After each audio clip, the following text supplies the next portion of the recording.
Oh my god, it's been a while since I've had to do this. Hello everyone, how's it going? Welcome back to the LPL everyone. And it's our first day of summer. Hey Unity, hey Montes, hey Atlas, hey Zeref, and is anyone else I'm missing as well? Myself, Sam will be joining us soon. And by the way, today folks, Sam and I will be streaming on TikTok for the first time today for LPL. In fact, I'm going to send us live now.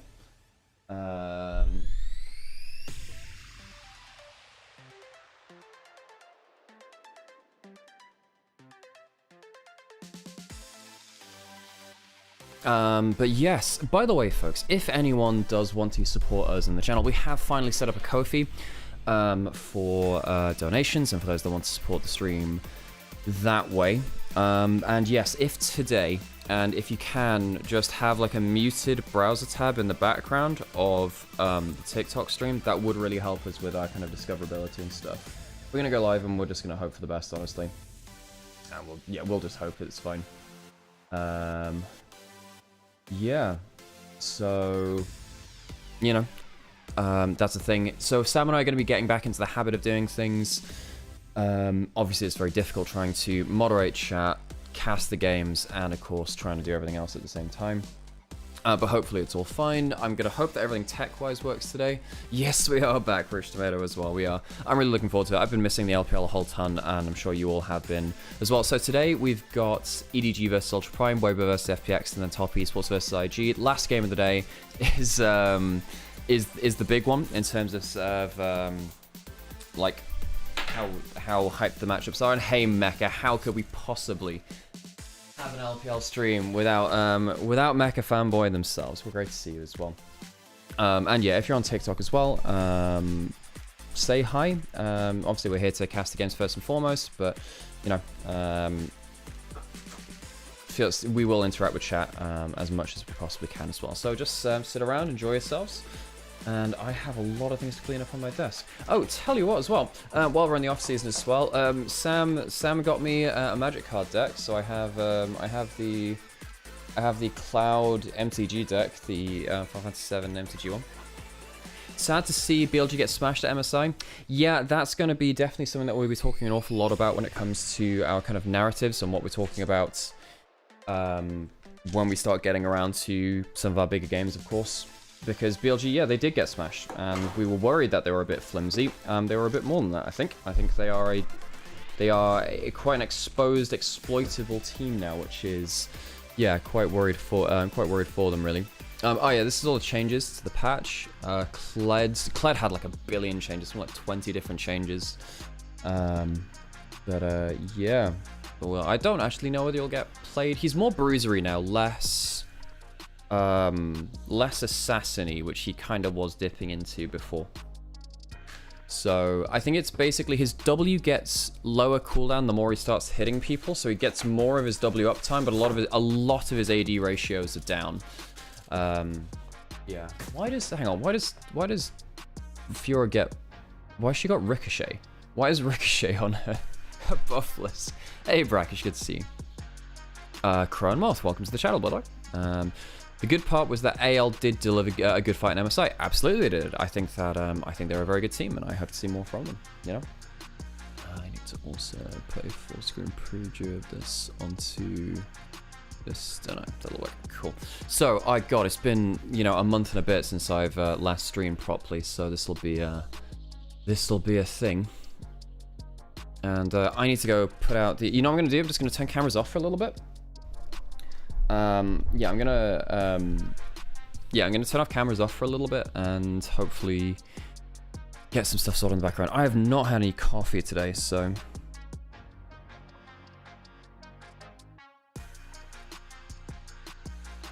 yes, I need to do that. I need to grab some caffeine. And yes, again, if you're watching in over on TikTok, first time streaming on TikTok today for LPL. Hey Montes, I see you there as well. But yes, anyone who's watching on Twitch as well, anyone who's watching on TikTok, please come over to our other sites as well. And anyone who's watching on Twitch or whatever, obviously please go over and say hi on TikTok as well, because it helps us with algorithm and stuff like that. The more people watching, the more likely that other people start watching as well. I need to put some. Did I put on adverts for? No, I guess I didn't put out on it. Oh, okay, fair. 100% we're going to go see more Ziggs. Oh, hang on. Are the Ziggs buffs through on this patch? Oh, that's kind of big. I'm kind of going a bit blind on the patch. Hello, what's League of Legends? Hey, Martis. League of Legends is, it's my heart and my soul and often my purpose for doing things. Not going to lie, it's taken over a large amount of my life. Whether I wanted it to or not, I kind of did want it to. Oh, Spellbook got hugely buffed going into MSI, so basically everyone's running Spellbook. But yeah, we're just waiting for Sam to join us. And for our first game of the split, correct the thumbnail. Oh, is the thumbnail wrong? I will let them know.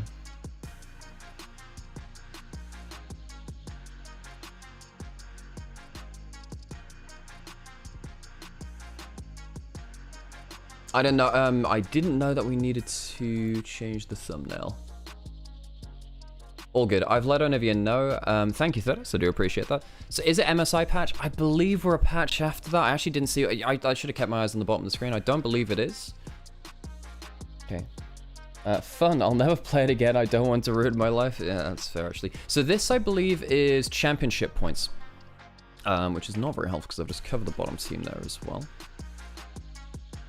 Let me just take that off. Yeah, TT, yeah.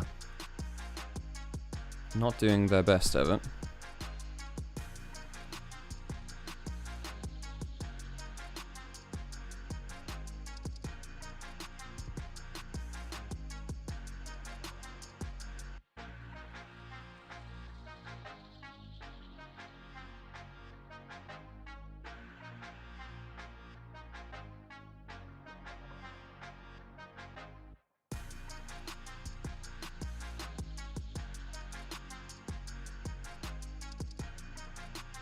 What's up, man? First time on a live, but love the channel. Gonna try and keep up with Split 3 a lot this time around. Well, thank you very much, Gabriel.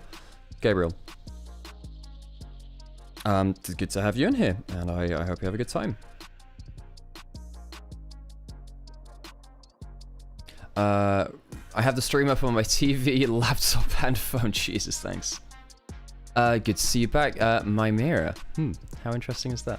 Hope you enjoyed your time away from casting, but I've definitely missed your stream. I've really been missing it, I'm not gonna lie. I have really been missing it.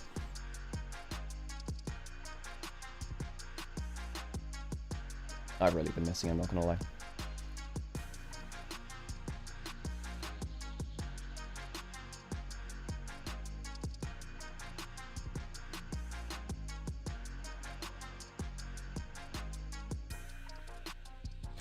So yeah, for those of you that have, what's the thing? I was gonna say something.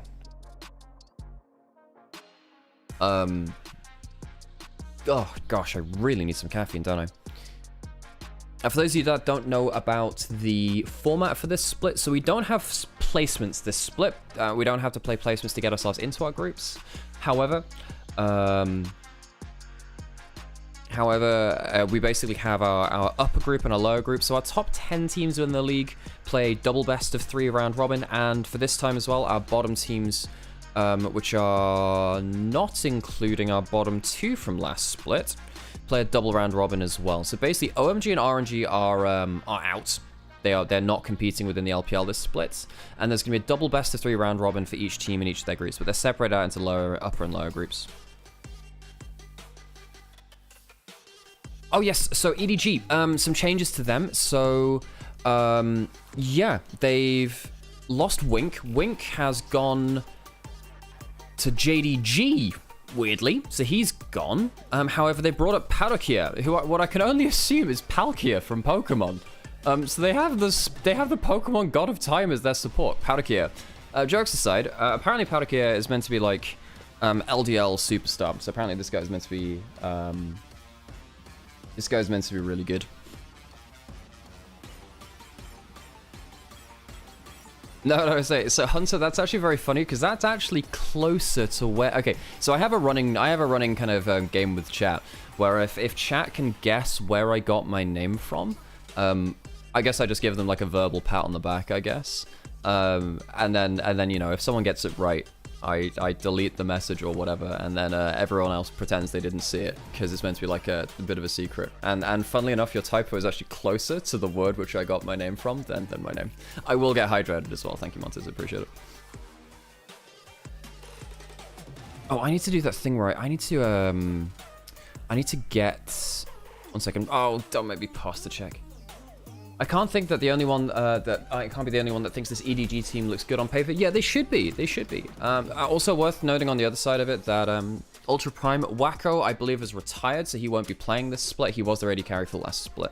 No shrimping this early in the split. I mean, you raise a very good point, but I just don't like your point. You know what I mean? You know what I mean? Let's get a browser source on here so I can actually get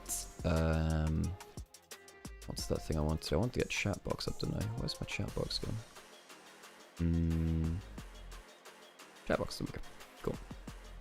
There we go. I'll get that up on the side there, just so we can have that, just so people don't think I'm talking to myself all the time. I haven't found a way to get multi-chat working on that chat box. That's another thing which I need to do for another time, I suppose. But yes, I think we're all off and running then, folks. So sit in, get yourselves comfy. Have I run enough adverts? That is an important thing to know. Anyway, there's some interviews up on here. Again, I'll leave you in the interviews. 我们邀请到的是 EDG 的下路选手小安，欢迎小安来先跟大家打个招呼吧。Hello， 大家好，我是 EDG 的 AD 安。那今天 EDG 要迎来第3赛段第1天的第1场比赛，你对这一场有什么样的期待呢？因为我们有新的辅助加入，然后也磨合了一段时间，然后全新的赛段，我也很期待我们会打成什么样。说到新的辅助，这个 Parukia 他其实是一个非常年轻的新秀的小将。Parukia 觉得是一个怎么样的选手？我就觉得有点能敢打敢冲，然后有点年少轻狂的样子。年轻人，我们期待今天新辅助加入之后 EDG 的全新的表现。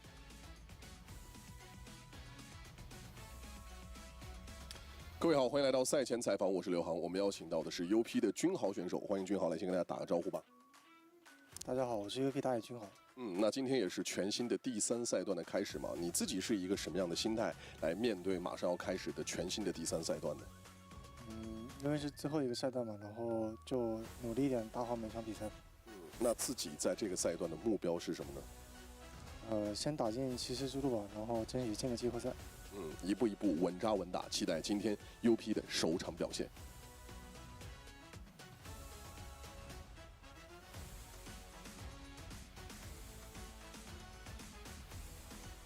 Believe I hear Sam coming back in. Sam, this is going to be a bit... okay, I need to move some stuff around, because Sam's going to drag us... Well, it's more... No, it's like, you're going to have to get the chair past this other chair. Okay, you're going to have to try and get this through here, so... Oh, God. So, yeah, compared to last split, we have another thing to maneuver Sam's chair past as he comes in theory in the morning. Wingscarny's on JDG. Yes, we were just covering that TFC. Parakia has been hyped by Inside as a possible prodigy. Yeah, had heard about that. So yeah. Root of his name? No. It's Palkia from Pokemon.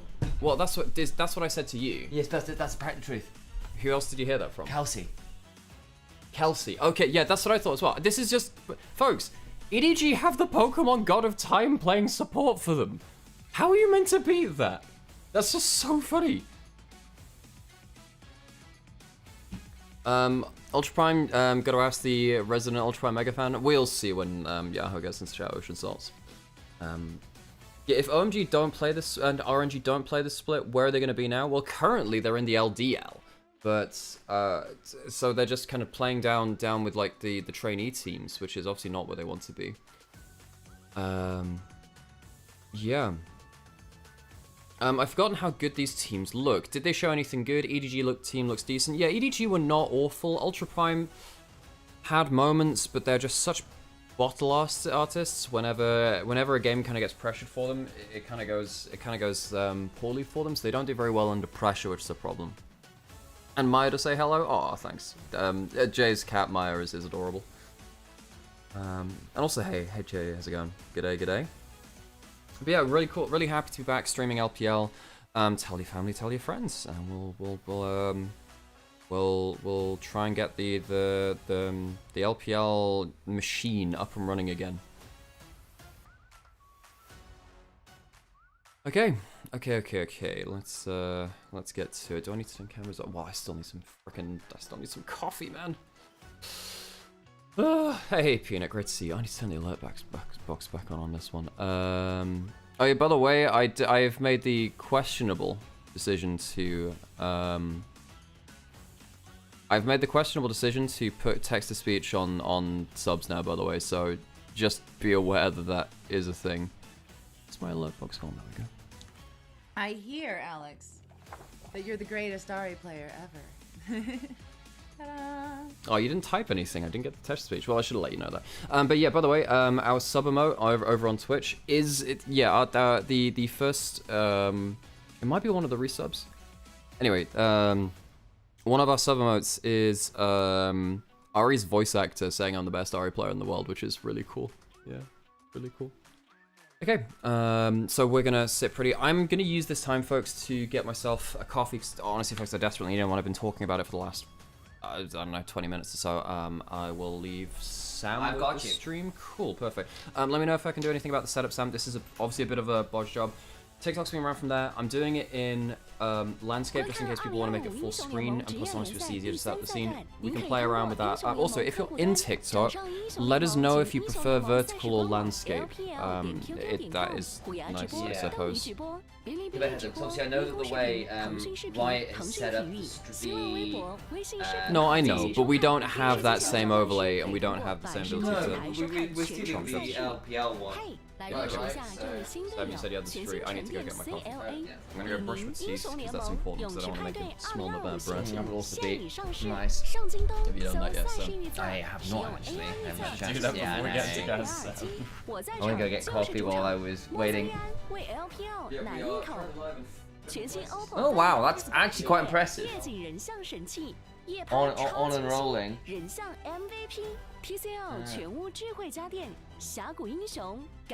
My laptop plugged in, it's all here. Let me turn the camera on. We'll say hello, shall we? Actually, should it be this one? I'm trying to remember which one it would be.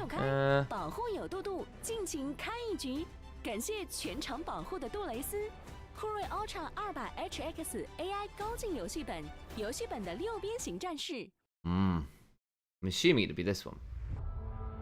Is that just me then? No, it's not. There we go. It is this one. Ah. Oh, exciting.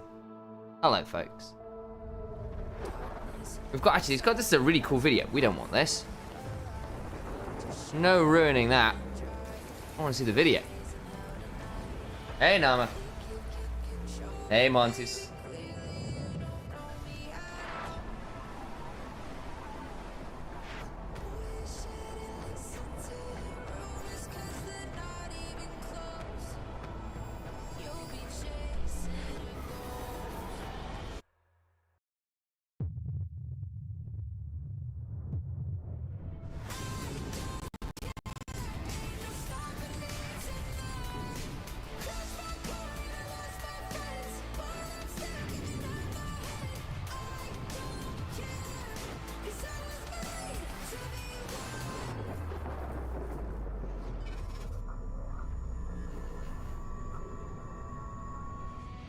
Woo.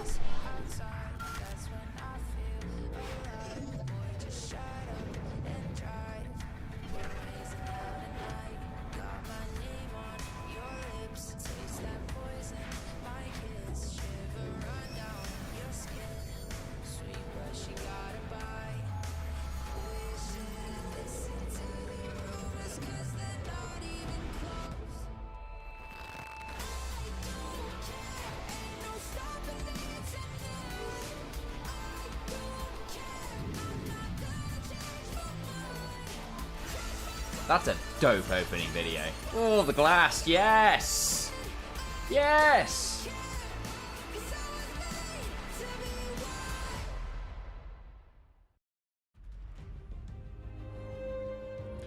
欢迎来到2025英雄联盟职业联赛第3赛段，让我们有请双方战队登场。 Oh, there's the stage. Split 3. 3 best of 3s today, folks. No breaks at all.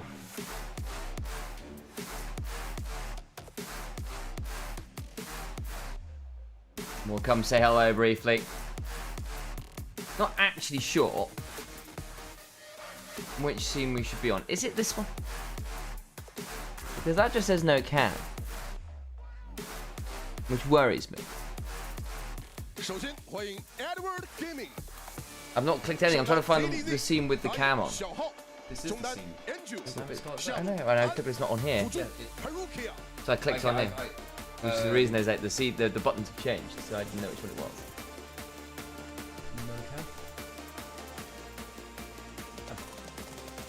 So these two middle ones, sorry, I can rename it on the That's fine, okay. Gotcha. The reason it didn't change lights on there earlier, so I got confused. Anyway, it's been resolved. No, I know, because I changed it on the OBS by clicking, not by clicking on the Stream Deck. Anyway.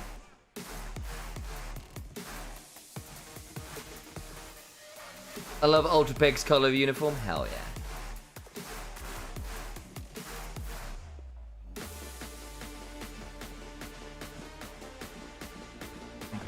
LPL 第3赛段常规赛组内赛第一周第一日的第一场比赛 ，EDG 对阵 You guys ready? No, I am. Been a weird old off-season. Flying Oyster. I'm assuming not the CFO variety. We're gonna see it.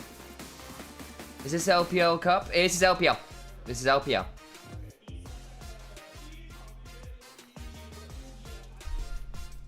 Music comes back. The LPL music choices are so off the wall. It's great.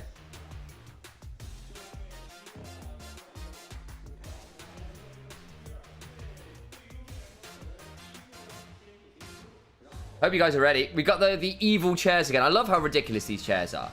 They're a serious Legion of Doom headquarters. You think Sean will ever go back to BLG? Unlikely. Although you never know with the way LPL has been over the last bit.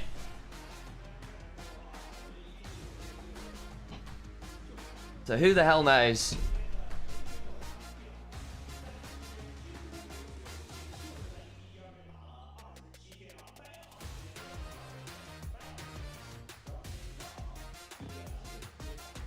The way things ended between BLG and Shun was not particularly ceremonious, shall we say.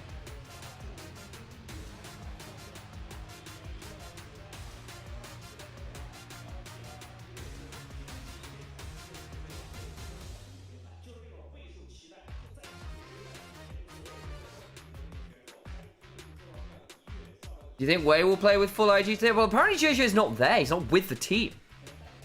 So the answer is probably yes.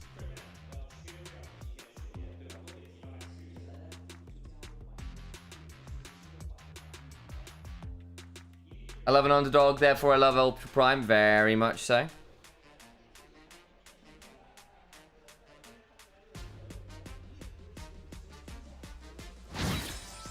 Hey, thank you very much for the fallout. Welcome on in. That is the starter game for sure. Bring that one over. Get into draft for game one. There is no best of one for side select anymore. But welcome on into side areas. Draft just kicking off, Al. Perfect.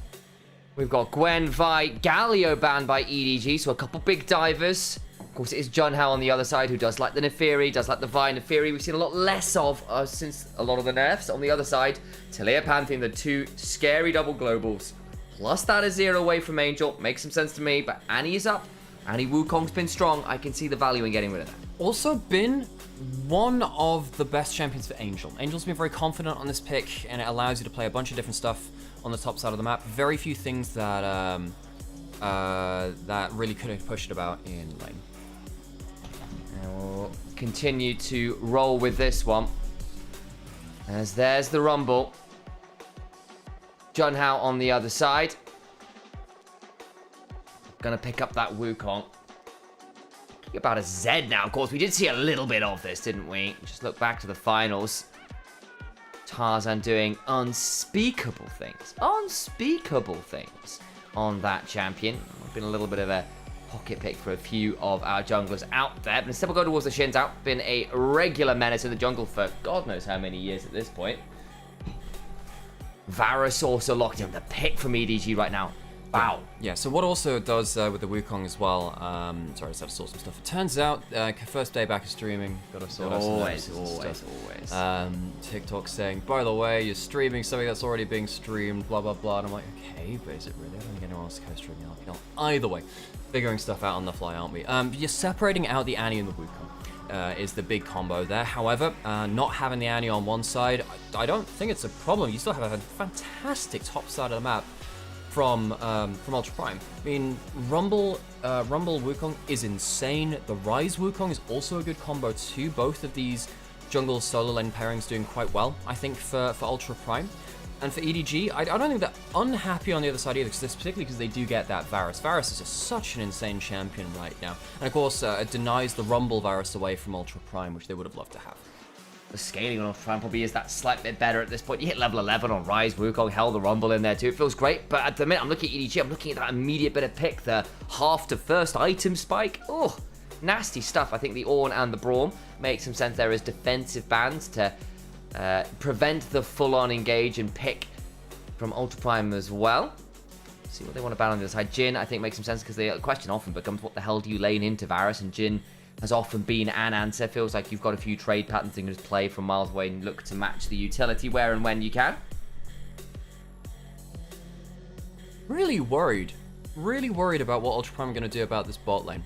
Because if you even do lock in something like that Alistar, I mean, EDG can lock in quite a lane dominant support. You could go Nautilus, which I think is a pretty good laning matchup into the Alistar, and then Varus. Nautilus becomes really, really nasty.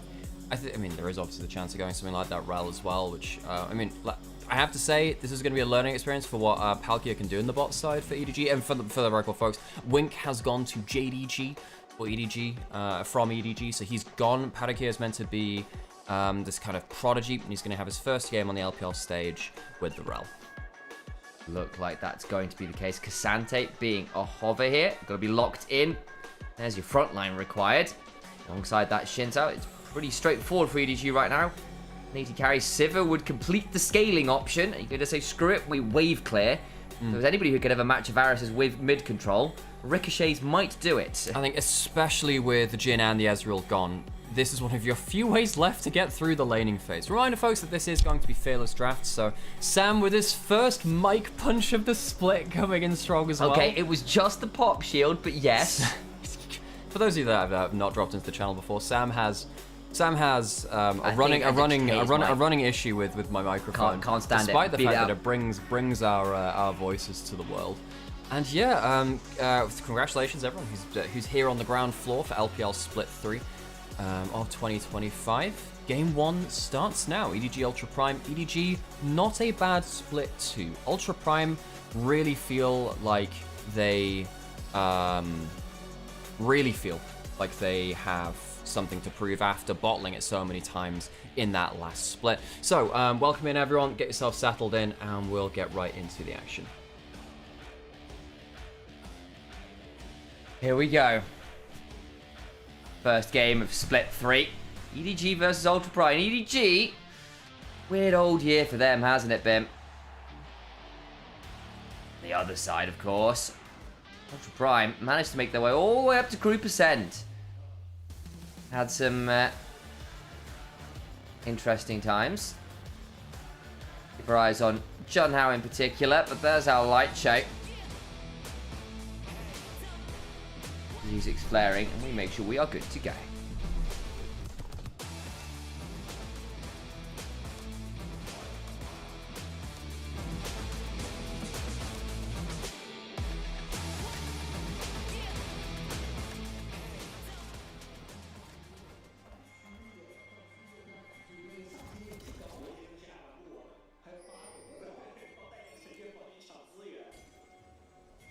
Into the rift we are.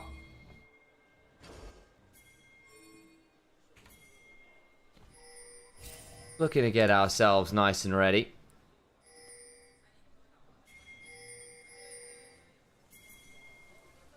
Too much here at the level 1. Just a little bit of some wards down. Like that one from Ultra Prime's bot lane. Just getting a nice Ward onto the Krugs can be a good one to spot out if there's anything weird happening with level 3 gank shenanigans. And Xiaohao there on that Shinzao could well have had a look at that, but as it stands, doesn't look likely. But they are going to spot out that Ward was in fact pinged out as they crossed over by Padikit, the god of time himself, doing what he can.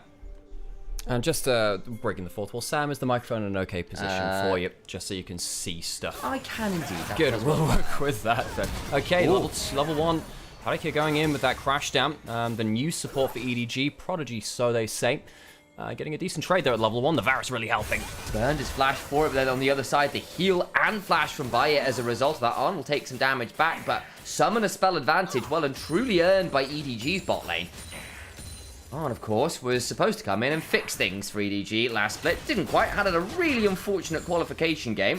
Got caught by Monkey Skarner on repeat on the Kai'Sa. Yeah. Looking for some vengeance here and a bit of redemption here with his up-and-coming LDL support. Headbutt pulverizing the level 2, still hit by Ultra Prime though. Yeah, no, it was an overpush from EDG's bot lane. I wasn't expecting that, especially with the wave priority that Varus so often gives you. They get the great first trade, but losing a lot of HP on the bounce back is not necessarily what they would have wanted. And now actually they're working with a HP disadvantage, which I wouldn't have expected from that level 1. Still have the summoner advantage though, so you've still got some stuff to work with. The flash in particular here, when you've got engaged supports, can be pretty valuable. Morel running Hex Flash this game, worth noting. Looking to have a few interesting tools out of the gate. And they can get some advantage out of course, the Sivir without the flash. Still pretty vulnerable here. You can only spell shield save the crash down, not the shattering strike or whatever after. Can suck a little. All the while though, aren't that generously 40% HP mark. Ricochets. Going to be forced to reset was what I was about to say until that was cancelled out. It's the way of things sometimes. So EDG's bot lane, despite the fact that Varus Ral have been pro staples for forever now, not getting the best things. Maybe they do need to call upon the Pokemon God of Time and turn things back a little bit, because Palkia, despite that good level 1, has not been able to set things up from the future of that as well. Does look like we've got just a slight audio desync. So see, I know I have to rely on friggin' chat to do this. Sorry, I've got okay, so I have to wait 1 second. 1, 2, 3, and then hopefully I'll be back again. No, that's not right. Do I need to refresh something instead? Restart playback for source points active. Yes, I'll have to do that one instead. There we go. This should be fine there too. Just wait 1 second there, folks, and this should now be fine. Does appear to be. I'm giving it a quick listen. Chat will tell me. Yeah.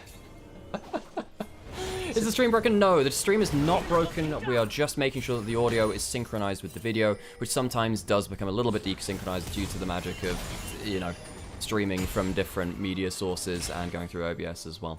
But no, should be okay now, folks. Thank you for perfectionist. Yeah, we are. Yeah, I know. And in fairness, folks, you should demand whatever perfection you can as well, because it's your viewing experience. We hope that you enjoy it, because, you know, LPL is definitely something that we love to bring to you. ZDC. Ow. He does have the teleport, so he'll be fine. Okay, you know what? I shouldn't have reacted as much like that. He had Doran Shield, he had double cookies, and he had teleport. So he wasn't going to die. Unlikely he was just going to teleport back anyway.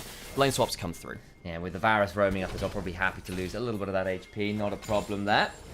Wild Padikit now looking potentially for an angle onto Egen. Gausha was around as well. So the Sivir's just stuck bot side. Can get some value down.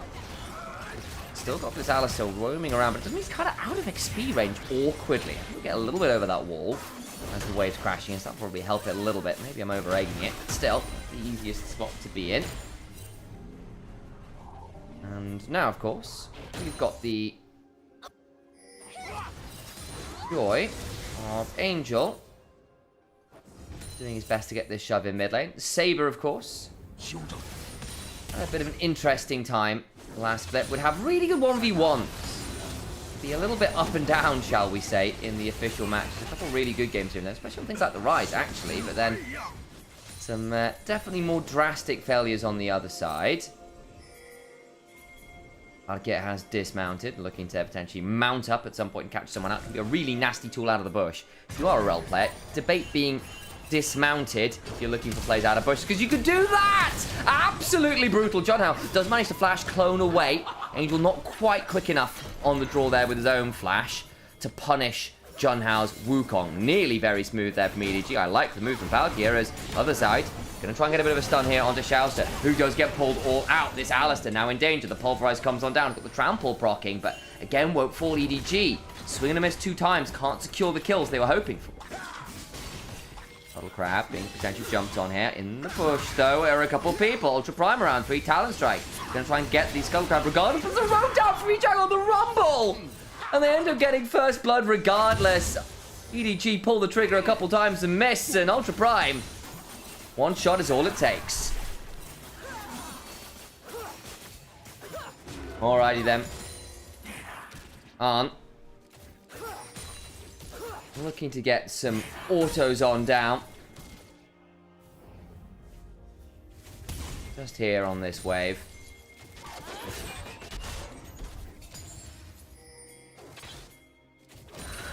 Doing our very best to be as obnoxious as bot side possible. As possible in this bot side. That's probably a better sentence. Try that one again. Bavaria's getting a lot of shove in general right now. Especially as the Sivir looking to roll something and immediately go mid. Early switch of the solo lanes here. Yeah, switching back again. I was sorting out things because apparently there was no audio on TikTok. I checked and there wasn't any audio on TikTok. Things get weird, folks. Turns out first day stream both gets a little bit weird. So I missed this. Xiao uses a... Look, you go to a casino, you get banned for card counting. Ultra Prime would get banned for cooldown counting here because they watched Shinzai use everything onto the Scuttle Crab, had nothing left for the play afterwards. And Junhao, who was a really, really big part of Ultra Prime's last split, makes an impact here. Junhao was just the lifeblood of Ultra Prime from split 2. We're hoping to do the best in this split as well. Anyway, I think that audio is now working once again on TikTok, so apologies on that one. I think basically because there was music on in the background of this old stream when we were doing things. You know, I think I ended up triggering something on TikTok to do that thing where it mutes things. Invade into the bot side. Xiaohao looking to recover a little bit. Comes onto Saber. Saber does manage to get walking away though. He's pretty speedy there with the phase rush. On, now coming from an angle. Has got the chains of corruption. Lands it well into the arrow. And Xiaoxia is a dead cow. Now the jump over the wall and Saber trying to come back and re-engage. Has to flash out. 1-to-1 now is the kill score. Xiaoxia goes down. Did a very good job in laning phase. Also a newer support here in the LPL as well. Was only new into the league last split, start of the year. Trying to remember if it was split 1 or split 2. I think it was split 1 he ended up coming in. But, you know, one of our younger and less veteran supports up against Palkia. And not to be confused with the Pokemon God of Time, but I mean, I don't know, we'll see whether he can earn that name for himself.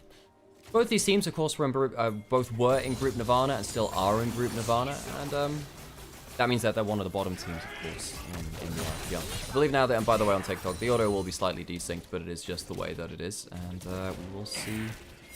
Whatever, we'll see if we can do anything more about that one. Sorry for the tech issues just down the back. We do like to give our full attention, but turns out there's always more to do. Spinning plates are spinning plates. Remember when Doa did that solo cast for, what was it, 13 hours straight or something like that? I feel for that. Sam, I believe, was also social mediaing at the same time. And yeah, I was trying to get as many things out. I got to post on Twitter, and I was also casting. I was like, well, I can't do this because I know I was letting you take over a little bit because obviously I've been just doing by this the way, bit. folks, we obviously really appreciate everyone who's here for the day one for the new LPL as much as possible. For those of you that don't know us, by the way, my name's not Initialise, my name's Nymaera, and this is Initialise. We're brothers. You're Initialise. Yeah, that's the one. Yeah. We're brothers who cast League of Legends together, and we co-stream cast the LPL because we really like doing it, and we've done it for a number of years now at this point. Between the two of us, we've cast many hundreds of LPL games, and many of them have involved teams like this. EDG, former world champion, multiple time LPL champion as well. Ultra Prime on the other side had some bright sparks of glory. But they have never won a game which has mattered to them at all. This team is allergic to clutch. It's so true. And I wish they weren't, because this team's had some awesome moments. Last year they had a winning record versus Weibo, a team that went to Worlds. They went to the Worlds semi-finals. But before then it really was just like, by the way, they have a losing record versus 11th place LPL team Ultra Prime. How about that? I've gotten so close so many times.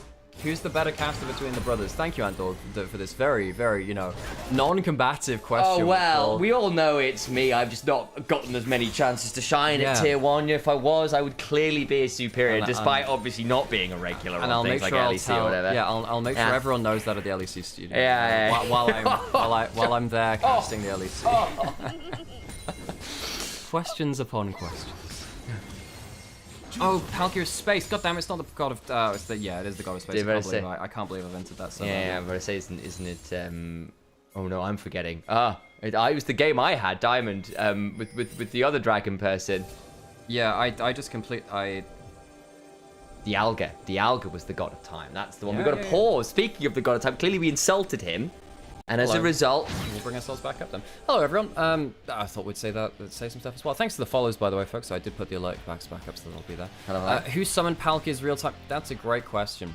Someone speed dialed in. Someone speed dialed in Dialga, obviously. And they've stopped time. I mean, you know, I feel like we already have enough issues with. Wait, pause trivia. That's true. Often during pauses, we do run some pause trivia.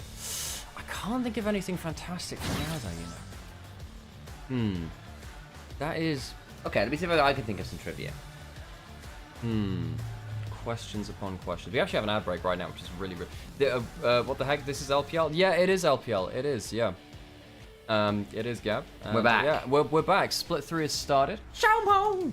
Yeah, so we'll hope to keep bringing it to you. Yes. Do I need to move that chat box? Maybe I do actually.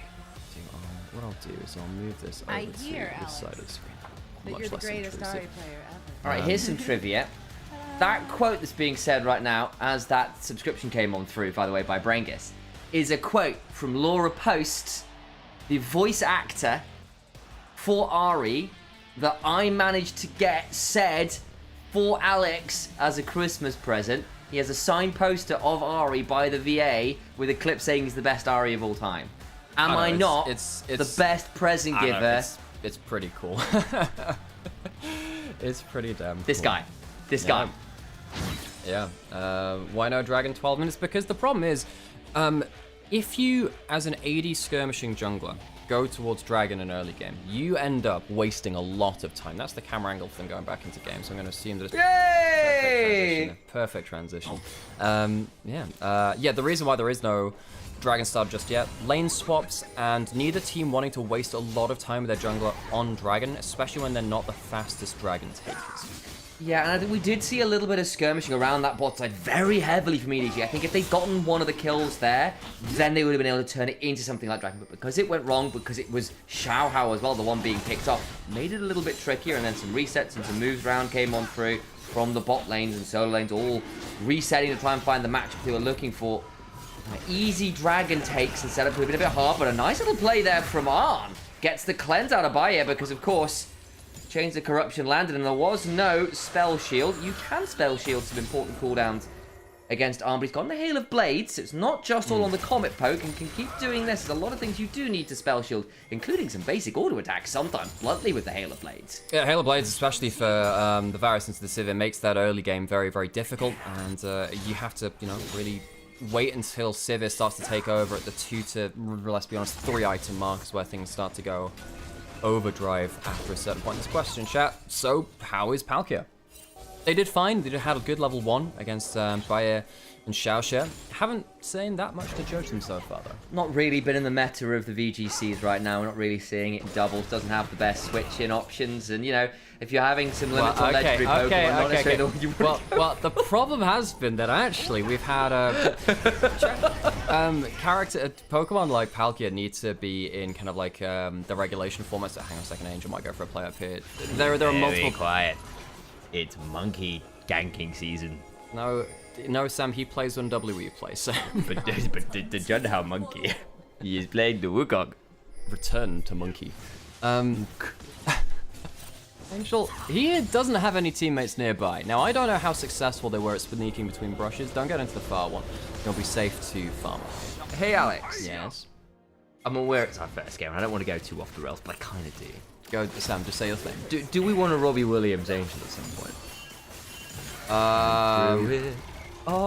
Sam, the problem is, that is so British of you, because you think that, Sam, you think that other people know who Robbie Williams is. But anyone who's not in the States does, to be fair. I don't know. I think it's just a UK-only thing. ZDZ has the first time Spirit Visage. Definitely some good magic resist and helps him in the 1v1. Is on the weak side of the map now as Junhao and Xiaoxia try their luck on bot side. There's a world to all out. Probably if he all's out through the wall, there's 2 Ultra Prime members lurking. I think that's what they were actually trying to bait out there, just seeing whether ZDZ would be tempted to all out, but into the loving arms of an Alistar and a Wukong. Be happening this time though in mid lane. Again, what we suspected would happen with Varus and Civic. Trade out wave control. So top side, Angel going onto the Merc Treads Rise, so he doesn't really get stunned up for that long. This is kind of become the lull state of current League of Legends, because after you get out of that early 2v2 and 1v1, you switch around, you trade up a couple of objectives, and you get some minor skirmishes here and there. But it can take a little while for the game to explode, which in fairness is pretty good for a team which has a Ryze and a Sivir on it. What I will say is Herald has just spawned. I've seen a fair number of pinks. Maybe this will be the call to action required. Quite at that 20 to 25 minute mark where Atakan but no Baron comes in, things really slow down. But 3 people hang around the mid lane bush and throw out some poke and don't want to fight. So the lull state as it stands will continue. Scuttle Crab claimed at the top of our screen by Angel and Xiaohao. On contesting this mid wave, Junhao following some vision. There's a question in chat about who benefits the most from the Mounted Dragon on EDG. Of course, it's the K'Sante. K'Sante gets resistance, and that resistance transfers into damage as well. Tends to be the way of things. Angel has flash, charging up that passive, and Ultra Prime don't want any of that. Still going to back out of the pit. So despite fighting so hard for vision, don't look for the fight. I mean, UGN does have the Leandries in the boots. If he teleports in, he's in a strong spot. But then again, fighting against Varus Annie at this item point, dangerous choice for Ultra Prime to make. Flash shot in with the Magnet Storm after, and my voice will have to jump up an octave or 2. They're going to jump onto the Alistar afterwards. He throw down the chains of the Unbreakable Will, but he's still rooted in place by those chains of corruption. Barrier now in danger, and EDG just wipe the fight. ZDZ with the flash all out to bring the spell shieldless Sivir back into the play, wins EDG the objective and the fight. Ultra Prime, we said they had a dangerous choice to make. I think they just chose wrong. That is a huge loss to them here in the early game. Oh, what an engage there. Angel and Parakia starting that one off in good order. And afterwards, as you said, the all-out ensures the Barrier has nowhere to go. Now you've got Arn at 2-0-2, well ahead of curve. This Varus is going to be menacing the side lane. Have a look again at this replay. So starts with the engage onto the Rel, but there's no follow-up. Angel cuts off the support, and then the engaged support gets to go back in. Typically, you do want to engage onto the engaged support because it stops you starting off your fight in your own way, but there's an Annie in the game. You can't play that the same way, and the power spike from EDG comes to fruition. Back we go, mid lane. EJ and Barrier getting wave control. They're going to try and start up this second dragon, but TP's coming on in. EDG feeling their moment. They've got Herald to work with, shoving out the waves. Going to come and contest this with an additional upside of being able to just play for mid tier 1. I think that might be their aim here. So Dragon's going to go down, even that up, but the mid lane tier 1 turret is such a good one to take. No longer will Sivir be able... you do not want to take that too easily. No fight comes through just yet. Equalizer goes down. Decent angle, but the all out of the other side. They'll just blow up the rumble. Not safe at all. When becomes lightning lands, it's enough of a slow. The audacious charge, extended range because he hit that W. Will just about miss the second. Lightning does not strike twice, but they get another kill. They get to shove onto the tier 2. Barrier trying to clear the way, but he's hit by the chains of corruption. Needs to go down. Palkia pulls him back with a Magnet Storm. Out from under the turret, and they will be able to get a hold of that AD carry. And the tier 2 not able to be taken quite yet without the lack of wave. Maybe done enough to hold on to that of Ultra Prime, but more members dead. ZDZ is having an awesome Game 1 of LPL Split 3 here today. He's been impactful in every single fight, chunking people out, throwing them over walls and isolating them for the all-out to do its work. Every fight now, ZDZ has had impactful ultimate. And I think Ultra Prime, they needed to either play more around side lane plays with the Rumble and the Wukong, who I think are powerful on their own, but I don't think you can afford to be looking for grouped up fights right here, right now. The K'Sante is so much better of a front line than anything you can bring to the table. Even the Alistar really struggles with this one. And look again, it was a great all-out over the wall. The Tibbers was tanking the tower for a little bit more, and they just overstay. They think they're safe under this turret. They're just not. Tanking things a little bit more with the Annie-Tibbers, and Junhao has so often been the guiding light for this team, struggling a lot. Turn comes pretty low, but managed to get on top of Angel. Has to flash on out of that Disintegrate now. Has got a stun up and running. Won't be able to get in range for the Incinerate. Now Xiaoxia looking to turn this around. Has got Annie running, but is stunned up by that trample. And an Electro Harpoon brings the Annie down. Can't win the 1v2. This is more what Ultra Prime should have been looking to do. They should have realistically been looking for those side lane plays and comboing up with jungle support with one of their solo laners.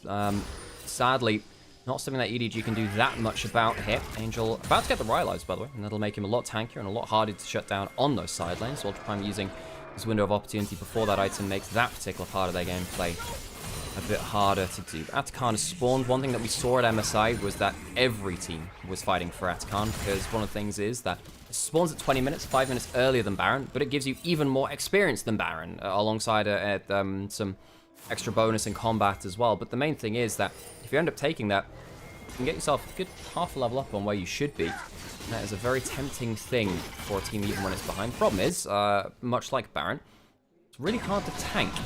And in this case, EDG are going to go towards it. Ultra Prime on the other side of the map. They're choosing to let it go. Looking to make another side lane play. Look like it.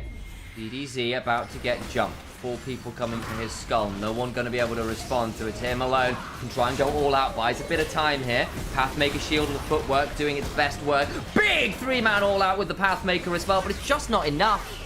And the turret will fall, as will ZDZ. But Atakan in the picture-in-picture goes to EDG, so it is certainly a decent trade in the grand scheme of things. So kill and tower for Atakan. Push onto the inner turret as well. Remember, there are 3 grubs from Ultra Prime.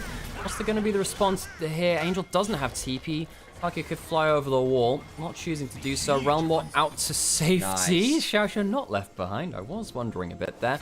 Ultra Prime failed in the grouped up fights. Do go to the side lanes and finding a lot more success.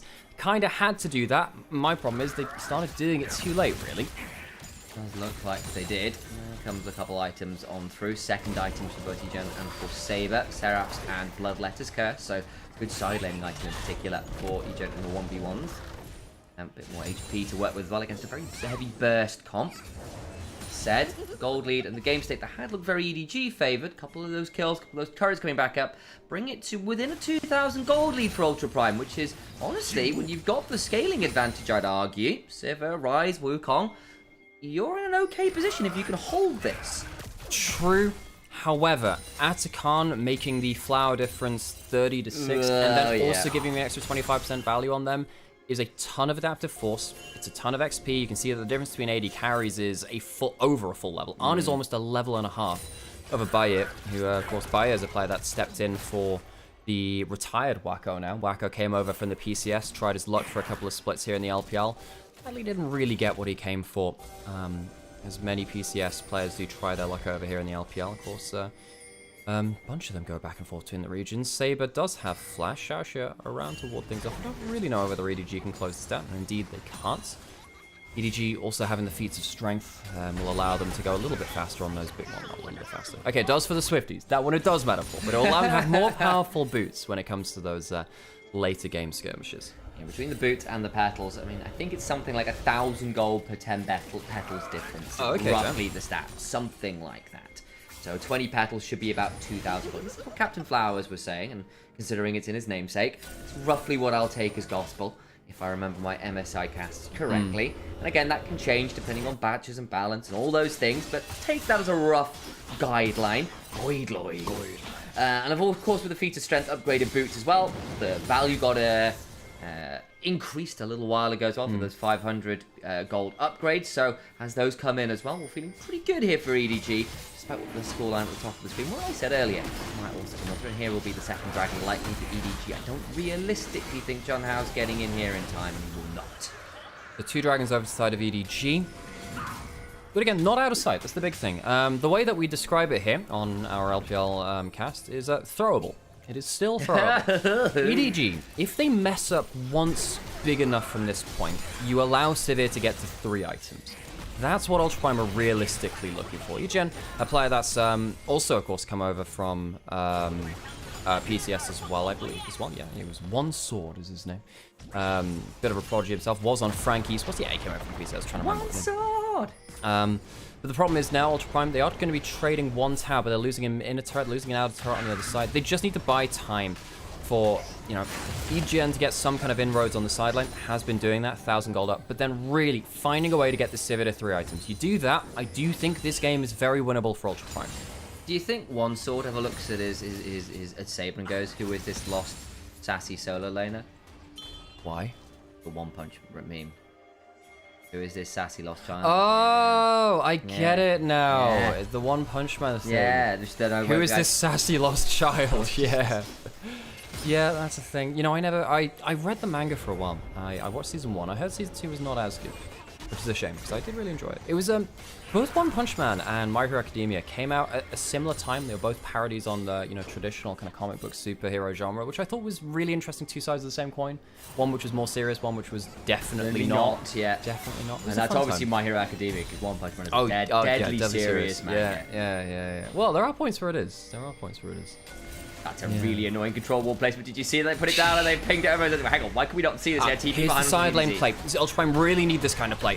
Go all out there, drags them away. The Realm Warp comes on through. CDC tries to well. That's not a great equalizer, actually. Gonna get the two-man Q3, flashes away, buying a bit of time, but there's just too much damage. The thing is, resets are gonna have to come on through. Saber's teleported already. They tried to do Baron, but it's a poke Varus. It's not really the best taker of it, and they can't rush it. Yeah, they're gonna have the Chains of Corruption, potential ability to break it back on out with the Unbreakable Will, but Xiaoxia, even with the flash, will not be able to get out to safety. And remember, damage resistance, not enough to keep him alive. Now they go right back to the Baron, and the man advantage is neutralized. I would have thought that actually Ultra Prime would have come out of this from a slight advantage because it didn't look like EDG, as you were saying, could rush the Baron, but losing Xiaoxia, again, one of our rookie supports here in the LPL, that does open up the opportunity again. Parakia is going to go over, pop that blast cone, and it's on Ultra Prime to retake the pit, Valorant style. Jumping onto the backline, Angel with another good stun. Parakia also over the wall. They've got the response from ZDZ available, has got the teleport. Saber is shoving in the bot lane, is not going to roam up and join. That makes this a 3v4 in the top side right now as John Howe tries going in with that ultimate, but the Cyclone really just doesn't have enough, but the Boomerang Blade after certainly does. But a trade of just your support for Baron, you take that as EDG. Exactly. It doesn't matter that much to EDG. They do get the Baron. Ultra Prime, by losing their support, I think it really denies them having the contest that they really wanted. So, Ultra Prime, again, on that mission to somehow get their Civ to 3 items before the game snowballs out of control. I think they might have just messed up enough for that to no longer be as certain. On with a 1.5k lead with the Muramana transformed as well now, has finally brought that up. You often do get that as a later transformation on the Varus. There's a lot of other lethality items you just much prefer to have. And EDG now having the Baron buff on, I believe, ZDZ respawn, so on all members but that Rel, will be very happy taking in a ton of territory across the map and shutting down Ultra Prime's previously very strong side map plays. Okay, EJ. Potentially in danger of Xiaohouse coming around, trying to take away this Grom. Also, thank you very much for the gifts of that Humanish as well. Nice to see you supporting the community, and I hope you're enjoying yourself watching the show. Welcome. Thank you for your support. I don't know why I've gone with his accent as Angel gets a big chunk onto Saber, flash away, as flash to flash. Realm Warp now coming on forward. I don't know how deep they want to go for this. Another stun trapped under the turret. Junhao will get out to safety, but took a lot of damage doing it. He's gone right back towards where Tibbers was, so he's not escaped the damage. The burn is pretty good, but it is still nerfed Tibbers all these months later, and with the burn still on, not enough, but all the while inhibitor turrets falling. Welcome to 2023 Addy build, by the way. The Tibbers sits on top of you with double burn and the Rylai's slowing you into it, and Junhao has to get the hell out of that. Inhib goes down, Ultra Prime, I mean, they get the tower, but it doesn't feel like it's an even trade at all. And Angel's still chasing down with the Rylai slows. He's got Molten Shield as well. He's quite a quick little girl. That Annie is out of your nightmares. Hansel and Gretel, eat your hearts out. Chains of Corruption land onto John now, just out of range of the hail of arrows. And they can't push for Nexus turrets, but my God, Arn hurts. Arn, getting towards what will be a Cyrilda's sooner rather than later. They'll finish their push for this point, go back for the dragon, clear up some jungle camps. The gold will start creeping forwards ever more so. You know, about 5-6 minutes ago, we were talking about it being, well, you know, it's only a 2,000 gold lead for EDG. Of course, it's now double that, really, for EDG, and they'll get themselves onto Soul Point. Ultra Prime do have the 3-item Civ. That is something. The 3-item Civet makes a difference, has that Infinity Edge.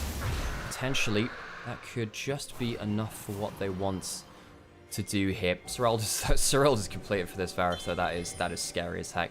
On as a player who, coming out of last year, I had huge respect for. 2024 on, I thought he was actually an MVP shortlist talent, because on Invictus Gaming, he was on a team of struggling players. He was laning with Vampire before Vampire had much more of a glow up from this year and was struggling an awful lot. 2025 on has been a different story. He subbed in for Split 2, wasn't there for Split 1, and actually threw some very winnable games. Not what we'd seen from him in the year previous. I want to see the On that can be the leader of a team, make a game about himself. He's so powerful on the map and his choice champions. Right here, it's not a bad start to the split. Alright. GG, now going on. Baneblade joined us just to say, eat your hearts out, Lion was sick. You're welcome, by the way, Baneblade. I have my moments. Every now and then. a little bit of bigging myself up there. You got to take the opportunities where you find them. Control ward fight in that little pixel bush off the side of the tier 2. Little fight as well. Also in the jungle on the other side. Bush control being very heavily contested by EDG. Want to make sure that Ultra Prime see nothing right now. Clearing out that wave again. Parakia, okay, that's going to be equals dropped as well. Realm will try and force the engage. Parakia is going to try and crash down with the Manic Storm, but the ult immediate from Xiao gets a lot of stun to Angel, means he doesn't get a full combo until way too late. They lose 2. Nice engage from Saber. They get the value they need by you're not quite dying to the piercing arrow. EJ also gets to the backline. Xiao Shu trying to fly away. Xiao Hao, I apologize. Doing his best to get some value out. On flashes out, ZDZ goes all out. Hail of Arrows comes on down. Saber potentially in danger, goes golden though. Massive 3-man on Tofo strike still means nothing. Wonderful play from Ultra Prime to break the backs of 4 members. The 3-item Civet gets the free fire, and Ultra Prime using their ultimates chase down the plays. I don't know whether they'll be able to finish off the Varus. They are. The spell shield's popped. Gonna try and barrier for a second, but Chun Hao will immediately Nimbus Strike. Does get the rumble on the way out, and there is some unfortunate waves in the base, but that is a big pick. No Baron for a minute or so, but eventually every single member of EDG is brought low. Yeah, that was a huge fight for Ultra Prime. Huge from them. Using the Equalizer slow into the Realm Warp. The tower's gonna go down in the mid lane. Again, this is Ultra Prime in a difficult map state. However, by winning the fight, they're within 500 gold. They're ahead. I believe that Ultra Prime just got just about 500 gold behind right now after being almost 4,000 gold down. Now, I don't think Parakia does a bad job here. That is about as good as you can do from that situation. They were just in a bad spot. They got chased down. They didn't have everyone there at the play immediately. If anything, it's a slow teleport from the Cassante to not be there on the front line, which really causes issues from EDG. So they end up losing 5 members for just 2 in return, but when you're so far behind in the game, that is an awesome trade. And also some serious credit to the Alice there as well. That immediate ult into just jumping on Angel to prevent any stun coming out. It took way too long for Angel to get a combo off. Yeah, Ultra Prime even in gold now. Even in gold. That is insane to me. And now you've got 2 minutes until the Dragon. Yes, it would be Infernal Soul for EDG, but Bayer just got himself a QSS. That's going to help in terms of magic resistance. It's definitely going to help in terms of the Varus and the Annie. It means you can run double time on cleanses, which is important. And then, heck, you've got EGN going up towards 3-4 items. You've got Saber on the rise, who has a Frozen Heart now, which will definitely help versus some of the auto attackers on EDG. Ultra Prime, you have to favor them going into the next fight now. Ultra Prime have reached the late game. What's John Hao on a flank here? It's a long one. 3 items, level 16 on the Wukong. He's a legitimate threat in and of himself, and they have no idea he's there. That's a really smart Farsight alteration. Makes John Hao's job a lot trickier now to find their way behind. Baron is up. Dragon up in a minute. And again, EDG still with Soul Point, still with the Panther, still with the Feat of Strength. They're not out of this, and they've still got some intangibles going their way that aren't counted in the gold. Poke on the Varus, very important here, because Ultra Prime don't have the best ways to be dealing with that. You got a spell shield every once in a while, but that's not necessarily everything you need. What this does mean is that they back off from the poke, give up that mid lane priority, and now with only 40 seconds till the Dragon, Ultra Prime don't exactly have a good positioning on this. By that I mean they don't have good positioning on it. I'm just mincing my words a little bit. Ultra Prime, they'll clear out this bot wave. They can use the Realm Warp to scout out, to reposition. They used it for fantastic teamfight value just before this. Reminder that each level of that Realm Warp also gives you extra combo damage too. Using that bot lane push to have an extra angle into this Dragon Pit. Overcomes Ultra Prime. Could be here in time, but it's EDG in the river first. Face checking badly here could still be your doom if Saber, if Baye, if El Junhao gets caught. Be a disaster in and of itself. Dragon spawned. Initial arrow lands onto Junhao. A little bit of damage down onto the Wu. Let's see how the battle lines form up. Equalizer has been terrifying for EDG to deal with, and if that gives space for the Civet, that is a one-team fight for Ultra Prime. Dragon started up. Watch for that Equalizer. Walk as well, back up and available. The last fight engage off that. That was good. Start of the back line. Down goes the Rumble. Engage from Palkia. Prevents the Realm Warp turnaround. Huge stuff from the well. The Magnet Storm is a Category 5 masterclass. Baye goes down to Xiaohuang, flashes in to make sure the Audacious Charge does its work. Junhao goes as well. Soul secured, and EDG right the wrongs of the topside play. For those of you watching out for the Equalizer, I'm sorry you didn't get to see anything. Angel picks off the Rumble and will win the game.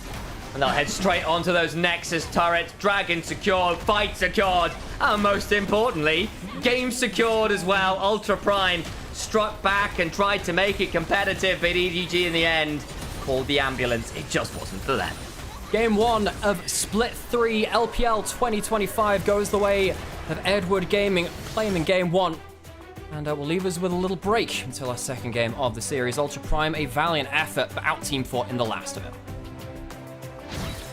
Hello folks, I'm Initialise, that's Nymaera. Welcome to the LPL. We are so glad to have you here on our co-stream, live on Nymaera's channel, live on Nymaera's YouTube, live also on Nivea's YouTube for the first time as well, TikTok. So if you want to go enjoy some Nymaera content on TikTok, please do go say hey. Our first time streaming there, so any feedback from TikTok viewers, any feedback from any of you guys who want to go check out the TikTok streams, will be super valuable to figure out exactly what we're doing. We're currently streaming a landscape, we've not got cams on. There's lots of ways that potentially we can change how that stream looks. Just give us a heads up what actually works for you guys and what you feel is the correct way to do it. Obviously, we've not done TikTok streaming before, really, so any advice and feedback would be super, super valuable. I am Initialise. That there is Nymaera. Just lean in a second and wave at the camera for me. There we go. We are League of Legends casters. You may have seen us on things like the LEC. You may have seen us on LPL. They may have seen us just from this content here and all over the place. I do NLC. We've been on EMEA Masters, all over the place. The important thing is we are siblings. I am his older brother, which is quite cool. And we do our very best to bring you this content as often and regularly as we can here on the channel. If you've got the opportunity, please follow the various channels. Subscribe if you can on the Twitch. It's a great way to support us and keep us in business. It is a hard grind here in the esports world, so any love you can give us means a hell of a lot. And also for the first time, there's a Ko-fi, so you can come support us that way as well. So please do come and click on the Ko-fi link and throw some money to buy us coffee, which would make a huge deal. Thank you. Speaking of which, about the resub. You're the greatest Ari player. Thank you for that as well. Hey Squish, welcome back as well, and for everyone watching over on Nivea, I hope you're enjoying yourselves too. Yeah, so TikTok today, I think basically the visibility of it's gone down because it thinks that we're like restreaming someone else's content.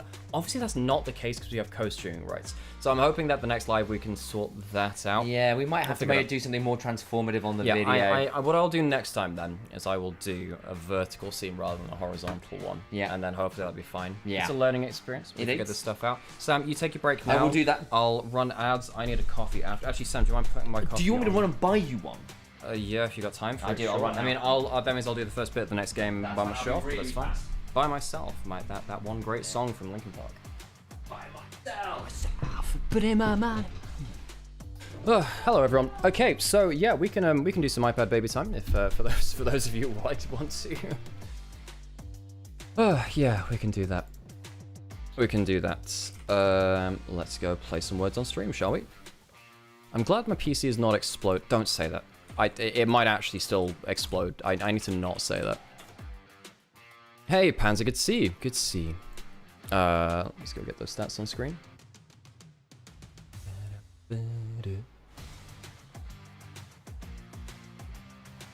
But yes, hope everyone's enjoying LPL being back as much as we are, because I very much do.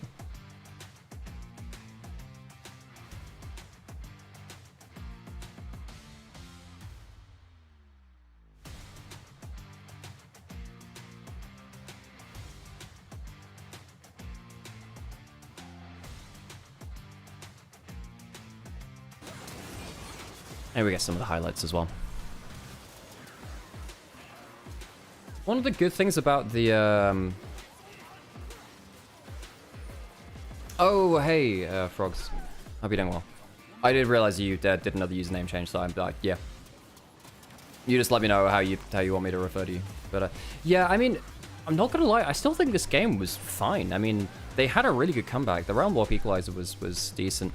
But we were saying earlier, you know, you'd know better than anyone, Ultra Prime are just allergic to pressure. They're so allergic to pressure. They are so anti-clutch, sadly. Which is a shame, because I actually really do enjoy this team. But sometimes that's the way of things. Sometimes that's the way of things.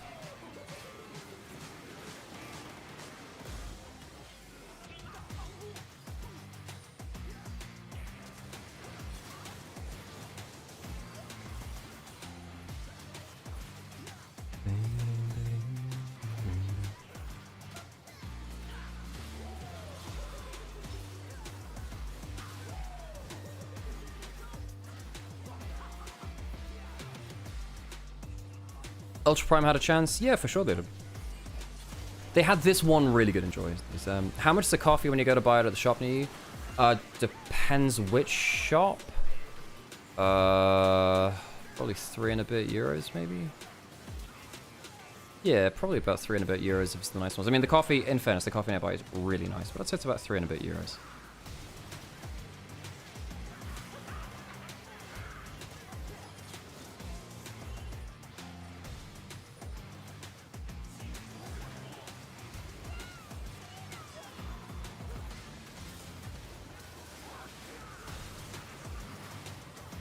Whole team needs to be a bit more careful in general too. Yeah, for sure. I think that really the Annie caused them a huge amount of issues. Just, I don't think anyone really, L2, oh yeah, by the way, Will, I'm just gonna make this like pretty clear for everyone right now, by the way. I'm not gonna be talking about EWC. That's not so much I'm comfortable talking about. So, I mean, I would appreciate it if you didn't talk about it as much in chat. This is just purely on Twitch. On the other sites, I can't, like, you know, enforce. That's not my rules. But, you know, you talk about whatever, but, like, just be aware that I'm not going to be talking about it. Put it that way, you know. How do you... what do I think of the NIP changes? There's a whole lot of changes to go through, isn't there? There's a whole lot of changes to go through. Anyway, we have some words on stream to do. So we should do that, shouldn't we?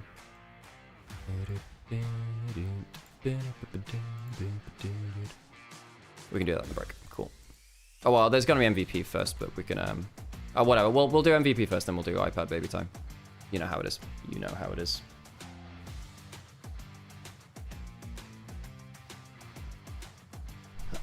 We're going to just ignore the mess of a roster LNG is. I mean... I don't know. LNG is such a fall from grace. I mean, they got blasted in off-season by... yeah, I don't know. They had a great couple of years. The problem with LNG is that they have a stadium of their own, you know? You know how stupid Ultra Prime is with no wards when contesting, knowing Annie could burst? They didn't have a choice. They couldn't give up that fight, and they didn't have any mid-priors. They had to walk in slowly. It sucks, but it's the only answer they had. I think they actually did a decent job of going in, getting an angle towards that dragon.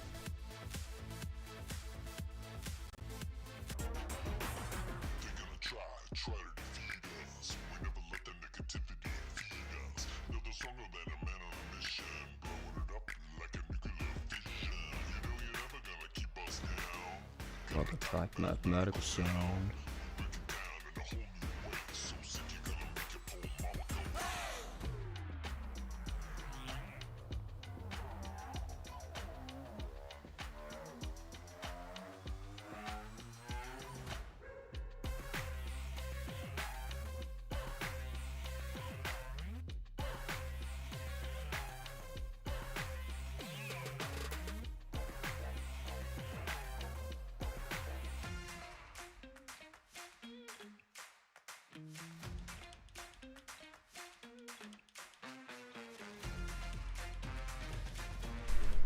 MVP goes to Palakia. It's his first game on the stage.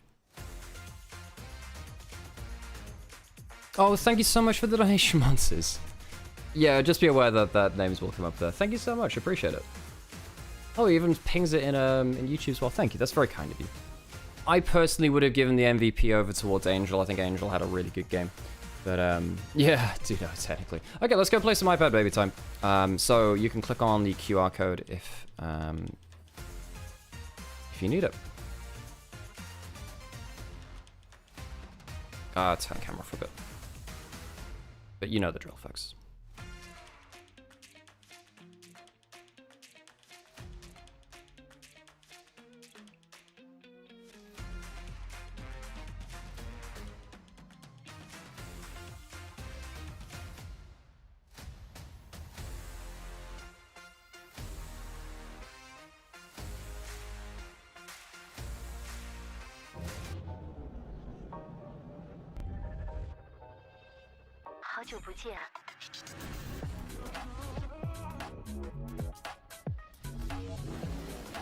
关闭车窗，空调调到22度。好的，都搞定了。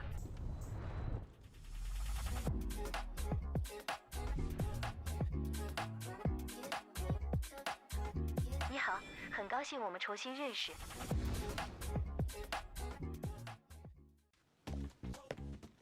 把生活玩出新意，自由自在，灵感随行。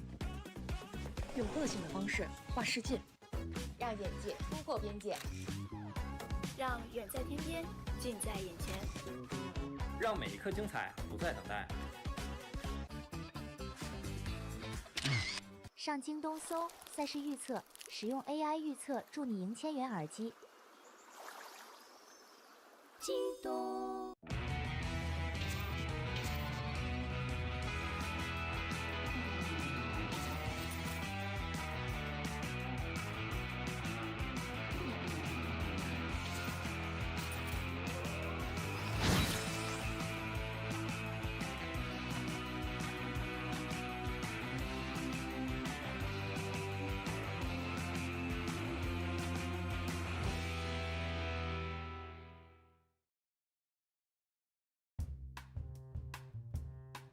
Okay, now I need to figure out where to put this stuff on this scene. That'll work. That'll work. Okay, now I need to run some ads as well. That's a very good point. Oh, wait, alright. Did the ad breaks again? Okay, fair. Map to who? That's a very good question.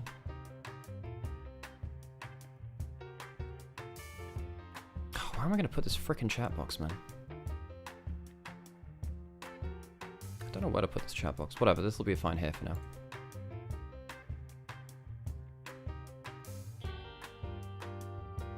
Oh yeah, FPX, they've changed a member or two as well, haven't they? Thank you for the follows, by the way. I did see Sarcasm you followed earlier. Vrozius, Ziu, and Renwis. Thanks for the follows, I appreciate it. We're actually pretty close to 9,000 followers, by the way, which would be a huge breakpoint for us.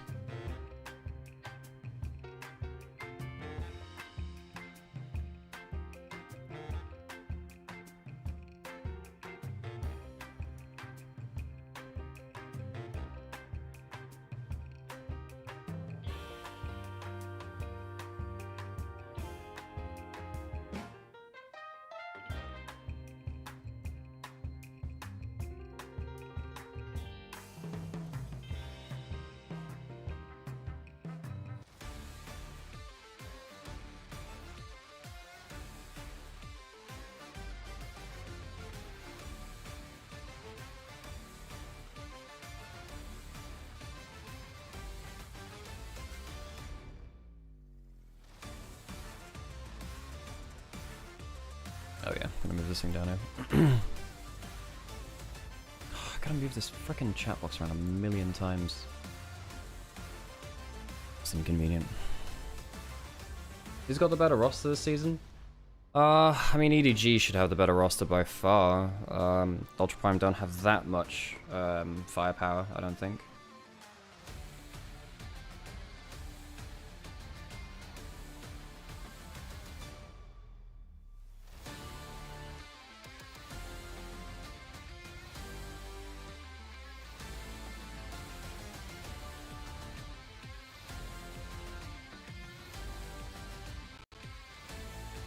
Crispy audio. Okay, when we wait for Game 2. I hear, Alex. Oh, thank you. Thank you, Guitari. Sorry I'm late, but we back with more LPL. There we are. Yeah, we have that thing where we have text to speech now, which is fun. We'll do one more of these, and then we'll get into the next game.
Angel was good last game, Adam. I do actually disagree with it a little.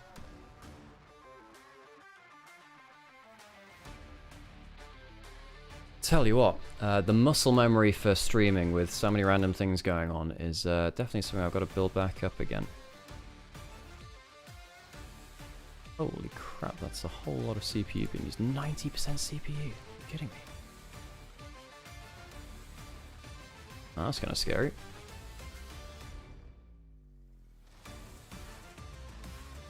Okay, now we'll take that off screen. Make sure I've got this back on. Hello, by the way. I'll bring this back on. Move that back down there. And we'll get ready for our champion slate, which should be coming up soon. Okay, let's get back to it, folks.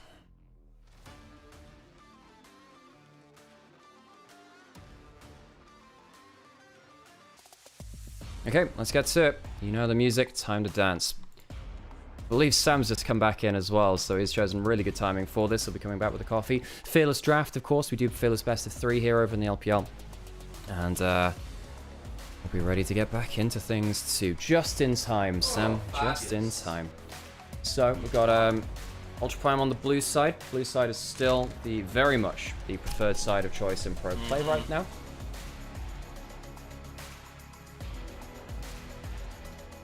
Never seen a team win when a mid laner gets 0 kills. I mean, I think Angel still had a really good game. I actually think Angel was really good that game. Yeah, honestly, I think the Annie did a lot of work there. Yeah. But still, no, I mean, you're absolutely right. He definitely was eating it in side lanes a little bit for the grand majority of that game, so I'm not going to completely disagree. In fairness to Saber, some of those comeback plays from the Rise to make some of those side lane plays happen alongside the Alistar as well was pretty solid. Belveth Chance asks Duo. Ooh, even after all the... Now, Junhao is a good Vi player. He likes this champion. First picking Vi after all the nerfs. This is not Vi from Arcane. This is not superpowered. It's Vi from that hit game, League Fortnite. of Legends. Yeah, it's Vi from Fortnite. You know? Yeah. Is she in Fortnite? That would be hilarious. Pretty sure she is. Wow. Yeah. Jinx and Vi were in there from the first season, I believe. But yeah, I mean... Vi is an inherently counterable champion now, and if you do look in something like the Trundle, Vi goes flying into a team fight, gets Trundle ulted, gets very little tank stats, and really struggles after that point. Really struggles. So that's my worry. That's my worry here. I think that EDG, they just need a little bit of ability now to stand back from the initial engage, force the Vi to overextend. If the Vi is overextending into the team fight and not cleanly getting onto a champion, that's a problem. Aurora is good here, because what that ends up doing is gives you a very good early winning lane. Not many things beat Aurora in early lane, and a lot of Vi's combos don't end up winning lane as well. Ahri really does not like playing into Aurora. It's one of her worst matchups in the laning phase right now. You want to make sure that you survive early lane and get into your first fight as early as possible, which is why you saw the hover, but maybe you see that, just think again actually. Maybe go towards the Galio instead, because it has a slightly better, I guess a slightly better laning phase versus the Aurora, in the sense that you're happy to take a bit more damage, reset a bit more frequently. It's going to be Vi Galio. Likely going towards mid lane. I suppose there is the ability to switch then to something like support. Very unlikely to be in top lane. Ultra Prime, not loving their draft so far. Feels like EDG with the Trundle into the Vi has already given Ultra Prime a lot to think about. That he really has. Already got themselves a hefty dive combo there. Question in chat actually from Dragoon, and this is very relevant as well. Doesn't Galio just lose to Trundle late game? Yeah, but the thing is about this composition is that you Vial someone, then you Galio, and then you Ambessa, and hopefully the CC chain means that that doesn't become an issue. You hope to God that by the time all of your ultimates are finished, the team fight is won. Otherwise, then yes, Trundle ults something like your Vi or your Galio, and you pop. I think this actually gets even worse now for Ultra Prime, because Renekton is very good at surviving this kind of combo. You pop the ultimates, and as long as you get an empowered Q off, even if two people are diving onto you, you survive long enough to give issues. Now, you're still very killable in a side lane. If you end up getting Vi ulted into an Ambassador in a 2v1, you can still die. However, I mean, EDG, I think they're just looking at this dive combo from Ultra Prime, and they've come up with a lot of good answers to it so far. Keep our eyes on it. Of course, Aurora as well can be a little bit slippery for the Galio and the Ambassador and the Vi, and all those people to get a hold of as well. A lot of mobility in general, with the exception of that Trundle, actually. In general for EDG, so not the easiest targets so far. Lucian banned away from Baye, who has liked that one on occasion. Would be a good combo with the burst already. I wonder if there's an option here for Parakia to go towards something like a Poppy support in this kind of draft. I mean, there are 3 dash champions in Ultra Prime. I think you can look into lock in something like an Ezreal, maybe a Jhin as well. Something fairly self-sufficient, strong in laning phase, and potentially counter-pick support with that Poppy. Pull myself out of camera frame a little bit. There we go. That's a bit more like it. So, hover of the Nymaera there, but I don't think he's going. I don't think Nymaera will be enabled yet. Is this rules I'm around? Not sure. I can't remember. Well, it isn't global disabled on the on the sensor, but I'm not sure if it's available because it only came out yesterday. Yeah, because obviously the people now play on the live patch, but generally speaking, the idea has been that if it's a new champion, it's supposed to give a couple weeks to allow teams to prep for it. It doesn't look like we'll be locked in either way. I'm assuming that's still the rule, even with the changes with patch stuff in. But it'll be the Corki lock-in for EDG, responsive to Jhin.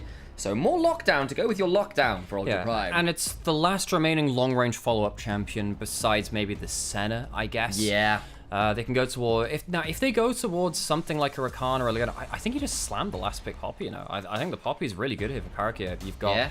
a bunch of champions you can stop the dash for. Yeah, not the best versus sim like that Jhin. You can definitely still have a lot of value with that. Rakan locked in. I personally want to see the Poppy 4-dash champions ability to counter-engage a little more, or counter-dive a little more. See what he decides to go towards. I think the Poppy, as you rightly called out, seems the most sensible here. I want people to know that when you watch your big favorite Ghost streamers, you say, wow, they're so good at predicting draft. We can do that here too. I called this like I meant it. This is why we're also co-streamers, Al. We've got the bar in. And they're really good draft from EDG. They see the Vi, they counter with the Trundle. They see the dash champions, they lock in a self-sufficient ADC and open up the option of a Poppy later on without just blind picking it and getting countered in lane. This is a very confident draft from EDG. I really like how they went through this draft. I think at the end of it, maybe they do lack a little bit of engage, but I think they've done a lot of good answering to what Ultra Prime have put onto the table. On the other side, I think Ultra Prime, if it's a comp agnostic, their comp makes a lot of sense. Vi hits an ult, everyone else can follow, and it gets really, really nasty there. The cease and decease combo between the public execution and the cease and desist combo can be really, really nasty. You've got Galio to follow up on that. Jhin can help set up on the Rakan can go following in on that. That comp all works really well in terms of it all being on theme all together. Just agree with Alex that there's been some very solid options there to add some additional threat in the backline. We'll chill out for a little bit, put on some ads. I need to figure out the ad frequency a little bit too. Posture check. I do need to posture check as well. You're right. It's just trying to sit in the right place with the frickin' microphone. You know how it is. Let's get into game.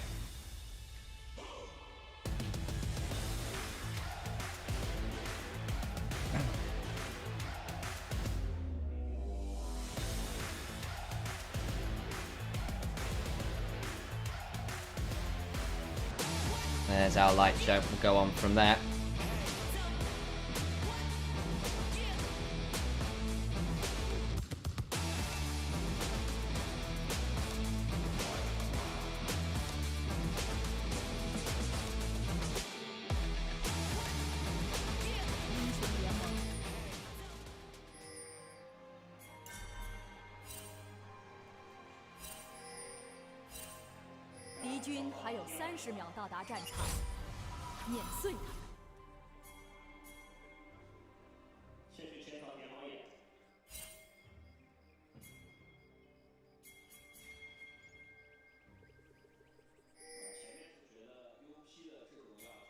Onto the rift we go.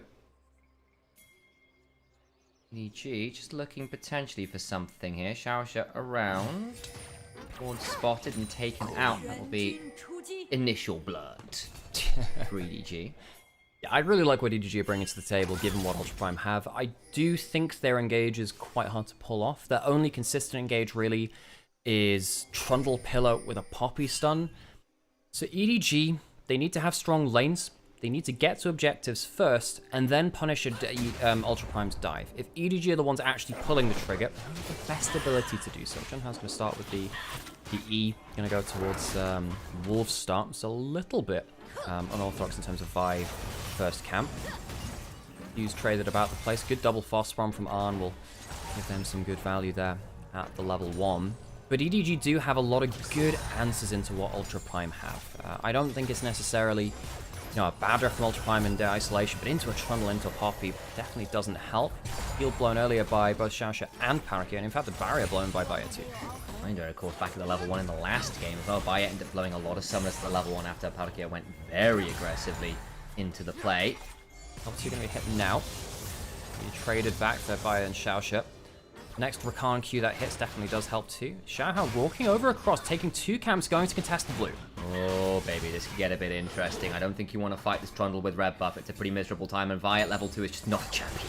Oh, Parakia going forwards. Oh, yeah, remember, still has the flash. May just need to burn it and doesn't. Just dies straight up. Kill in the 2v2. Arn and Palkia, really good engage. The god of space finds an engage, and Junhao still in danger at the level 2, getting chomped, getting run out there to press the attack. This Vi is in so much danger.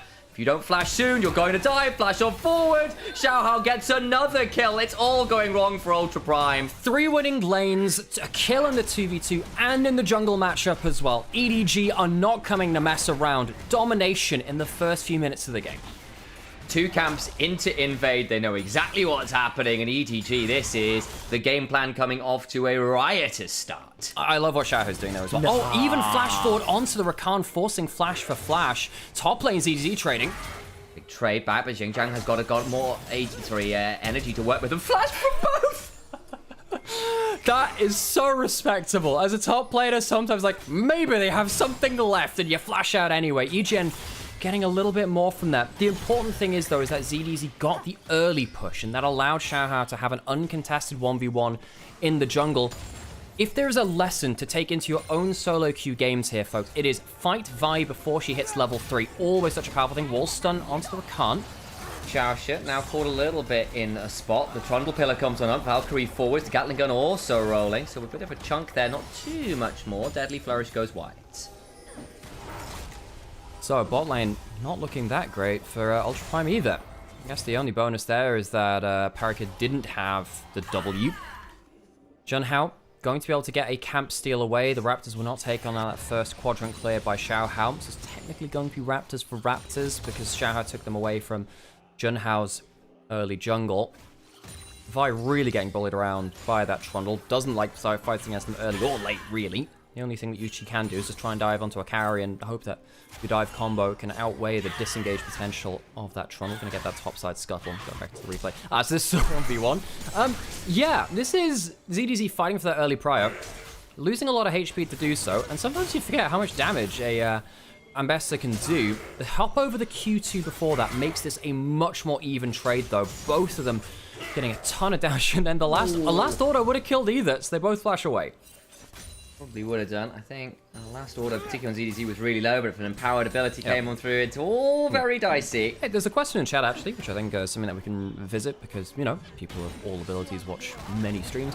Doesn't understand Trundle's skip. So, Trundle is a champion largely based around stealing stats from people. Trundle's Q is an auto-attack in power where he chomps you, it slows you, and it steals AD from you. At max rank, at rank 9, it steals something like 40 AD. It's a lot. Which is basically stealing a BF sword worth of attack damage from you. Obviously very good into AD skirmish and stuff like that. W gives you that that terrain where you move quickly and attack quickly. So if you get that slow, and you also get the move speed thing under your feet, you get to chase people down very well. And then your E is the Pillar of Frost, which is a Pillar of Ice, rather, which slows people down and, of course, can knock people up in that area as well. So particularly in Divide, that means that if you charge up your Q, you press the E on top of them, it knocks them up so it cancels that Q. You run towards them at Mach 5, you chomp them so they have no AD, and then you just steal other AD, start whacking them for even more. And if that isn't even as bad as it could be, the ultimate then shreds your resistance. I think it's 40% magic resistant armor shred, whilst also doing percent HP damage to you. EGN, no flash, is getting roamed on by the Poppy. No Trundle in this equation. Oh, yeah, no, Trundle is now in this equation. That can make things even worse. Wasn't until he was. Head flash forward, going to try and get the stun down here. EGN, who does not have the flash. Remember, Perla is good, but it's just wide for the stun. Nearly a great combo. Close, close. That is your engage, looking for the pillar into the wall stun from Poppy. EGN going to, I suppose, get the ult out of ZDZ. Potentially big here, because he'll have the public execution himself. It's true. He's going to teleport back up. Didn't want to stick around anyway. But yeah, just following up our Trundle segment. What Trundle ends up being is a bit of a... he's just such a gremlin, right? He slows you down, he steals your stats, and particularly if you dive into him, the first target gets ulted and they get shredded. Now, Vi's a target that will always be jumping and stuff like that. Frag going to try and shower ship. Let's get a little bit of damage down. Not going to get that much shower. Could be a bit dicey here with the Vi. Jhin also roaming. I think Palkia at the level 3 needs to be a bit wary here. Gets a bit of a speed up and actually ends up safer than I thought they might be with the Vi behind them. You just might have to get out to safety there. Now, I'm not sure if this is the correct patch for it. However, I believe that just looking at Angel winning the early lane so far, typically, recent Auroras have been going double mask stacking. You can't do that anymore. You don't get the double Haunting Guys bonus damage. So it'll have to be just the Leandries or the Riftmaker into just the Bloodletters after that point. You can't just sit on Haunting Guises, which is really nice. And good lead on to Bayer as well. EDG do kind of need these leads, so we'll say that again. EDG do need these winning lanes. If they don't, I think it becomes a much harder composition to play, because you don't have good engage in the way that Ultra Prime do. Ultra Prime have a lot of engage, and that will be something that will help them later on into the game, of course. Yeah, CDZ. Losing the trades versus EGN, though, which is a bit worrying. If EGN starts winning the side lanes, that is something which EDG will have to be aware of. It means that EGN can kind of reduce some of that pressure coming into important fights later. A bit wary about the trades he takes, because he doesn't have the ultimate, and EGN just really threatening with that ult advantage. Not half HP, just got a decent trade back there, but again, brings his HP back to about half, and there's a little chunk on the inside EGN. There is the grub stuff from Ultra Prime. Level 6 from Junhao. This could be a really big litmus test. You have the big combo available from Ultra Prime. However, level 6 Trundle means you need to be very careful of that. Ultra Prime not pulling the trigger just yet. Clearing a ward. Do they pull the trigger? Jin's not here, so I'd imagine not. Look like BDG picking it up. But then the problem is, look, Bayer left bot lane, didn't go towards the plate, so he's 5-6 seconds slow in pushing this. Is anyone going to be able to go bot lane and clear this up in time? No one's roaming to it right now. 3 grubs to the side of EDG. No fight picked from Ultra Prime. I suppose EDG, by not picking up any kind of bot wave rotation, means that I suppose the late, or like the non-committal movement from Jhin is not punished that much. Decent chunk there from Angel. Value out. Alright, not quite got that play. Oh my days, that's going to be an auto attack off, if anything. Shame, shame, shame. How can you still level 3, by the way? Yeah, I have to say, I really respect that. So part of me really respects that. So, yeah. One of my favorite things, which I've contributed to Modern League of Legends Dictionary, is full build Poppy. You hit level 3, that's it. You're good to go. Level 3 Poppy, you can do whatever the hell you want.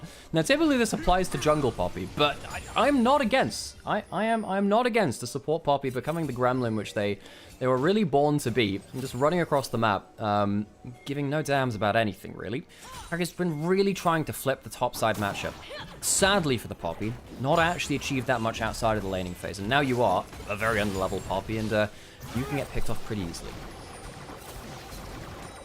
So, decent gold lead here for EDGs. Of course, they're the ones with the early kills after that early play, but it has slowed down since then. That said, they did get first dragon, they did get first set of grubs. They are a kill and an objective away from claiming some feats of strength, which would be great news for EDG. I've managed to leverage a pretty decent early game lead. Potentially looking at Bowyer here. He's going to get stunned up with the Ruthless Predator, and the culling of the Meek begins. Xiaoyi's going to put down the heal. Keeps him alive, and a flash on forwards the Galio wall. Keeps the Jhin alive. Curtain's now called. ZDZ doing his best to body block. Is taunted up by that Shield of Durand. And it is enough in the end to keep the Jhin alive. My days, an auto would have done him. EDG finding themselves with a lack of engage. It is hard to pin down their first target. However, this is still a win. Arn gets some alone time on the mid lane turrets. They do still manage to deny a wave, I suppose, during the fight in that bot side, but it's not really the fight which EDG would have wanted. That's why they really need to be very careful about how they approach their aggressive movements. They should feel good with this composition, but they can't just assume they can pick off whoever they want to. On now coming on down. But they've burned a lot of their ultimates here. It might be a lot harder now for Ultra Prime to fully contest this. Looking for a potential Hex Flash in. Parakia now quite deep, but ZDZ here to defend. They're going to throw down the quickness, but the Poppy W prevents the easy engage. Now in a tricky position with the quickness down as well. How much do they have to work with? Saber's caught in the pit and dies to the Renekton Dragon. Surely EDGs. Ultra Prime gets stuck into the meat grinder and are made into sausages the old-fashioned way. Is that going to be a wall stun? Yes, it is. And going to be knocked down here, surely, but the exhaust is enough to keep Xiaoxia alive. But the flash down and a summoner swap with the spellbook bring the exhaust into a heal. It's still on cooldown. Ultra Prime can't get the clean combo. You'll notice the Vi ultimate still available. That is a huge red flag for Ultra Prime. If you don't feel like you can safely or effectively pull out a Vi ultimate when you have a Vi on your team, why are you picking the Vi? They first picked this Vi, and Junhao is a good player of it. Last split was littered with Vi carry gains from Junhao alongside stuff like his Shinzao and his Neferi as well. He just hasn't been able to make the impact this game. I think the rise of Trundle throughout late last split into playoffs, really championed by Monkey, actually, on Team WE, has reduced the power of this pick somewhat, and with a couple of nerfs on top of it too, that first big fight, it does become quite questionable. It does make the game easier to play. You have good point-and-click engage, and sometimes teams will always just go for that because gives you the easier way to play the game. You don't have to be as coordinated. Everyone knows where that Vi ult is going. However, EDG picking a good composition against it. They have a 2,000 gold lead, and I don't think it's been a bad series of games for them today. Junhao's going to go forwards, pulls that ult. There's the ult we were looking for. Damage comes on down. EDG going to be in potential danger here. Teleports coming on forwards. The curtain's called, but the Poppy not picked. Ultra Prime struggling to make their own combo work here as ZDZ throws down the ultimate, trying to get some damage down with the dominance and a culling of the Meek. Angel now looking for a potential flank angle barrier with no ult and no flash. Still going to get out to safety for now. The waiting comes on through, but that mid-tier 1 is dead to rights. EDG running over this game at this point. Yeah, their early advantages are just too strong now. 2 kills on the Renekton with a stride breaker. The Aurora starting to become a problem as well. Ultra Prime needed something to break the pressure. I thought it could be top lane. I thought it could be the Ambassador, but with ZDZ getting involved, I think that's becoming less likely. Egen now left alone on his side too. Does have flash, does have ult. Wouldn't be a clean pick off. Puts that wave into the bot lane turret. We'll be safe. ZDZ will be claiming that one just fine. As it stands, well, that wave rather, but now up 3,000 gold. Pretty damn significant to say the least. Again, just go back to that draft. I really think EDG answered what Ultra Prime did very well. Now, you can talk about their lack of engage, but I think their early lanes and their disengage potential have really neutered a lot of what Ultra Prime would have wanted to do. And honestly, real credit to Parakeet. I've been loving this Poppy, man. I just have such a good amount of respect for the gremlins in League of Legends. And yeah, no, I think Parakeet is a player which we'll keep our eyes on. Apparently a bit of a prodigy in the support role. We've had question marks about LPL support level of gameplay over the last while. I think particularly with On having an awful MSI himself, I think the pressure really was getting to him, and I feel bad for him. I know what his upper level is, he's just not been able to show it. I suppose Kyle leading the way. There have been some bright moments, but support as a role within the LPL hasn't been our primary role for a very, very long time. I think Mako taking a hit, Ming retiring, removed some of the top end of our support pool, has left us looking for these next big comers. We thought, okay, well, you know, maybe someone like Niket, Jue, maybe Vampire could lead the way in that role. I don't think any of them are the complete products. If they have themselves their flaws, maybe Parakia can join that list of hopefuls. Say that. Almost face check there, but the ward is good enough. And the Herald now started. I think EDG now in the position to take this Herald. EDG are coming on over though. Xiaohao could actually look for a bit of a Gremlin smite fight. A Chomp and a smite might do it. There's an eye facing, but it's just going to go down. Knock away of 2. That's actually significant. 3-person engage as they interrupt the attempted dash with a well-timed Poppy W. Still gets over the wall. In goes EDG, a slice of the dice. And it rolls natural ones for Ultra Prime's health bars. They're down for the count. They lose their top lane. The flash Poppy W stops the dash out. And despite the Herald being killed by Ultra Prime, they cannot claim it. EDG goes deeper. In they go. Another good interrupt. Palkia pressing the steadfast presence exactly when required. Beautiful stop to prevent the re-engage. Xiaoxia just stopped in his tracks. How wonderful is it how Palkia, the god of space, denies that area from Ultra Prime. This space is his. Uses that W to command Ultra Prime to stop their dashes in. And this Poppy has been very important for EDG to stop Ultra Prime finding those extra moments in. Tower goes down for EDG. The Herald was not able to be claimed by Ultra Prime, and they walk away. Once again, never really able to pull the trigger in the way they want to.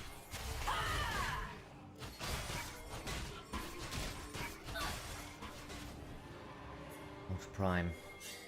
What on earth do you do from this point? Definitely lost feat of strength, make no doubt about that. It's been gone for a little while now. You've lost a couple turrets, 5 kills, and every objective under the sun, bar the Herald, which you did pick up just about. Seems to be the only option here, as they've got some potential bounties to pick up. Maybe that and a shutdown might do it. You do have tools here to defend against an overdive.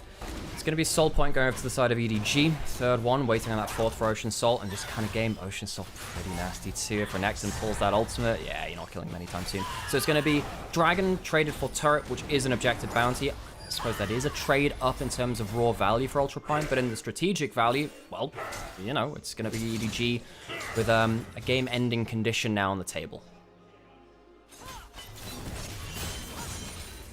ZDZ gets that wave shoved up the other side. Every outer turret gone.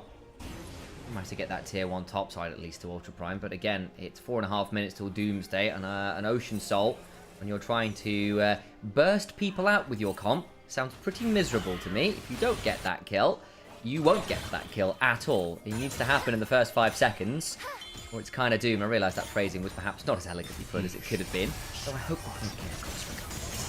EDZ spots out Eugen here. Does he pull the ultimate? Gets that empowered W onto him. Parakia's coming down. It's diced on through. Still got a dice to work with. The slice is the first part, isn't it? Comes Angel. TP. Angel is indeed coming. What do you do here?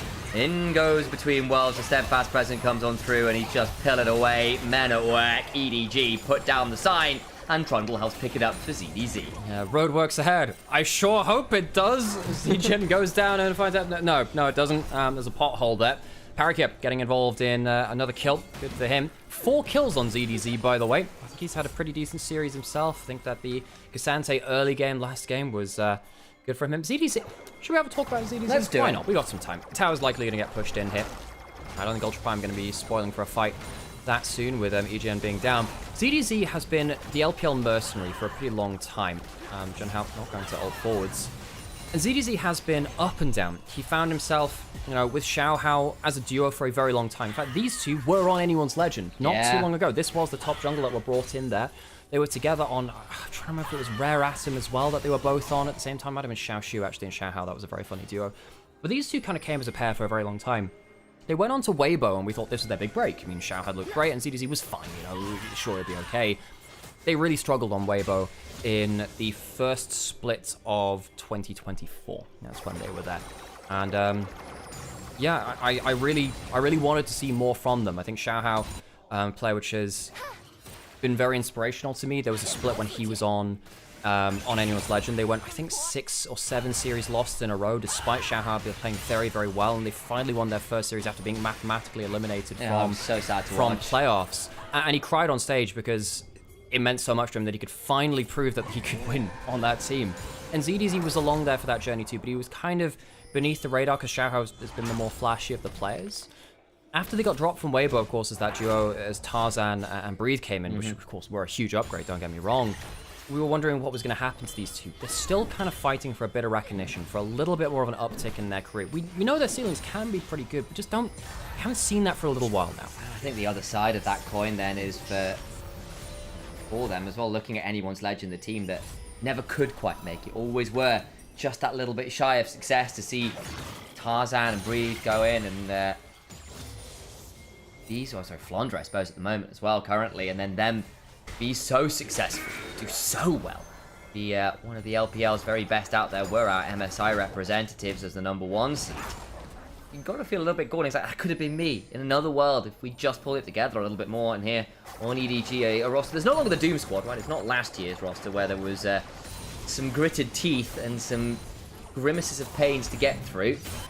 More competitive this time around. They got, I don't know, close, probably not quite the right term in Split 2, but there looked to be some improvement. They just couldn't quite pull it together on good terms. But so far, this first split, more roster swaps. It's been roster mania again in the LPL. Yeah, we will talk about that more as we get through the other games. I think we've had 7, 8 teams have roster, maybe more. Still some unconfirmed ones. Rumors still fly. We have a ton of roster swaps. Atakan's been started up. Dragon is up in a minute too. Ultra Prime, and they're going to be forced to fight. And this is where the problems come in. You have to engage into a team which has so many tools to deal with you. Ult misses from Eugen. Get some value back. Over they go as ZDZ teleports in with a dominance, flashed over, but Bayer does get out with his own flash. But ZDZ's so damn scary! Xiaosh is nearly dead. Burned out is Junhao. Bayer now in danger. Xiaohao keeps going forwards and whacking them with the truncheon. Trying to get away with ZDZ. Flash on forwards. At least they finally get one. The curtains are called, but it's all body block. They all line up, and they can only get one in response. Ultra Prime will have to sign up for the matinee. It's not working in the morning, showing as they do take down that big, scary crocodile in that top lane. He's already done enough damage. 10 seconds until the dragon comes up. 2 dead from Ultra Prime, including their jungler. Teleport back in from Angel. This will be Ocean Soul for EDG. I think that's lights out for Ultra Prime. They fell behind in the game. EDG, they don't have the best engage, but they don't have to when they're ahead. When they're first to the objective, Ultra Prime have to dive headlong into a full disengage composition, which has been absolute hell for them. Ocean Soul to EDG, Atakan soon to follow.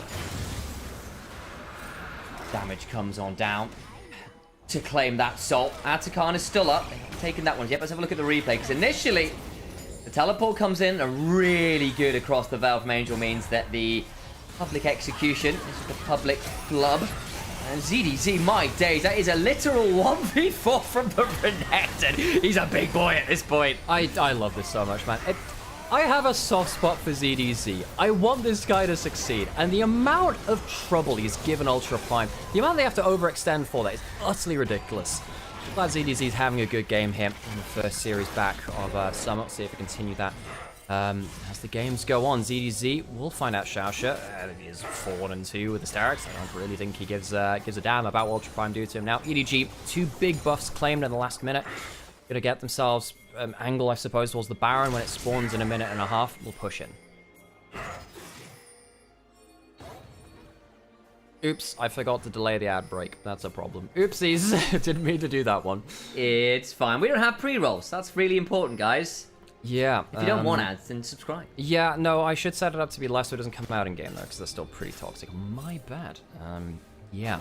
EDG walking with the Ocean Soul towards that top side. ZDZ warding the rest of the members of Ultra Prime away. EGen trying to take an objective bounty from the other side of the map. Does mean though, doesn't have teleport, can't defend the top side of the map, which is a bit of a pickle.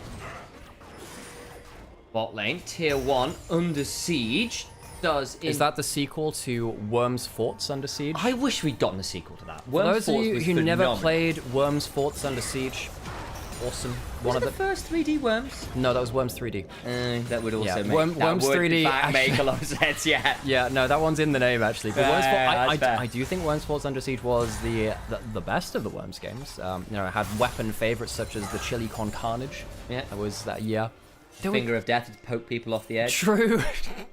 Oh, that was brilliant. I've not played Worms in years. Me neither. You know there was a Golf with Friends Worms level? Yes, I in fact played that not ages ago, like a year ago. So. Yeah, I know. It's very silly. It was. Oh, good times. As we reminisce of stuff which is not happening on the screen, because that's better for Ultra Prime fans, frankly. I tried to make a Worms squad that was the 4 Horsemen of the Apocalypse, but it spelled Plague wrong, because it was just Plough. Oh, Plough! I remember Plough. I also remember. It was just like, you know that 3-headed dragon was like on the 4th head with a really derpy head? That was Plough. I also remember a particularly traumatizing childhood experience when I had 100% won a game and you forgot to change the controller over and just dropped my last worm off the edge to lose me the game. I was like, ugh.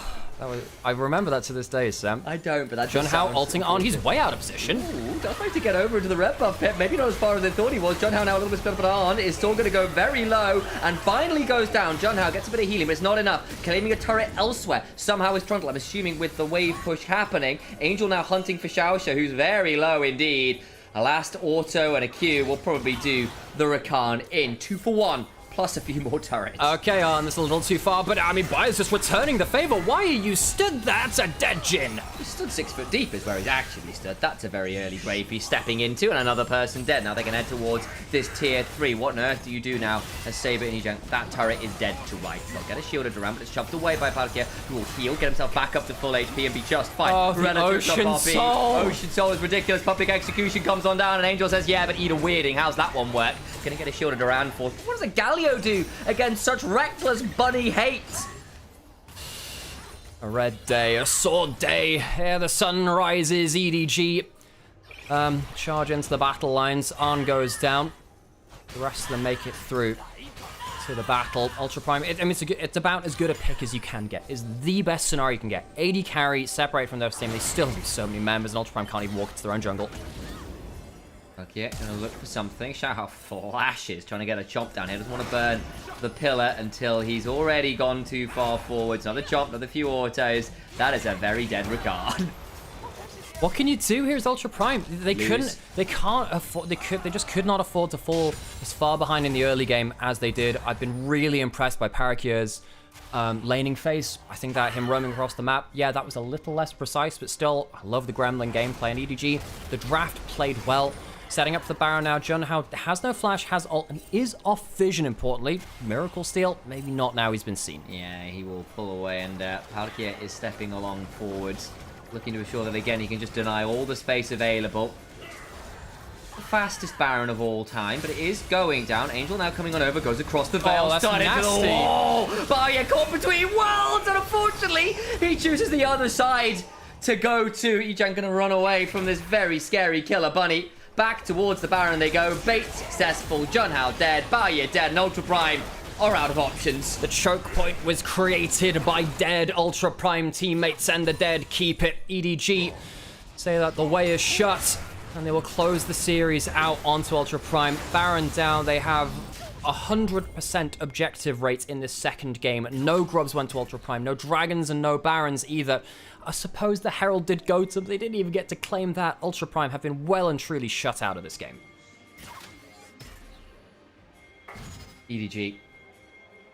This has been a very convincing game. Been a very convincing series, honestly. Palkia, really good debut from him. He looks exactly the kind of energy that EDG needed.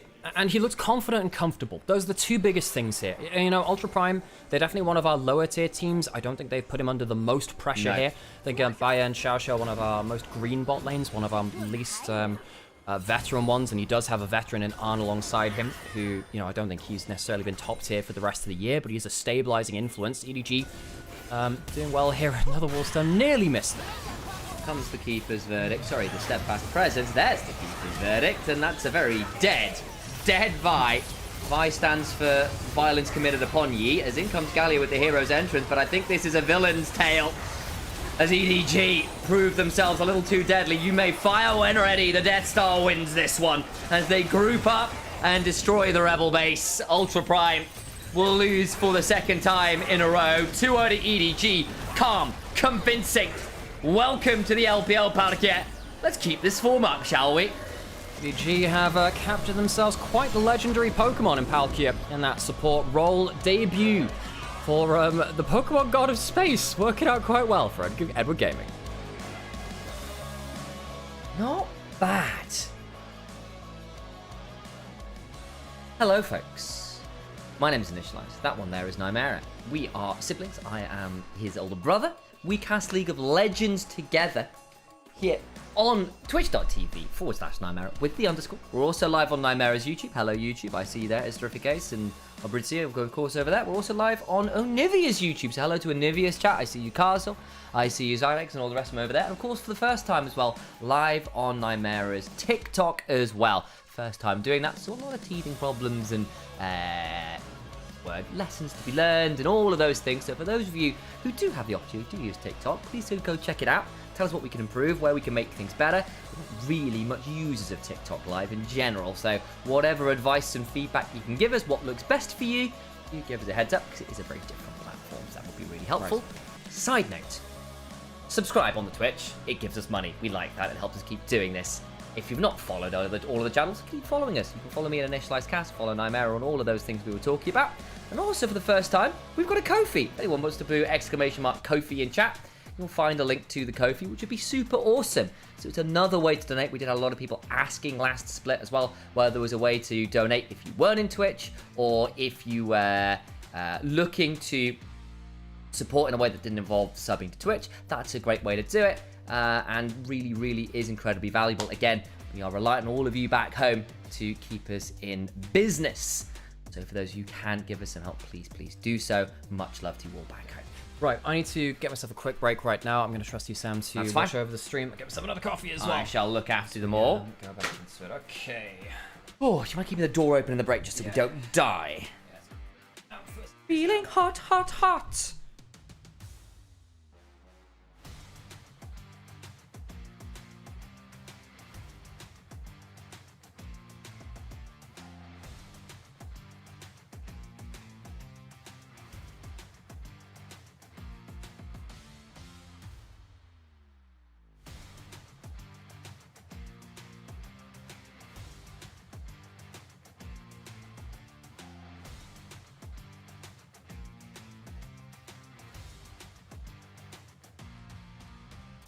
Oh. What's the temp here? I think it's just trying to say I don't know. I tell you what, it feels hotter than it is because inside and sweaty is the problem.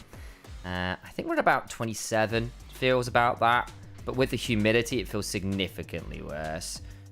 So yeah, it is currently 23 outside. Feels about like 26, and we're inside, so at about 2 or 3. So yeah. Probably edging 30 inside right now. Who's FPX's jungler this series? It's I think it is. Well, I don't know especially well. I think it's an LDL player, but I've not watched that much LPL this split. Zerif might know a little better. Or Freg if they're around.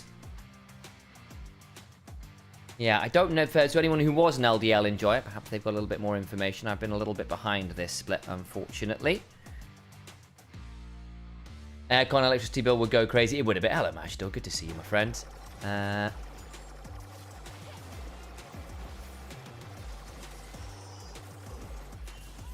we have a fan, and that's a dream.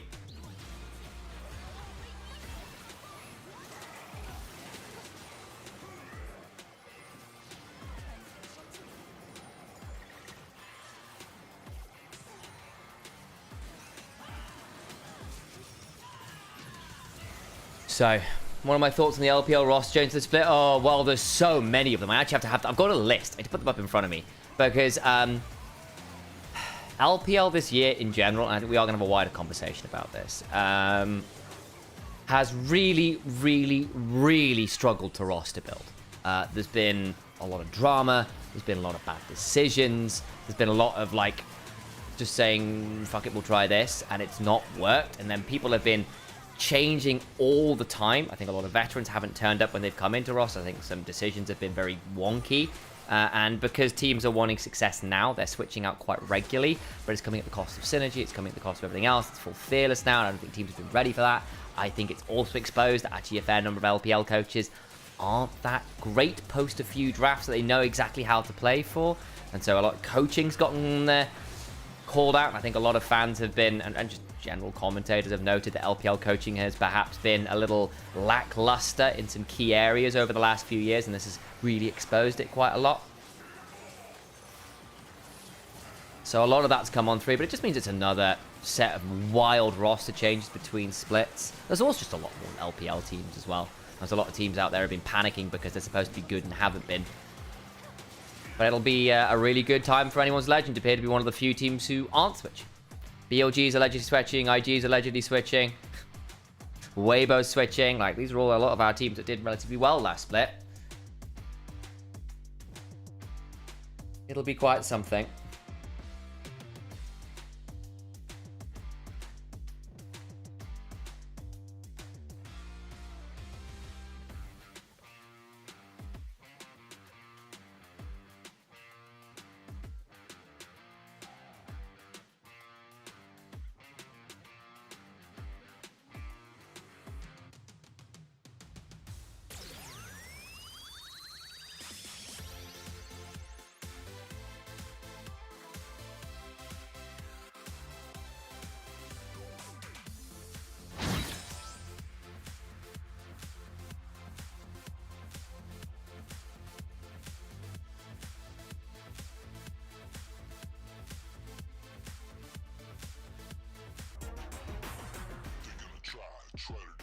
Well, here's the highlights. Is Palkia is going to get the MVP, and I think that is fair. Night of Frogs, very disappointing in Ultra Prime. Don't blame you, mate. It wasn't very good. Poppy seems strong these days. Poppy is fantastic as a counter pick or as part of a really heavy skirmishing comp. Because there were just so many people who got screwed over by Poppy this game, right? Everyone but the Jhin hated it. And even then, the Jhin hates the Keeper's Verdict. It gets very, very easy to interrupt the Jhin. So it's pretty rough. Yeah, Weibo have picked up Crisp, which will be interesting to track.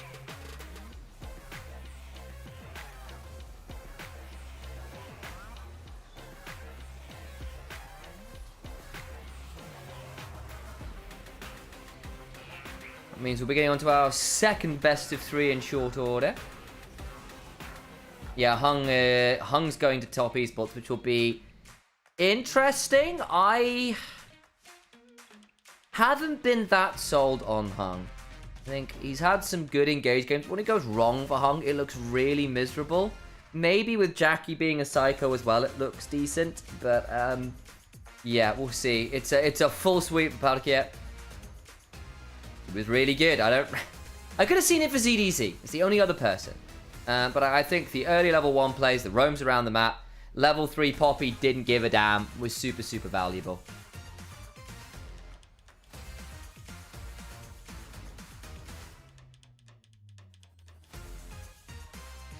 Jackie just needs bad supports to make himself look better. Oh boy, that's your take, is it, Mabby?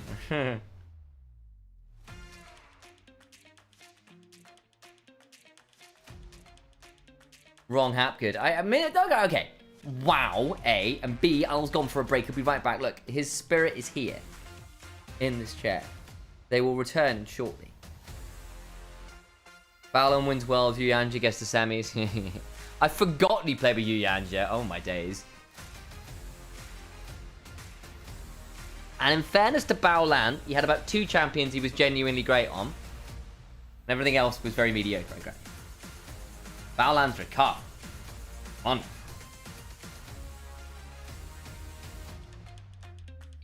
Is this the better cast? I mean, clearly. Yeah, no debate. Have you seen this? Have you listened to my dulcet tones? Sorry. That's fine. We're just getting an interview right now. 首先，我们要恭喜 EDG 获得了这场比赛的胜利。来到赛后采访环节的嘉宾是辅助新人选手 Parukia。来，先跟大家打个招呼吧。OK。大家好，我是EDG的辅助 Parukia。今天刚才在后台跟 Parokia 对问题的时候，他一直跟我说特别的紧张，包括上台之后，现在还会有一些紧张。我们先把热烈的掌声送给这位新人，好吗 ？Parokia， 记住他的名字。谢谢各位，今天打得非常的出色，2局 MVP 啊！在这个舞台上打比赛，在 LPL 舞台上打比赛，跟你之前想象当中的这个感受有没有什么区别或者差异？就感觉聚光灯更多了吧？I guess we can do. 今天是怎么去克服这个紧张的？因为在局内的表现还是比较出色的。就队友一直在鼓励我，就是跟我说让我别紧张，就一直在教我吧。Hunged to it, to top piece was this comment to Jakulov, for the Jakulov stan on Reddit who argue with Alex about Hung being better than Did they really say that Hung was better than Kyle? Oh yeah, they tried to gaslight me, yeah. Thoughts on JDG's new top lane and support? I mean, Xiaoshu is fine. I'd say he's a downgrade over Arla in terms of mechanics, but if it's team atmosphere they're looking for, I can't tell you anything about that really. It seems like he's not had drama before, I don't think.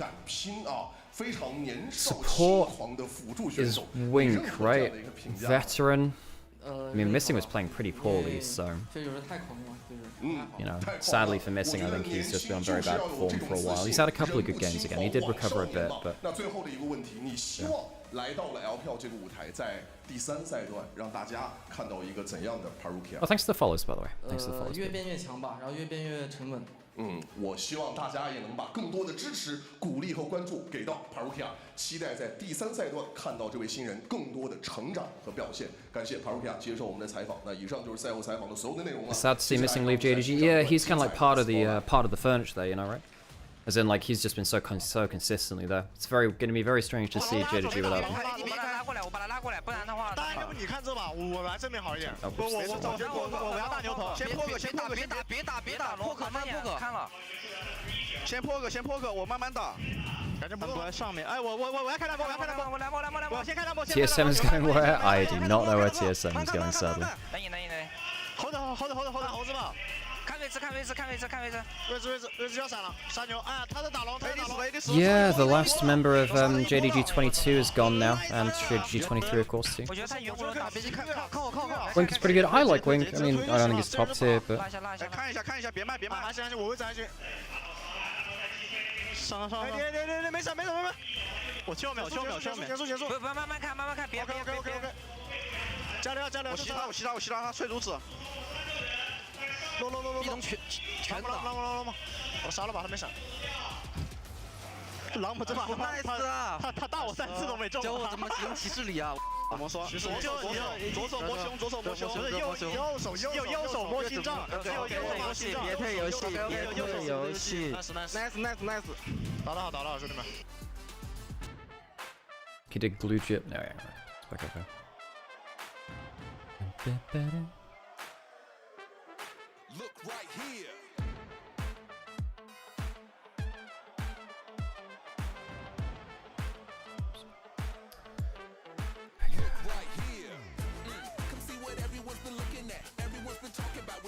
Who is IG's jungler? Wei and Jeja are both playing for IG now. BLG's jungler? We don't know yet. We don't know.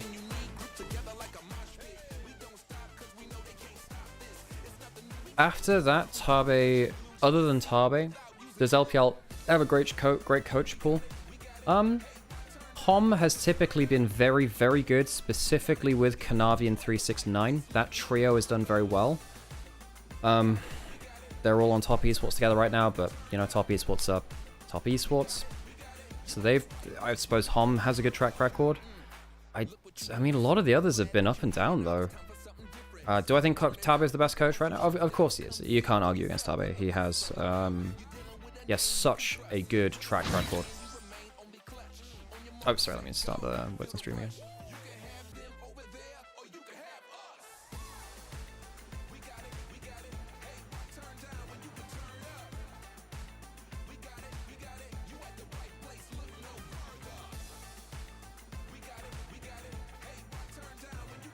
When does it get better? I don't know. For Ultra Prime. Yeah, so I think that was a very deep conversation. No, when does it get better? I mean, like, I don't know. Ultra Prime, yeah, I don't know. It's hard. I don't have an answer to that, sadly. Would anyone actually try fighting Tabe not being the best coach in the LPL? So, Hom would fight that because I believe Hom coached Samsung White to Worlds winning in 2014. So, he's already like won a world championship. So he would contest that, I think. But I suppose that was a long time ago. Hom has had an incredible track record in the LPL. So Hom actually could, I think.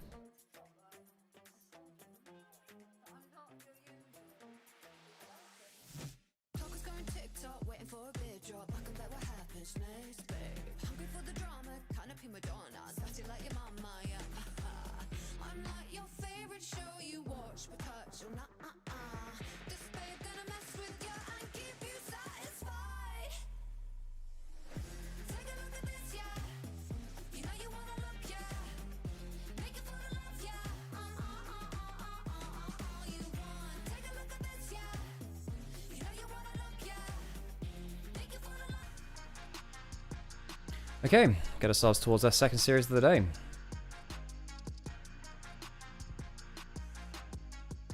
There we go. Can't really have chat box and camera on at the same time. It ends up messing up the screen quite a lot.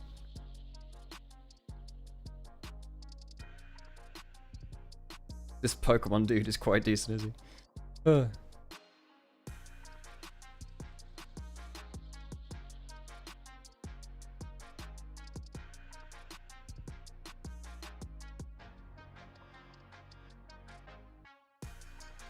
Okay, so we have Weibo versus FPX. This is quite important, folks. We'll keep talking about this as we go through it as well. But Weibo has changed supports with Top Esports. Weibo have Crisp back, so we are back to having Crisp on Weibo. So I believe the roster is... what is their full roster now? God, what is their full roster? Weibo. So, Breathe, Tien, Xiaohu, Light, and Chris. So we have Tien and Chris back from their FPX 2019 Worlds winning days. So we have that jungle support reunited. I mean, I feel bad for Erha, because I think he was... I actually think he was pretty good. Thanks for the follow, by the Yard. Weibo taking Chris back is crazy. It definitely has some drama to it, because I believe Light said he didn't want to play with Crisp anymore. That's what was being said, right? I don't know how true that is on the whole, actually. But, yeah, I think that Erha should feel really hard done by. Because I think that he was really good, actually. I do think he was really good. So that's sad to see for him. But I think this is an upgrade for Weibo. I think that Crisp is... I think that he still will be... He's inconsistent, but I think he still will be an upgrade. We'll go into the screen off so we can see that a little bit more effectively. So yeah, Tien and Chris back together. I guess this is the first time in 1,416 days was the last time they played together on FPX. Back in 2021 when that roster fell apart afterwards. Because I think after that, Tien retired for a bit and came back in 2022. Oh, sorry, the game. Sorry, there's the game there. I'm sorry. You've passed the level anyway. Sorry. There you go. There it is. My bad. I'm sorry. Oopsies. Whereas on the other side, FPX have also made some changes too. I believe they've changed bot lane. So I believe Jachi is now their AD carry who was playing for RNG. He's now on FPX, so Assume has now stepped back. That led to some rumors of some feuding between the teams. Apparently that's not true though, so take with that what you will. And we got some interviews as well. Oops, wrong 各位好， one. 欢迎来到赛前采访。我们邀请到的是 WBG Tap 的下路选手 Light， 欢迎 Light， 先跟大家打个招呼吧。Hi Light， 我是 WBG Tap 的 AD 选手 Light。那我有关注到，其实你们很早啊就开始集结训练，准备这个第3赛段的比赛了。最近大家训练的效果怎么样？就还在磨合阶段吧。然后因为刘少回归嘛，其实队伍士气是有上涨的，所以就希望后面可以打得越来越好。士气大振啊！那你希望在第3赛段跟第2赛段相比，队伍有哪些特别需要去调整或者进步的点？其其实队伍就是往就成长的方向去走嘛，然后自己第3赛段会比第2赛段更有能量一些吧。对，我们一起来期待 WBG 在第3赛段更加精彩的表现吧。各位好，欢迎来到赛前采访，我是刘航。我们邀请到的是 FunPlus 的中单选手 K， 欢迎 K 来先跟大家打个招呼吧。大家好，我是 FunPlus 的中单 K。那也是来到了第3赛段嘛。其实，在第2赛段，我们是看到了一个年轻有拼劲儿的 FunPlus。你自己对于第3赛段的期望会是什么？因为有一些人员的变动嘛，就是希望大家能更快的磨合，然后尽量把每一场比赛都做得好吧。因为其实第2赛段成绩还不错，如果在第3赛段想要取得更好的表现的话，你觉得 FunPlus 要去克服的最大的困难和挑战是什么？我觉得还是先把自己原有的东西给做好吧，然后再去吸取一些别的队的经验，然后自己去摸索一下版本的理解吧。How long do we have? Still interview's pretty serious, so I can still got another 5 minutes or so. Do you mind if I've got a quick recording to do? Good, sorry. So I'll be right back. Sam, honestly, my rule of thumb is, as long as I'm here at the PC, you can come and go as you please. Like, it's Sam. This is like at your disposal, you know. Like, I think at first I was a little leery to do solo casting because I didn't believe in my play-by-play so much. Now I'm happy to do whatever. Like, I technically have solo cast in LPL finals in winter. I did that because Sam was on NLC, I think it was. And yeah, I mean, I'm happy with that now, you know. I think also just doing more solo cast stuff just made me more confident a caster in general. I know that I can kind of pick up and go because I'm more practiced at it.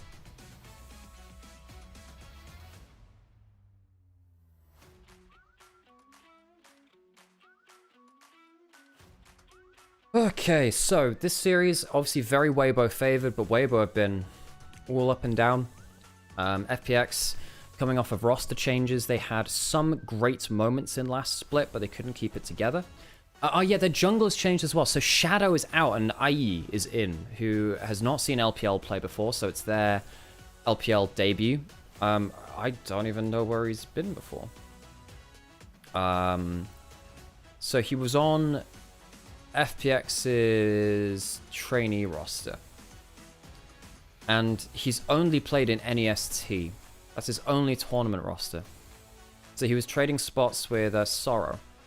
Has he even played any games? I don't even know if he's even played any games with FPX. So this guy is very green. Very, very green. Just have to see how he does, obviously. Do I run ad break now? I think I run my ad break now, by the way, folks. So, we're getting absolutely blasted by this, whatever, it's all good.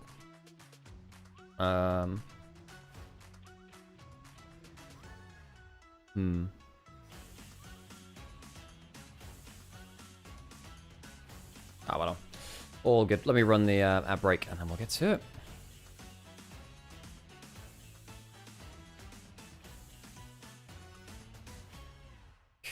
Yeah, all good.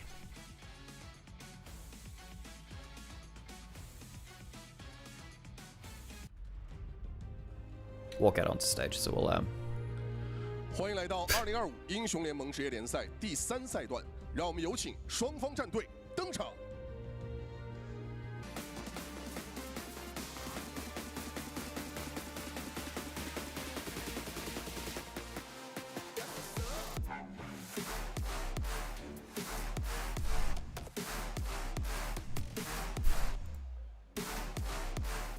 Oh, FPX they're not coming out to their own theme song anymore.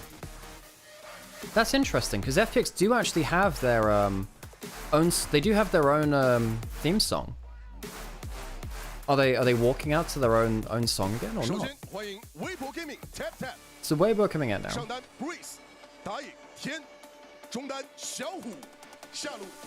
And Crisp is back on Weibo for the first time in a little while now.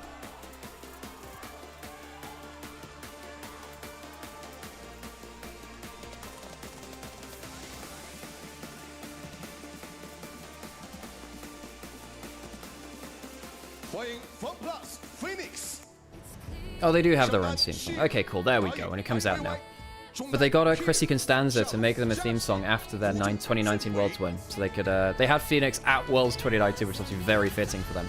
But then they They had a song with Chrissy Constanza afterwards, which is very cool.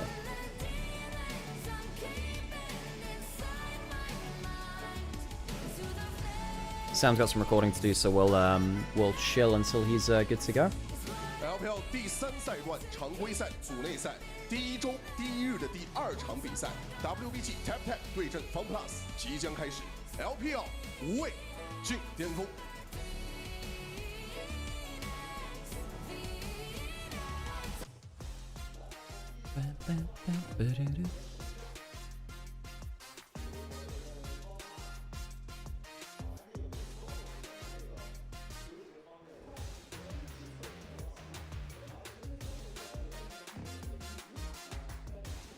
I'm trying to think how I'd set up a vertical scene for TikTok, because I probably should go vertical after this. I think going landscape is making this a little weird. Because I think that's setting off the TikTok algorithm stuff. So where is Milky Way after all the RNG shenanigans? Still on RNG. Still on RNG. Yeah, nothing's changed there, sadly, for him. That do just be the way that it is.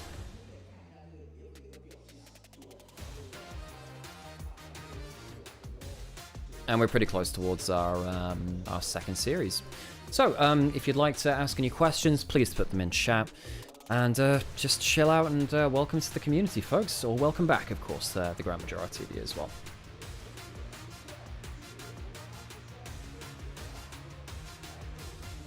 Okay. Crisp is so washed, can't believe he's still getting on top teams. That kind of is the problem with... and of course, Tien and Crisp are versus their world's winning roster organization in FPX. But the support pool in LPL is not fantastic right now. To the point where Crisp probably is still a top tier support within the LPL for a given measure of top. I think that he's in the top 5, I suppose. Morning, Fair, good to see you. How likely are Weibo to take it? I think Weibo are quite heavy favorites heading into this. We're going into our first draft here too. Remember, it is our fearless draft, so we get to, yeah. We get to see more variety as we go through the series, at the cost of seeing more practice champions going out of the pool earlier. So, first bans. Still have Annie, but no Wukong. Rumble is available. No longer available. Varus is gone, so one of the most lane-dominant champions is gone with it too. We have stuff like Shinzao, Pantheon Talia. Pantheon goes in, Tien, a very good player of that, and Xiaohu, arguably his best champion is either the Aurora or the Talia, and I think he's happy taking either of those. So if Care goes towards the Talia, Xiaohu likely goes towards the Aurora, which is a very good comfort champion for him. What do FPX do? Do they go Shinzao?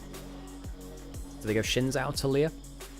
Have a good contest into the Pantheon, take away the double globals?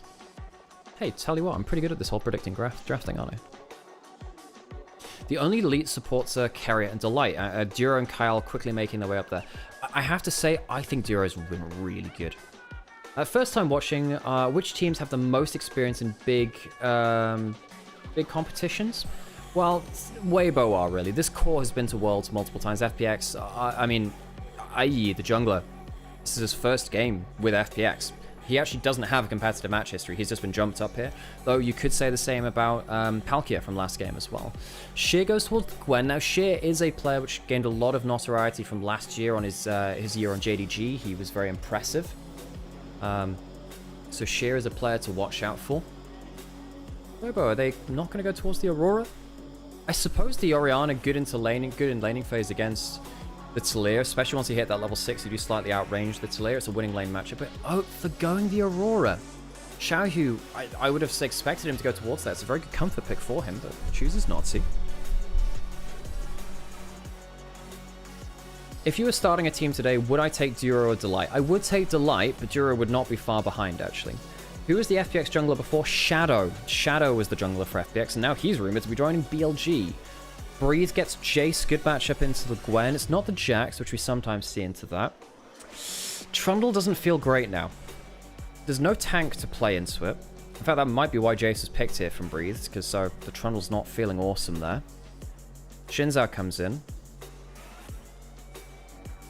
suppose they didn't need to pick that Shinzo on 2 anyway, because Weibo could have, well, they already locked in their jungler, so it makes sense that the Shinzao's on 3. Might take Dura for the salary cap. I thought that your salary cap got higher the longer that someone stays on a team and the more successful they are. So actually, that would actually work in favor of Delight, I believe.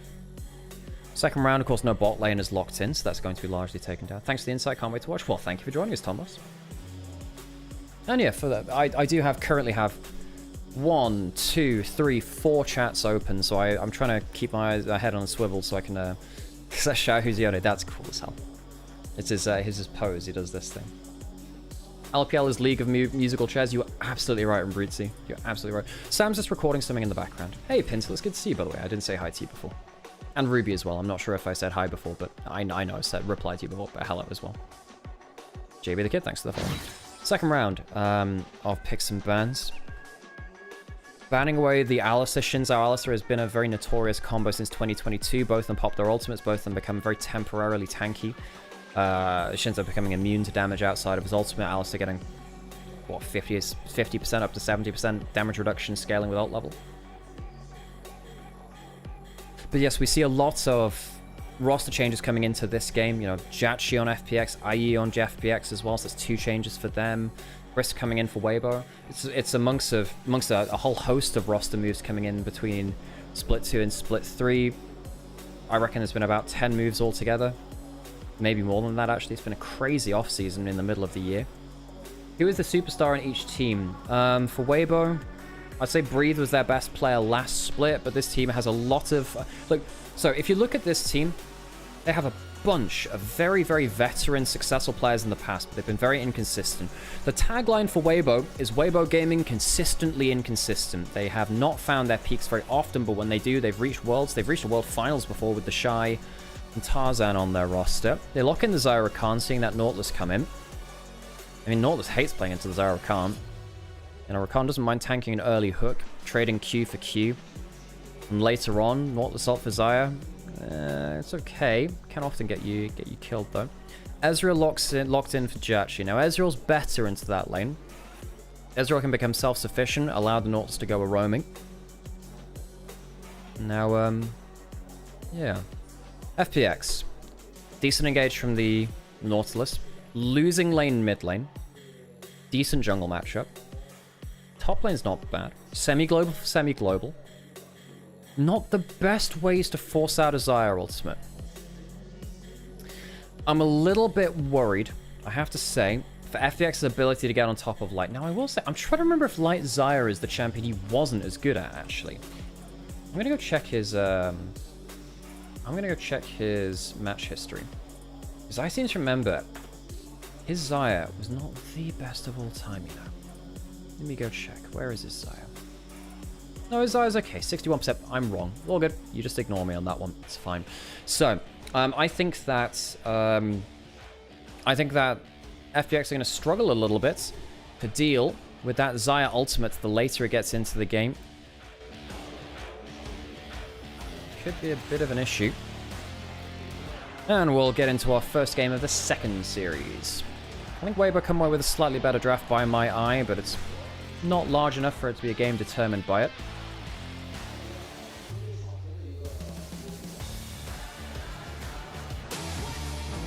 Let's get into game 1 of Series 2.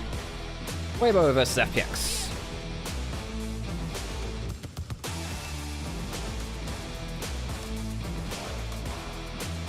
First game back for Crisp on the roster. For the last year or so. Last half a year, was there with them in 2024. Let's hear those gyos and hear how the crowd's feeling.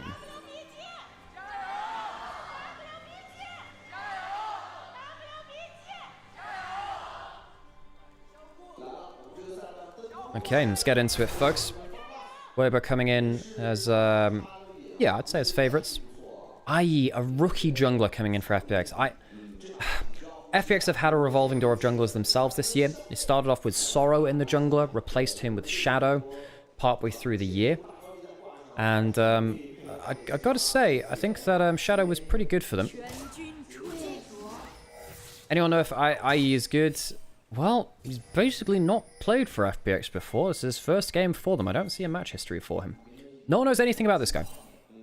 Sounds like the Chinese casters are echoing in the arena behind us right now, so they're part of the background noise, which is sure something. They need to turn off the crowd mics. It's really annoying. Yeah, and then Shadow came in. I thought Shadow was good. I thought Shadow was... we have a slight audio desync. So I'm just going to very quickly, folks, I'm just going to make sure that we have that restarted. So 1, 2, 3, should be coming back now. Just making sure that the audio is back in sync, because otherwise it gets really annoying. And we sort that out as quickly as possible. Breathe took a heavy trade versus Shid. Doesn't have the phase rush now, though, which is a problem. One of the issues you have with playing phase rush top lane is you only get it once every other wave or so. You're, or maybe just every wave. Phase rush is about every 30 seconds or so. So if you use it mid-wave, it'll be back up mid-wave for the next one, which means that you struggle to use it for all of the trades. If you tank one bad trade as the person without phase rush, you take a good trade the next time because they can't run away from you the second time. Yeah, the name is IE. I've heard the pronunciation IE, not Ivy. Shadow had one good split, so now he's going to paycheck over the... I think Shadow's been fine. Shit, wow, good lane dominance. Shit was known from his lane dominance over on JDG. He was a bit of a young prodigy coming up himself. His Gwen was one of his better champions. Moved on to his Jax was good, his Renekton. His Aatrox was pretty good too. He's become a very well-rounded player. I think Shea was actually the best rookie of last year, you know. He learned a lot of very hard-to-learn top lane skills, like playing on weak side, like playing not for himself. It's very hard as a carry top laner that focuses on laning phase. That's not in your instincts. Breathe teleports back. Has himself a refill pot. Definitely not getting the best of the early lane. Breathe is also a very notable lane-dominant player here in the LPL top lane pool. He's had some awesome games before, of course, was on RNG when they went to Worlds in 2022? 2022, yeah, that was the one. 2021 was when Xiaohu was playing top lane on RNG when he won his MSI. IE coming bot side. But plans that might cause some issues. Chris uses the E. He'll have a second charge of it. IE can come back in. W's out. Where's the feather pull? Might have to be good. No knockup just yet. IE misses that W, but still flash and heal out of Weibo's bot lane. They'll take that. Wave state's not good for them either. They have the minion advantage. Some denied. So Light and Crisp, not in a good spot right now. Reminder that when Crisp left the team, the rumor was it was because Light didn't want to play with Crisp anymore. So tap some trouble in paradise for the Weibo bot lane, which actually achieved some very good things together. They went to a World Finals together when Tarzan was on the roster back in 2023. Lost 0-3 against T1 at the 2023 World Finals. Jungler coming down. Tien trying to make sure that his bot lane are safely able to push in this wave. He does need to be here, because if IE was just around the corner, that would have been a problem. He's losing a little bit of time in farming the Krugs, but no matter. Not the worst thing ever. Phase Rush proc by Breathe. Wave's not a fantastic spot for him either, actually. Cloth Armor for Sheer helps him take the heavier trades. Has a cookie as well, which helps him heal at low HP. I love watching these lane-dominant top laners play against each other. Tarzan wasn't in the way. Oh, sorry, it's Weiwei. I'm sorry, Weiwei. Yes, my bad, Weiwei. Because he went on there in 2024. And yeah, because it was Weiwei and Tarzan which swapped between Weibo and LNG. You're absolutely right. Thank you for pointing that out. I thought, and forgive me if I'm misremembering this, but I'm sure it was when Crisp left, Light swore he never wanted to play with him again. Yes, that was what I was saying, sorry. The Shy boosted them in 23. Yeah, the thing is, the Shy both boosted and entered them. He's a wonderful player for entertainment value, because we have no idea what he's going to bring to the table half the time. I do really enjoy watching him as a player. Very entertaining. I missed hearing Jayo at MSIs. Yeah, me too. I think the Jayo is a very cool fan interaction at the start of the lane, start of the game. Xiaohu even in lane versus Care. Typically, the Orianna expects to have a bit of an CS lead against its Leer, so not getting what he wants to out of that lane right now. Light gonna get his first recall of the game in after losing that flash earlier on. I wonder how different things would be for JDG if they just committed to Sheer. Yeah, well, there were worries about Sheer's age. and his documents for that. Dragon's going to go over to the side of FPX. Easily taken after their bot lane. Not going to say dominance, but their edge in the bot lane. Only 5 CS ahead, but it's enough with the extra summoners. Karen mid lane. Tien stacking up his passive a little.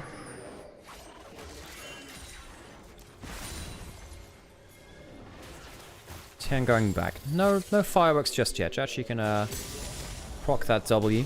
No Grasp for Breathe worth noting. The Grasp J is typically very strong tech, but wanting to go for that phase rush allows you to dip into the Hallowed Mist, proc the phase rush, run away from it against the Gwen. Does mean you have less survivability though. Being able to fire out that ranged auto attack, form shift before the auto hits to get full value of melee grasp, and the heal and the extra HP it gives you. Typically very good. Tien, as you're looking for something here. Dangerous now that Slayer's on the first roam. Jumps in first. Where's that shove? The E used. Shockwave comes in through to first. Has to flash away. Red buff secured by Weibo. Not the cleanest contest, but good enough. Flash away from IE as well, so jungle flash from IE. Breathe traded on the other side. I suppose a flashless Jace may be more exploitable. No, I don't even think that's true, actually. It's not like Shinzao loves having no flash.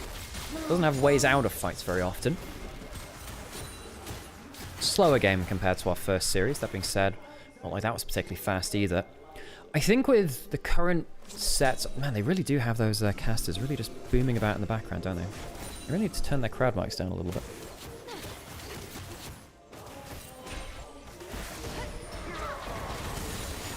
Hey, now you see me. Good to see you. Good to see you. And again, welcome back everyone to the first day of the split for LPL. Good to see everyone back in and all the regulars coming back in. It's like opening up the old tavern again. Seeing the local crowd come back in. Good to see you all. Grubs a spawn.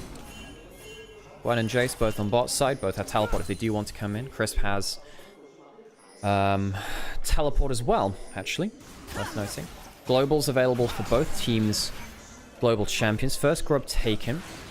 Tien stacking at the passive again. Use the smite. 2 grubs quickly taken. With Gwen showing up in mid lane, perhaps Weibo back off. We're now dipping off of mid lane though.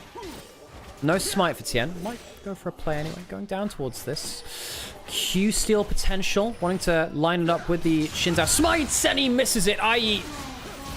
going in now. Dashing in. Doesn't have that flash to disengage. Care comes over the global. Flicks back. The shockwave definitely helps take down that Shinzao though. And I.e. oh, it's not a good entry into this game.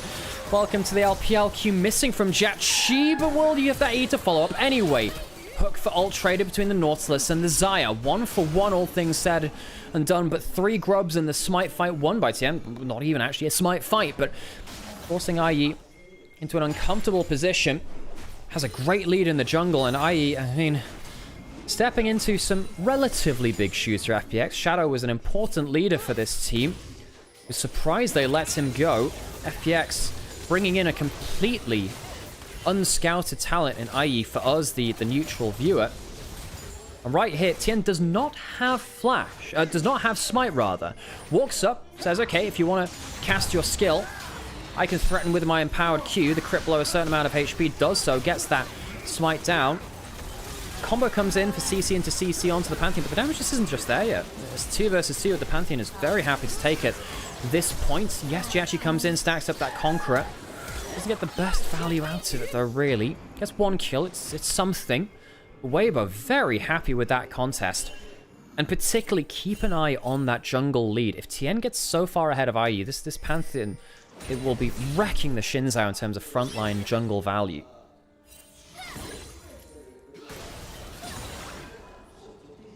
It's not IE, it's IEHO, really. Tien has typically been a regular season superstar here in the LPL. On top esports, on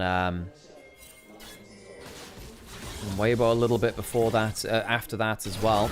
He has been occasionally excellent. It really was when it came to knockout games, when it came to finals where Tien will fall apart. Internationally, he's got a bit of a reputation, of course. Even Kanavi going towards top esports does not fix that for top esports. Maybe it's the top esports jungle role which fixes that a little bit more. The Sheer Mickey Mouse mousepad. But who has the Doraemon mousepad? I thought it was Sheer that had a Tom and Jerry mousepad. I think he has a Tom and Jerry mousepad. I think Sheer plays with that. Someone has a Doraemon one as well. Maybe it's one of the BLG players.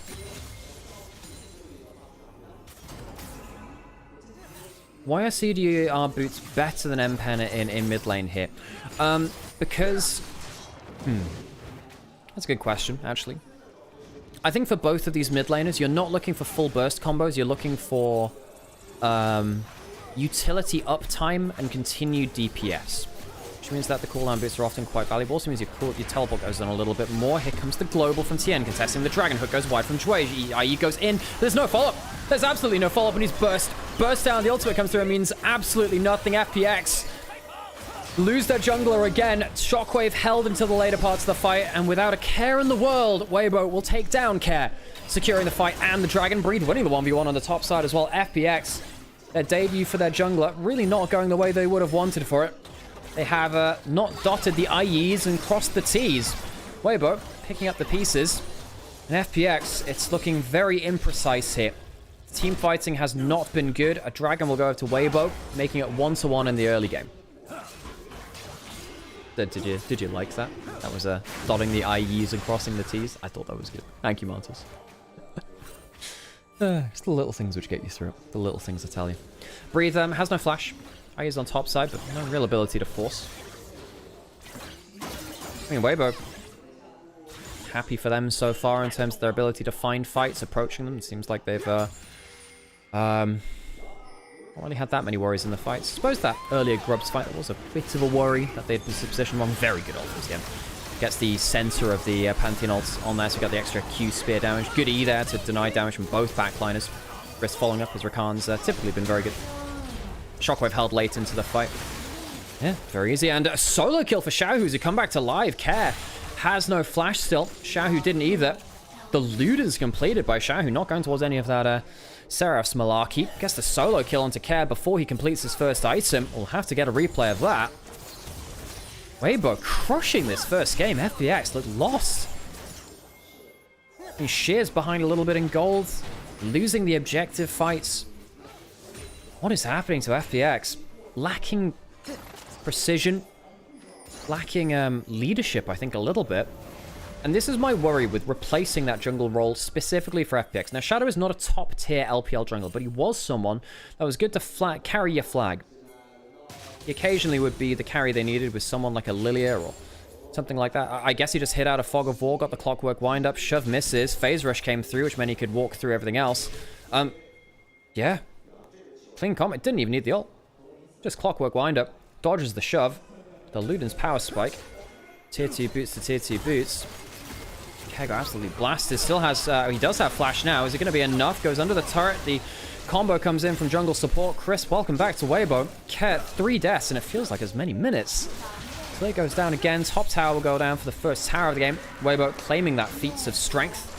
Tien has been absolutely everywhere, Xiaohu very active too. Tien rarely is the main carry for Weibo anymore, but he's got a fantastic run of this game. 1.6k gold lead in the individual mid lane advantage. Ket on the other side, very inconsistent for FPX, a player that's been up and down, occasionally excellent. He's one of the players in the mid-table, mid-lane pool that can do a lot of damage. Lights, not going to ult in time, gets CC'd, pulls the ult out now, puts the feathers down on the ground. Let's say a bit of damage down onto Jatshi. Stepped away from the lane, and yeah, punished for that overstep. There is a Shockwave combo available. FPX can't really go that deep onto Chris. First item complete for everyone but Care. Poor Care has just had every wave denied from him for the last few minutes. He's even dropping off waves now because he doesn't feel healthy. He can't get topside because the Pantheon potentially could jump on him. That's what he's afraid of. What's Care going to do now? Tom and Jerry's crazy popular in China to a point that it's a multimedia juggernaut. I had no idea. That's insane. Now, the thing about Tom and Jerry is, much like Mr. Bean, it's, you don't have to speak English to enjoy it. I did say that Pantheon ult was going to be very important. Forced the flash out of Sheer. Tien pops that E. Sheer flashes, ults, Side lane pressure vastly diminished now. Light still doesn't have that ultimate after being forced by Dway early. Dway has been very good for FPX. I like Dway a lot. I think he's been one of our best supports here in the LPL. Teleport back down. Force this bot lane turret. Full HP this time. Gets himself an extra buy into. Riftmaker boots. Very, very strong here now for Sheer in extended plays. I had no idea Tom and Jerry was that popular in China. It's very cool to know. But I think because you don't have to speak English, it transfers around language very, very well. And also, it's just good comedy, very well made. Music's good too, actually, very good. I miss when we had Looney Tunes and Tom and Jerry, and you know, that kind of era of like 2D animated comedy. Very good, I think. Very well made. We've lost a lot of that artisan comedy. You know what I also miss? I also miss Leslie Nielsen and his kind of like just dumbass straight face comedy. Like he was Naked Gun, right? In the Airplane movie. Airplane movie is probably my favorite comedy movie ever. Very good. 20 seconds till Dragon. We'll stop talking about comedy until it appears on our screens. Who knows? I've seen worse things. Not that crazy amount of activity right now. With the Pantheon not being down, FPX can clear side lanes a little better. Second Dragon, FPX can afford to lose that if they want. That being said, I'd like to be fighting around this 1 to 2 item break point. Not bad at this point in the game. Later the game goes on, I feel like the less ways they have to deal with the Xayah. I hear a lot of stories of kids actually preferring the older versions of kid shows. That's very cool. I didn't know. I mean, I do too. I'd happily sit down and watch that. So Dragon's up now. Instead of going directly towards the Dragon, making sure that they can get themselves tower on bot side, open up the map a little bit more, get Breathe some out of turret gold. Get a chunk in it, don't fully kill it. Herald summon in mid lane. Forces mid lane priority, gets a chunk on mid lane. Not going to kill the turret, but it does mean that Xiaoyu has to be on call here, out of position to fight the Dragon. It means that the Dragon setup a little bit slow for Weibo. Would have thought that with the push in bot lane, they could have got a little bit of better angle. Actually, to the point where Orianna has to use the teleport to get to the other side of the play. Doesn't want to walk in through the top side of River. Makes sense. You're against that Nautilus with Flash ult. And the combo into the Talir. Nautilus Talir, nasty combo. Chris needs to be a little careful here. FPX, can they finally find their fight? Jachi, he wants the 2 item spike, but it's a bad sign to recall. Can Ezreal get here in time? Do Weibo know that the Ezreal's not here? I don't think they do. Walking it down. Might have to be a trade of Pantheon E for Hook. How important is this going to be? Shield goes on to Tien. Smite comes through. It's actually the Xayah which secures it as well. Tien, good E there. Shockwave comes through. Goes on to 2. Sheer low HP. But it feels like now FPX maybe have a chance to run them down. Can't completely go through the fight though. And all it ends up being is HP bars traded. Dragon to Weibo. Not the cleanest fight there from Weibo, but they do get the objective. Bit of a botch setup. You did see how Xiaoyu had to teleport to the bot side of the play. It means that now it has to be the teleport coming in from Breathe. Could be danger. Hook misses from Dway though. Tried to predict the flash. Combo comes in from Breathe. Teleport. Not teleport. The ultimate coming in through from Tien. Pops that E temporary frontline. Valuable. Xiaoyu can start to put down the slows now. Flash away from IE with that in mind. Flashes away from the distance. Another hook misses from Dway. Not good accuracy on them. And the play finally fizzles out. Hey, Segafax. Good to see you, by the way. And again, once again, welcome back to LPL, our first day back of the split. Hope you're enjoying yourselves as much as we do here as well. 3.5k gold lead to Weibo. Dragon lead to them as well. Have the feats of strength, have 3 grubs. Objective-wise, they're feeling pretty happy about things. So, right here, I think Weibo had to be very careful here. The hook landed onto Pantheon. Did manage to get the E back up before the shove hit him first. Flashed away from the follow-up rocks. Surprised that no one went down from Weibo. I was expecting that to be a 1-for-1. Good feather pullback from Light. Also secure the objective too. Important that. It wasn't like Sienna managed to get that Q smite, which is normally what you're looking for. But yeah, of course, always, folks, we really appreciate you taking time out of your day to watch LPL here on the various channels that we're active on. Well, by the way, folks, I'll just say this again. We're currently live in 4 places. Normally only live in 3. We're live on 2 different YouTube channels, both my own and Onivia's highlights as well. Because, yeah, Onivia's been kind enough to give us the opportunity to stream towards that larger audience. And I hope you're enjoying yourselves over there. Streaming on Nymaera _ on Twitch. And now streaming on Nymaera on TikTok as well. We're going to be figuring that out over the coming days. We've set up a laptop to stream onto TikTok. Atakan's coming back up now. He spawned a minute ago now, but they are far ahead, I suppose. 3.5k is nothing to sniff at. They are tanking this right now, though. FPX, I mean, they do have Dway with smite from the spellbook. No smite from Chris. Wall comes in. IE goes in as well. We'll have to pull that ultimate. No flash. Further pullback is nasty. Ezreal ult not going to tax the heal move speed. Coming down to a smite fight. It's the Nautilus smite, which claims it. Have to be careful of those spellbooks. I don't think Weibo pressed tab to check where they were. FPX getting themselves important objective there. Gives them a lot of feathers. Increases the XP. They're now ahead in XP. In that AD carrier role. Still quite far down in mid lane. Top lane's working quite well though. Jachi flares up. The RNG emotes was there until he was there in split 1 and split 2. And yeah, league of its own. Welcome to the channel. Hope you don't like.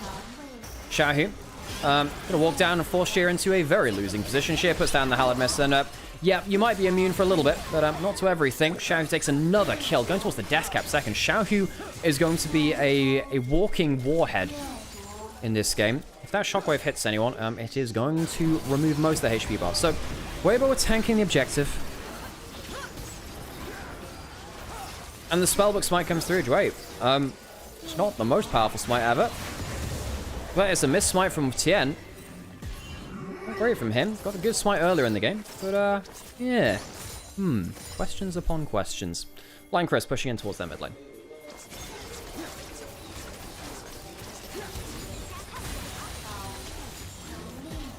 Of course, the 3 grubs on Weibo give their tower chip damage even more sting to it. Breeze is getting towards the point where he's going to be really scary now. Because he's going to go back and get himself second item. Yep, Nymaera transformation. Dragon in a minute. The poke from 2 items Zaya EQ. Fairly nice. But then, of course, the Jace. 2 item. Yeah, that's the pain, isn't it? Not much answer there from FPX for poke. You've got 1 locket to help you. I guess Ezreal has some too from the 2 item spike, but Jace tends to be more valuable at actually slightly longer range. Easier to hit. Death cap completed. So for the fight in 30 seconds, the Luden's Death Cap empowered Ionian boots from the feats of strength. Xiaohu is walking warhead, we'll call him.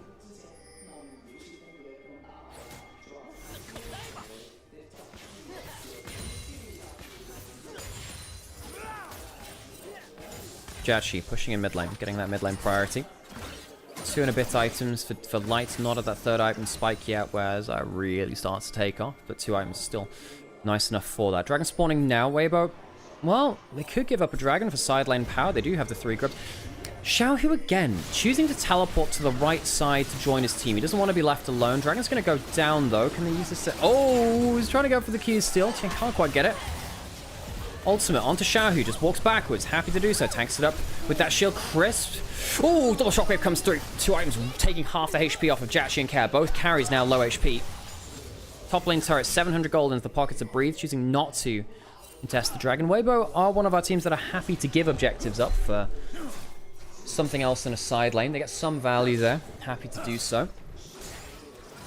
Still FPX. Get a dragon. I guess Weibo just saying, look, Chemtech soul point, maybe not the most valuable.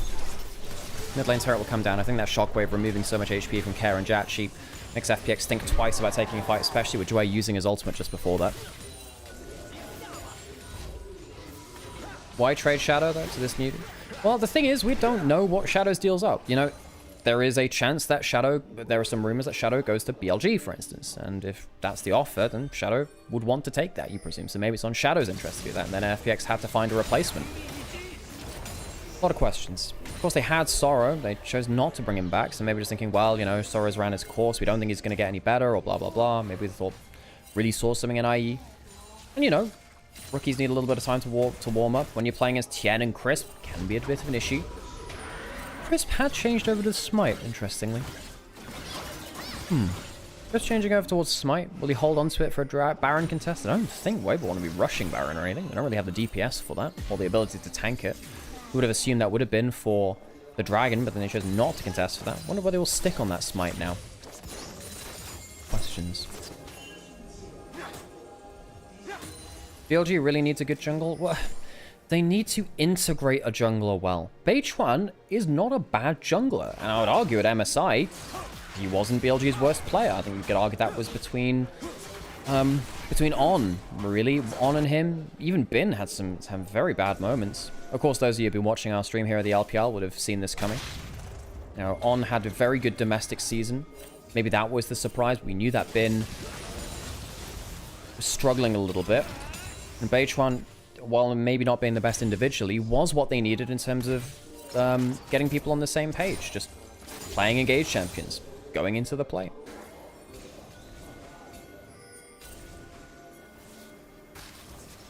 I suppose Shadow does that as well. I don't really see what he does outside of Beichuan though. They're very similar players. That mid-table leadership jungler archetype. 2.5 minutes till the dragon. A lot of the easy towers are taken from Weibo now. So Weibo can't just rely on pushing in side lanes and getting into turrets. They are very far ahead now though. I mean, 6,000 gold, nothing to sniff at. A lot of that is on their solo lane. It's all on top side of the map really. 700 gold's actually into the support role, which is somewhat important because it's allowed Crisp to get not just the tier 2 boots, but the upgraded tier 2 boots, the chain-laced crushers, whereas Dwayne doesn't even have himself his tier 2 boots yet. And with Nautilus having one of the lowest base movement speeds in the game, it can very much hurt.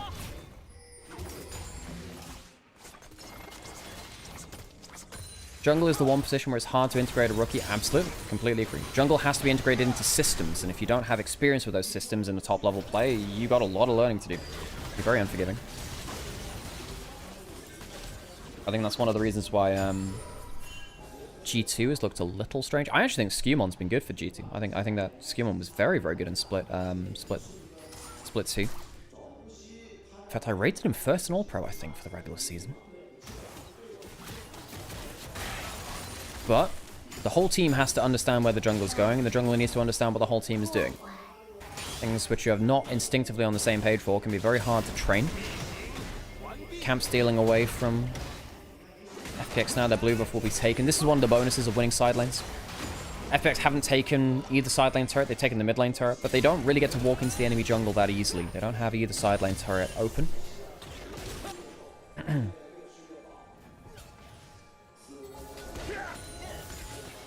Okay, I'm sure a lot of people here have their favorite top LPL team. Your, you know, your BLG, JDG, anyone's legend now for their recent success.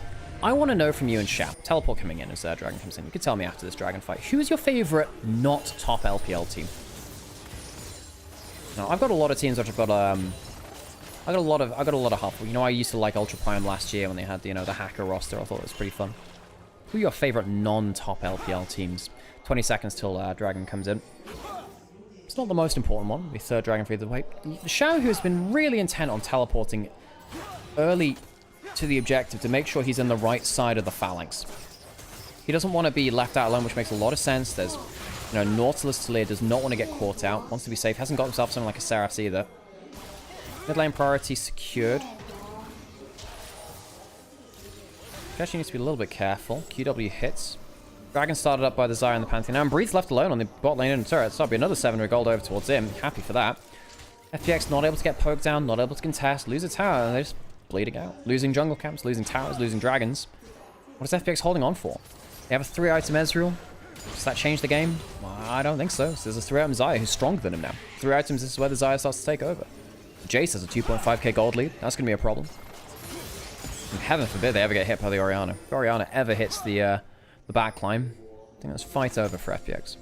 Current teams maybe FPX. TT. IG when they had YSKM, Arn and Wink. That was a fun roster, JD. That was a fun roster. I bought into the WE hype after their run. You know what? That's very valuable. That's very valid as well. I think that WE, very exciting team. They do love themselves a team fight. They do. Chris clearing out vision. Slower game. FPX not really willing to give contests here. My favorite LPL team is LNG. I loved LNG when they had Scout and Tarzan. I thought they were such a fun macro team to watch. A lot of people called them slow and boring and blah, blah, blah. I thought they were the textbook team. They were just always so good at finding the textbook response. Like, I was playing it, I've been kind of learning how to play chess recently, and it felt like, you know, someone who'd studied the openings, especially in mid game, where it's like, okay, well, I can use these tricks. I can learn, you know, the Scandinavian defense or whatever. And the way that they approach outer turrets is really, really cool. But one of my favorite things about Scout is the way that he applies different tricks to take side lane outer turrets. he will teleport into his other solo laner's lane, give a temporary 2v1 in the side lane, take the turret, then his other solo lane will teleport to the other side of the map to defend the other turret. So you trade up one for one. Have I watched Queen's Gambit? I have watched Queen's Gambit. I really enjoyed it. Very dramatic. Anya Taylor-Joy is a good actress. Good actor. Must be OMG with Cream Oh, yeah, the 23 OMG Dream Squad. Oh, I love that team. The gods of chaos combined. I love that team. I love that team. It was really cool. It was a good team. Soul point for Weibo. 3 items for Xiaohu. Worth noting as well, the Banshee's Veil, it's kind of doing double duty here as offensive and defensive, because it does have 105 AP. Death Cap will buff that up even more, so it'll be giving it, what, like 140 AP or so. So while it also gives that defensive value, because you have the Death Cap and it's a high AP item, it gives you some really good offensive stats as well. Luden's proc has an AP scaling, so that'll help. Vision finally cleared out on Baron. Reset's not in a great spot for FPX. Teleporting back in, do they peel off? I mean, they might just go for the full split hit. Shinza's not even nearby. IE is not here for the smite. Goes down as the Baron. Breathe flashes out, and an instant kill comes back onto the Nautilus. And FPX can't find the fight. Care jumping in, trying to slip things away. Xiaohu and Breathe not there. Maybe this is the damage differential they need. Good flick back, but here come the carries. Again, Xiaohu has that shockwave and catches Care. That's going to be a dead till it. He goes down.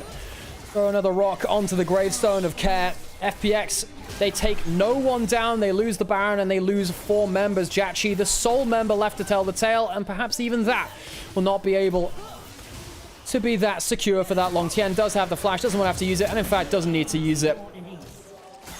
Tao will go down, goes from 0 to 100 real quick. Weibo take everything and will slow bleed FPX out in game 1. FPX outclassed in team fights and macro in game number 1. One last kill to round it out. IE, that is not the debut we would have wanted. Utterly destroyed in the jungle position. Failing some key smites. Struggling in the big fights in the game. It's just a whole team diff from Weibo. Particularly that jungle role feels like it was a big problem. FPX bringing in a rookie jungler. Not really giving them the value they would have wanted there. Hey everyone, my name's Nymaera. That's my voice you would have been hearing here. I've been casting LPL for a great number of years now, folks. I've been casting LPL since 2023. I've cast 1,000+ games of LPL. And I enjoy bringing this to you. LPL doesn't have an official broadcast anymore, so you have to make do with people like myself, LPL English, and I hope you enjoy our coverage because we really love the LPL and we hope we can give a way for you to enjoy it as well. So, Weibo 1-0 up in the series. I really think that was a hell of a jungle diff, and hope you enjoyed that show. A little bit slow, but we got to riff and enjoy ourselves there. Hey, Vid Student, good to see you, by the way. Good to see you. And yes, if you have questions while you're in chat, want to vibe and say hello, welcome to the community, and write in chat. Also, feel free to join the Discord. Feel free to drop a donation on Ko-fi or a subscription. It does make a difference for us. And yeah, the question we asked mid-game through there, and I think it's a fun conversation. Who is your favorite non-top team in the LPL? People have mentioned OMG 2023, the WE team from this year. People mentioned a bunch of other teams. Who's your favorite non-top team in the LPL? There's a lot of fun, like, mid-table teams in the LPL, which have occasionally done some awesome runs. I mean, there was WE 2021, right? 2021, I think it was. I miss Samira gameplay in LPL. You know, Esther, hey, Esther, by the way. I also completely agree. And I miss Abel. Abel was such a fun, high-progressive AD carry to watch. Yes, Tombos, this is a best of 3, and it's a fearless best of 3 as well. Okay, we'll wait until the post-game highlights, and we'll play some words on stream again. Do I need to run ads now? Nah, I've got a bit of time. We're good. Okay.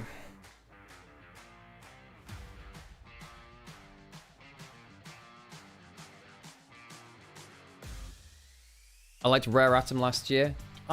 So I had a soft spot for Rare Atom because they were one of the first teams that I ever cast. I think it was LGD Rare Atom was the first game that I ever passed. Whereas Abel now, Abel is he's kind of companion streaming, so you can pay to play solo queue in a duo with him. I believe that's what he's doing. I think those suits are so cool. Thank you for drawing attention to them. I love that. LPL suits are really cool. They're really cool, actually. Hey, Reese, good to see you. I hear, Alex, that you're the greatest Ari player ever. By the way, when you subscribe now, if you write a message when you subscribe, it does have text-to-speech, so be aware of that. I appreciate it. But yes, if you'd like to do text-to-speech, you can do that through subs now, which is a fun thing. Yeah. Just a little bit of text-to-speech, Amber. Just a little bit, you know. You know, don't abuse that. Don't abuse it, folks. Okay, so we'll wait a little bit.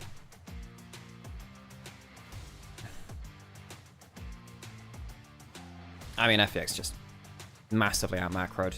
I think Xiaohu had a very good game. Xiaohu had a good game.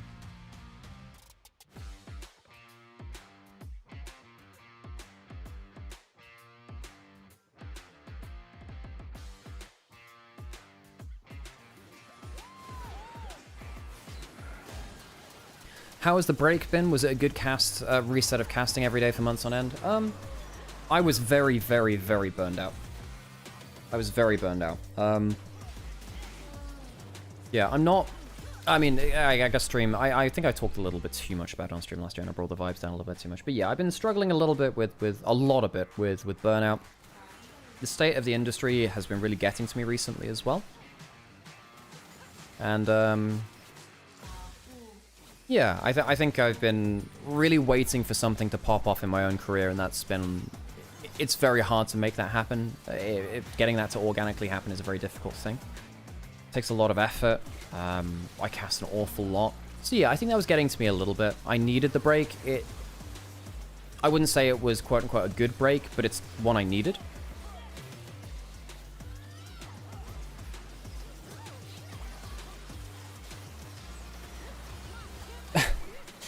At the same time, I'm going to miss Atlas saying, Nymaera again with some gold content, though not 100 times after Mega Drops a bomb. True. I do have both in there. I'm not sure if it's if I have them randomized right now. But yeah, I definitely needed the break. I'm glad to be back casting, because it doesn't feel right not casting. It's just what I enjoy doing it. I enjoy doing it for you. I enjoy casting. Feels good. We'll play some of this too. I know that the MVP is going to come up soon, but yeah. IE's not ready for the LPL. I tend to agree with you. I think, sorry, wrong one. Wrong one again. I'll leave that up there. Turn the camera off just for a little bit.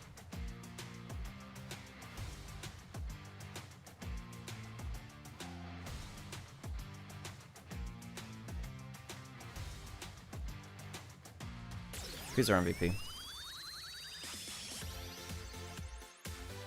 Xiaohu? Yeah, Xiaohu had a good game. It's a good game. 1 second, I'll just flick that off. Yeah, it was good. 100% kill participation? Yeah. Already feel my blood boiling? Ah, come on. Need your help.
Now we wait.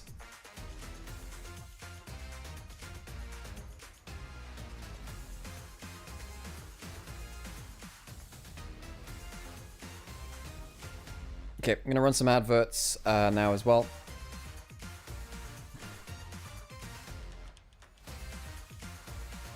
There's slights as well. That's a free one.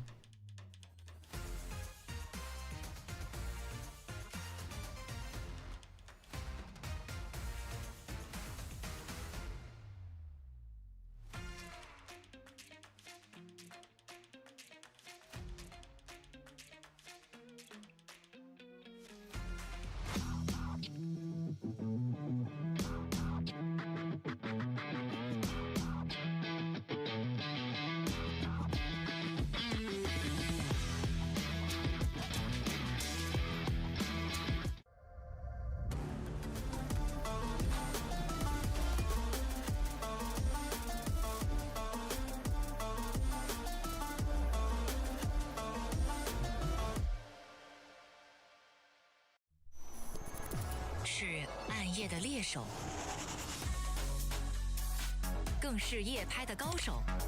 OPPO Find X8 系列夜景人像神器，夜拍超清晰人像 MVP。TCL X11H 领耀 QD Mini LED 电视，纯净画质，细节尽显，细腻光影，丰富明暗细节，典藏级影像体验。TCL。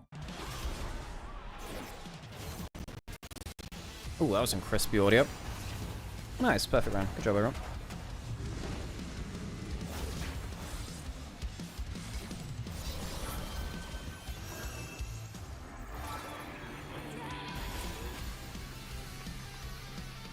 Wait, is this Crystal Rose cinematic? Wait, this is just a ton of different... What? This is just a ton of different splashes. What the heck? Oh, is that 2x KO?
Oh, hang on. Let me go do the next one. We'll see how perfect on that.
Wait, Lost Returns is gonna scrim Garm Esports?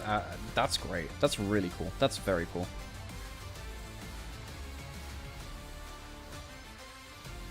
Okay. Not long until the next game comes through now.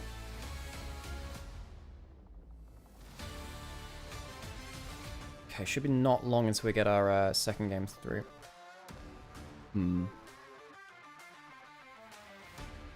Okay, I'm just going to take this off the screen right now. I'm going to leave it on this scene, actually. Okay, folks, I need to go to the toilet real quick, so I'm just going to... well, LR is screwing Gum when? Later today. Later today. Okay, I'm going to quickly go to the toilet, folks, because I do need to do that. And I'll be back, hopefully, in time for the draft. I might have left a little bit too late. My bad, folks. 1 second.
And welcome back, everyone.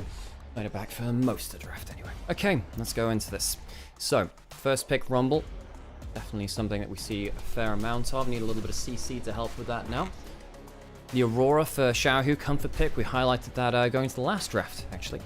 And that wasn't ended up, didn't get picked up in that game. Wukong, it's a very strong topside skirmishing. The Weibo as it stands. Also takes away the Wukong from FPX as one of the better champions to lock people into the Rumble Ultimate. So they go towards Kaz Yone. Now he is a big Yone player. It's not great into Aurora. Aurora destroys Yone early lane.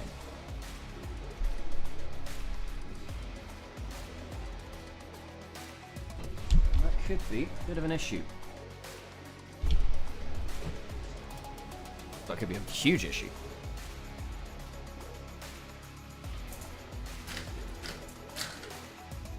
Sejuani Yone, good combo of course, I don't need to explain that. Melee synergy, double on the side for FPX now, the Rumble and the Yone. Ambessa, decent matchup into the Rumble, and Breathe is arguably our best Ambessa in the league. Very confident player of that.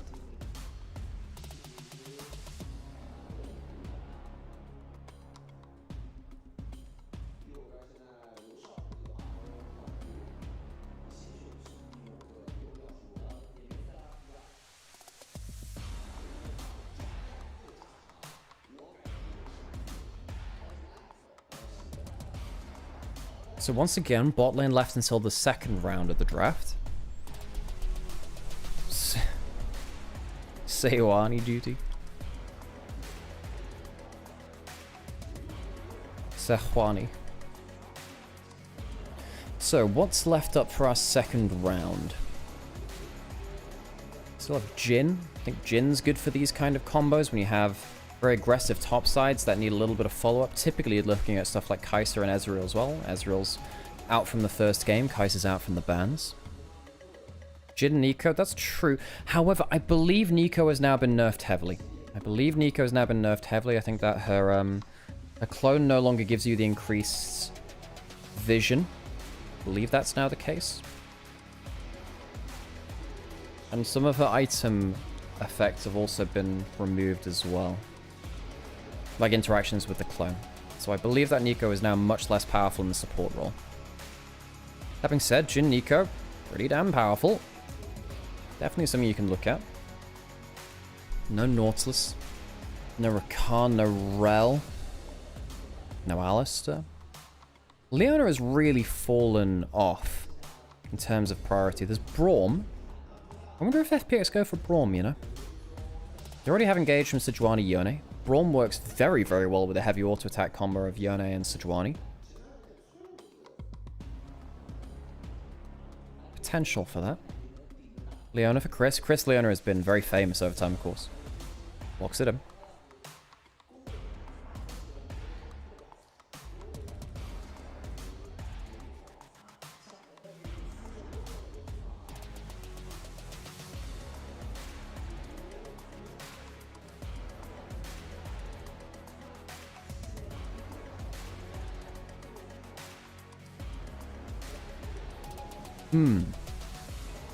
Lucian Nami, they can dash forward, can't they? Or Lucian Braum. Lucian Braum also very good.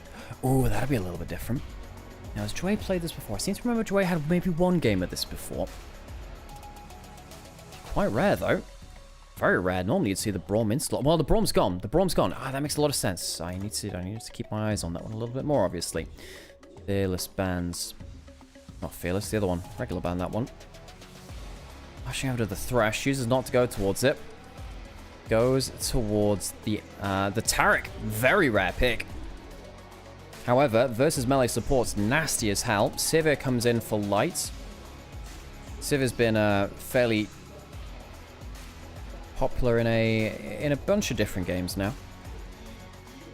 So Taric comes in, helps you go forwards aggressively. Now the great thing about Taric in this kind of competition is that you press the button before your ultimates hit, and it then allows you to stick around in the fight for the follow-up Sejuani passives. Weibo on the other side. Light will be the one ulting early to get everyone else into the play.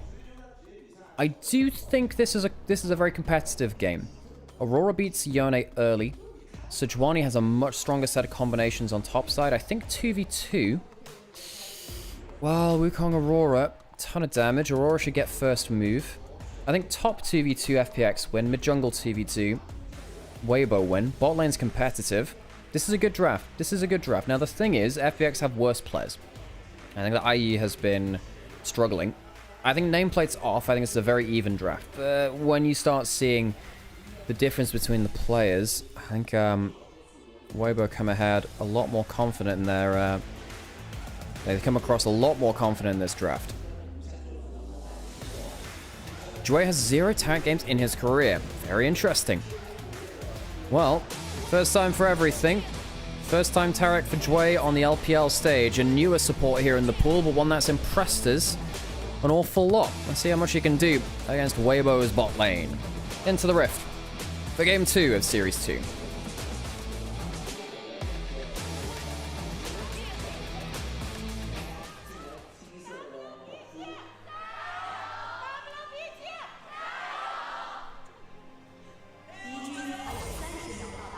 Is that an AL Jayo? Nice. Nice, nice. Xiaohu Jayo. I can appreciate that too. Still a very popular player for all of his international titles at MSI. Jue's played no Tarek in solo queue recently. Well, sometimes they hide this stuff. In fairness, sometimes they hide this stuff.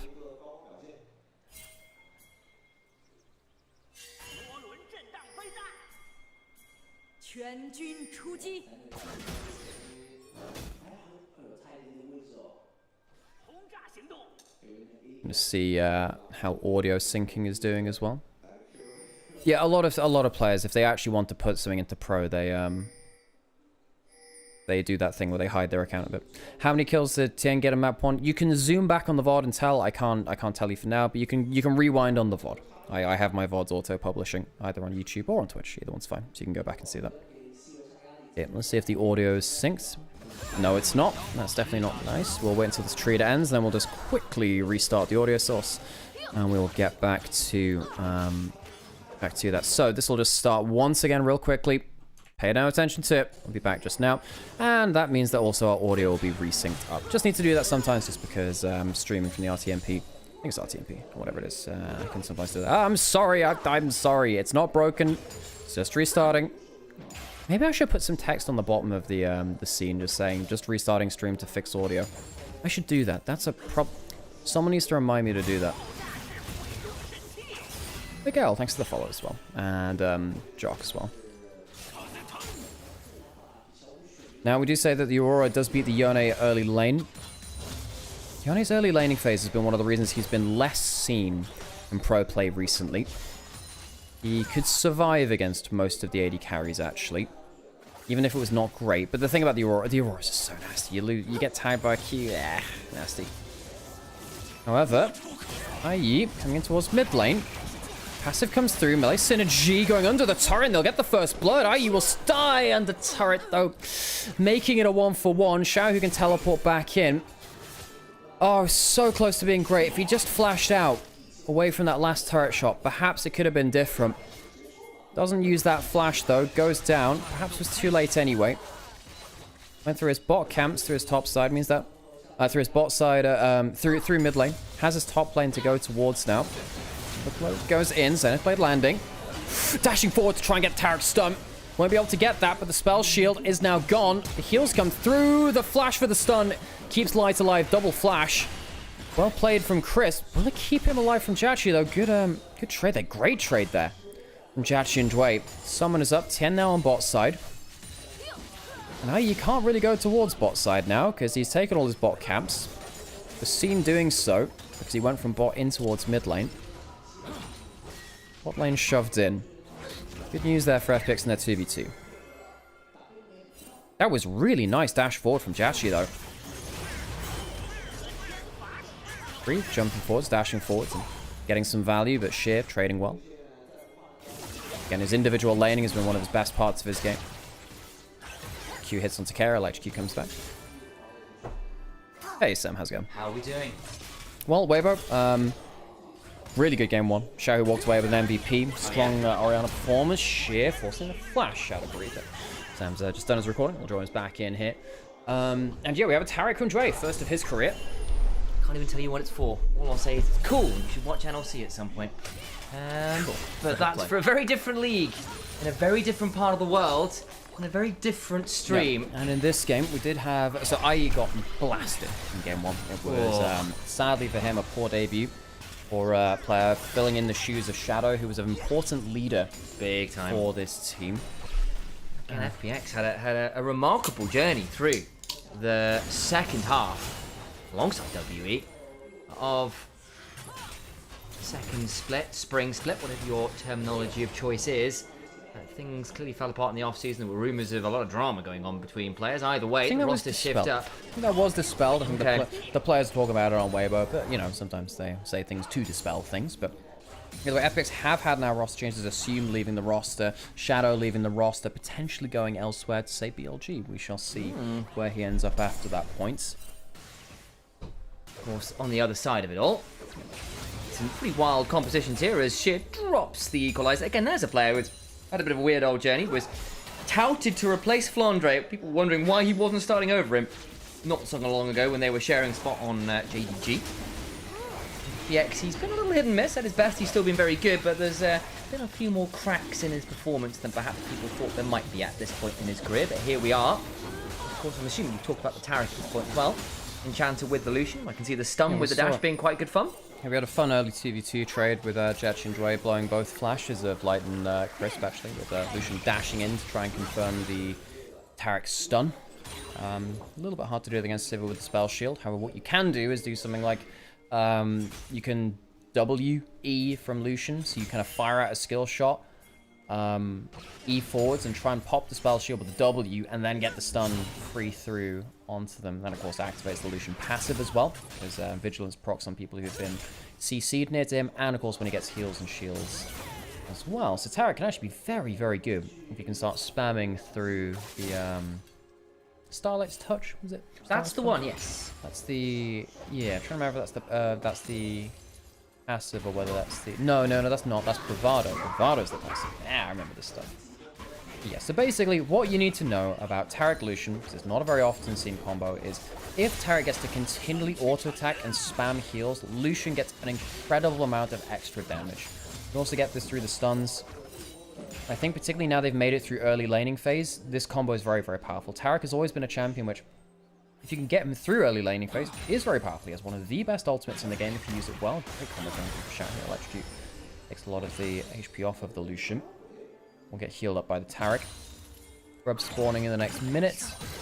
Might see ourselves some rotation around. Quite different lane assignments here. 2v2 of Weibo stationed in mid lane, as opposed to FPX putting it in top lane instead. So Weibo not having to face up against that Lucian Tarek as the Sivir Leona. Getting closer towards potentially our first fight of the game.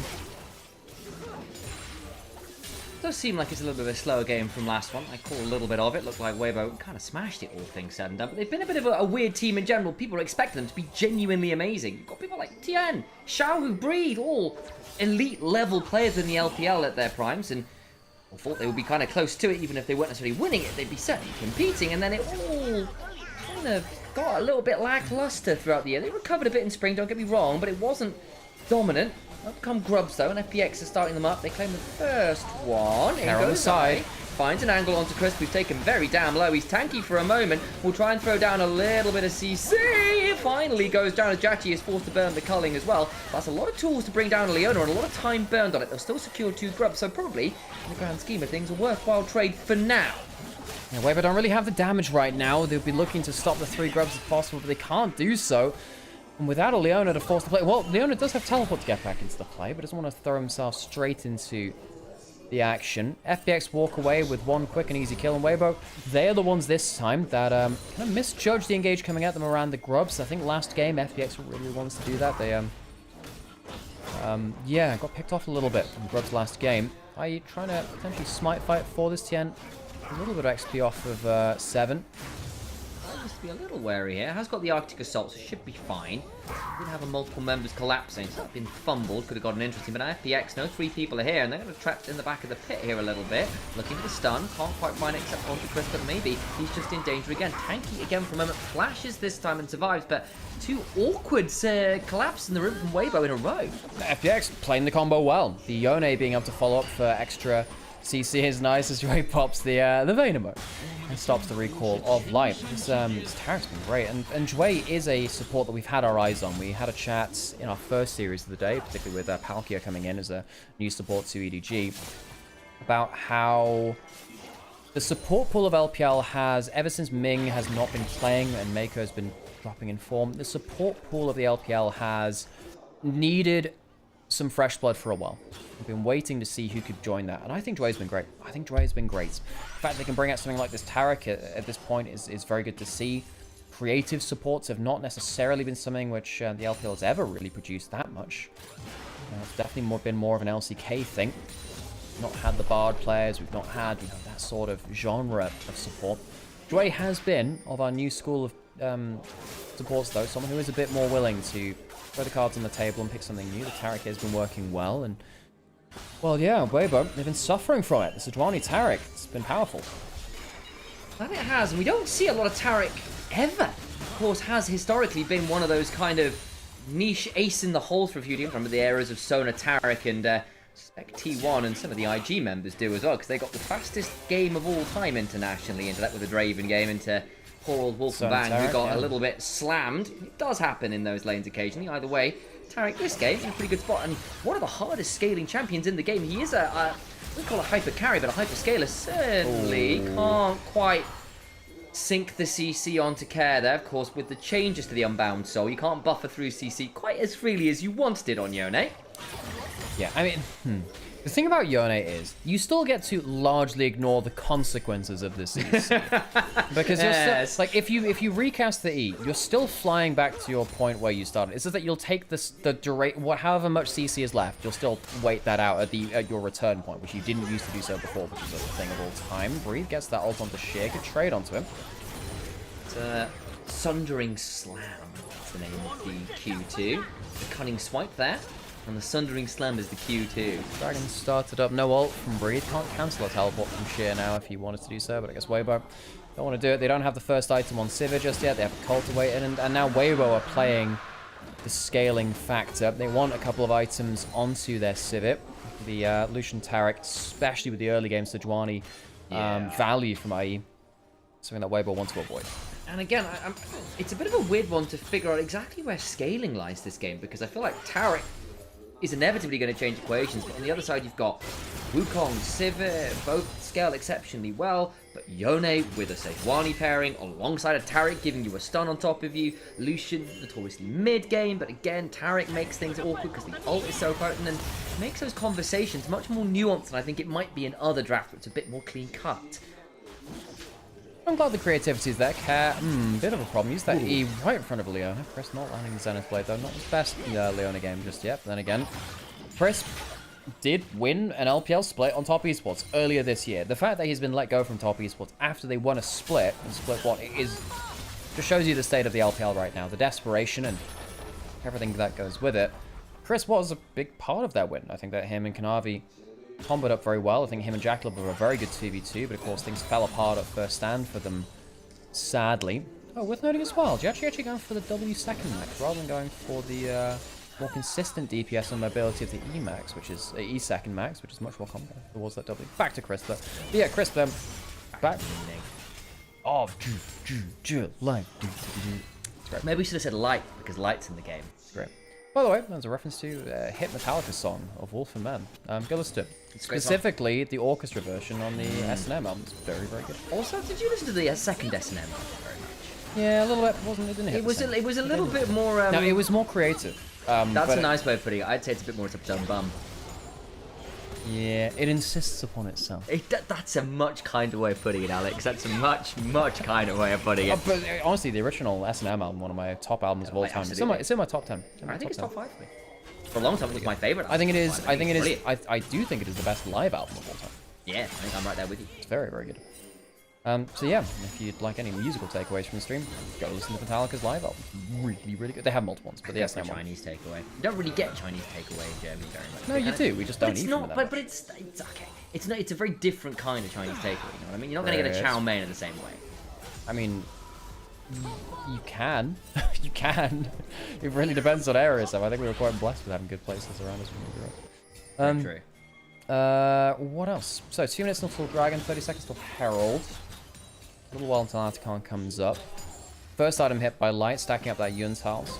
Really, we're looking to see when that Sivir hits towards the 3 items, of course. Going towards the Flicker Blade second gives you that uptime on the shield. And of course, the Ricochet is kind of permanent at that point, really. Let's go, of course. A minute, we've got to keep our eyes. Jway had a very good split 2, all things said and done. I think he was up there as one of our best performing supports. His Nautilus, his Nico, absolutely terrifying. We saw some real highlight plays from the guy. He's on a Taric this time around. As we said, something of a niche pick to be sure. Jachi alongside him. Joined the roster. And again, he is one of those LDL AD carries who was running the LDL alongside Nayo, alongside Niket. On top esports challenges, they were just the best early game snowball game team in the It was a really solid squad. It really was. And again, one of the issues they ran into is when they came to LPL and weren't running over every game. There was a very different way you had to play it, but Jachi's been learning. I think he has been getting significantly better, and it's a guy who is a very good Lucian player. Herald's being started here, so yeah, we're going to get a contest. Breeze coming in. Does have flash and ult. Herald's going down, but the contest is late. Something at the backside, but the ult still triggers, and now you've got a load of invulnerable Taric about it, but Jachi didn't get the invul. Does it matter? Is the question after his Xiao's gone in. They managed to pick up 2. The bot lane dead, but it is traded back for 2 in return. Flash away from the Q3. Xiao, who's still in danger as the Permafrost comes on down. Trying to get damage over Shin, but the ricochets. Care, though, untouched, unbinds his soul, and we'll have to go right back where he started. It's a messy affair. But it's still going to be a 4-for-3 in favor of WBG. Yes, in favor of Weibo, but they do lose the Herald. Lights Sivir goes absolutely mental. This was a play which Weibo dunked a lot of their damage into the Taric ultimate. I'm surprised that they had the damage left after that point to clean up the fight, but I think the Ricochets did an awful lot of work from like even at the 1.5 item mark. Shout out to Xiaohu as well, that Aurora putting a ton of damage down. We're watching the replay here. Initially, I thought, oh, bloody hell. They've just gone and massively stopped. They've just thrown this. But Jachi doesn't make it into the Taric ult. The Lucian goes down. He's not invulnerable. Great ult from Ambessa to put the damage into the Lucian despite the fact that everyone else was invulnerable. Trying to figure out how Jachi didn't get inside the Cosmic Radiance, and you're right, it was a phenomenal public execution. Credit to Care, though, who carried the back end of that. I thought after the Lucian got picked in such order, it could have gotten very messy. But we're back to life and we go again. Dragon's coming up. No Taric ults, a long cooldown for this one. They'll have to fight without the invulnerability. That far off, though. Maybe if they can buy time, they can get there in time. Look at Breathe, looking for another angle. Sheer, buying some time. Does have the Equalizer, drops it onto Light. That's a valuable target. Care is not in the play anymore, though. Got split off, but still managed to find a Fate Seal onto not very many people because a good flash out. Dragon, secured by Eye. Important. Now Care, a little low, but gets out to safety. No one dies, and the Dragon is secured. That's sole point for FPX. Yi gets the smite as Tien jumps out of the pit, jumps into the pit. Doesn't quite know what he wants to do there. And FPX managed to take the fight, even without that Taric ultimate. Again, the first rank of it, very, very long cooldown. So, not able to get that one cleanly off. He gets to stick around for the mid lane turret? No. Weibo now see sole point on the side of FPX. Weibo, of course, reminders to those who watched this team before, are not necessarily our most consistent team. They are very, very good in singular games within the series. And the next game on, no idea where that same team's gone after that point. I think in this game, Ayi's had a much better game of it. I think Tien and Chris have been struggling. I think Jway has been the better support by far in this game so far. However, we are getting towards that point where the Sivir gets spooky. We're getting to a point where the Aurora is spooky. The objectives are in favor of FPX. But unlike last game, when FPX were behind in those objectives, they didn't have the goal to fight back. Weibo absolutely do. They're getting towards the point where Light can be a huge problem. Light, interestingly, actually going towards the Tabby to deny some of the extra auto attacks, which makes a lot of sense. There are technically 4 auto attackers and physical damage sources on the side of FPX, and still running a lot of magic damage. But you know what I mean. The Lucian and the Yone not as able to now out-trade the Sivir in the same capacity. definitely trickier. And the gold, that meaningful? Maybe the soul point a little bit more as the public execution to go wide in the top side. Potentially important. Lands the Q3 with the Mortal Steel. Eats a bit of trade back as TN was there to hit him with the Crushing Blow. Point in the game. TN maxed out at level 9. You do actually do quite a lot of damage with a Trinity Enforced Empowered Q. Good chunk, 20% of people's health bar can just disappear in a second or two. Oh, yeah, and also I had to give us a replay of that one. Yeah, also worth noting as well that the Crushing Blow gives you the Armor Shred as well. Ah, yes, of course it does. See whether TN goes towards the Black Cleaver, because if you go towards a decent enough Cyclone, start shredding with the Black Cleaver, especially if you get a Q on someone as well. If they get hit by ricochets after that point, they will die. Yeah. Sivir already does enough damage on the whole. If they're already shredded in terms of armor, your health bar just whittles away so quickly. And particularly because FPX have a team comp that realistically wants to clump up. You want people close enough to proc the Sejuani pass. You want people close enough to get inside the Taric heals, shields, and the ultimates. That means that the Ricochet is going to be hitting clumps of targets. And if you do allow the Sivir to get decent damage, that will hit multiple people down if that uptime starts. Look, I mean, even now, just on the 2 items, good damage. Smite one, they were trying to bait out a spell shield there. Can't quite do it. 2 minutes till the dragons, you do have the ability to burn that smite and not feel too bad about having done so. Doesn't lead to all that much yet. Eyes top lane, perhaps, as we're seeing Johnny and the Ambassador do their usual jousting. 7 seconds on Breed's ult. He has been very willing to pull the trigger opportunistically. Really need to see if the Aurora is going to teleport in. That's a lot of Weibo's gold right now. Chris caught out again. Oh, takes a lot of damage. He's just not tanky. He decides to go forward to try and get something. Can't do it. Overcomes Breathe finally. But they burned a lot to kill Eliona. In comes the Cosmic Radiance, though. And again, they're invulnerable. Sheer now here. He is not, however. There's not the best equalizer. Everyone has to bounce away. Jachi low, but alive. Sheer flashes away. Tien looking for more. Light hopping on force. Looking for a boomerang blade and some ricochets. The twofold Hex will bring down Sheer. There's double, boil and trouble. Aurora ensures Macbeth had the right of it. Fear the witches. Still a 1-for-1 though. Weibo teleport a little bit late with the Aurora. The Rumble came in first. And Xiao had to come in a little bit after the play had come through. Light loses the flash in the play. FPX can definitely pick up that and use that.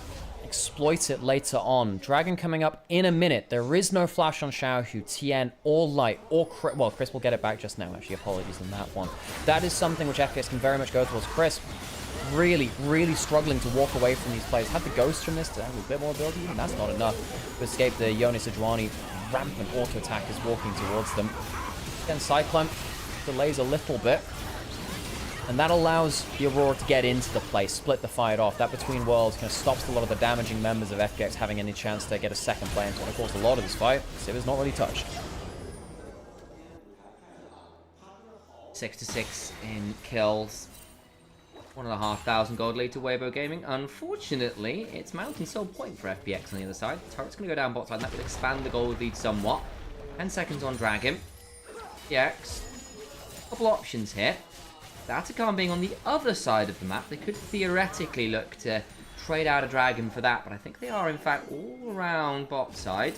Cosmic Radiance, I think, is back up and available. A little bit difficult to tell with that coloration. No, you can see there's a little bit of I know. It's the reason I was like, I don't know. That coloration is not far off, but here comes the teleports. We go again. Weibo onto the objective first. IU, how good is a Smite Key? Good HP for now. Chris flashes away. In comes the Glacial Prison. Tien taken low. Breathe the back end of it, trading up with Dre, but that's not the easiest target as Jachi brings down the Leona. Ido dies. That's the jungler out for the count. What about the back end of the Between World comes on down? The Dragon now secured by Tien. All the while, the Cosmic Radiance finally armed. Breathe now in danger. The Piercing Light gets a shield with the Repudiation. Will still go down. Care on the other side gets work done, but Xiaohu finally brings him low. But they lose 4 members. Dragon secure, but it's a hefty cost they pay. Yeah, IE dies before he can get that smite down, but Weibo this time get completely stopped by the Taric ultimate, which allows Care to do a huge amount of damage on the back end too. Weibo, they do stop the soul going over though, and I think that is the most important thing. Weibo are still fine with the gold lead. They have 1,000 there. They will have lost a little bit of that due to the kills going over to the side of FPX. But this is still within acceptable margins for them. Start of this play, I was thinking, well, Sejuani's looking good. But then the Aftershock and the passive wears off. And a lot of those resistances go down with it. He's left out alone. And I thought, well, okay, surely that's got to be the huge difference. Now, Weibo, I think, go a little too far. Breathe thinks he has a full kill combo, gets caught by a fantastic Tarek stun. With how mobile an Ambessa is, catching someone in a kind of stun like that is very, very hard to do indeed. Does it anyway, and Care does the rest on the backline, getting 2 for himself. What does Tarek's ult do? So, Tarek tethers to people with his W, and his ultimate summons a giant big circle around both him and his tethered teammate. After, I think it's 2.5 seconds, it arms, and then everyone inside that circle from teammates is invulnerable for the next 3-4 seconds, something like that. So it's hard to arm because you have to predict when the damage is going to come in about 2.5 seconds in advance.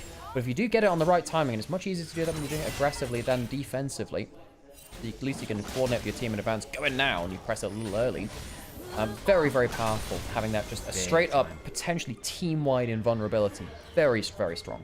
And again, Tarek is one of those champions that can feel a bit awkward in the early game, but as you get some levels, particularly in your Q, your Starlight's Touch, you get into melee range of people, you can do a lot of work. You scale incredibly well. Deceptive amounts of healings with that Q, especially, as I said, as you get a few more stacks in it. Dazzle as well, very potent. That stun when you've got people who can deliver it for you. Tien eats a lot of damage from the culling. Jachi will drag him down about a 3rd HP, and that might mean an opportunistic Atakan start. 3rd item Lucian, 3 item Lucian, Infinity Adjustments, Reaver, Flicker Blaze. That we don't have none of that fire cannon stuff in there. The extra AD and the crit, so much work. Atakan started up by FPX now, and with Tien getting a little bit of HP back from farming, will be enough to contest, but needs to be careful. Atakan might be gone before he's there. They popped on the hunt. I don't think they're getting there in time. They're going to try and get here shortly, but Tien is miles away. The Glacial Prison's slow. Forced a backstep from Tien as well. Atakan secured. Get that many petals from it as yet. It's still in a decent position. Cosmic Radius now coming on through. Very go to the backline with a perfect execution, but will not find anything. And in goes Care. The fates are indeed sealed between worlds. Get some time on out, and actually they don't get much on the end of it. Unfortunately for FPX, the ricochets begin to fly, and the problem is if light isn't touched, the end result is still the boomerangs flying everywhere. I've no idea how Jachi got caught out that far away from enemy territory, but he did anyway, from allied territory rather. Tien's going to stick around in mid lane, has the Triforce and Black Cleaver. He can just definitely destroy this mid lane. Turrets away, but lose the Atakan. But they get themselves a pick on the AD carry. They get themselves potentially some extra tower. Sadly can't take down that mid lane turret for them. Yeah, it's also scary, I think, and stick around for it. Yeah, it will have only taken a second or two for Tien, but scared off by Care, absolutely, especially at that HP. But Weibo, how the hell did they catch this Lucian? I didn't catch it in live, because right here, this is a very good Lucianol. Tarakal, rather, again. Very, very good Tarakal. But how does Jachi get caught out that far? Jumps forward, My dude just flashed into a Cyclone. I get that he had invuln on, but not for that long. Well, that's the thing. No, he didn't. There was a certain point where, no, your invuln wears off. So Jachi blowing the flash and dying there. No flash now for this dragon fight, which would be another soul opportunity for FPX. You have 3 items for Light, who has the Immortal Reminder, so he has Armor Pen, and of course the anti-heal as well, which is very impactful against the both the Yone and the Tarek heals. Weibo, I mean, the Sivir, even being 1.5k down, still a Sivir at 3 items now. And again, I get it. Another double top after that order. You kill off the Wukong. You can start dancing around again. It all feels really good. Triumph comes on through, but you don't, because you're knocked in the air. You don't get to press any auto attack buttons, do you? And you look a bit silly, Jachi. And the observers zoom in on you rightly for an ardent place, but this mid lane tier 1 is gone. You need to back away, my son. Does so. Dragon spawned. EX a little behind the curve because they just lost pressure in mid lane. Again, in the river. FPX gonna have to face check. Jway, oh, good chunk there onto him. From Xiao, who has Smite from the spellbook, so they have 2-1 in terms of smites. Flash to work with. Dazzle gonna try and jump onto Crisp, who flashes away the Equalizer. Not fantastic. Glacial Prison gets onto Light, who has to flash away. Crisp now down. Look at Breathe on the other side. They're looking for an angle. Cosmic Radiance comes on down. Doesn't really get as much as they might be hoping, but they still get the Smite. Dragon secured. FPX with Soul. IE gets the Smite. Didn't even need the spellbook from Jway. It's just D-Key versus D-Key. Well, I guess F for IE in this case. But Tien misses it. Mountain Soul to FPX. That's a big win for them. They're going to head towards the Baron. Weibo, do they choose to fight? They're pushing mid lane. Surely you have to contest. I know you're down your support. Chris with another poor fight from him. The Baron's just going to be gone because they're slow to move. Gonna go into the back line, fate sealed on 3! Light needs to run, but to where? It's the end of the tunnel and the freight train of care was waiting for you. There's another Metallica reference to go. Breathe goes down for the count as well. Breathes no more. 3 down, Baron secured, and FPX in control. Light just doesn't press the spell shield key, not expecting the Yone ultimate, but doesn't react either. FPX might have just brought us to a 3rd game. Oh, well. Continuing to hump for a little bit more. On the prowl for tier 3s. Weibo have to hold the line somehow, but they got 20 seconds to work with, and it's a 3k gold lead. It's Baron, it's Soul. 2-man advance. Equalizer comes across, forces the Veil from Xiaohu, goes between worlds, gets a decent chunk into the backline. He's trying to clear the minions, but he just doesn't have enough in the tank. I appreciate the attempt. It had to be done, but it'll be rabbit stew for dinner as FPX rise from the ashes of Game 1 aptly. Bomb plus Phoenix bring us to 3. I think we can safely call that one a support gap. I think Jue's Taric was such a game changer. Weibo so good about their snap engages. We're going into invulnerable members time after time. And FPX walk away with that win, i.e. a much more confident game. A couple of slip-ups here and there, but much better from him compared to that Game 1. And hello, I will go do that thing where I turn on the cameras again because I turn on different ones at different times. And hey, Sam, welcome back. Nice to be back. Had some emergency recording to do, which was quite exciting. There we go. Cool. So into Game 3, of course, the 3rd series will happen after that game ends as well, which will be Top Esports vs IG, our big game of today. And yeah, I'm gonna go take a quick break so I can get myself another coffee, and I'll leave you to it. It's all right. Leave the door open, and we'll chill out the room slightly. I'll look after chat. How are we doing, chat? We happy, hydrated, and comfy? Hi, Amber. Good to see you.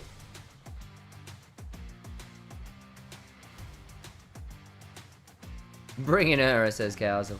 Yeah, he was an odd one. Moments of brilliance and moments of absolute awfulness. But there's quite a lot of our LPL support at the minute. Been very, very inconsistent of late.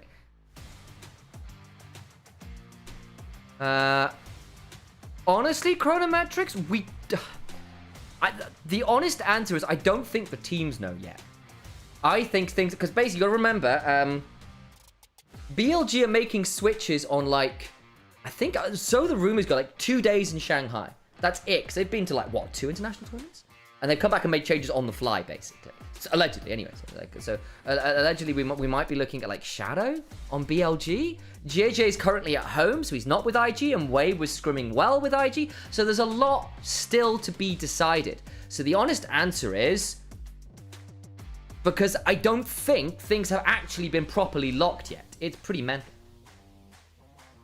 So we will wait and see, because I can't tell you more definitively, because I don't think the teams know definitively, which is slightly crazy, because the split has in fact started. So people will not have scrimmed, not have tried out properly, and are just changing for vibes. The desperation switches have been here all year. It's been a very ugly year for the LPL on that front. The mid-table teams in particular have resorted to changes rather than scrimming, I suppose, or trying to work through issues. I miss Rookie of the Spring Split 2024 Milky Way. I know. Do we have any idea where he might be going? Are there any stories about where he might end up? Still on RNG, perhaps? He's off. He's free of RNG. So yeah, have we heard? Have we heard anything?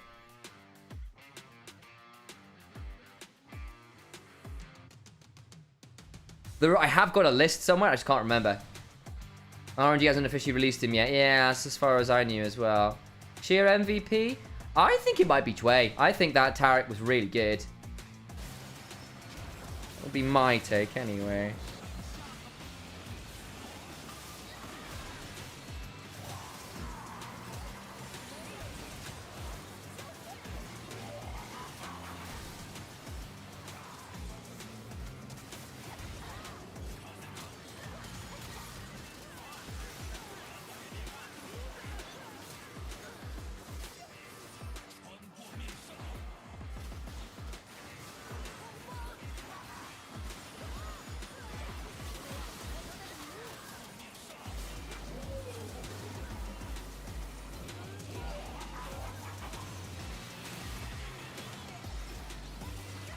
You can miss everyone get MVP? I mean, maybe.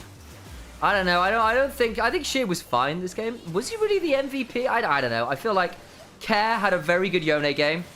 Jway had a really good Taric game. They would be my 2 front runners personally.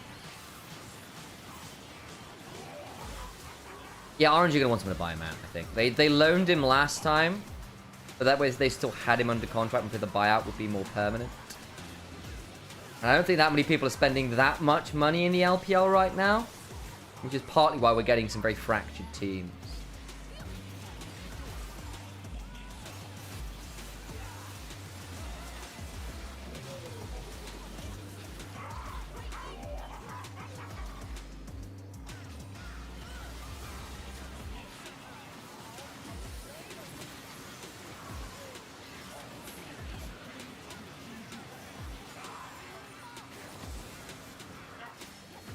Teams aligned to buy out the decade-long contract. It's so rough. The thing is, I don't think he would be a mid-jungler. I really don't. The guy is very, very talented. I think he had a rough year this year, but I don't think it's been a very easy time. And we saw what he could do last year. I think he's very creative. I think he's really good carry. I think he plays a lot of champions. I think he's quite good from multiple game states. I think he's got quite a lot to learn. I think he can sometimes default to... damn it, I've got to do it myself, and then overforce it as a result. And sometimes you need a player like that, but I think he tried a bit too hard on that front, and it wasn't synced with the rest of the team. But I do think he's got what it takes to be great. We saw that already. But we saw it in FPX last year, right? Like, we know what the ceiling of the guy is, but the floor comes when panic sets in, basically, or obligation to carry sets in, where it feels like he has to do everything himself, and he will take low percentage plays because it feels like that's all he can do with the team, and it looks a lot more ugly. But I still think he's got it. I'm hoping we get to see him actually play some League of Legends, because it'd be really sad if he's sort of stuck twiddling his thumbs on the bench because RNG are gonna, use his career for their money's worth. And in fairness, as far as they're concerned, it's a solid business decision. As far as the rest of us, it's a really sad situation on that front. Team WE playing Monkey well. Yeah, I mean, I think Monkey had a really good split, didn't he? He was really, really solid. I think, for me, he was the glow-up jungler of last split. I think he had a really good check. I think Junhao had some moments, honestly. But here's our MVP. It's going to be Jway. We wondered that Taric was very, very good, wasn't it? 94% KP. Brings in the clutch Taric. We've said this guy is on the up and up as a support. There you have it.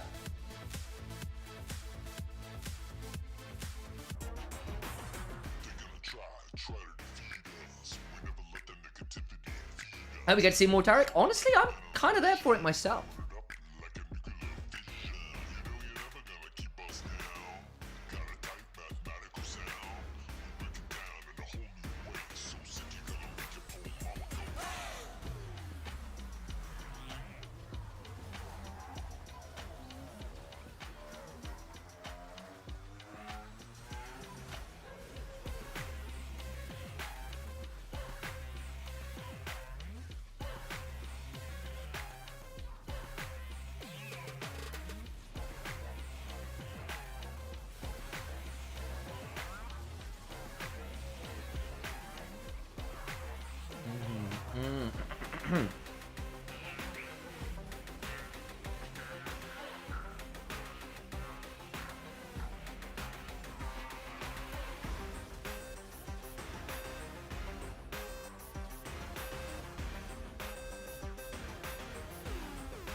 Taric Neela sounds fun. It is. It's a very good combo.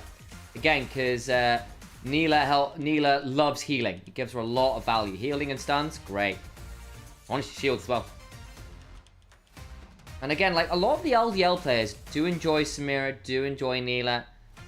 Those slightly more spicy AD carries. We don't see it very much at this level at all. Outside of, like, historically, people like Abel used to do it. Not so much now. Let me make sure we run some ads. Advertisement. Thank you for the reset, by the way, Cynical. Nice to have you back in here, Reese.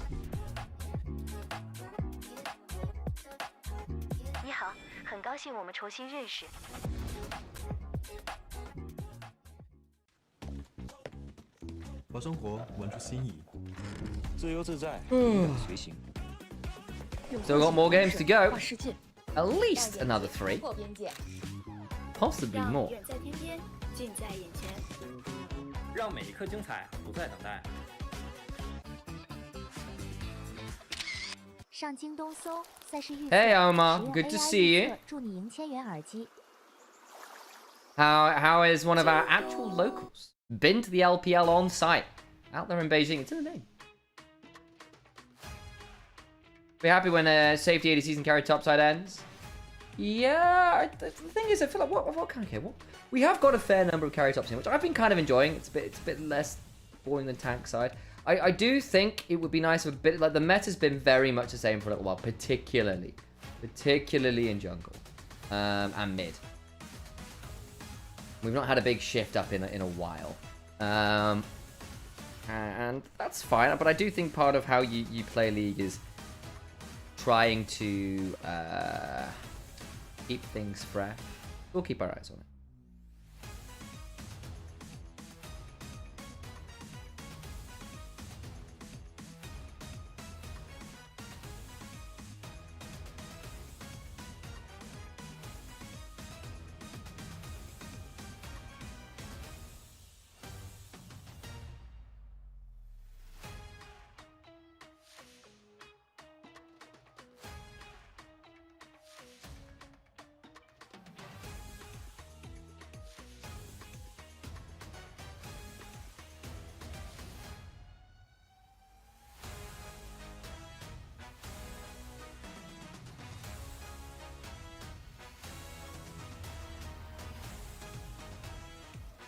A little bit of a break. Monkey sent TES and Kanavi home. Yeah, you did. Absolutely love that Tarek pick. Neutralize everything Weibo tried to do. Yeah, big time. I also like... You've also got really good Dazzle carriers. Sejuani loves Dazzle. Lucian loves Dazzle. Yone adores Dazzle. These are really good Dazzle users as well. So you're getting value out of like base kit from Tarek as well, which is really, really valuable. And you've got enough people to stack your passive bravado attacks off and get value from Starlight Touch. So you get like full value out of the Tarek game. It's just a really good Tarek angle. And delivered on, which is no easy thing.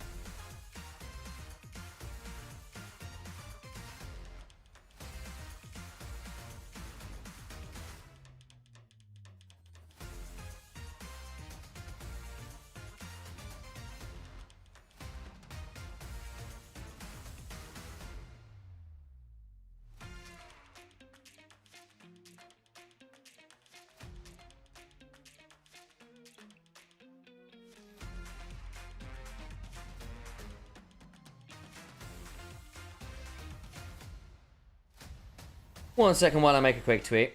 I've got to do the social media thing. It's actually kind of an obligation as part of being the caster thing. Happy LPL is back. Yeah, me too. Hey, Tomato. It's always good to see you.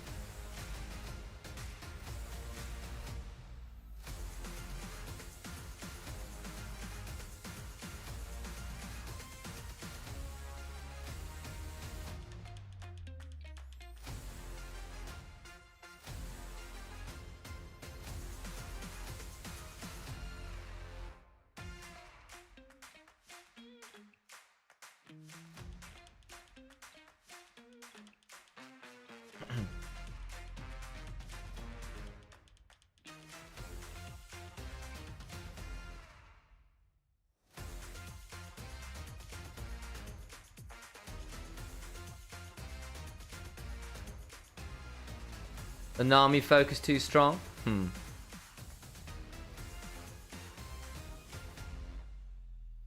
See what we end up with. Should be getting into draft relatively shortly. The zoom into the logo tends to mean we're off to stage, and there it is. Let's have a look at draft, shall we? FPX, much better game too. We love the Tarek. We love the showing on that one. A little bit of an overforce here and there from the likes of Jachi, but you know, life is okay here.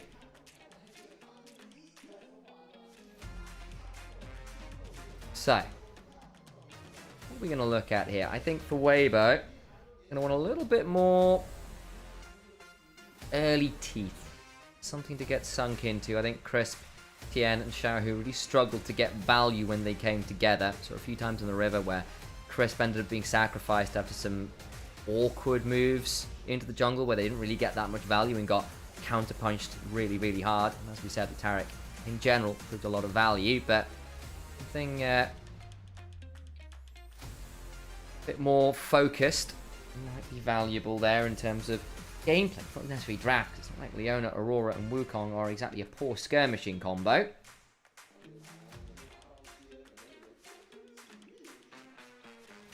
There's Crisp. Moving back to his... I think that's Crisp. Looks like his hair.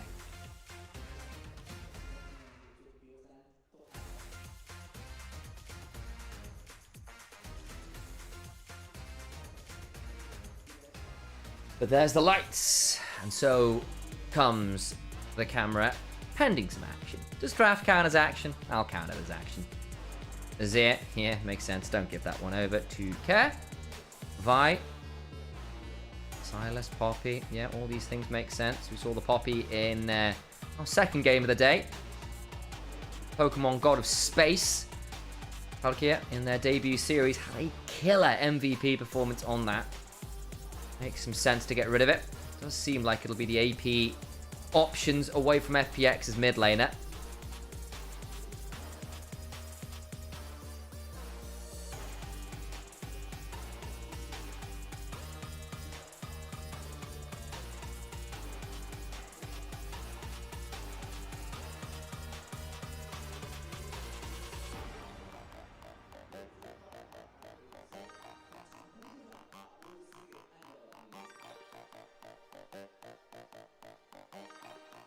Go Jinban. There's the Varus in response. They don't want to trade out those two. I think that makes some sense. Both teams trying to hold fire on banning out those two hyper important AD carries. Now understandably removed. So going into game 3, we've seen some creativity from Jue already.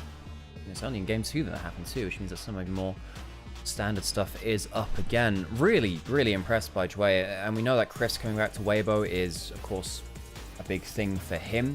Got a strange old year, winning a split in split 1, but still kicked from his team anyway. And he first pick. No Wukong to go with it this time. The question what it will be paired up alongside it, especially when you typically like it to be alongside something that can utilize your points and click well. Maybe something like a Vi is not bad here, given the fact that a lot of the... Given that a lot of... Oh, you're absolutely right. You're absolutely right. Which makes your question is... Well, the question is, what do you pair up with Yanni now that actually makes use of this point and click stun? Shin's out banned, or sorry, been banned via Fearless. Out a lot of those AD skirmishes. Which is why I asked which... Yeah, exactly. So we're now in this position, as you said. I think it could be a bit of an interesting one. Lee Sin maybe starts rising in priority. Tien, of course, historically, an insanely good Lee Sin. World's MVP performance on it, and G2 out there somewhere. And Yankos in particular crying into their milk as the Viego locked in for I. Now, it's IE, by the way. Is it IE? Because I heard from some of the LPL English, they're going with I. Is it IE? Has that been a confirmed That's been statement? so much was said by some other people on Twitter before. Gotcha. So I will go with the community knowledge. Thank you. Yep. So what I think the Viego is doing here is preempting a Trundle, which has been highlighted by Sagafax in chat. But yeah, the Viego, not really someone that the Trundle can do that much with, because you can hold backwards, you can stun him, you can dash out. Auto Q auto is not something you can slow per se with your Chomp either. I mean, you take the AD away from him, so there's still Viego still doesn't want to fight you, but it's still the Trundle doesn't get as much value against the Viego, and the Viego always has the resets after. So at that point, like, you kind of neutralize each other, because neither does what they want to do to the champion, but then Viego can still reset. Viego in longer fights has more value. And in fact, Weibo are just going to say, well, look, we're thinking too much about jungle stuff. We'll figure that out later and lock in bot lane instead. Lights Kai'Sa, Chris going towards the Alistar. The Alistar-Rel trade-off is a fairly common one. And FPX will have to find a way to constantly shut this Kai'Sa down. Getting on top of a Kai'Sa, you can just kind of ult barrier. We saw, you know, just the other day, some gameplay, I think it was at MSI, from Hope, who had ult, who had barrier and was just consistently staying safe against heavy dive. FPX need to find a clean way onto the Kai'Sa.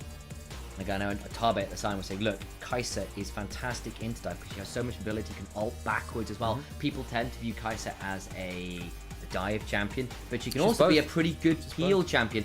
This is a rougher laning phase, but the moment you've got your ult and a couple items and your E upgrade in particular, you're very slippery. And I know that a lot of the LPL coaches, the better ones at the very least, have their eye on that champion. If you've got the player with the hands to pilot it, the Lee Sin ban away from Tien, I think makes some sense. Yeah, you highlighted that earlier. Yeah, it was good, so good I wonder whether something a bit more niche then, like the Zed that's been rearing its head here and there, might be a ban. You know what?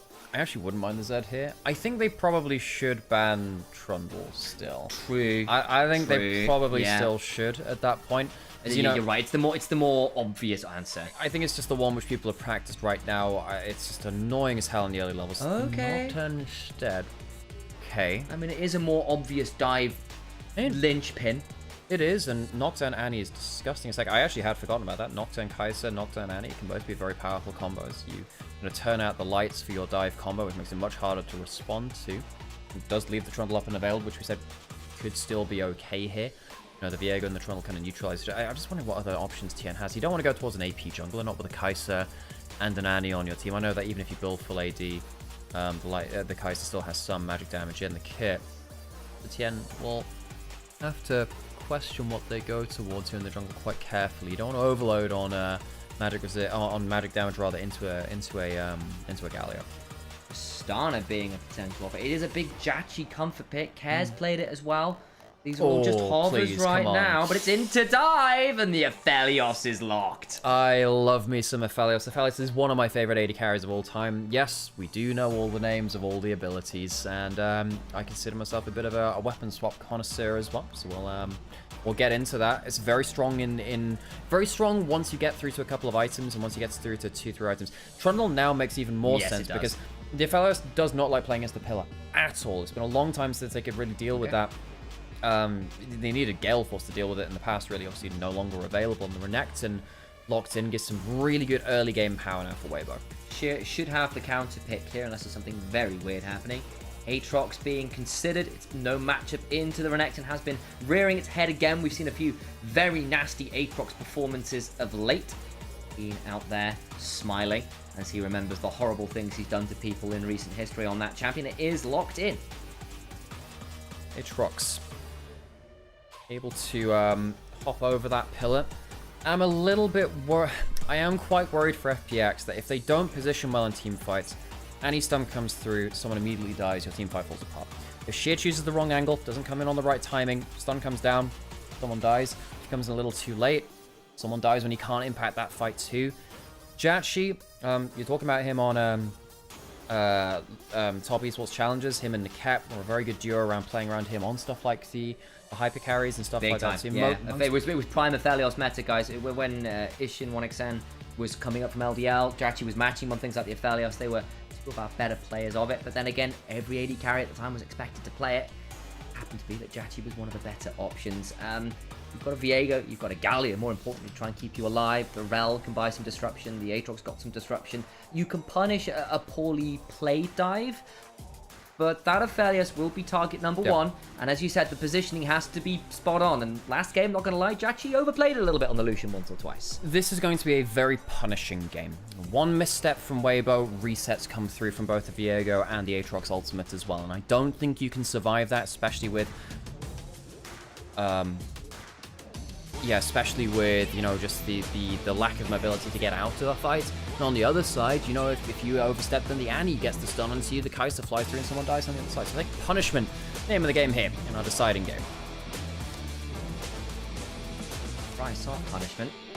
That was a game loss. You have to tell us we're great on Twitter. That's what happens. Hey, you can do that regardless. Every so often. Okay, let's hear those gyres.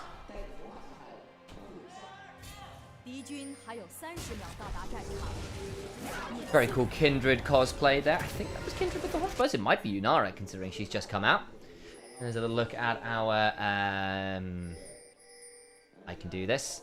Statistical forecast for the game. Definitely a mid-game spike there for FPX, and then Weibo beginning to come back in, I think, as things like that Kai'Sa and the value of just raw burst will overcome the ability to survive it for long enough to get ultimates through in time. Phase rush on the Galleon. I can understand that one. May need to run away relatively fast in a side lane.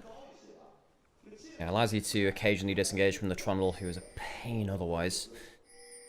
Sometimes, of course, you see a bunch of different keystones on Galio. Spellbook's not bad, of course, with the buffs to that. Aftershock once upon a time. Aftershock is still fine in certain matchups yet, too. Going to get spotted out by Xiao, who can walk up and, you know, get the phase rush to run back towards the minions. Ward put down onto that bot side.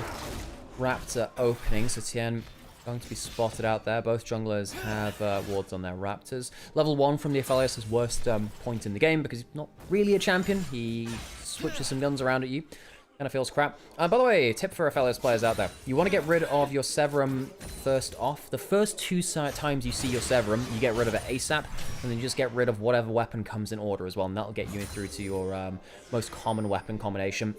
First it goes between your utility weapons in your Infernum and Gravitum, your blue-purple, and it then goes into a very cool combo where you go into red-white, which is where you use up all your red ammo and you occasionally go blender mode, and it leaves you with all of your white ammo if you need it for white-green, your rifle turrets, Calibrum Crescendum. What I argue to be the strongest combo in the game. It's very strong. It increases, it's so insane with the extra auto combos too. And yes, of course, like there's probably a higher DPS peak with Severum Crescendum, your red-white, but you have to be so much shorter range. You know, technically, highest DPS is... Okay, so highest DPS is... You drop your last Sentinel turret on Calibrum Crescendum, so you get a rifle turret on the ground. That switches over to Infernum, which then gives you Infernum Calibrum, which allows you, with enough attack speed, to auto-Q and then get your last auto in before the rifle mark applies, and you get like a 4 auto combo in the space of like a second and a bit. Big DPS really, really nice, especially if you end up getting your Calibrum ult in there too. You can just get a crazy amount of autos. But while that's happening, of course, you got the rifle turret on the floor as well, so you get the 3 after the switch. If you ever wonder why you sometimes see Calibrum Infernum late game, and I do mean late game, that's why. Because you need to hit certain breakpoints for that combo to work, otherwise it's a bad rotation. It was particularly good. Hang on a second, Tian's going to find out Kaya here. He's going to get the phase rush, he'll be safe. Yeah, particularly when it came through to press the attack Aphelios, Calibrum Infernum was really, really nice for very quickly applying press the attack and getting a very big combo. And yes, you're absolutely right here. We'll talk more about Aphelios through the game. We don't see him that much. It's nice to nerd out about him and his weapon combinations later.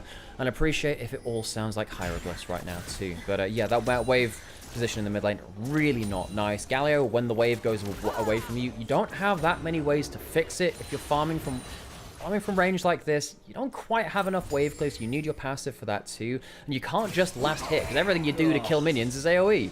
As long as Xiaohu's threatening that stun when you're that low HP, you take a bad trade and the lane is even worse, right? You might not get the kill on the first rotation for Xiaohu.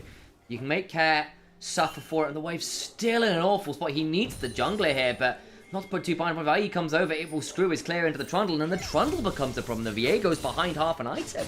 So you've got to be very wary. Unfortunately for Care, he's kind of screwed until Jway or IE can get over there on a good timer. This is a bad space to be. And this shows the value of the Gremlin gank. Tian comes in, early game, level 3, throws a bit of damage down, chunks out one lane. It doesn't get the kill, but it sets up his laner to have a really good position. Typically, we see this in top lane, but when you see matchups like this, as we've just highlighted here, the Galio struggles to fix lanes by himself, which is why players like Knight, players like Chovy on the Galio are so damn good, because they always know what they want from their wave, so you don't get them into this kind of losing game scenario where they kind of constantly playing fix up the wave. They don't fall into that trap. Care, sadly, not able to do the same here. Puts them in a difficult scenario. He's at least supposed to keep the farm over there. The Binding Eclipse, grabbing Q, doing some value. The slow's coming through onto Chris now, who's burned his headbutt. Not being ingressed onto anymore. And finally going to reset. And again, has at least kept largely up in farm, but is going to be forced on a relatively early reset. Does get the Spectre's Cull early, so you know what? Despite the awkward wave state, yeah, it's okay. Tread that line okay. Yeah, ends up going fine here, actually.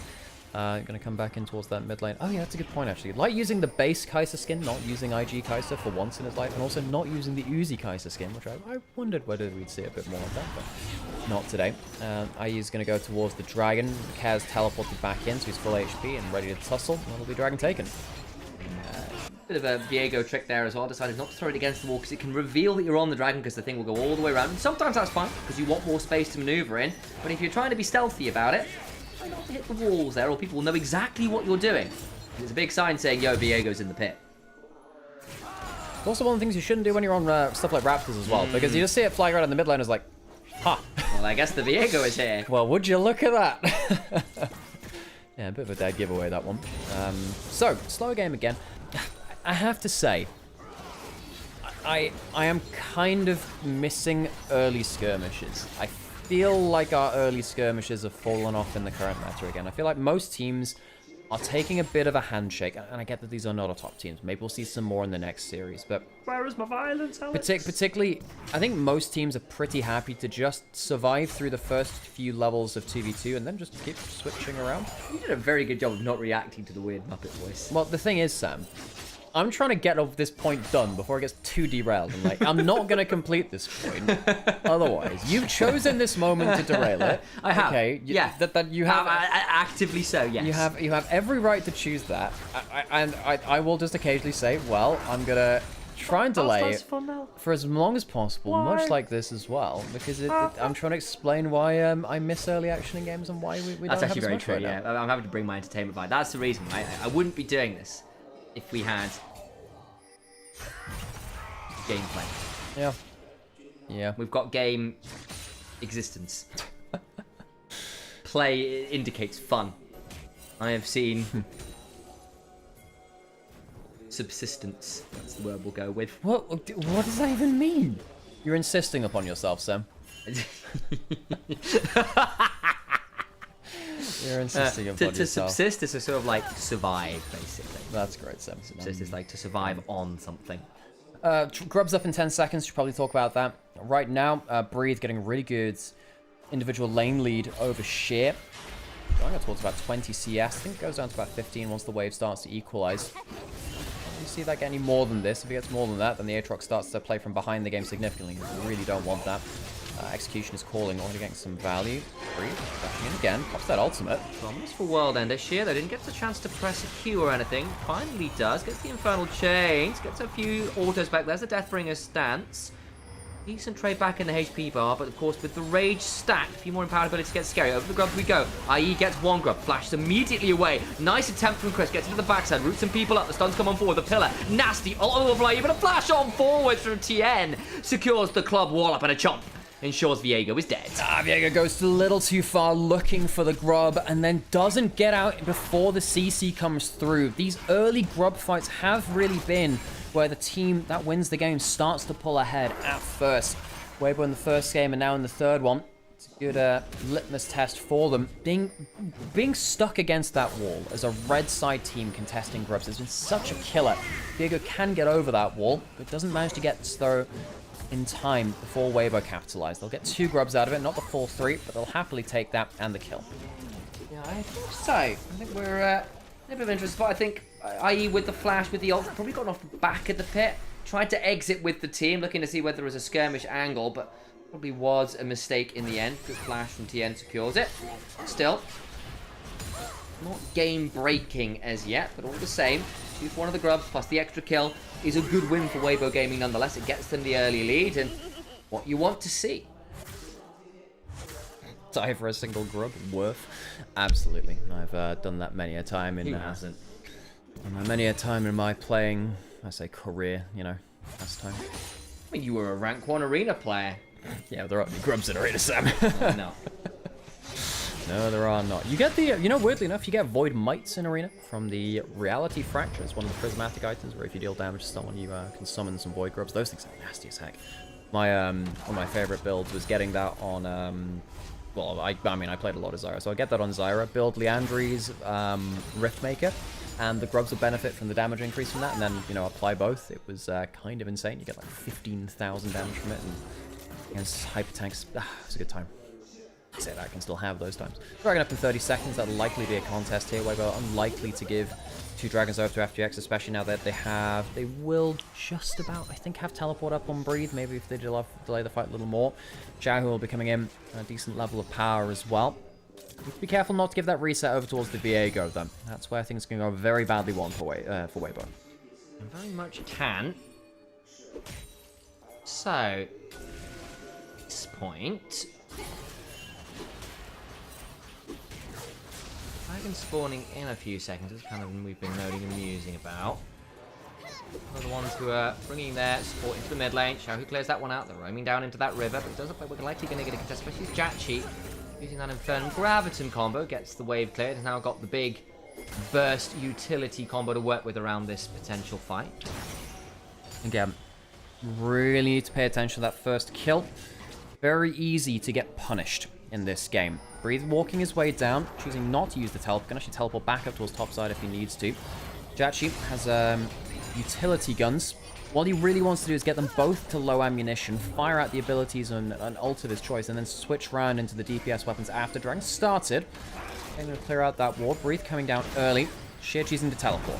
Coming on in now. They get the wave shot, so now, of course, going to have the loss of that wave. Sheer throws down the ult, chunk onto Crisp. Jump away, though, as Dway goes in into the Mega Inferno Bomb. They find a massive combo with the Aphelios, but no kills coming on through quite yet until just now. Turnaround as the Aphelios is murdered by Xiaohu. What's happening with the rest of this fight, though? Breathe looking to be threatening on the front line as this Renekton shielded around on 2. Go in, does IE. Gets another body. It's the Trundle. Big value. Breathe will dice on through, flash on up, but slowed down by the smite. Hit with that Spectral Maw and will surely fall. Body secured, and IE gets a double. Jachi slams home the Mega Infernum Bomb after Dway crashes down on the heads of Weibo, and I think their lead in this game crashed down with it. No dragon for FPX, but a bunch of kills will make them feel much better about this early game, especially with 3 kills for Sheer. That top lane matchup that was going so well for Breathe has just been completely reversed.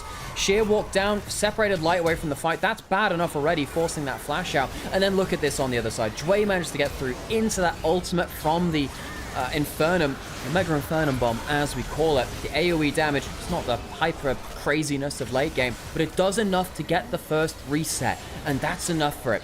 IE gets himself an extra charge of that ultimate, basically, to go in for an extra kill, and then gets that Trundle. Basic abilities of Trundle, nasty as heck, gets some good damage down, finishes off for a final kill. Of course, did lose Jachi, did lose Dway. Wasn't completely for free. He was still a better position at the end of the fight for FPX. Still, kill score now even. Gold largely even. Dragons, guess what? Largely even. Is in a game state where still waiting for the decisive pickoff. Weibo did get the first 3 kills first. So then once we did get that marker towards the full feat of strength. Jachi on his optimal weapon combo now. Going towards Collector first. One of the things that people forget about Aphelios, when you level up on Aphelios, you don't level up an ability, you level up stats. You get different stats per level because of this. You typically go more towards your AD first. There are some builds where you get some attack speed early. Allows you to get some very funky combos with your Infernum Calibrum, which allows you to get that crazy auto reset combo, which we talked about earlier into this game. But one of the things you do when you get the Collector is that you max your lethality second. What it means is that between the 2 of them, you end up getting... Collector is only 12 lethality, but you get a bunch from your passive too, and you get up towards closer to like 25 lethality going in towards mid-game, which is really, really good against squishies who don't respect it. It means that if you start casting more spells and you get into, you know, your big kind of auto resets and stuff, a crazy amount of damage, much more unexpectedly than people realize. Eyes on where the gold is. A bit more spread out for Weibo Gaming. The frustration, I think, for Breathe here is that Sheer has 3 on the Aatrox.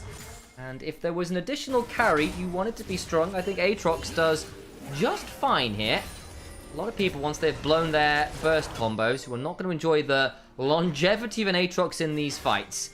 Very nasty on those chase downs. Very nasty into a relatively short-range comp. Your longest-range champion this game is Annie, really, especially if the Kai'Sa goes diving on in with a crit build. It can be a dicey place to be versus an Aatrox who's ahead of the curve. Absolutely. If the Aatrox survives the initial engage, you have a problem, because you're going to have a Galio coming down on their head. You're going to have ability for the resets of the Aatrox in the ultimate and the Viego as well. It's always been that knife's edge of the Aatrox, especially with something like the Sundered Sky build as well. If you survive through to your passive plus the Sundered Sky with your ultimate, I don't actually care if you have healing reduction at that point. If you're fed enough, that'll be enough healing to... Oh no, you've got half HP rather than 2/3. Like, yeah, no, it's like, well, the HP bar isn't 0. Let me try again. Teleport in from the Renekton and Weibo. Looking to try their luck again. Once again, look for those resets. Jackie on Severin Crescendo. Looking for some value here. Make no mistake about it. Herald, take it. Weibo Gaming, get that. That's feats of strength as well. Now the fight commences on the side. Sheer, chunked low by Xiao, who burns the tippers to make it happen. But I think Weibo are happy enough with their prize. Third objective. They've already got the first 3 kills. Upgraded boot to theirs. Yeah, Chris blows the ultimate. Just make sure that the front line is solid. You don't buy into anything more than that. Tentative there. Weibo not wanting to, again, give that opening for FPX to find themselves big reset fights. FPX will lose that Herald. Weibo, I guess they'll use that to try and secure mid lane priority for the next dragon, potentially in 30 seconds. They could do that, summon it quickly. Often teams do hold on to the Herald fairly long, but I would like to see them give FPX a choice between, well, set up for dragon appropriately or lose your mid lane turret. That tends to be the most powerful and most common use of it in pro play. That it is. Dragon in 10, as we were noting. Care blew his flash. Jackie, I think, will have his coming up shortly. Looking at the timer, you can get a little confused by it being fully grayed out, but that tends to mean that it's about to come up, and there it is. Good note on level 11, just picked up for IE. Big moment for the Viego. A bit more damage on your execute is valuable. Tien looking to stack up with Breathe here. Reset coming on through for Care, but again, he just blew his flash. He needs to get this off and is interrupted by the pillar. Oh dear, Galio. Not a fun time. Slow down, gets a shielded round. Phase rushes out. Actually be out to safety. Tien burns the ult for that. We'll get the tier 1. Realistically means Dragon will be FPX's, but I don't think WBG care all that much. No, choose not to contest at all. Get some value elsewhere. Now, if they get a double tower trade, this is very much worth them. They get themselves in a turret. So, 2 turrets for 1 dragon. Care forced off of the wave. Get themselves the gold value. Mostly shared between the Renekton and the Trundle. I suppose those are not the best members to go towards the actual gold value. FPX will gold onto the Aatrox and the Viego, who, honestly, I feel like getting gold onto the Aatrox and the Viego is more valuable than Weibo having on their own frontliners of the Trundle and the Renekton. And Shadow walking towards Jack. She has Cleanse Flash. He's not the best person at surviving that kind of pick opportunity, but does manage to walk away. Quick enough, he's got tier 2 boots, so the Molten Shield down. It's going to be hard work for Xiaohu to get further forward. We're going to blow the flash, and we're willing to do so when you've got objectives and stuff to kind of save that spell for. Care just as punches away. Gets out to safety. Still waiting for that next reset fight. It's even enough. Like going in. Does go on forward. Binding Eclipse buys some time. Jackie gets to run away. Dwayne now here. TP is coming in, but now surrounded by 4 people. Don't know about that one, Care. Does get headbutted right back into the waiting arms of Tien. And like Tien is when he picks it up. Jackie now at 3rd HP. Cannot stick around and defend his turret. Weibo Gaming. Much more like their Game 1 form. Turret's going to go down. FPX, this is the kind of mistake you can't afford to make. I don't think Weibo gave too much of a macro challenge to FPX here. You know, they brought that Herald top lane, and FPX were a little slow to defend it, gave up an inner turret at the same time. Losing the mid lane turret, that's a big one, though. That feels like such a freebie for Weibo, and credit to Weibo. Weibo are one of those teams that is always willing to trade something on the map. They're always willing to say, okay, we will give up a dragon. We will, and they were one of the first teams that would actually give up an Atakan as well when Atakan was first released as well. Right here, though, you know, to jump in towards mid lane, a bit of a dull teleport. Jackie was just walking up way too far in the mid lane. Felix is not good at defending mid lane anymore. Can't get out safely. He was so doomed as soon as that teleport came in. But FPX just a little bit lax on the macro and positioning. Alright. Thumb's coming down with 2 items at this point. Thorn Mail second into triple AD threats. Yeah, that makes sense to me. Diego, Valios, Aatrox all hate the anti-heal in this one. I think that's very sensible. Dragon in 2.5, but Weibo Gaming have just about broken this game. 3,000 gold lead at this point is going to be tricky. We said it was a narrows line that FPX were going to have to tread. Positioning and all those things, and thus for Weibo Gaming, it's found it easier to punish. FPX have. FPX were in a really good spot before that, you know. But then suddenly Weibo, they just say, okay, well, we're not going to fight the dragon. We're going to find something else on the map instead, and FPX, a little bit bamboozled by that. Which is, I think, given the state of World League of Legends and the current meta, most people expect there will be a fight around Dragon. Most people do.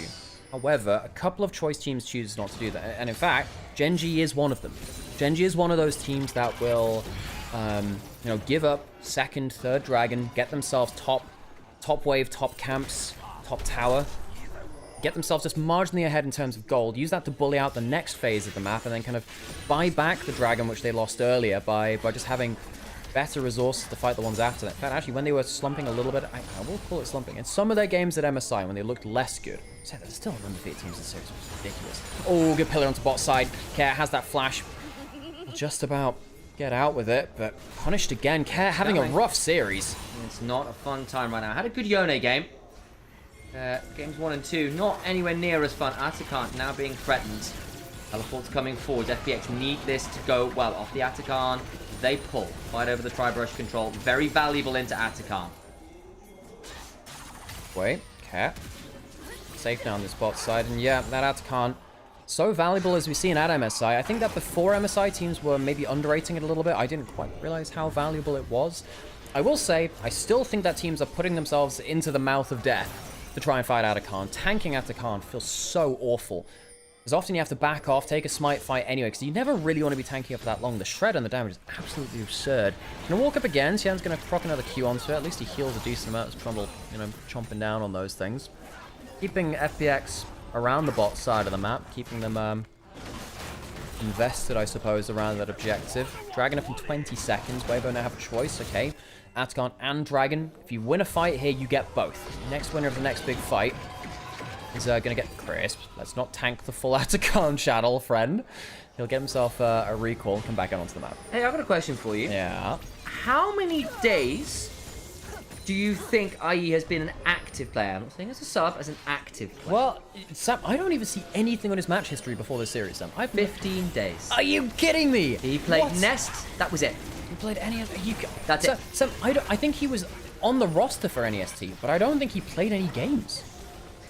Jway spotted on the ward hit. Dragon's going to go down. FPX not in position to answer anything. They're going to let the Dragon go for free. I suppose they can let that one go down. Remember Weibo, last time they were the ones to give up the Dragon, so FPX are, I suppose, a Dragon ahead in that, but it means that Weibo have the extra gold now. Tien, once again, forcing Care to play respectfully. Tower's going to go down with the Grubs and 2 members hitting it. Atakan now going to be even easier to take with that Bastion in that bot lane.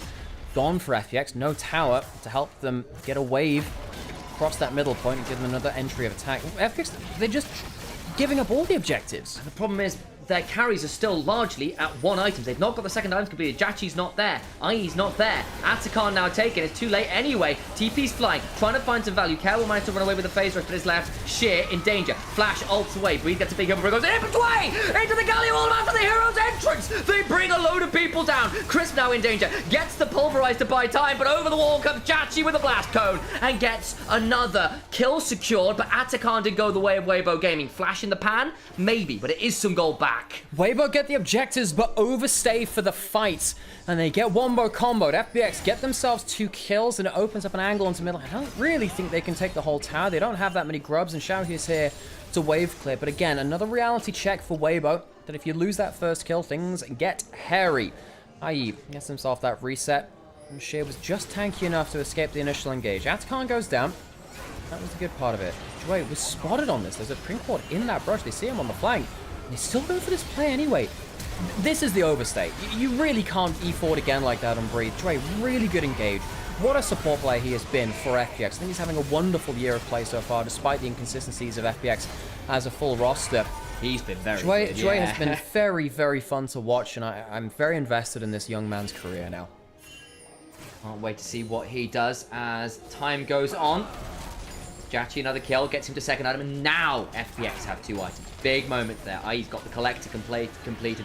got the Riftmaker done for Kev, we've got the Infinity Edge for Jachi. Those are big, big moments. The thing is, of course, they're still into Atakan. 1,500 or so gold lead from those Blossom differences in stats. If I've done my maths correctly, and forgive me if I have not. But you are still behind the curve here. Make no mistake about it. It's just a lot more playable than it was 4 minutes ago. Sort of. I think Light is going for the full AD crit build. Flicker Blades gives you more uptime and better ability to get a second Q off in a fight. It's not the Terminus or anything like that yet, which we sometimes see.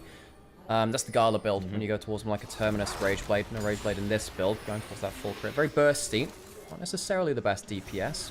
Like I said, burst tends to be pretty good against champions like Aphelios when you go burst to burst, because if you're going to extend a DPS, right, yeah. He tends to win those. Thanos wins a lot of them. Onto 7 Crescendo again, has that Infinity Edge going through to his rifle turrets, which is, of course, terrifying.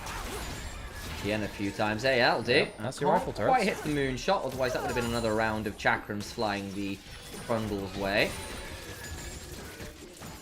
Quick to remove the second Sentinel turret. Dragon in a couple of minutes. No soul point just yet. I suppose FPX could feel right. We don't actually have to die for the next one. Let's only take fights when we have Rel Flash. Maybe that's the play. Enjoy's flash engages have been very good so far. Jachi, don't walk up on this way. Please don't walk up on this way if that's how you die, friend. Oh boy, he's got the Rel behind him. Flash away, but it's just too late. He dies on that one. Tried to get to the wave. They had some people waiting, but it just wasn't close enough. The time to kill is too short. They'll pick up the Trundle, though. Makes that the 1-for-1, and with the smite down, now things get a bit interesting. Shielded around onto Chris. He's in danger. She's got the world ends to work with. Misses the Q and the Infernal Chain. So, 1-for-1, all things said and done. Jachi walking up too far in the mid lane. One of the biggest reasons why Aphelios is not as meta now is that there are too many champions who just jump on him and he can't return fire as well as he used to while he's stationed in mid lane. It means that your support has to play much quicker, much closer to you rather, which they don't really want to do. Supports want to be allowing their AD carry to safely sit in mid lane, then go roam somewhere, put down vision, go for engages, blah, blah, blah. Shahu can find IE. Oh, that's a dead Viego. Yeah, face checks it, sees him coming. Blasts the face off the Ruin King. Shahu quite happy to pick that one up. And 30 seconds till the Dragon. You're definitely not playing for Soul Point now when Baron's up as well. That is a shame, because I think they were in an okay spot after going 1-for-1 at least. Yeah, I mean, the fellow's dying. It's not great, but it's playable at least. Now, losing your jungler, it might not even be the Dragon. It might be the Baron itself. Yeah. Losing Baron, now that one's a hard one to swallow. That's going to be your side lanes falling apart. It's a 3-item Kai'Sa. This thing will disappear. You've got a Trundle as well. Two of your better Baron takers. It is a dead Purple Worm. Secured. Dragon's going to be up. We'll get a soul point for FPX. Maybe if you can stall out, stymie the Baron shove, you might be okay, but it's a rough place to be, and make no mistake about it. Weibo, again, they are our trade offers in our LPL, in the league. They are happy to give up dragons. They're happy to give up objectives for something else on the map. They say they get the Baron, they get the inner turret, and they get a bit of a chokehold on the map. FPX waste a little bit of time. No, it's not wasting a bit of time, but they use a lot of time, invest a lot of time into taking that dragon, which means that they're not there to defend the rest of the map. They do get themselves soul point. This is the danger of trading stuff like this. Weibo, let's see what they can get out of the Baron buff. Away IE onto this blue buff. Breathe is coming. I don't know whether you can be here. They're not going to face check him. Galio ult on his own ult away. Probably wouldn't have been able to kill him per se. It was always a bit of a risk at this point in the game. The burst is getting quite high. That it is. I mean, the Infinity Edge completion on Kai'Sa is just... Level 16 as well. That ult range is very long now. We are long gone from the days of 2020 Death's Dance Aphelios, which was just simply not okay. We had too much armor, ability to shrug off that kind of burst. No longer. Tower's starting to fall. Weibo making good use of the Baron buff, getting good Baron power play as it stands, and in a good position to finish off the game, or at least kind of cripple the base of FPX on this Baron push. Trying to look at TM, but had the pillar. And interesting, we're letting the Trundle split push. Of course, he's a great split pusher in and of his own right. To chomp turrets. That back in. Tottenham obviously a little bit more of Trundle again. Feels like he's got a bit more value in a side lane again suddenly. Of course, has largely been in the jungle. It's one of my favourite ways that they balance Trundle. He's too strong, take the chomp off. He's too weak, we put the chomp back on turrets again. Yes, genuinely yes. They've done that a couple of times, like, yeah, okay, this champ is kind of broken when he can chomp turrets. Teleport back in towards the bot lane from Breathe. He's got Terminus as a Renekton. That's an item build of all time. He's going really heavy damage here. I can back up that one. I've never seen that before. That is so fun. That's really cool to see. Terminus Renekton, never seen that one. The build path sucks, but the item itself feels pretty good, right? Yeah, get an Empowered W, get a million resist and shred off of it too. We'll take that. Definitely helps shredding alongside the Renekton. It's like a kind of a pseudo Black Cleaver, I suppose. Defensive Black Cleaver. Well, there you are. The decision's been made. Maybe Aragon out there will have a word of the wise on it as my master of Renekton builds. But right now, map state, very favourable for Weibo Gaming. They've taken 2 inhibitors. They've got half the HP on the top lane inhibitor turret. At this point, what the hell do you do as FPX? Fight over Dragon and try and get sold? So, this game, folks, if you want to remember anything about this game, is that Weibo showed they are willing to trade objectives for gold. They're happy to do that. They traded the Dragon for the Baron, which allowed them to get this Baron power play. Now, that only works out if they don't lose the next Dragon fight in 2 minutes. They should win it. They're 8,000 gold ahead with a great Baron power play that sets up the map and the gold in their advantage. They should win that fight. However, if they mess up that one team fight, suddenly that decision to take that Baron, it backfires on them. They had a 4,000 Baron power play. That's good. This should win them the game. However, it does leave that window open after the door's been shut. But FPX could just randomly get a Hex Soul, and not many teams win against Hex Soul. It is very tricky indeed. Tiem. Briefly by the Infernal Chains, but takes nominal damage to say the least. Not really meaningful right now. He on one side, Jachi switches out to Calibrum Crescendo. The most dangerous combo. Lands it onto Tiem. Shielded up there. Doesn't take too much more. Pushing in multiple lanes. Breathe. Safe to push in that mid lane. Ivy, not at that 3 items yet on the Viego. This is the problem with going to collect a second when you fall behind. You really just wish you had a Lord Dominance Regards earlier at some point at that point. So only falls off. Yep, Chinese stream. They figured out that the whatever the hell Breathe is doing on the other side too. Basically, Empowered W is very good. Everything else, you wish you had a Black Cleaver, I think. That's my read on it. Another inhibitor under threat in the top lane. FPX trying to hold on to this for dear life. A minute till Dragon. See if they can even survive towards that. Alrighty then. That has to be the play. Difficult spot. Again, you do scale pretty well. Dwayne missing that Shattering Strike means they have to pull away. Not enough threat on the tower takers. Final inhibitor under siege. You lose that and the minions will come pouring on in. FPX trying to defend as best they can. 3 inhibs down. Yeah, that's a rough one. Because now the problem is, even if you go towards Dragon, there's a chance of a backdoor. There's a chance of you losing Nexus, or it's just the minions alone. Rock in a hard place. Weibo, much better this series on the whole of making sure they can get a chokehold on the map. Still stuck in his arrowed path. Tien heading towards the turrets. Breathe threatening on the side. So is Shaohu looking to be a flank angle. Stuns available. In goes Care. Finds a shield around. Turned around onto it. Doesn't take actually all that much meaningful damage right now. Learns the Tibbers, but the next turret combo goes down. Got to look for Dway Flash combo. That's all they've got. More than inhibitor turret for now. Down that ult. Just down that heal. That's really it. You see that there was a brief moment there where 4 members of Weibo clumped up on each other. All you have to play around. Dway Flash ult combo. Hope that the Alistair isn't quick enough at pressing Q to cancel it out. It is. That combo falls apart. That's the only thing that they have.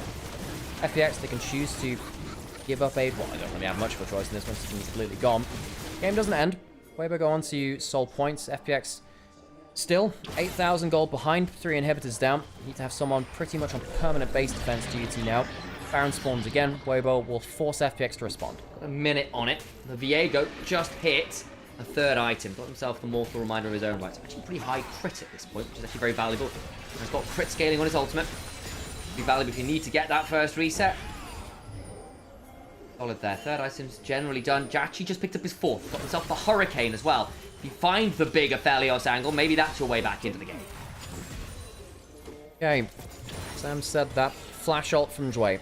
So that's your go button. However, got to be followed up with that big old Felios. That is the win condition. FPX. Do they see the Baron going down?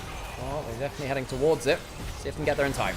I don't know to Chris, but I think the Baron is just gone, taken, fight after, now an angle. Chris breaks, makes his will unbreakable. That's the correct way to play. Teleport into the base. Into the teleport to the base. They're not here. They're going to try and get behind. Renekton now on a flank angle. Can they turn on to Breathe, potentially? He's gone pretty deep for this. Oh, he's very separated, but can they find the angle? No, they can't. And that's going to be a flash over the wall from Tien. Chachi split apart by that, flashes away. In comes the Galio ultimate, trying to keep him alive. Not really used to all that much value. Chachi does stay alive, but it means he's kind of now very vulnerable to the remaining fight. Chris goes in. They're under the Nexus turret. Damage down on Chwei. That's the rail down, but still Chachi trying to fire at best he can. It's not a great weapon combo right now. In they go. Chachi's dead to breathe. A slice diced and put into cubes, courtesy of their top laner. Sheer goes down as well. And Weibo Gaming secure the 2-1 victory against the Phoenixes. Back to Ash as you go. Cycle complete. Trade offer. You get one dragon. We get the play which will end the game. They get such a gold advantage in that phase earlier into the game that it sets them up for success. 2-1 to Weibo. Lost that second game in the series, but happy at least to take home the victory in their first series of summer. And hello again, folks. I am Initialise. This one is Nymaera. We are brothers. We cast the LPL together here, live, pretty much every damn day. It's our first day back in summer. Glad to have you all back in here.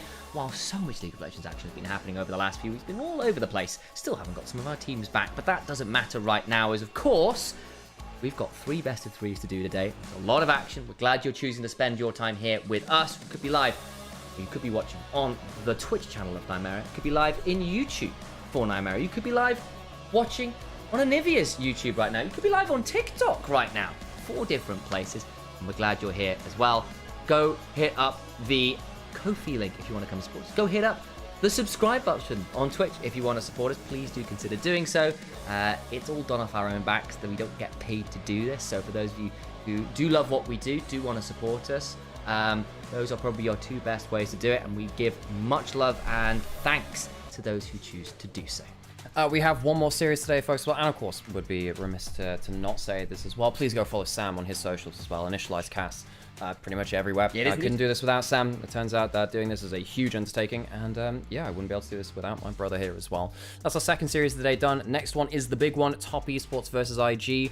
Yes. Top Esports have a change support. They have Hung coming in, and IG have a different jungler, Wei, coming in after spending the first split of the year over on BLG. It's been a weird time for LPL rosters. So we're getting a lot of benchmarks, I suppose, from the starting point for this split, and yeah, does us paying with our love for your casting counters payment to an extent? Yes, the viewers definitely help. Okay, so I'm sure this will be the one which most people will have been waiting for, and yeah, we'll get onto that. We will get onto that. Let's wait through. Get hot in this room. Ugh, there's the problem about summer split is that once it gets around to summer split, I then have to deal with summer temperatures in my room, which are pretty damn hot, which is kind of annoying.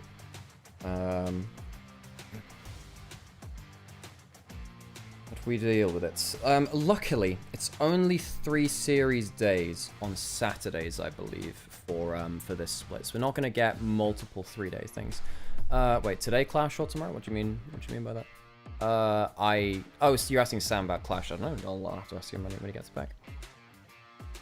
But yes, I did finally set up a Ko-fi. It's very bare bones, but basically just know that if you're buying us a Ko-fi, you're helping us do the stream, because yeah, it's one of our major kind of income sources right now, basically. And if you don't want to give money over towards Twitch, that's one thing. I'm trying to get an Opera GX sponsorship. Partly because Chrome just killed ad blockers, and partly because they actually, you know, then at that point, at least there'll be a sign-up thing. Yeah, Opera GX, they do a decent amount of Twitch sponsorships. If anyone else knows what the main kind of sponsors are for streamers right now, I've seen stuff like Raycon and a couple of others too, but I don't really know how to get in contact with them, because I believe they get in contact with you, which is the main thing. But yeah, looking into that kind of thing. Display. Yeah, I actually do have a display in the background too, you know. But I don't know how big a streamer you have to be to get on their radar.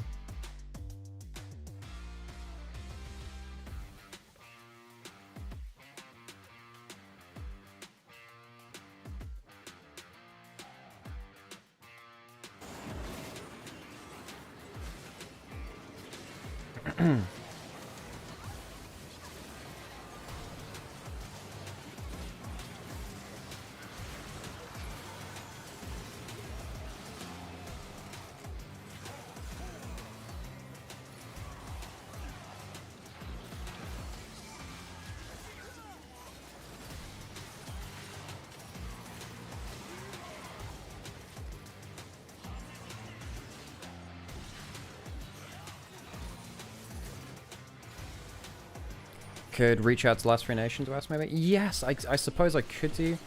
Yeah, so I potentially do have a podcast.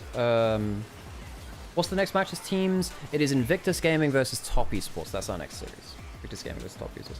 Yeah, I can maybe ask Monty. I think he really wants to play Ghost of Yurte.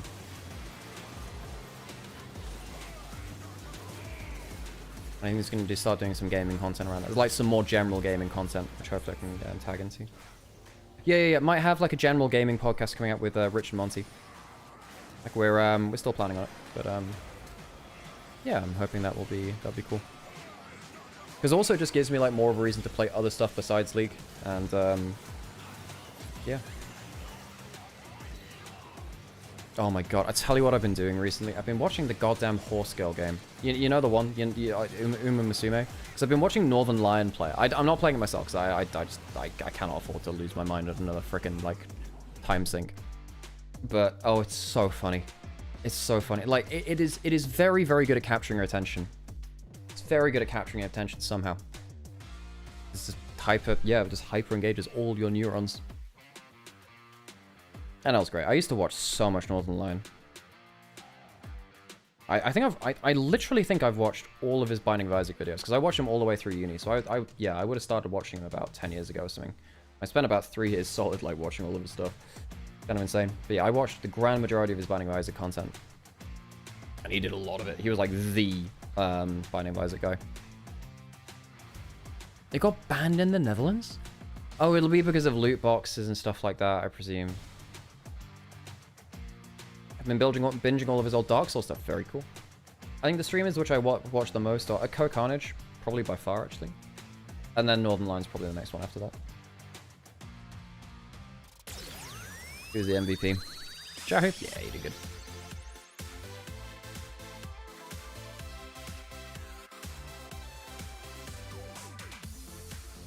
You can play it, but you can't buy the loot boxes. That makes sense, yeah. That means you basically can't play it. Horse game is weirdly accurate. That's kind of funny. I mean, it does look very well researched. It does look very well researched. You can't use channel points there. Damn, I didn't even realize that.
Okay, right, I'm gonna put on the word game and we'll get ready for our big show of the day.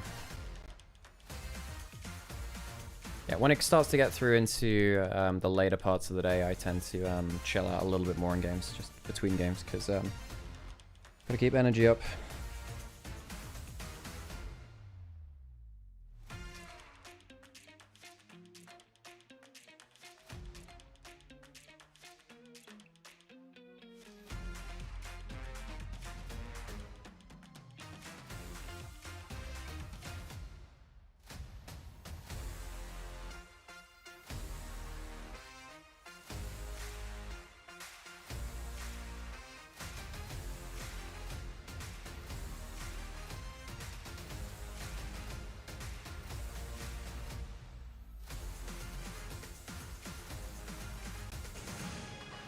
各位好，欢迎来到赛后采访环节，我是主持人刘航。首先，我们要恭喜 WBG Tap Tap 获得了这场比赛的胜利。来到赛后采访环节的嘉宾是辅助选手 Crisp， 欢迎松松来先跟大家打个招呼吧。大家好，我是 WBG Tap 的辅助 Chris。欢迎松松。首先要恭喜你们拿到了新赛段的第一场比赛的胜利啊！对你来说，重新回到 WBG 是一种怎样的感觉？挺神奇的。很神奇，神奇的点在哪里呢？就是上半年。I wish more studios would put as much thought into their games as Gacha studios do. That's true. 那其实说到队友，回到 WBG 之后，又是跟小天再次的搭档。其实你们俩也算是曾经并肩作战在一起的搭档的队友。这一次再一次的时隔这么久并肩作战，你跟之前相比，会有一些感受上的不同吗？没什么特别的不同吧，就挺熟悉的。还是熟悉的感觉。那你有感受到他身上的一些成长也好，变化也好吗？感觉比之前相比更成熟了。更成熟了。那聊聊今天比赛内的问题啊。今天第一局赢下来之后，第二局你觉得这个问题是出在了哪里？第二局的话，感觉就是对面的那个塔里克宝石选的挺好的吧，因为在此前的训练赛其实很少碰到这个英雄，然后再加上就是跟这个英雄打的经验可能不是很多吧，然后在线上以及团战的处理就是没有做到很好，然后下次的话就会做得更好一点。那其实今天纵观这3局，我的感受是你们在中野辅这3个点的配合上还是做的比较好的。你会怎么看待你跟小虎、小天3个人现在在中野辅上面的一个配合的程度？因为之前其实就跟他们打过吧，然后再加上当前版本的话也是边线的话会比较是中期容易比较受到威胁的地方吧，所以就是会更多跟他们做一些沟通，去保护他们的发育。3个人还是有很多的默契在的。那最后的一个问题，松松，你觉得 WBG 会在第3赛段走到一个怎样的位置？之前的话，第二赛段的时候好像是前6吧，就希望第3赛段的话我们拿前2。有更加好的成绩。We all know YG will demolish top esports. I mean, 越打越好。 top esports got bombed out versus the WWE 赛后采访的所有内容了。接下来让我们一起来欣赏一段精彩的 Spotlight。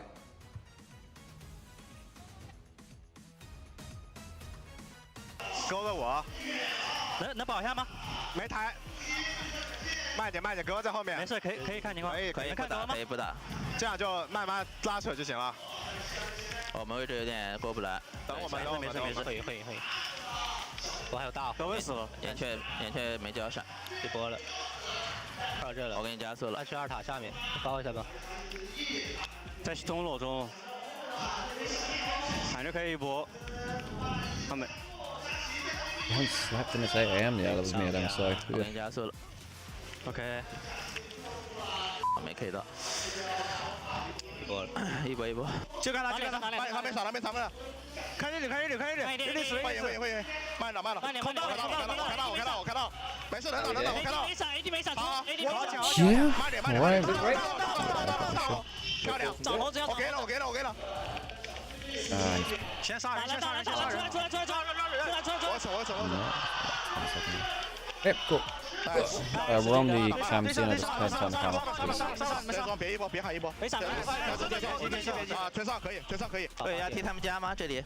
我硬留 AD， 我慢点，个 AD 了，我慢点。别急，等我绕。这有个。来，我到了呢。你小心被爆啊。OK， 要这样。我感觉我可以卖一下。在那挂着也行。卖一下吧。AD 落单了。 慢慢留他，能开他吗？刘云聪，再慢点，好，还得拉一下。月儿也想反开，看后，我这有点远，可以，没拉到，拉开，拉出来，没事，拉。I don't think that counts the word Amber, unfortunately. 我们 A 塔就赢，福爷哥，不错，可以 ，nice。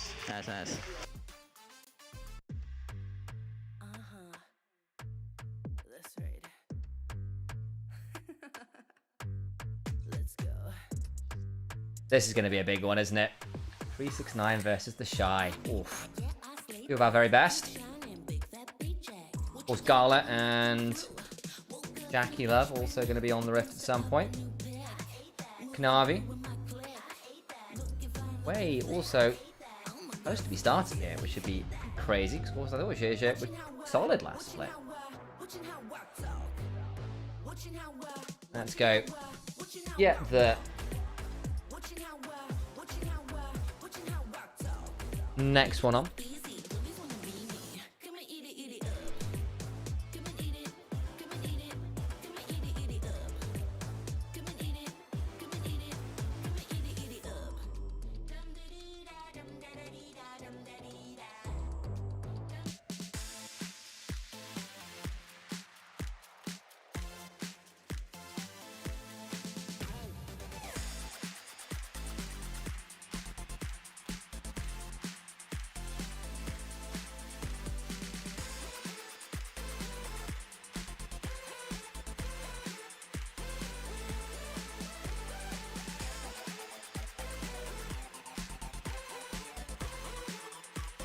Guilty. What a word.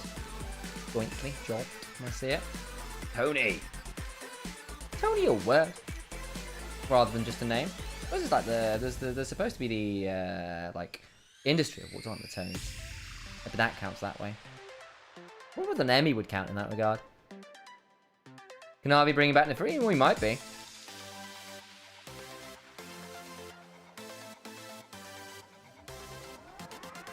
I wish more studios would put as much thought into their games as Gacha Studios do. Part of the reason Gacha Studios can do it is they have enough money. They get more resources to do things. So you just have you get to have a bigger dev team doing things. Also, the Gacha Studios also tend to work on games that are much lower res because then they can work on phones. So your Genshins, your Wooers, your ZZZs or whatever tend to be built to play on phones and stuff, as much as they are obviously PC accessible too. But it tends to be like dev cycles are shorter too, theoretically. It's good live service work basically. 369 versus the Shy, 7-7. Series wise, that 20-20 in kill score as well, or like game score. Damn, that's quite impressive.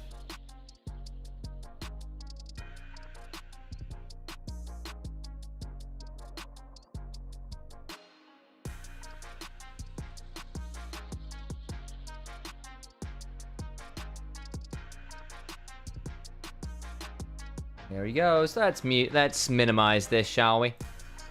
Down you go. Turn the camera on. Where is the camera? Are you not on? Or is this left turn? There we go. Yeah. Here's Jace is particularly dangerous, isn't it? 2,992 total assists, number 3 in the league. Damn. Number 3 in the league as a top player net. I mean, is that overall or is that for tops? Anyone read Mandarin?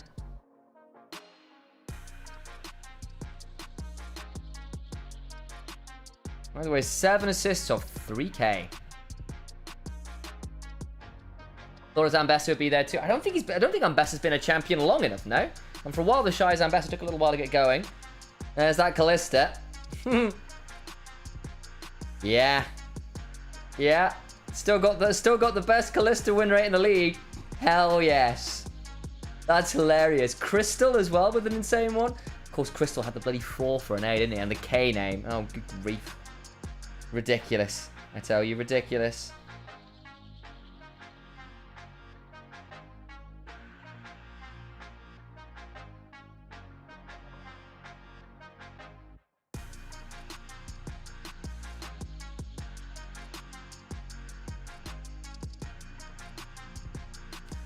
Getting ready to start up our next series. It should be a really fun one. Obviously, IG coming in with Change Jungler, Top Esports coming in with Change Support.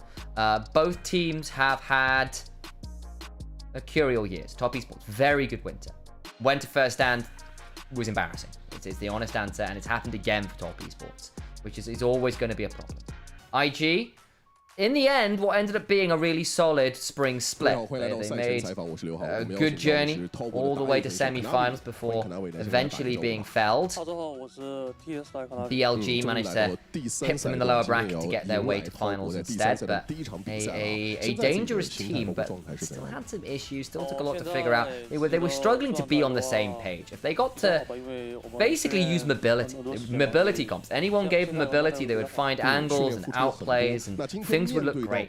But it was very niche what they were actually competent and confident on and consistent on. Because consistency with that squad, not a thing. Not a thing. And not a great winter either. So some changes have come on through again. On for Wei, who was notorious for being a bit of a gremlin jungler back in his heyday, was on BLG at the start of the year and it just didn't work. Honest answer. See whether that changes things. Imagine if IG had been instead of BLG. I mean, BLG, we knew what their strengths were, but it was very obvious what their weaknesses were as well. It was the least complete version of BLG we had seen. For a variety of part of it was that Bin was not world class, or like not top 3 in the world, really. Which is not where he's been for the last few years, right? He's been competing for damn well best in the world, never mind top 3. Gosh, you know, roll that way a bit. There we go. 看就是最重要的，所以今天我们 Wait, name from the noise making the pub and someone drops some glasses. I love it. Who will win here? You know, I'm not sure. Both these teams are going to come in quite evenly matched with changed pieces. And as first game of the split, I expect 3 games, probably? Yeah, exactly. There's the casters split, 2-1 either way. And I don't think that's an unreasonable take. I think this is going to be a bit of a coin flip. I don't know what form these teams are coming in on. We don't know what the new substitute is going to be. They're both coming in off relatively successful spring splits, where they both looked good at points but had their flaws. Stepped down from top esports, obviously from winter, but they won winter, and most certainly didn't in spring. IG came alive in spring, managed to get their way to 3rd. So see where things go from there. Top esports eventually fell to WE, of course. Was a bit of a collapse in playoffs, not to put too fine a point on it.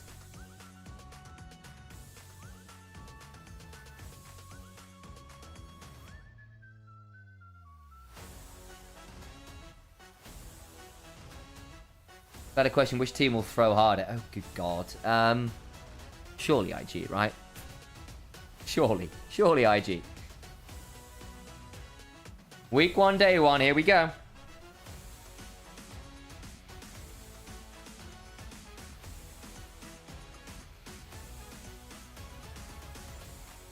I don't care who wins, I just want the Shy to lose. That's terrific case. Our number 1 Shy hater over in the YouTube chat. Never been shy about that one, have you? Jackie Love throws hardest. He's been known to. I think it kind of returned to him in spring a bit, didn't he? And he had an awful first stand. I think he was the average death leader for the whole tournament. It's an AD carry. But I think before that, he'd been so damn convincing. Has it been announced that Wei is the starter? I don't know whether we had any official comms, but the community certainly seems to think so. But I'm waiting to see rosters in a second or two. I think we saw Wei's picture, so I'm pretty sure. We'll see them now. 欢迎来到2025英雄联盟职业联赛第3赛段，让我们有请双方战队登场。 Teams being announced. Welcome in 2 of our great orgs. Top esports. TES Game. It's a big moment.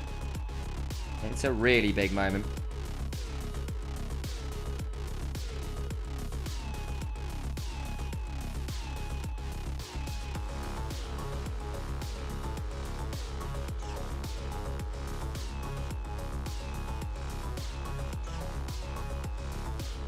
首先欢迎 Top Here they come. 上单369，打野 Navi， 中单 Cream， 下路 Jackie Lau， 辅助航。 1 second, guys. I got a bit of something to solve on the side, so I'll let you see the players for a second. Whoop.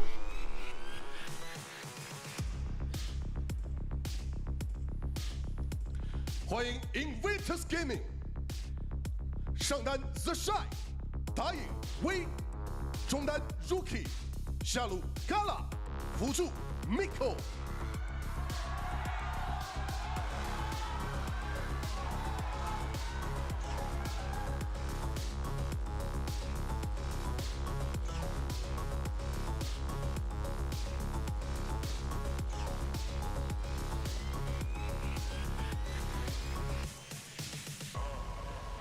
LPL 第3赛段常规赛组内赛第1周第1日的第3场比赛，豪博对阵 IG 即将开始。LPL 5位进巅峰。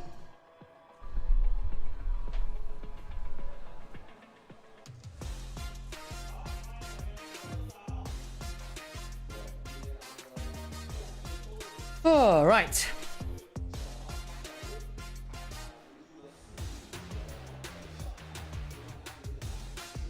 Ready to go for this one. Should be a great time. Should be a really good time. Who have we got in chat, folks? I think it's going to be a vet 3-game series. I don't even know which way. I think I might favor Top Esports, because I just think Kanavi's really good. And I think the Shy won't have as easy a time getting his customary leads against someone like 369.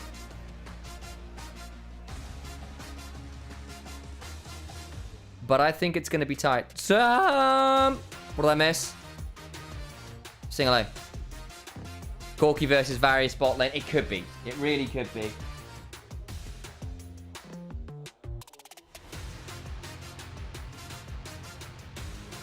It really could be, couldn't it? Am I here? I should still be here. What have I done, Lux? Amber, help me get Sam's attention. What have I missed?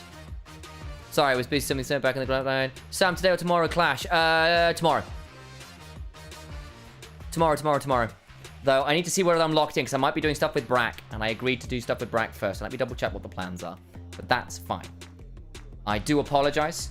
I had TikTok live things to sort on the side, so I got lost.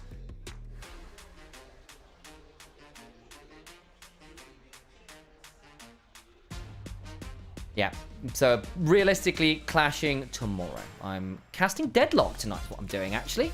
Stepping in for someone who can't do it, so it'll be my first time casting Deadlock. Hey, thank you very much for the resub. You're the greatest Ari player. Welcome, Kites, for 5 months. What have I missed? Foxtrot? I mean, it was Foxy who wanted it, wasn't it?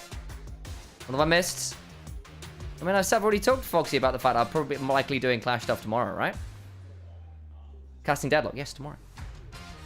So how do we decide who's side select? I think it will be, because it's a best of round, it's a double round robin, isn't it? What I'm pretty sure it is. The way it will be is, first time around, one team will get side select, and then second time around, the other will get side select for game 1. And then it'll be decided by loser. Who's off on the way forward? It's Foxy Luxana who was asking. But into draft we go. Game 1, IG versus...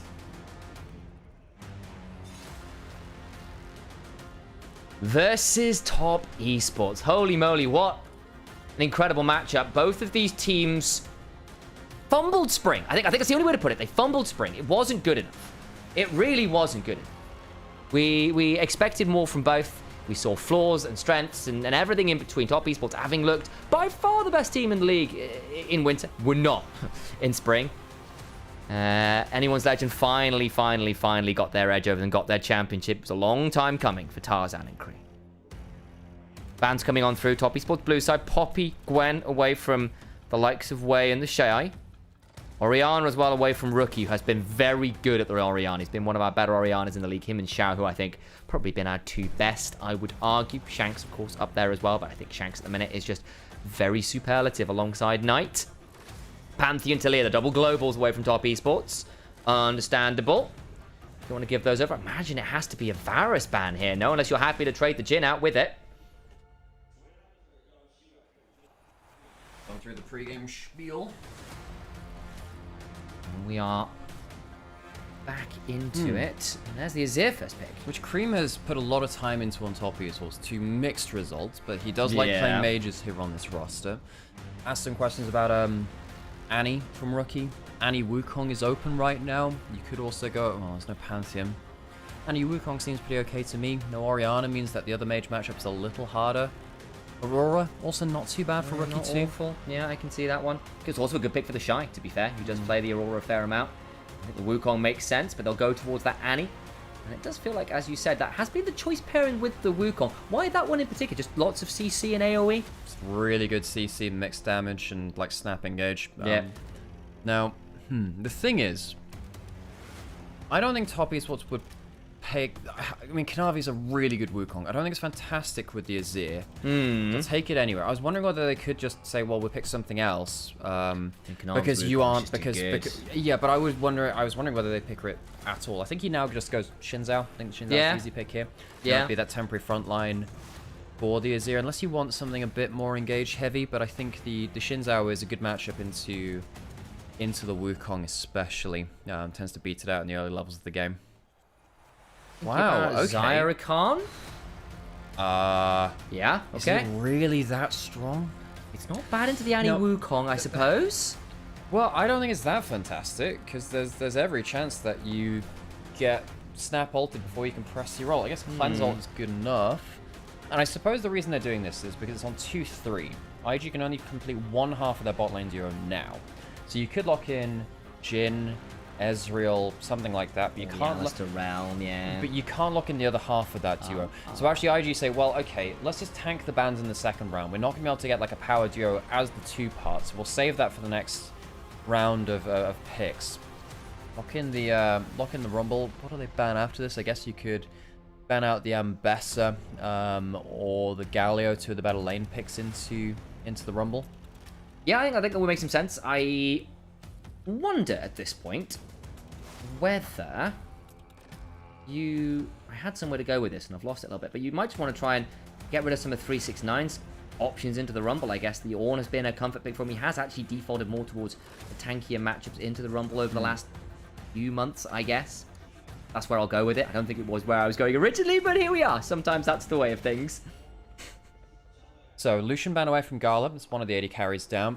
A couple of different options. And again, I think the reason why IG chose not to pick an AD carry or support on 3 is that they don't want choice pairings to be banned away. I think it's harder now for top esports to ban out bot lane, weirdly, because IG can now just kind of like flex into another duo rather than being tied to one half of a duo, which might need a specific thing. By the way, Kites, I don't know where this stands, so thank you, but thank you so much for the resub. I do appreciate it.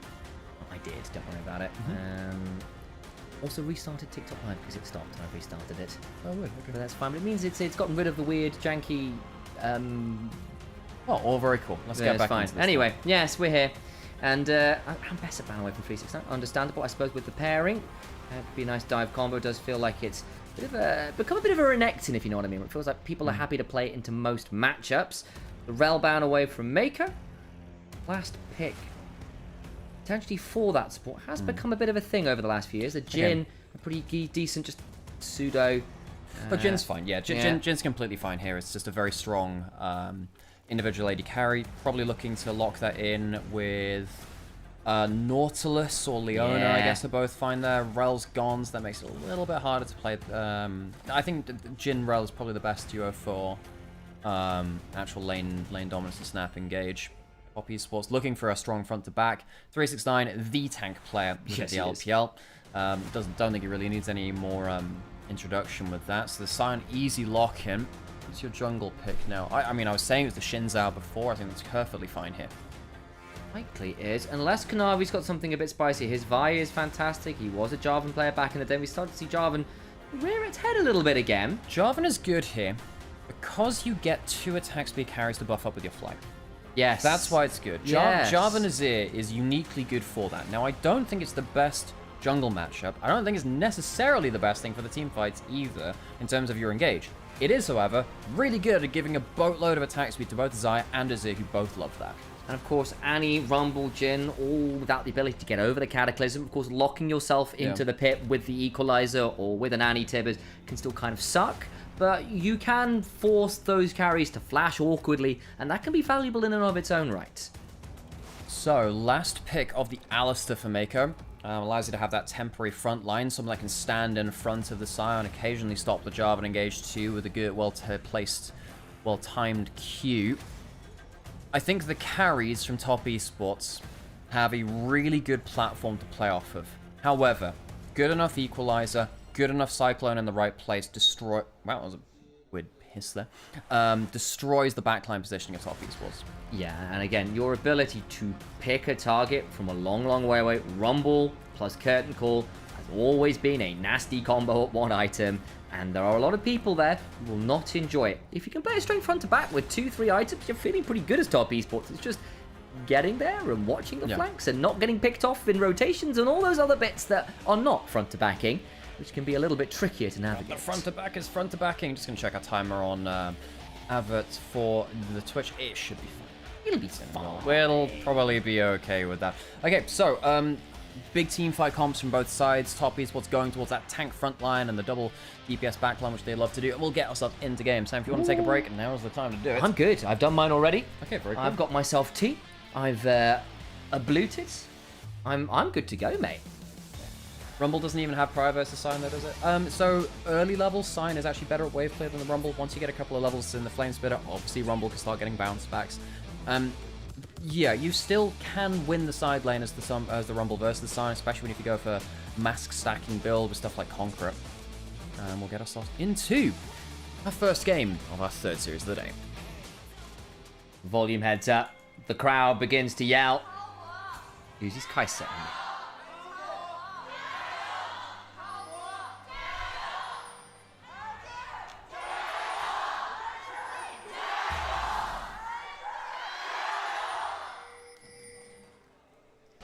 Shocked no one.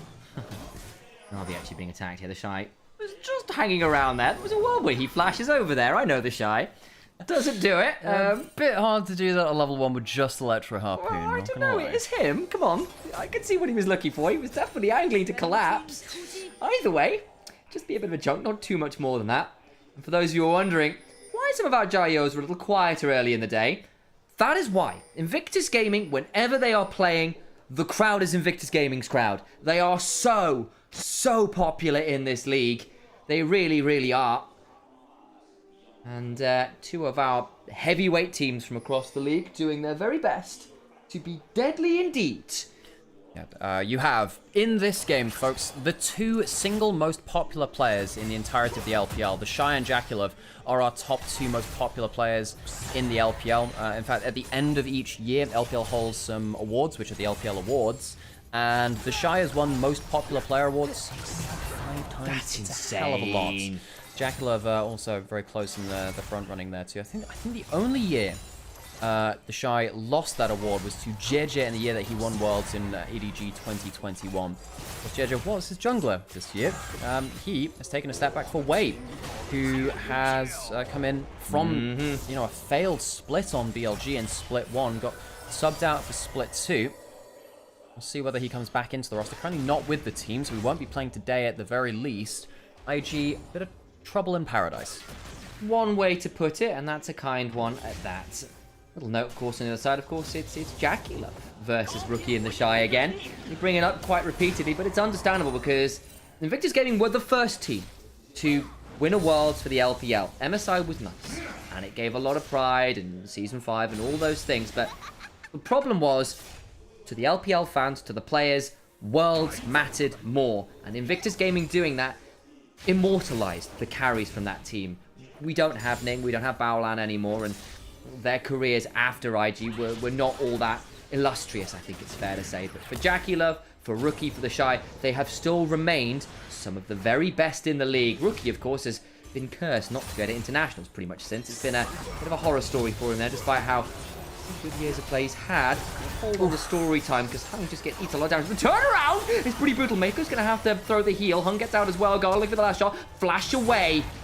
Lots of close things on the bot side as top lane, flash for flash, knock up onto the Shy, goes down to the Soul Furnace. And of course it's the Shy that dies for first blood. Forever has the global taunt on him. Fighting in the 2v2, Gala and Mako largely getting the best of that, but the Shy going down in that top lane matchup is a problem. If 369 gets a little bit of extra gold in this matchup, it makes it very problematic for IG, because it means that suddenly the Scion can end up kind of holding the lane in a way that they really shouldn't be able to.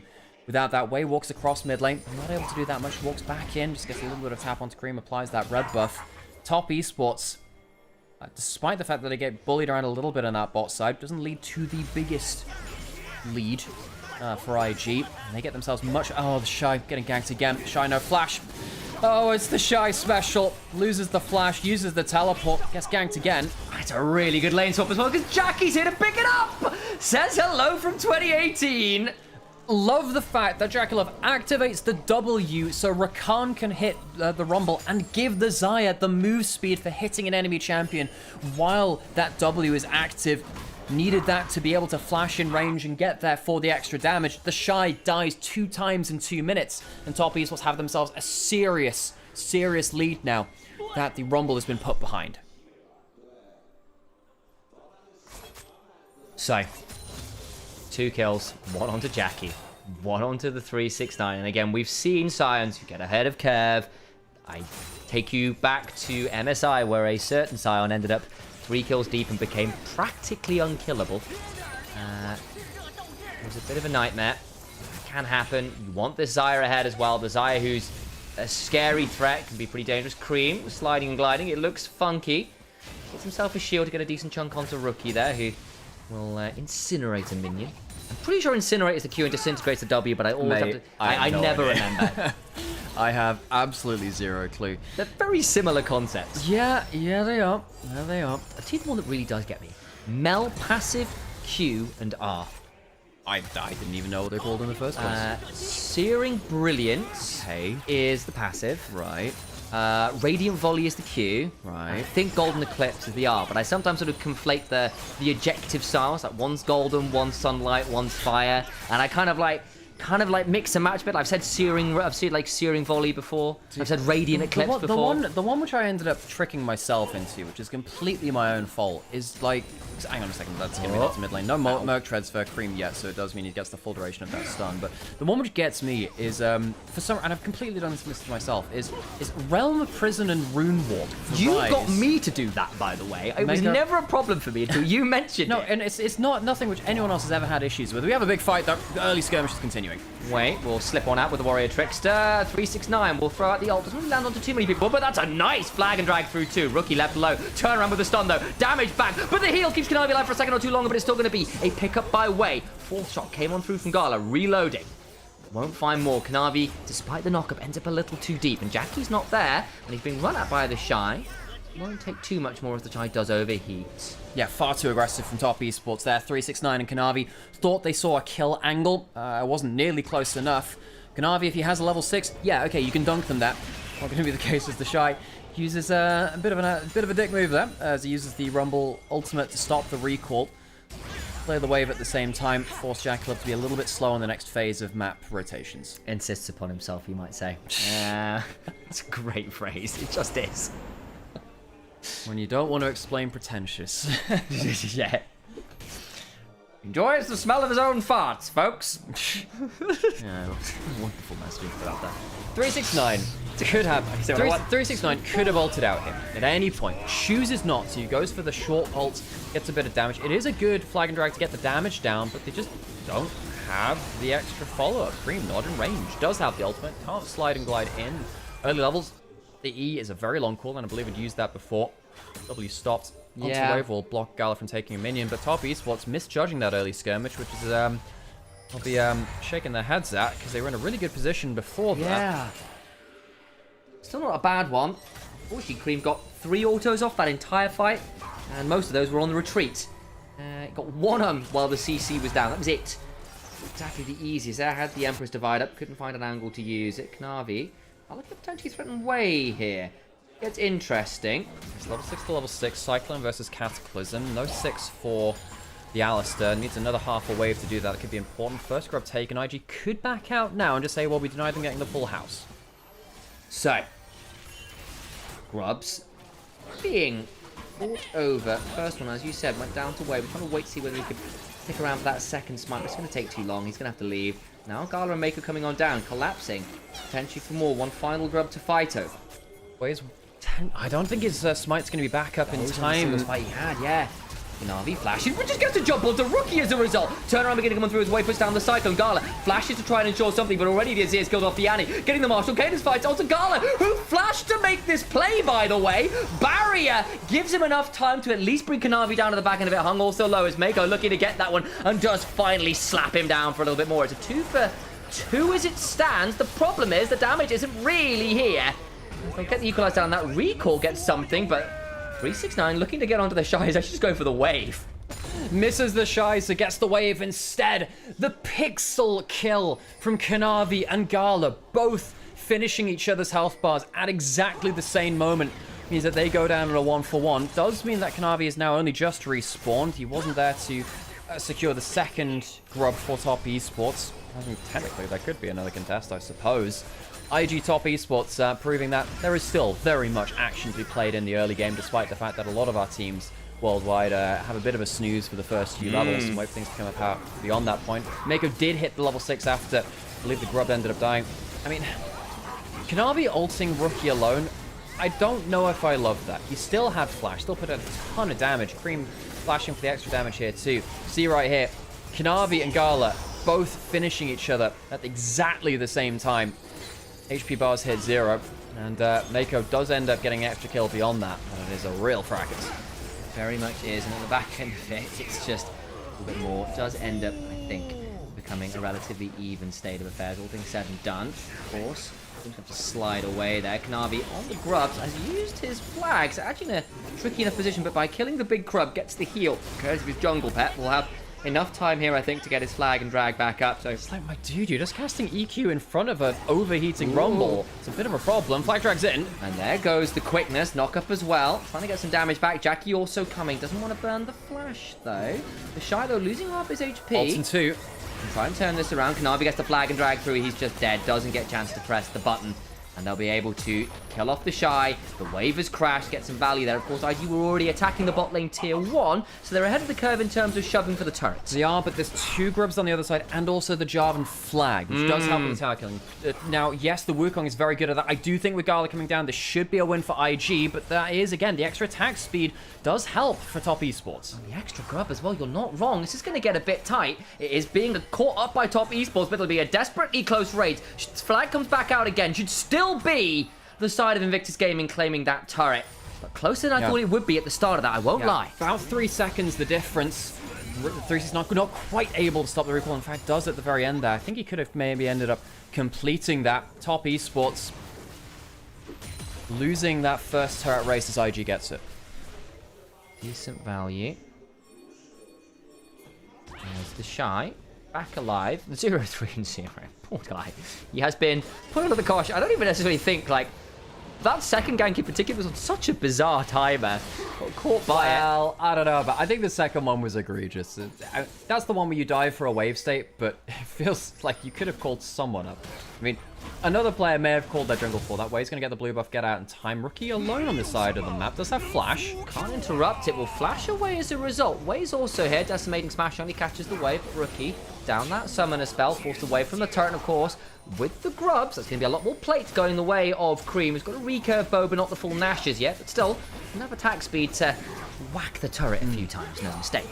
This is one of those kind of series where both teams have a new benchmark to set. Top Esports IG have been top teams in the LPL this year. IG have sometimes fallen out of that bracket because there have been a lot of very good teams in the LPL which have contested them. Top Esports won a split though, making changes midway through the year. Definitely do not signal happiness though. They bombed out of clubs against the WE of all teams. You know, not a bad team by any means, but definitely not a team that should be contending against champions here in the LPL. IG built a super team. They subbed out all-star jungler JJ for Wei, who of course has been an MSI winner in the past, but you would have felt like on current form JJ should have been the better prospect for them. Just hasn't worked out. IG trying to find the right chemistry, which is forever a bit of a hard thing to solve within League of Legends. Both these teams would love to start off with a win here in this game, in this series, to right the ship. Neither of these teams is happy with how their year has gone and their last split has gone. IG in particular have struggled with consistency, to say the least, as Mako put down the Unbreakable World, trying to buy some time, but he just can't run far enough away, I don't think. The quickness comes on down. Mako about to get in danger, throws the flash out, just about out to safety, I tell a lie. The cow survives. The flash comes up midway through the play, and it uses it. Used well to get to safety. Top Esports not able to get the pick, but they do end up getting the ult and the flash, so it's not like they get nothing for this. Also secure themselves this turret on the bot side of the map. God bless Spellbook. Ghost into flash to keep the Alistair alive. Good work from Mako, and he gets to run away and out to safety. Gakulov clearing out in the mid lane. Shy getting some alone time on the top side of the map. 0-3 result, yeah. Now we'll see if we can fully clear that. I mean, the wave's going to die. I don't know if he ends up getting this turret on this wave, so he won't. Kanavi can come up at the same time. 369, he can ult towards the next wave, can the Scion, so I don't think it's going to be a free turret for the Shy. Speaking of that, Scion has dropped some farm to make some plays, but with the 2 kills still ahead of that Rumble. Very happy now with his AP wave clear item. Alrighty then. MRI wave clear item. You get the idea. Oh, yeah. It's like AP, I'm like, well, AP Scion's a thing of the past. Okay, you guys are going to have to tell me in chat, all 4 chats that we have active right now, who was actually around for the first iteration of, you know, AP Scion with, like, the 1 AP scaling 2-second point-and-click stun. Well, I guess we were, because it got reworked with the Juggernaut. No, I reworked. Very end of Season 4. Yeah, very end of Season 4. End of 2014. So technically pre-Season 5. It wasn't available for 2014 Worlds. It was, I remember playing against it when I was playing Shyvana top lane in Season 4. And I didn't know how it worked. So you just walk up, click this red thing at me, I'm like, wow, that's a lot of damage. I'd do it again, I'd be like, wow, it's a lot of damage. And I just did not. Look, this is back when I was silver, folks. So, you know, better times have happened. Dragon Test gets taken by top esports, evens out 1-1. I was there when the old laws were written. How's life as Aslan, Alex? What do you mean? You said I was there when the old laws were written. I was going for the Lion, the Witch, and the Wardrobe reference. That's true. Yeah. Yeah, that's fair. It was Aslan who said it. 269, level up on the Shy.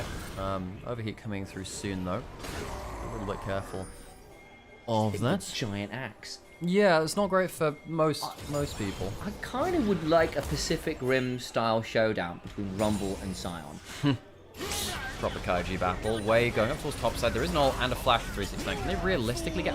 it's not a great ult for 369. It's really not. I think you probably need to flash first. But then again, I think with Wei's ability to clone, probably would have been blocked regardless. So maybe just to say, look, I'll just throw the ult down and pray. Yeah, that's lazy from 369. You had flash, you had ult. Didn't have the ward to... see if you were safe there. Pushed up a little too far. Gives the turret for free to the Shy. And, of course, the kill gold as well, which sees him a significant amount of gold ahead now. Mistake from 369. Big one. Big one at that. And again, despite being 0-3 and 0, the Shy gets a kill. Gets the turret as well. Suddenly back in the lead. He does have a habit of doing this. Might die for it, but does tend to pick up a fair number of resources while doing it. Never knowingly poor is the Shy. Good mid lane shove, at least from top esports to claim about 3/4 of that turret's HP. Another good wave. Another... uncovered wave in mid lane. Hell, a Herald. Be great value there, but of course, at the moment I say that, Wei picks it up for IG instead. Little bit worried for Gala's build here, folks. Collector first, rapid fire cannon coming in second. Against that Scion front line is really not going to help IG cut through that behemoth in the front line. He's building up a little bit of armor now with that Aegis built up. Will be likely to go into a full-on ending despair afterwards. Mako starts to engage off. Can't really continue it much though. W misses. Here comes Wei. Navi now potentially in danger. How long does he have until the flag is over? Not that long, and actually turns it around onto Mako now. Make his will unbreakable. 369 tries to get the decimating smash down, but is interrupted by the Cyclone. Wei will have another option for that. Curtain's also called. Don't really lead to all that much. Full shot comes on through, but the damage on the 369, but not the most valuable. Hun goes in and back out again with the battle dance, but now the Shy is here.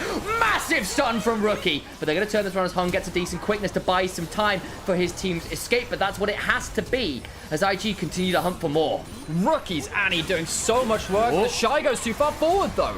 He ends up being traded. Now remember, they've not got that much remaining. Shuffle from Green. Jackie trying to get some feathers down, but Way's going to bop him. And the turnaround not as clean as perhaps they were hoping, but it's still a triple kill for Jackie nonetheless before he goes down. What a messy fight. It's 4 for 2, 3? 4 for 3 as Hung respawns at the end of the play. Top Esports must thank their carries for turning that around. The Shy goes too far forwards, eats a full channel Q from the Sun, and then it's game on. IG had thought they'd won that with a triple stun from the Annie, but Rookie couldn't completely seal out the fight, and IG got a little too arrogant. We'll watch back through this replay again. It's all over a blue buff steal at the start of it. IG think, okay, well, you know, we've got the initial skirmish going well. We've got Equalizer in range, and the Rumble's got a lot of gold. Surely this is a good fight, but this is where things get a little bit weird. A lot of cooldowns get used quite early into this play, the Equalizer being the really big one, and a lot of the engaged will start to go about the place. Rookie charges up the stun. 3-man, great chunk beyond that point, but it still doesn't completely end the play. You got feathers in the choke point. 369 has a good amount of HP, and he can end up going into here, gets out of vision, full chunk out of this point, and the team is split. At this point, I think the call is split. People were moving back towards mid lane, going about the place. 3-man shuffle, Cataclysm coming through. That's the damage they need to turn it around. And the feathers were pulled even after death. He gets the kill on the Wukong. Great work from Cream there in particular, but Jackie as well. Really good angle. Got so many orders off before shuffling in, and ends up getting a lot of value. I think the Ryalize here second as well into a short-range melee diving comp. I see it here for Cream. Yeah, the stats have been really good on it to the point where around the MSI patch and bits of the playoffs before that too, we saw particularly Chovy building that second, and everyone just kind of followed suit. The amount of HP and everything tends to give you a really good ability to stand and fight, and of course exactly what he ended up doing in that last play. That last team fight is a perfect example of reassessing things on the fly. You know, in any other team fight, you would expect the 3-man stun to win the game. It just doesnn't work so easily there. Wayno flash bopped into the Rakan, goes down. Let's pick up a sick kill for Jackie Love on this Xayah, who is a very scary bird at this point. Gone from being a pigeon to something a bit more Falcon-like, I think. Gonna turn onto the Atakan. With it being a relatively bloody game, there'll be a fair number of petals to pick up too. Never underestimate the humble pigeon. There are reasons why it was the backbone of messaging for a very long time. I feel bad for our noble pigeons. The first undomesticated species, which sucks a lot. Top East was giving up the dragon on the bot side of the map, pushing on top side instead. They have the Nash's Tooth and True Grubs. They should be able to threaten this inner turret. Rookie could walk up, but I don't know if he's safe to do so, and that's why he's keeping distance. Tier 2 goes down. Top Esports trying to extend this gold lead a fair amount, and will do so. Of course, 2 dragons currently over IG. They pick up a second one. That's the trade out there, but it's not soul point or anything there, so certainly not a win con as yet. And the gold lead being 4,000, that can get a bit scary. And we said, look, Top Esports, you get to 2-3, your front line, your front to back, very dangerous. And we've seen what happens if you go a little too deep into this squad.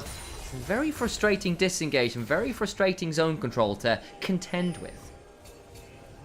369, 2 items now. 1,000 gold behind the Rumble, who's built up that blood letters, but Sion is still at the point where he can be a reasonable frontline. Should have been a bloodthirster.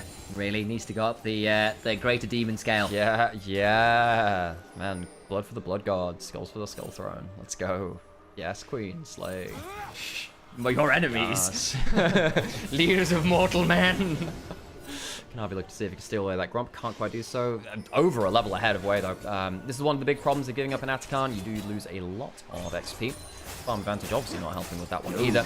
Camp stolen away. One of the best things you can do when you're ahead in a pro game of League of Legends. Take enemy jungle camps. It's not like they get to... they are one of the few contested neutral resources. People think they are less than a dragon. Of course they are, but they've racked up over time. It does become a bit of a problem. Rookie forced away from the sideline. 369, really annoying to that Annie now with all of his magic resist built up.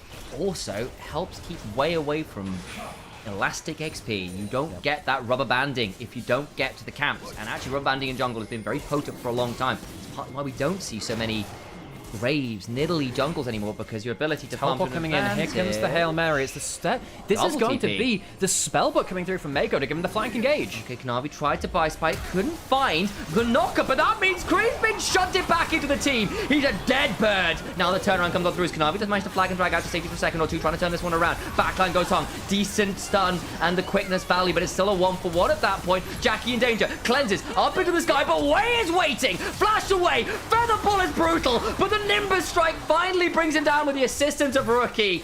Disintegrated. Flag drag, tries to go to Gala, but just not enough damage in Kanavi's health bar. Does manage to flash out to safety, but to where does he go? He's got the curtains to deal with. Does miss that one, he's out to safety. But still, it ends up being a 2 for 3. You get the carries, though. I don't think it's enough. It's not enough to go towards an objective, probably because there's no objective alive. This is just breaking some of that pressure across the map from top esports.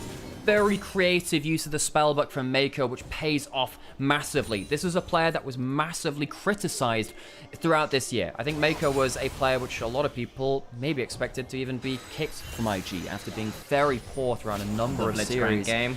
The Blitzcrank game, was it 0-12, something like that? It was very poor. But right here, this is top draw. Spellbook teleport, gets onto the carry. Azir is down. Now there are some worries because when the Azir with a 2,000 gold lead dies, you expect this to be a clean one team fight. It wasn't. It wasn't a clean one team fight. The feather pullback from Jackalope, really, really nasty.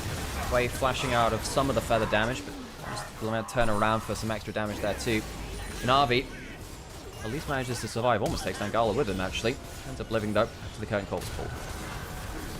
Oh, flagged through the back end of the bullet? Damn, Kanavi. All right. Okay, quick check-in here. Minute and a half until Dragon. We've got Baron in 20 seconds. I can't do math, that's a bad sign. Either way, third item done for Jackie, but importantly here, a lot of summoners were burned in that play. Flash is down for IG. They don't have it. They're all gone. Mako's got spellbooks, so he's able to cheat into a ghost and a heal for some value there. But on the side, Cream kept his, Hung's kept his via spellbook as well. He's got an exhaust as well. Those are good tools. But there is no flash, no cleanse on Jackie. It is ult or bust.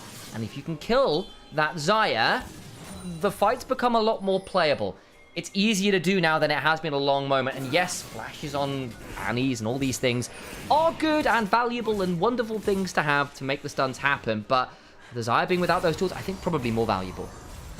And a comment in chat as well. I effing missed the LPL. Hell yes. We did too. It doesn't feel right not waking up and seeing this League of Legends on our screens. I've missed these teams as well. Seeing players like Jackalope go up against Rookie and the Shy. Seeing Gala and Mako go off against Jackalope and, you know, these strange roster swaps. Baron being started up. Hung misses wave because he clones to the side. 369 holding the choke point. Top Esports pulling off for the Baron. And so it's some skill shots thrown about, but nothing sticking just yet. Kanavi going forwards. Flag drag doesn't hit anything rooted in return. Kanavi gonna be fine to get out of there. Dicey for a second or two, but with those chain-laced crushers, actually a little bit tricky for some of the magic damage to bring him down. Yeah, you can see there some of the issues of playing Jarvan in a game like this. Don't hit your flag drag. Sometimes things can go awry. This is why the Jarvan is really there, and yes, there is some engagement there, is really there to give the extra attack speed, especially now you're level 15, to the Azir and to the Xayah. It gives them a lot more DPS, and we could see that play around the mid lane, that flag, giving the Xayah just that extra oomph. Has the 3 items now, Flicker Blades, Essence Reaver, Infinity Edge, Cream not far off of the Leandries going into third as well, and already has those upgraded boots. Those Chainlace Crushers alongside Kanavi also having them. Makes it a little harder to take down the bird carry duo of Azir and that Xayah. It's a triple bird comp. Don't know if that's any value to you. TFT it would be. It would be. On the other side, IG. Well, I mean, not out of the picture yet either. And this is 2.5 item Rumble. Get enough damage onto the right targets of the ultimate. Let's go very nasty from that point too. Gala has himself Infinity Edge too. He's going to start putting out a heck of a lot of damage soon. Wade does manage to Warrior Trickster out of that one. Nicely done.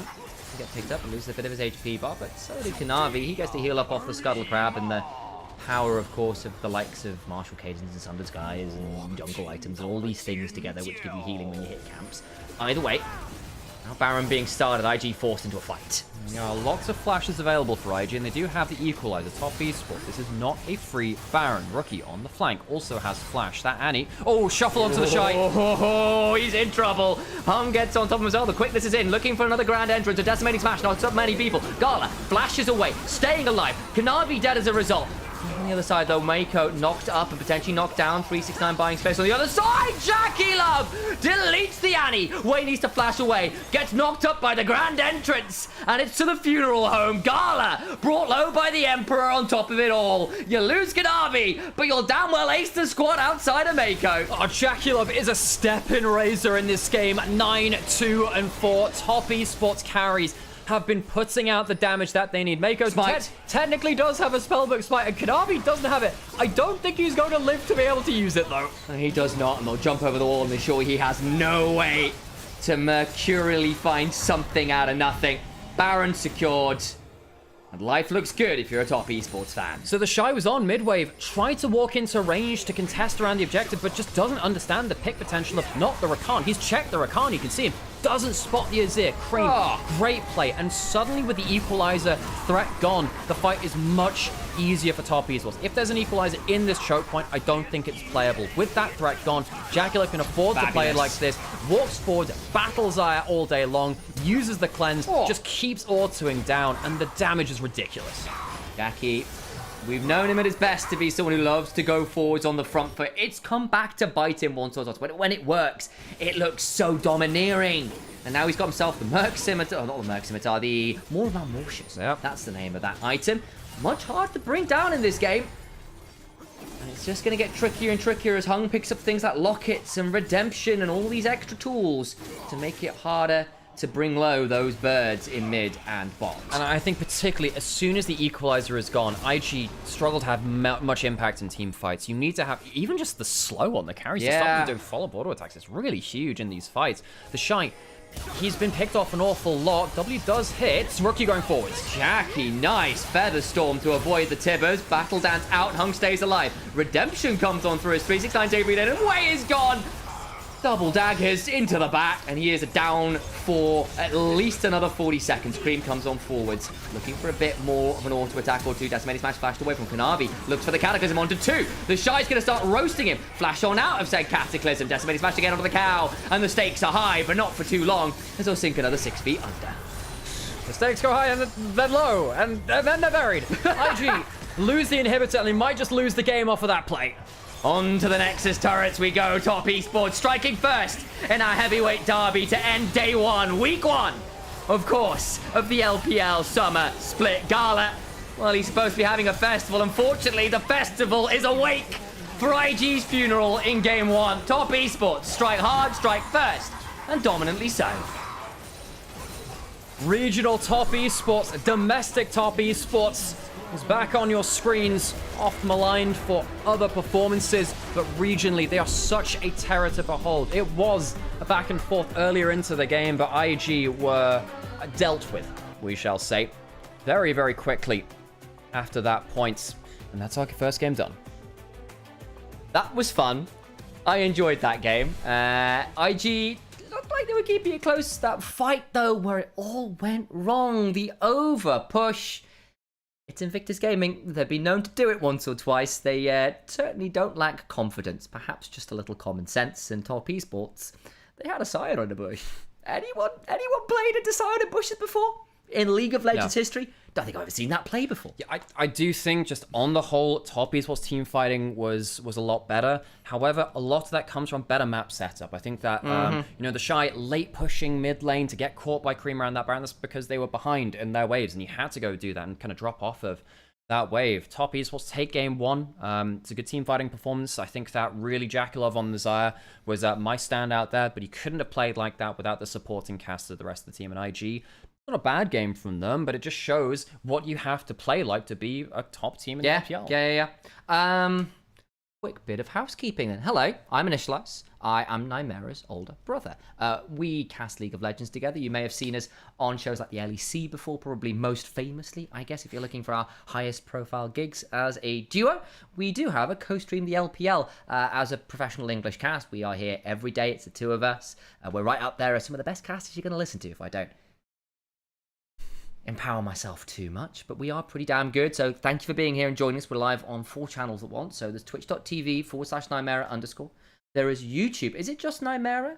Alex Nymaera Hapgood. Alex Nymaera. You Hapgood just search on YouTube. Nymaera, you'll find it anyway. So there's a search Nymaera, you'll find it there. Nivea's YouTube as well, who we are paired up with there as well. So that's our second YouTube channel. Really cool to have that collaboration for the first time today. We're also live on TikTok, which would be Nymaera's TikTok. Please do say hello on that one if you have that possibility. And 2 TikTok viewers out there, it'd be wonderful if you could tell us if you want some feedback. And we've got ourselves some LPL royalty in chat as well. I see Ninjas in Pajamas in chat. Hello there.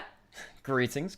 Looking forward to casting your games and the new roster. Indeed. Three changes coming through from them. We've talked a lot about roster changes for all of our teams playing today, actually. Every single team, I believe, that today has had a roster change. NIP, when we get around to their games later on. And Solly, best casters in the game ain't even close. Oh, no. You know how to flatter us. Indeed. So, thank you everyone who's watching on TikTok as well. We are starting to watch we're starting to stream on TikTok. I wonder, okay, we'll see whether we get another hit from like the whole whatever content it is, and I'm wondering whether it's because of background music and stuff. That might be the case. Although when it happened, it was actually when we were muted, so it might have actually been when there was no audio. So that might have been it too. I also wonder whether it's also just like whether we need enough of ourselves on there to make it look transformative. Yeah, we'll figure that out later for TikTok because we're trying to figure that out. Because basically the rules of the game, folks, are. That was such an extended staff. That was truly a Son Wukong moment. Yeah. But the rules of the game are basically try and stream on as many places as possible, and hopefully one of them pops off, and then it kind of carries the rest of them with it. So, more places to stream, the better. This is such a good fight. It really was. What a good fight. While we've got watching these highlights, and it is really cool, and Jackie getting the feather ball just as he dies, clean. Quick heads up to folks at home. If you want to support us, there's 2 best ways to do that. Number 1, if you can subscribe, like Qatari just did there, gifting us up to NIP, which is quite good fun. Thank you very much for that one. Ensuring that Ninjas in Pajamas are the greatest Ari player ever. Indeed part of this community. Of course, it's lovely to have them in here. Thank you very much for coming to say hello. Looking forward to casting this game. So subscribing on Twitch with your Prime sum, with your regular sum, so your gifting on there as well. It is incredibly helpful to us being able to fund what we're doing. It genuinely has been a lot of extra money for us, which has been wonderful for helping us do this as a profession. The other way is, as of this split, we've also started a Ko-fi. In fact, if we can try and get those links into as many chats as we can, that's a good way. So people who don't use Twitch, don't want to sub on Twitch, that's super fine. But if you do want to toss a coin to your casters, viewers of plenty, the way to do it, through the Ko-fi is now available as well. Outside of that, clipping, sharing stuff, saying hello, following us on our various socials, really cool. I'm at Initialise Cast. I'm on Twitch, I'm on YouTube. I'm on Twitter and Insta and TikTok and all those things as well, so please do come say hello. That would be really awesome. And make sure that you are trying to stay in touch with us, because it does really help us to get things like sponsors as well. The numbers help. So where and when you can, that engagement, if you love the LPL, if you like us, good way of doing it. I know it's a bit of an ad read, I know it's a bit of a spiel, but it does actually mean quite a big difference. So we are in that position where we need to make sure we ask the viewers for what help they can offer. Oh, well, that's our spiel done. That's our ads. We're going to go put on an ad break at some point now. I'm going to leave the media source on just to see if it does. This is like good information gathering for us for TikTok streams, basically, because we need to figure out what TikTok kind of flags up and what it doesn't, basically. Oh yeah, there's an NIP emote. Yeah. NIP, you get like a special Nymaera NIP emote. There's an NIP emote basically for anyway. Can I show? I put chat box on screen. You should be able to see it here. Yeah. Ooh. See the NIP emote there? It's cute. I think it's cute anyway. But, okay. I guess we need to put on an ad break. We'll wait till the highlights. We had the highlights and do we have the MVP? No, they come after the highlights. So we'll have MVP and then, we'll see who that is. I think Jackie, imagine. He was really good this game. He was really, really good. He was really, really good. There we go. Whoa, 12, 2, and 7. Yeah, that's a way to get back to winning ways. Yeah, I mean, dude, I really like Jackie Love when he's playing well. This guy is such a fun player to watch. Because very few players kind of take the aggressive flash option in the way that he does nowadays. Warm hello to Wubbenstein, by the way. Hello, Wub, in TikTok chat, joining us in a very different location. Nice. Well, Wub and I send each other so many goddamn TikToks all times a day anyway. I was hoping that they'd walk into here at some point. Oh, God. Yeah, and again, to TikTok viewers, give us a heads up on how you want the stream to look. Because at the minute, we've got it landscape, we've got the full screen on there. Obviously, a lot of streams on TikTok tend to be just straight vertical. So if that's how you prefer it, please do let us know. All of those kinds of things, like, yeah, what's going to make your viewing experience the best on that platform? Because it is a very different platform. Very different indeed.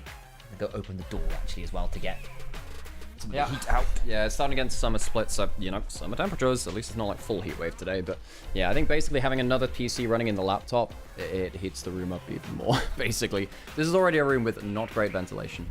Anyway, that's what it is. Let's, yeah, let's do that thing where we... Okay, I'm gonna have to run some adverts, folks, just because our pre-roll's just about to run off.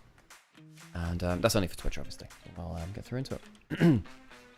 Okay, so we're gonna do another thing on stream now as well. I don't think this works on TikTok chat, sadly, but we can keep doing this at least. And we'll keep doing some of this. Okay, right. It's down here, then. That'll work, that'll be fun. Oh, fine. Oh. Right, only, well, potentially one more game, 2 more, also on the cards as well. And then also we'll get a good benchmark today of when LPL days finish for a day as well. Because last split we had 1v1s, which it kind of extended our game days. And now without the 1v1s we have, you know, a bit more we have a bit more time. Oh, thank you for following me as well. I think I saw someone follow. Well, I might be in misclick, but you know what it is. But yes, for those of you on TikTok, I know I do a lot of short content just based around League of Legends anyway. We'll be streaming LPL live because we have co-streaming rights and no one really streams LPL, especially not on TikTok. So we figured we would do that. So stop by and give us a follow if you appreciate that kind of thing. If not, we're on plenty of other socials as well. I'll try and keep putting out some more short content when I can. I do my own video editing now, so it you know, gets a little bit draining after a while. Particularly once we get into the rhythm of the split, it's harder for me to find time and energy to the video edit, but I'll try and put out what I can.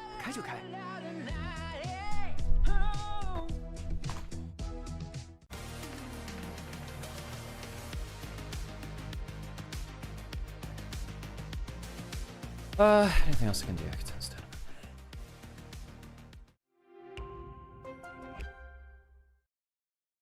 Okay. Oh, and I did see some people gifting as well in the TikTok chat, so thank you so much for that. I appreciate it so much. You are all the best. I've already done that. That's fine. We're going to ad break now. Yeah, and a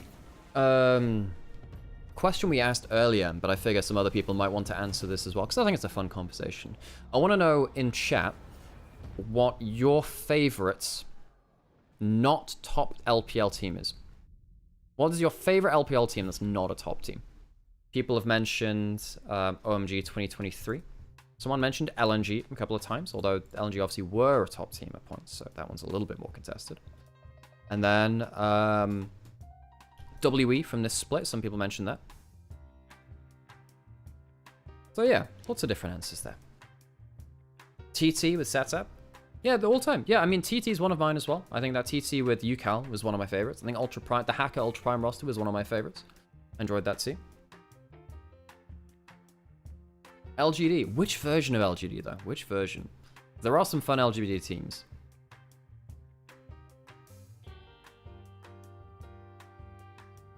EDG. You miss Wink already? I do like, oh, I mean, EDG's been fantastic. For sure, at different points. I kind of miss on Wink as a duo. They did kind of reunite for a little bit. Snake from the old days. Oh, the fact that you're actually right because they actually weren't a top team because they never went international really sucks. I guess they were technically a top team, but at points they weren't. Ugh. TT was all right. I hope they get Milky Way. The thing about Milky Way is that you need him to be on a team that actually sets up for their jungler. You can't have him be like the general. He needs to be set up for. He needs to be kind of... he's the kind of guy you want to give all the resources, and not many teams play that way in LPL. Very few do.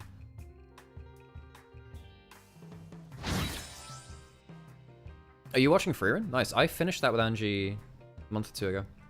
Oh, hey, Panda. How's it going? Good to see you. I saw you posting about VCS, which is the VCS English page, which is really sad because I really enjoyed that page. That sucks.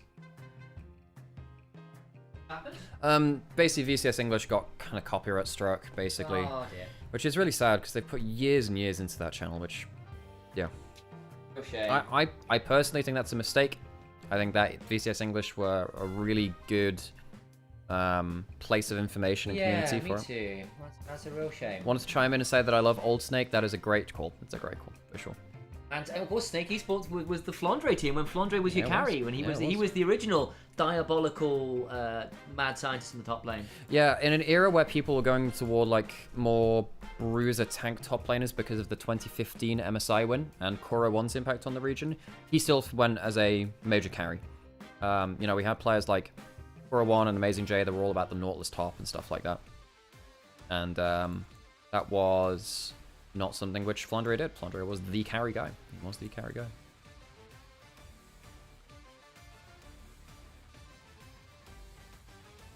Okay. So pretty close now to our next game. Imagine rookie Silas and R3 this game of Vi Rumble though. I mean, I think Annie's fine too. Annie wins more lanes, you know. Or has a better time in most of those lanes. I mean, I think his Annie was good. I don't think that was the problem. I think it was just that overall team fighting shape was just not fantastic comparative, you know. Anyway, we'll get to the bottom of this soon. Okay, let's get ready for our game two. Need setup for Milky Way, really? I mean, setup doesn't. Don't Junhao and Milky Way do similar things, I guess. Junhao is the guy that does the carry stuff. Some logic there, I suppose. Hour 10. Okay, I guess we're pretty close to our champion select for game 2. And yeah, we're really close to 9,000 followers on Twitch, which is pretty cool. Quiet. 137. We probably would have started sticking some stream goals actually. Yeah, maybe on the break screen like this. I just don't want to make it really messy, you know what I mean? But you can have them at the bottom of like on the Twitch page if you know what I mean, just not on the screen. That's true. It's bad about having a little more potential. Yeah, yeah. What I might have a word with Chris.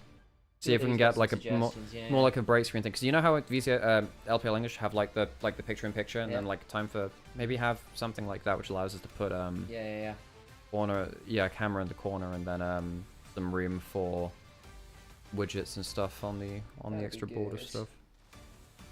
Did you want to go for a quick break, Al? Yeah, may as well. Go get yourself a little bit of fresh air. I think we did. Did we do ads? We did ads, yeah.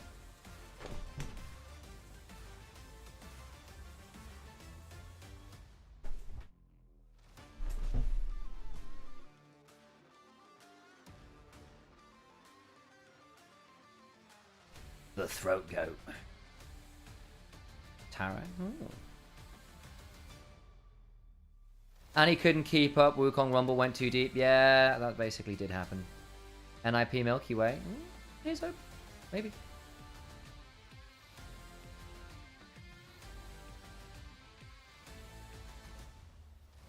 Do you all think Shadow will be the solution for BLG? He's not a dissimilar archetype to Beishuan, honestly. Shadow lives and dies by the sword.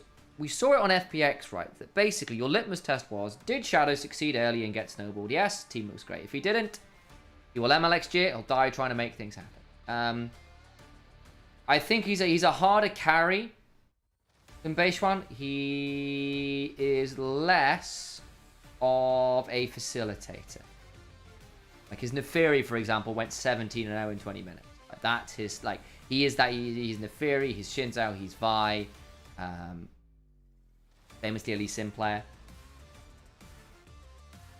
But especially because he's not, like, Beishuan was basically there to be the team dog, right? Run after whatever lane has told him to run after. He went, yes, boss. Sorry, boss. 3 bags, full boss. That isn't really going to be how Shadow wants to work. He needs to have people like following him, doing cool shit together, and that might be good for On.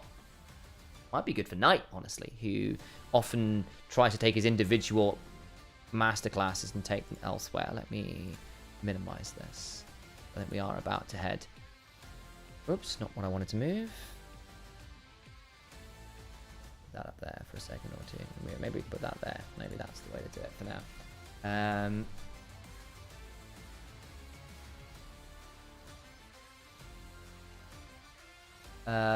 Yeah, Shadow brings some good vibes. Sure, we want him to beat Tarzan. Well, exactly. And I think Shadow genuinely did have a great split. He did.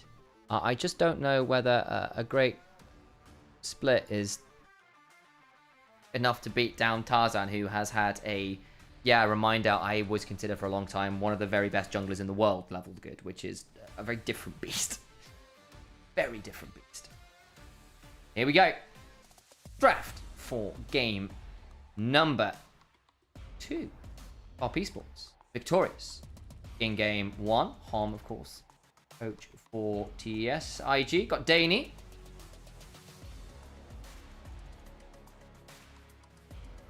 Now.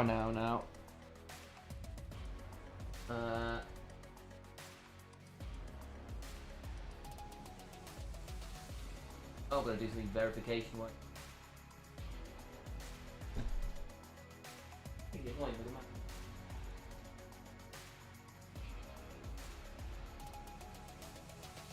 Boom. Success. So,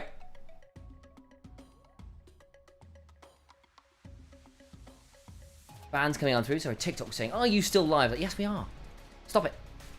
I had to do this verification thing, but the verification thing was really, really pernickety, and trying to do it with a mouse trackpad was annoying.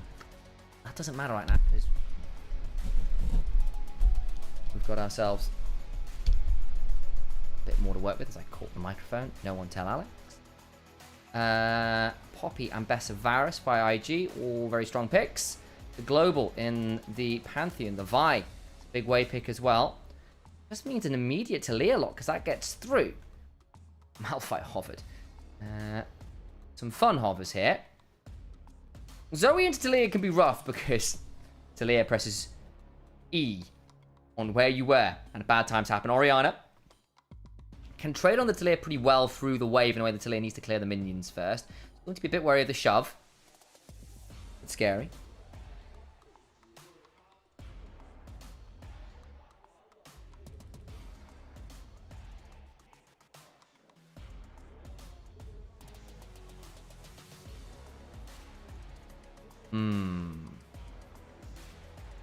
So, Lucian also locked. That is going to be significant. Means they're looking for something like, you'd think normally, Nami, Milio. Of course, of late, things like Braum, things like Leona, things like Tarek we saw earlier today were very, very scary. Trundle, in a Flavor of the Month pick, historically a very good Trundle. A bit annoying for the Orianna in particular to deal with, can set up Taliyah quite well. Pella into easy seismic shove. Could be quite a nasty combo. We want to look at for Kanavi here. Nocturne with the Ori could be an option. Can be dangerous with the Lucian as well, because your ability to follow up is very, very strong. Shy might be going towards his most famous pick in the Jace. Very potent. Could be Rookie as well, who is a good Jace player, but realistically, it's the Shy on screen. It's the Shy who'll be playing it.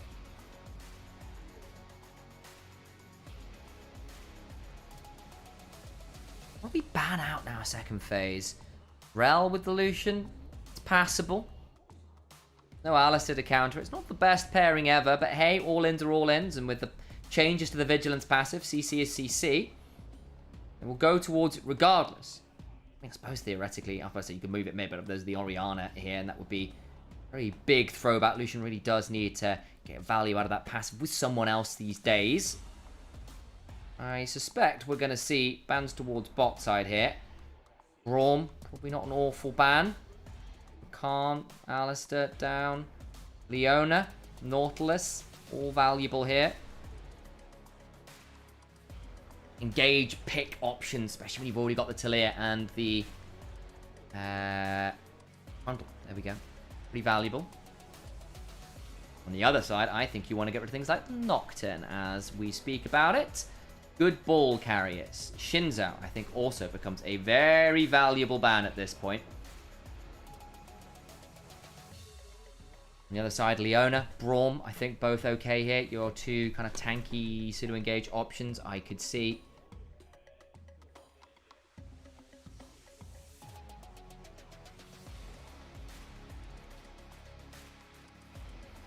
something from it being a little obnoxious. Braum was indeed the ban. What do you know? Leona now an option, but doing so always the best option into the rel. You'll end up having your shields and stuff broken a little bit. It could be a bit obnoxious if you're building lockets. Last ban, Shinzao, I think probably would make most sense as the last big AD skirmish from ball carrier. Jarvan, of course, ironically already down. Shinzao, not the best into Trundle though. I really hate that matchup. So I think, yeah. so I don't know whether Top Esports even want to pick that as the problem. That's the problem. They go Gragas very early on. Probably. Yeah, and It's into the Jace. 369 is a legendary Gragas player, and it does do pretty well into the Jace. You can farm pretty well, you can sustain, you can poke out, and sometimes even kill the Jace too, in a good enough scenario.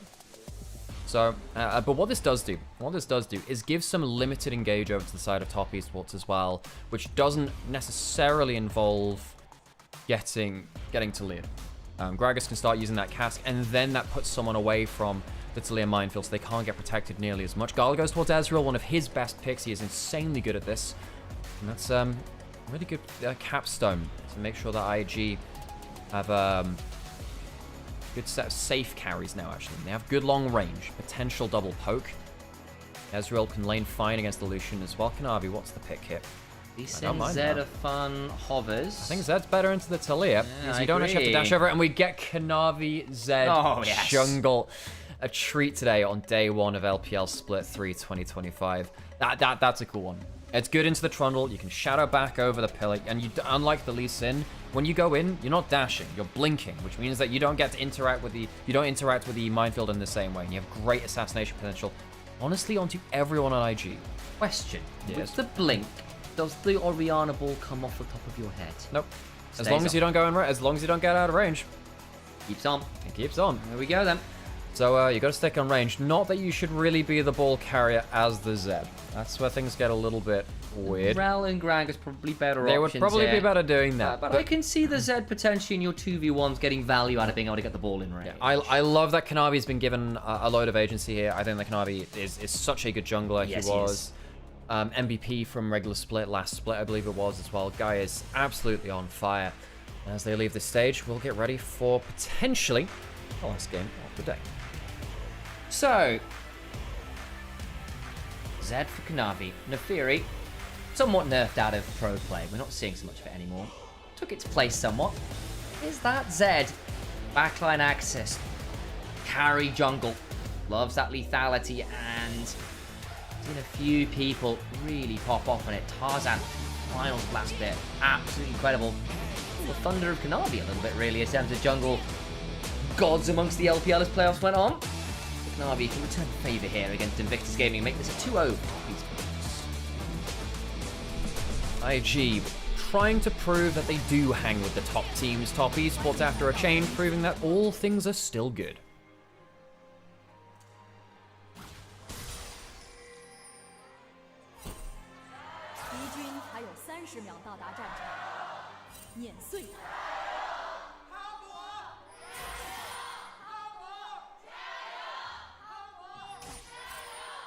Took them a little while to turn the crowd mics on there, but IG is still very heavily favoured. It always is when IG's playing.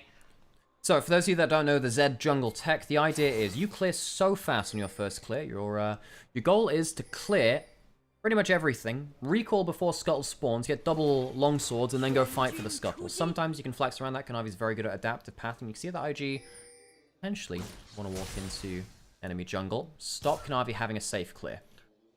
Pulled away from the other side. Put a ward down defensively. I think that's quite smart. Just a reminder how they are going to go for that invade now, known quantity. So Kanavi, what he's going to do, he'll probably start on his blue buff, still smite that away, and then he'll go over to the enemy side of the jungle. Zed is just so quick at clearing. This is a very good defensive ward. If he was slow on his clear, maybe things get a little bit more difficult that way. Full charge Q onto the Shy is going to give some good damage there. And the Shy is lost a little bit for that leash because 369 saw that through. So Kanavi, you smite early on the Zed because it allows your passive to go onto the jungle camps a little quicker. He's going to be spotted going across the river. I don't really know if Wei can get here in time to contest these Raptors because again, Zed very, very quick at taking these. Yeah, he very much is, isn't he? We'll keep our eyes on it, and that defensive ward gave a lot of vision over. Really good value for that Zed. And again, Zed, you smite first if you've not mentioned that already because it's getting the passive. yeah. That's so potent. It does also, however, isolate the top side lane away from Kanavi. Nice sidestep there from the Shy. Goes to the skies, got himself that electric field around him. Goes back towards the cannon form for even more damage. Very clean from the Shy. Unsweeman is saying that there's a the pronunciation of Chinese Z is Jie. No way. If IG Jie played Z, it would be Jie. It's like, you know, the Silverback Gorilla is like Gorilla Latin name. It feels like exactly the same thing. I feel like every time I hear Gorilla, I kind of get... I remind of the banana split. That way of choosing who's on whose team thing. It might be a very British experience, and anyone who wasn't a school kid in Britain may not understand that reference, and that's fine. Kanavi, again, a little bit... Wait, is he a little bit ahead of... Wait, it's about the same pace, actually. Oh, no, he's a camp ahead. I think he is on the whole. He's got 2 camps left. Wei has 3 left to clear. Kanavi can do that. Potentially, then go back to base and get himself a longsword and fight on the map. I don't think he needs to, though. I think he can probably just go straight towards the Scuttle first spawn anyway. Because... Oh, no, he's going to recall now. So, yeah, he's gone through his 6 camps. He'll get himself double longswords first back, probably. And then he'll get himself back onto the map, and he will be outstatting Trundle, which is really, really nice. That's IG, when you've got Talia and Ezreal and Jace, and then Trundle and Leona have got insane poke this game. Yeah, and there's a question in chat from Karsel as well. Why isn't Trundle just diving Gragas on the weak side of the map?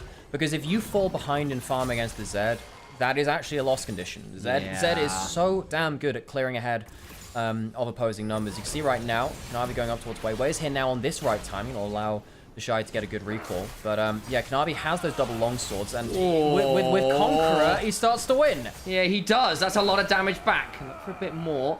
Flash still available. The Pillar Slow, I think, was enough. How long until the Shadow is back up? Wei is desperately low.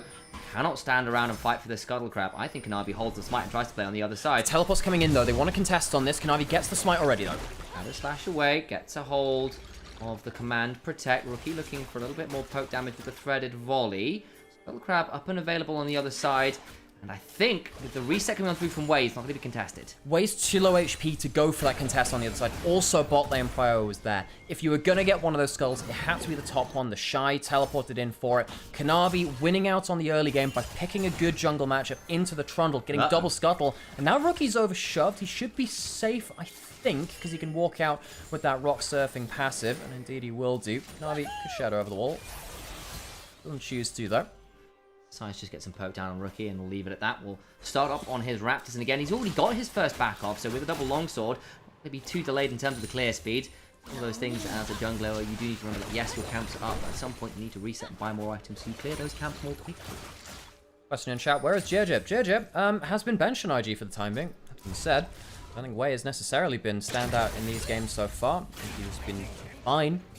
IG, I think a lot of it is about chemistry. Stuff that we can't really tell from the outside. We can't tell what the communications like been between the players. Apparently after their Split 1 playoffs exit, there was a bit of a row between Rookie and JJ, disagreeing with how that series went. That was, of course, a little while ago. They did better in the next play, and that's not unusual, you know? Players will argue with each other. That's a good way to, as long as it's in a constructive way, that's a good way to get on the same page, and you expect players to care about things and to be passionate.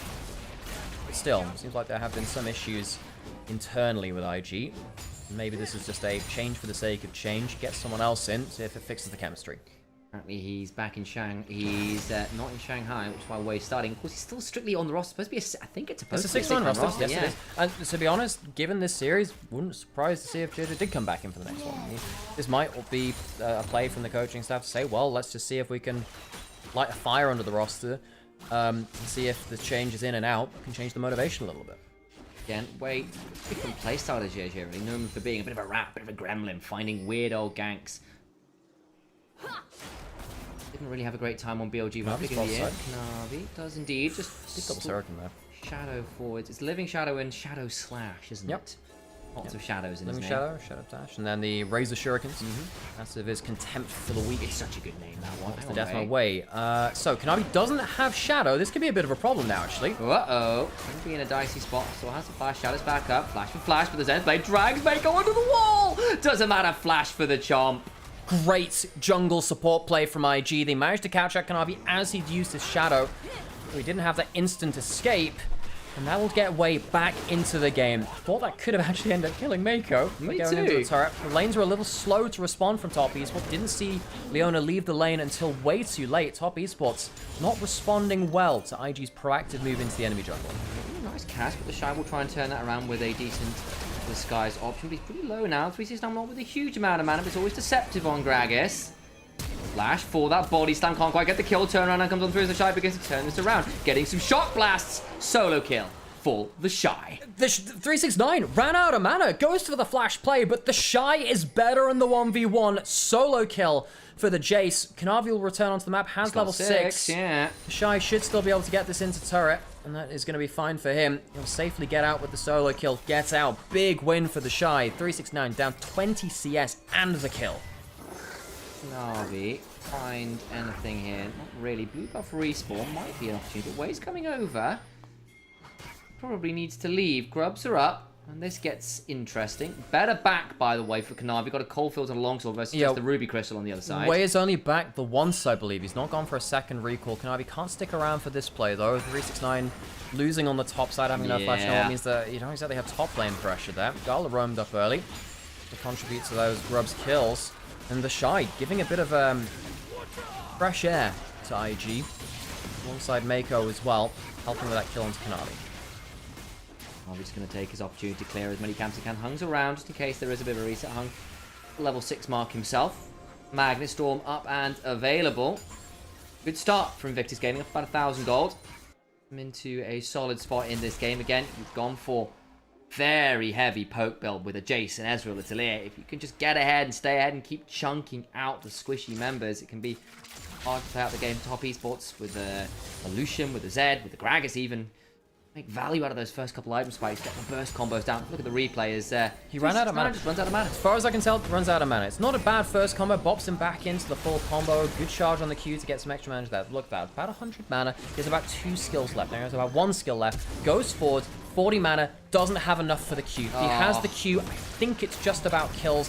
Doesn't have enough after that point. Misjudges his mana. Goes down. Man, that's frustrating. We saw it tick up to 60, still not enough. I think at this point, because of course the mana cost goes up with Q rank, if I recall, so it gets more expensive as game goes on as well. Can't memorize. I'm not gonna lie, haven't memorized my Gragas mana cost, but obviously more than what he had, which is the most important thing. Dragon up and available, switch of lanes. You can see that, you know, Shy, really good point of power for him. Still has that, you know, 20 CS lead or so. Actually, it's about down to the 15. Well there. What happened on the bot side? Another bomber. I'm just for poke. Doesn't do that much. He did have hung around, but I don't think he was quite in range. So he's not landed a few, which has not led to anything. With that now being down, Shy's got a little more freedom to be quite aggressive should he so choose. Dragon started up by Kanavi and Hung, but with Mako and Wei around. Interesting to track. Hung, pushing to Top Esports this split. He'll ignite onto Mako, ready to fight, no shadow now, used it for poke, that's a mistake, Kanavi. Damage comes on down, Kanavi dead to rights. He'll get one back though on the Trundle, jungle for jungle trade. Teleport's beginning to fly. Not so right now because Lucian isn't here on the other one. The AD carry's not around. 3's now in a dangerous position, remember no cast. Still throws down the barrel roll, shoved back with the seismic shove, but has nowhere to go. And Poppy's just overplay it a bit. Mako gonna try and Zenith Blade out to safety, crash down out and away. Cream no mana himself really to find that much value. Can still get some decent damage back though with the wind up autos as Jackula forced to flash with the culling. Hung, maybe gonna get an interrupt here. It just keeps going. Both these teams going for the throat. 2 for 2 overall. Kanavi getting a triple shuriken to get the kill onto Wei. Quite unwise to go in with the shadow like he did, or not go in, but you know, use the shadow for that poke. It's always been the problem with the Zed. You are kind of a, you're an assassin. You are a poke mage, kind of masquerading as an assassin. Kanavi will get the scuttle on the bot side, and he'll happily take that. But the dragon, not necessarily something at Top Esports is that well set up for. Maker going back into the bot side of the map. Gonna get caught out by 369 briefly, but without the cast being used, no real threat. No, and I think with the Shy, just having picked up a Ghost Blade, get a little dicey if teleports get flown, so I think Top East will just say discretion's the better part of Valor and pull away from that potential fracas. 369 clearing out as best he can make. Oh, 369 tried to put down a ward there. So with flare. Cass comes on down, buys a bit of time, flashes over the pillar, and now Hung is here, gets a double crash down, TP's flying. Kanavi also coming over, Mako's desperately low. I think there's some dead members to play around here. Jackie Love also here, Kanavi gets it with a Shadow Slash. Doesn't burn, the ult is yet 2 seconds on it, can look to now Death Mark way, damage on in, not going to be quite enough for Shy, picks it up, the double tap auto, not quite there either. Jackie doesn't survive with the command protect, but a flash on forward from Cream with the command attack dissonance, gets some value. Hung coming on over, trying to keep people alive, body blocking the threaded volleys. 369 could potentially get over the wall, but flashes from Rookie make this a mess again. 3 dead on the side of Top Esports, as I'm pretty sure IG lose 2. IG just about getting away with it again. Rookie very nearly getting an exit kill. IG better in the skirmishes this game in a way that they weren't in Game 1. Top Esports, they are really suffering with Kanavi's shadow placement. He's 1 and 3, had a really good early clear to get himself ahead of the game. But every time he's using his shadows, you just feel like he could have got just a little bit more value from them. This is the problem with Zed and pro play. If your shadow positioning is not perfect, you can get punished very, very heavily. And right there, I don't think he needed to use his shadow to finish off a low HP Leona. He could have used that to burst out a more important target and maybe have some more relevant damage for that fight. You saw how close it got. Top Esports could have really used that. We'll watch it back again in the replay. 369, I thought he was a little bit greedy going up towards that rush in the first place. Very nearly dies. Cass buys enough time to not get chomped by Way, which I think could have been the difference. Hung then turns up. Really want you to pay attention to the shadow placement by Kanavi. Doesn't have the ult at the start of this. Chooses to use the shadow onto the Leona, who's already going to die. Lucian can pick up that kill. Now you don't have a good shadow to threaten Yezreal or escape easily. Has to use the flash to get out. This fight would have been so winnable if Kanavi had been a bit more effective with the Living Shadow. Shy and Gala so desperately low. If you pick up the Shy there as well, maybe things are different. Doesn't quite happen. And Rookie gets to run at a lot of people. Picks up the third. 3 for 2 in the grand scheme of things. So IG, once again, getting a little bit more out of these skirmishes. 1.5k ahead or thereabouts. Herald spawning in a minute. Kanavi has the Eclipse first item now. Most of this gold league is, of course, in that top lane, 203. Yeah. So that is a very, very scary Jace. Now, in some ways, that's a good thing for Top Esports, because of the people you can kill, Jace is one of the easiest. I think he's got the Merc Treads, but he's not going that tanky. 369 on the weak side again, though. And, yeah, don't think he's making it out of this one.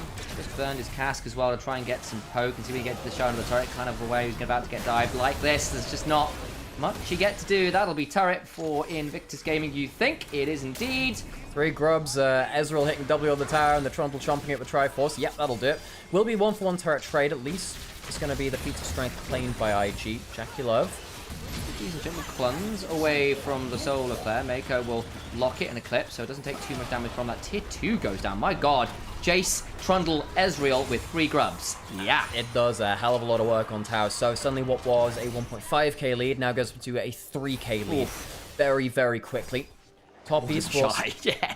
And Top Esports just falling behind on the map. They are making plays or having to respond to plays on their side of the map. They're having to respond to 369 getting shoved in, who has no wave control now. He's 30 CS down. That CS lead will really come back to bite them. The Shy will be able to leverage that very, very well. Game day. 8-game day. I mean, yeah, it's not the 9-game day. It could have been worse, and I guess there aren't the 1v1s anymore. Another shadow forwards, maybe unwisely so. Kanavi does get on out, does get some fair damage in Magnet Storm after. It all works out in the end. 2 down already. They've turned it around on the Orianna, though. Jacula goes down. Will trade back, though, courtesy of 369. Gala now in danger, mounted up on with some Ferromancy. The Shy turns up, but it's so damn late. How much damage can he do in the backline here as he needs to run away with the Ghost Blade? Goes to the skies, buys some time, gets a slow down. Can't get as much as he was hoping for. Wait for the Shock Blast. It will be empowered shortly. 369 does dodge away from it. 4 for 2 for Top Esports. Just as you were saying, well, you know, unwise shadow positioning. They're so far behind the game compared to what they were. Great turnaround fight. It's really on Hung. The person coming in to replace outgoing Chris, who of course was playing earlier in the day for Weibo, and Hung, need we remind you, was replaced even on Weibo. He was benched from them. They brought in a bare rookie for them because Hung was playing so poorly. Good good game for him here at least. It's been a little quiet, I suppose, but quiet for him, a pretty good thing. Initially, I thought that shadow was going to get him killed. Instead, ends up being a really good rallying cry. Did a good amount of damage. Shockwave into the crash down, into the Kanavi going melee range for passive onto 2 different members is a hell of a lot of damage. And 3k down or not, your gold advantage is not there. Great cask as well to force Gala into an awful position. Gets his barrier, he doesn't have flash, and he goes down, and Kanavi as well hit a really lovely shuriken after taking that ult as well. Does some good work there. Back to the dragon we go. Kanavi on it. Wait, also around. This gets dicey. Smite fight. One by the Zed. Crash down from Hung, getting some value. Shockwave goes on down onto Wei, who just about survives for a second or two longer. Mako into the backline. Cream is desperately low. Does go down. Backline goes Kanavi, getting damage onto Rookie. Can't quite get it with a death mark, but they'll still get a kill onto that Mako Leona. Resetting on a wall. Can they get a hold of him? Kanavi looking for more. This would be a big shutdown. The Shy's the gold lead. And 369 is hunting. He has flash. He can maybe get out here. Not going to be able to use it. Shut down to 369. And Kanavi starting to clean up these plays. The shadows that were getting him killed before are leading to openings for top esports this time. The Zed with 5 kills now and close to that Black Cleaver. The Conqueror kind of bruiser Zed build gets so dangerous once you hit that 2-3 item mark. And they're getting perilously close to it. Dragon, set of kills again. Top esports picking up the team fight slack they'd left before. So, barrel roll again. Gold lead. Now much more man. Let's have a look at this replay again. Did they come down to the smite fight? Navi wins it. And Wei just about squeaks out. Subjugation is a hell of an ult, keeping just about ticking until Kanavi gets to flash him forward and finish it up. Kanavi gets a really good shadow to threaten multiple members, waits a little while to go in, baits Mako into flashing forwards and can't, which he can't find the end of. The Shy's left out in the lurch, really, and can't do much more after that point. Much better team fighting for top esports. 360 gold, the 9 will have to come from elsewhere to 369. Still, healthy amount going his way. Stacking up, a bit more playable here, and a Grags being slightly behind, not that big a deal. A Zed being 1,000 gold ahead. Oh, yeah. There's no one on this team that Zed cannot assassinate, especially once you start getting into kind of second rounds of cooldowns and stuff like that. It gets very, very problematic. So, IG have some difficult choices now. Your main only engage is Leona.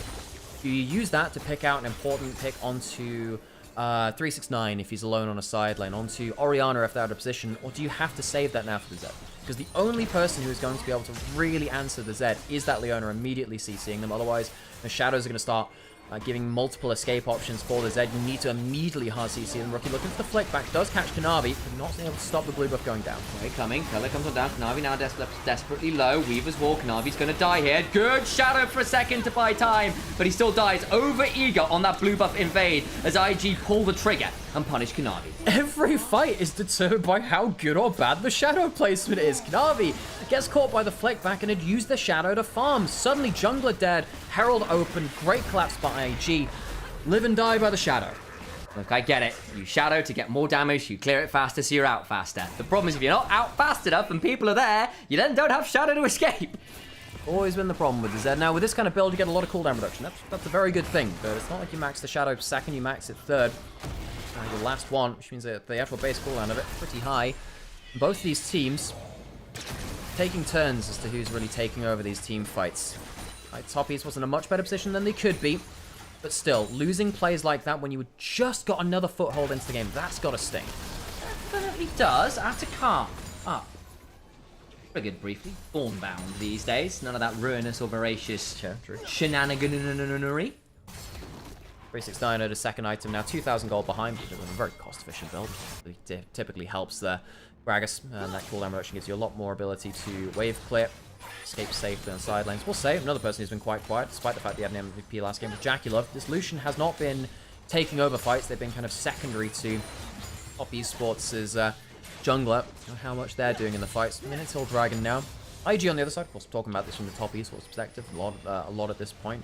No, I think that the Shy, really powerful position in this game. He's been decking 369. IG have been doing a very good job of keeping 369 with solo kills with pressure across the map. And I think that Wei, on the whole, on the Trundle, has given issues to top esports. Pretty hard draft to play. I think we found that out at this point, because the Zed, if he's ever got a good position to all in, has managed to do that quite well. But IG doing much better compared to their first game.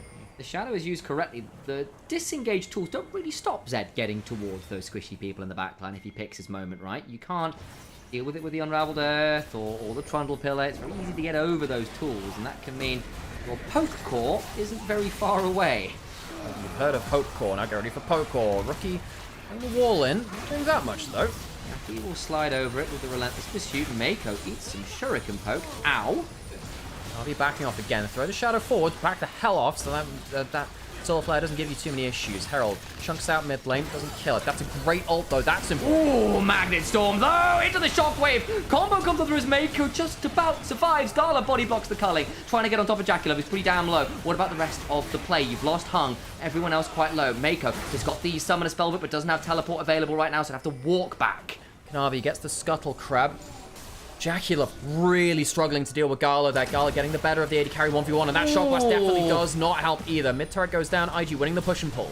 369 now getting run up by Gala, who's just getting to auto down in farm, but not in gold, and certainly not in damage. Gala's Ezreal, legendary in the LPL, and you can see why. He's got 2 items, and Ezreal has ever been good at that point. I wonder if Kanavi had an option there to all in on the Shy. It's not like he's got any armor, he's got the magic this piece. Kanavi walking over. Here we go again. Doesn't get the steal. Find some value here. Gets a bit of poke. Does catch the Shy just a little. But again, Atakan's up, you know.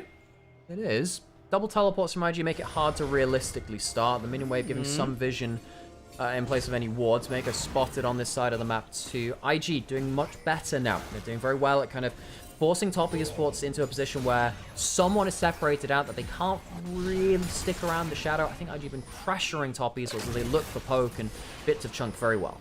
Body blockings of the cullings as well. Mako survived on 5 HP. What, 2 fights in a row now? Been pretty significant there. How is Zed better, poking better than Ezreal is? Because Zed is a poke mage disguised as an assassin. Most Zed mains will tell you that. It's you know, if you ever get that double shuriken, get the Eclipse as well from an EQ, it's a hell of a lot of poke. It's a hell of a lot of poke. Eclipse is a very good item. By the way, a really underrated item on Zed. It's been good in solo queue, but we haven't really seen that much in pro. Is Death Stance. In fact, a lot of people build Death Stance first in solo queue onto the Zed jungle because it just gives you such good ability to play around the armor stat as well for the same price as the Eclipse. It's a really good item. Typically in pro you'll see Eclipse Black Cleaver, then in something like a Shojin or something like a Cyrilda's or Serpent's Fang. Lots of different options available for you. IG understandably statistically favoured from this game state. That makes some sense to me. For the objectives and gold going their way. Kanavi coming on over now, but he wasn't there to begin with. That means this could be rushed.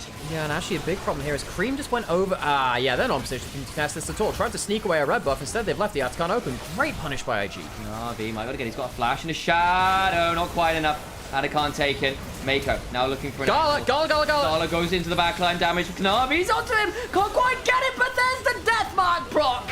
I shouldn't have doubted him. Kanavi going to get flash chopped, will go down, but the damage in many ways kind of done here. 369 split off the Shy, looking to get a hold of him. TES on the wrong side of the map. Way looking for an angle.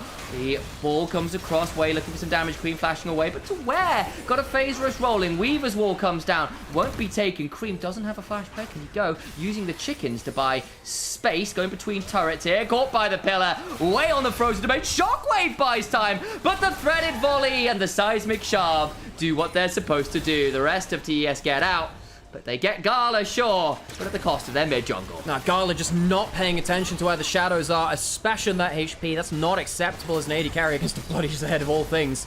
So that's the AD carry down, but I think top esports are realizing, again, if Zed is dead, the damage really falls through the floor. The Lucian is not doing enough to carry these fights, and neither's the Orianna, bluntly. Right here, again, Gala half HP, immediate switch to the Shadow. Once the energy and the cooldowns come back a little bit, flash for the Q confirm, gets out with the initial ult mark as well. Great combo by Kanavi, seizing the opportunity. Sadly, doesn't have another Shadow at that point, so Way clears the kill, though. And then it's 80 carry down for Jungler.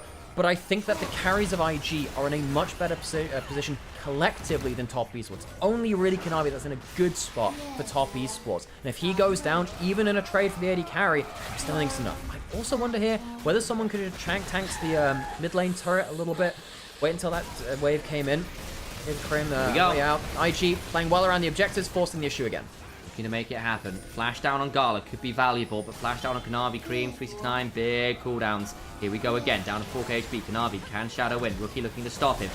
Shadows away from the Zen Blade. Turn around though, onto the Shy. He's a big kill. Taking a hold of Kanavi, hit with the Solar Flare, in danger, but they've taken the Baron. Shadow going forward to get Kanavi out to safety. Tries to go in for some more damage. Can't quite go into Gala, who backs away. Kanavi finally falls his way, chomps him. Gets some damage onto him. Hung needs to back away as 369 being traded with by Gala. Goes over the wall. Hung in danger. Mako going forward with the Zenith Blade. Jackie trying to trade out. Gets some damage away with the subjugation rolling. Jackie dashes. Flashes for the piercing light. Gets a hold of Gala. Sliding. Gliding. But he's just not enough. And over comes Rookie with the Weaver's Wall, and 369 gets the triple. Triple kill for Rookies. Invictus Gaming do a knife dance for top esports, and they cut just a little deeper. They get the Baron. They walk out with 2 alive with the Baron.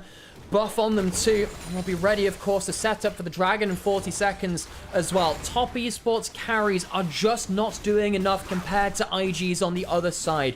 Where you have Kanavi still in a good spot, it really is IG picking up more damage between the combination of Rookie, Gala, and of course the Shy across the average of the fights. Right here, it's the Shy that goes down.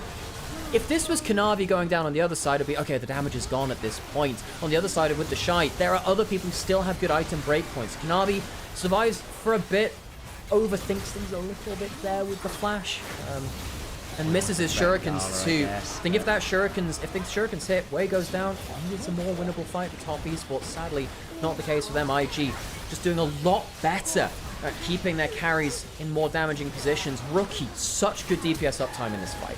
Jackie really tries. He does his best, but unfortunately with Wei, with Rookie still there, and Rookie being untouched, it's just that little bit too much. Gold lead now significant. Dragon up and available. Will be sole point for IG, you have to feel. Jeez, look at that 6-1 and 8 on the Talia. It's very much outvalued Cream into most of this game. Rookie 2 loves up on Cream as well, which is scary for a certain while. The extra stats per level, the extra HP make it much harder to play around it. Top esports giving it a good shot with some fancy moves from the Zed. Hasn't really been enough. Jackie does have the Infinity Edge now. That is a big breakpoint. Only 1,000 gold. I say only 1,000 gold. He is 1,000 gold behind his opposing, however, still on the least of all of the relevant gold positions. Doesn't have something like a Lord Dominic's Regards, though, to cut through the front line quite as easily. Wei gonna walk up. Bit of damage. Now Kanavi's used the Shadow to try and get poked down. Goes in. Deathmark down. Tries to go back out to the Shadow. Weaver's Wall. Won't get him on the wrong side of it, but can now look for a lot more poke. Rookie looking for a seismic shove. Cream somehow split off as well. And he's going to go down to Gala. The Shockwave times out because he dies before it completes. Now looking for more. Flash away from Kanavi. Jackie caught, though.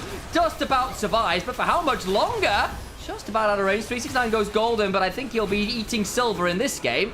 It's looking like game 3 is all but a done deal. True Shot Barrage not going to kill Kanavi. The flash shove from Rookie is so excellent. Forces the flash from Kanavi and gets Jackie to retreat and not defend the towers. IG, with the Baron buff active, will look to end the game. 5v3 onto Nexus turrets. They're looking to get jumped on down. Seismic Shove just wide. Hung going into the back with the Magnet Storm buying time, but will surely fall. Not enough stats in the game to keep himself alive as Jackie eats an empowered shot blast. Wei, flash for the Chomp. Can't quite get the kill, but the rest of the team surely can. We're going to 3. 8-game day for day 1 of the splits in LPL. Top esports Invictus Gaming important for both teams. Top esports and IG both making roster changes and wanting to finish off their year a little better than their split 2. Top esports bombed out in last playoffs. IG seems like there's been a bit of trouble in paradise for themselves there too. So we go to a game 3 between 2 of our most exciting teams in the league. Gotta call it out. Cream and 369. That was a bit of a mare. Yeah, it was. 369. I think he had some very good laning performances earlier in the year, but the Shy has gotten very much the better of him, at least in this game. He was just diffed. I mean, that solo kill early on by running out of mana, just a slight miscalculation. That snowballed the hell out of control. And Cream, who has been a mage connoisseur on the side of top east, was just not able to put out the damage he needed to in the grand majority of that game. 1 or 2 good shockwaves early. Couldn't really see that through. And on the other side, like Kanavi, there were good moments, but that wasn't a superlative one either. We saw, that kill on Gala, some cool moments, but some bits where it's like he overthought it a bit as well. And, and those are issues. But, I don't think it is Kanavi's fault you lost this game per se. Yes, there were mistakes. Yes, it didn't help. But we got to call it out. Well, he's also the reason they were in that game. Yeah, exactly. So that's exactly it, right? Whereas on the other side, you look at IG. Great game from the Shy, getting that big early lead. Gala, wonderful team fights. Rookie, wonderful team fights. Wei, scary on that Trundle, became a bit of a menace as the game went on. Much better look from them. For sure. So, IG, do you manage to claw one back? I thought this could be a bit of a quick day, actually. Game 1, the team fighting difference was massive. Selfies were just much better locked in. I think the long-range DPS backline and the tank front line was so comfortable for them. IG, though, when it got into these more scrappy, high mobility, high damage team fights, they were really, really good at judging what the key skills were and how to punish them when they were put down, particularly that Zed Shadow. But, you know, the positioning by Cream was punished quite a lot as the one kind of immobile carry in this game, really. Even someone like the Jace can use a ton of mobility with the form change, the acceleration get, and the Ghost Blade, and largely came out on top. And we'll see ourselves through into an 8-game day. Do you need to start your break? Yes, in the sense I could use a bit of a quick cooldown. So I will do them. Go do that. Oh. Cool, wait until some highlights come through. Gonna grab myself one last coffee to end out the day, probably, and then we'll see where we go from them. Okay, right. And thank you everyone for joining on the TikTok. It really makes a lot of difference to us. Thank you for that, folks. Okay, let's see things through. How many hours of games have we got? 7 hours so far. 7 hours of stream. Good stuff. Good way to start things back up. Gotta get the tolerance for streaming back up again.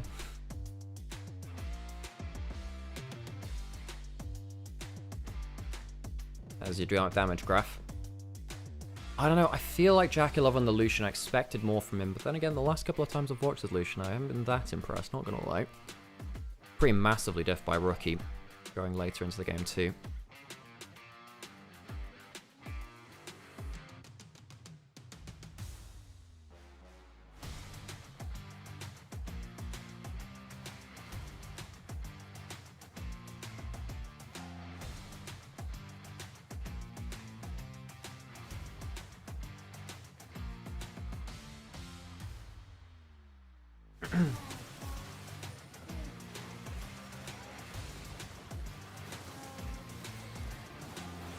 Okay. Well, hope everyone's enjoying themselves with, you know what, a very fun day of games, I think. Really cool to have our day one with a matchup like this. Two teams which are very down to team fight and have scrappy fights. Clearly they should rely on the power of gun, not friendship, exactly. Jackie couldn't really play, I mean...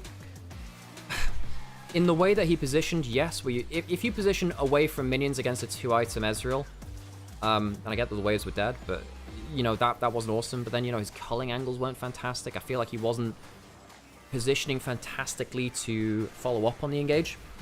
I know it's difficult into a Talia. I know you want to be separated away from the clump because you don't want to play into that, but I don't know. I just feel like his damage up time was left a lot to be desired. I expect, I mean, considering the game one, I expect a lot from Jackal. Right there, you know, the culling was not a great angle, doesn't really get that much down.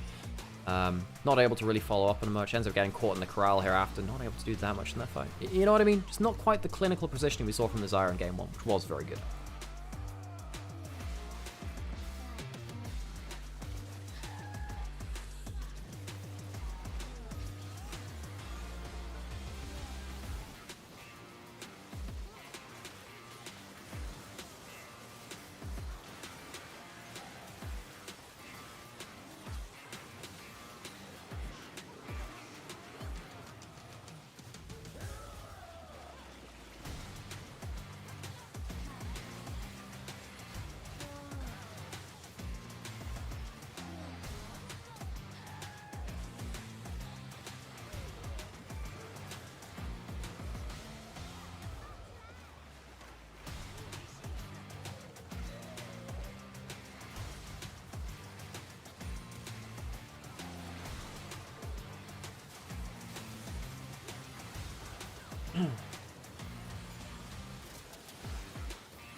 Okay, let's wait for our MVP, and we'll get into our last game of the day.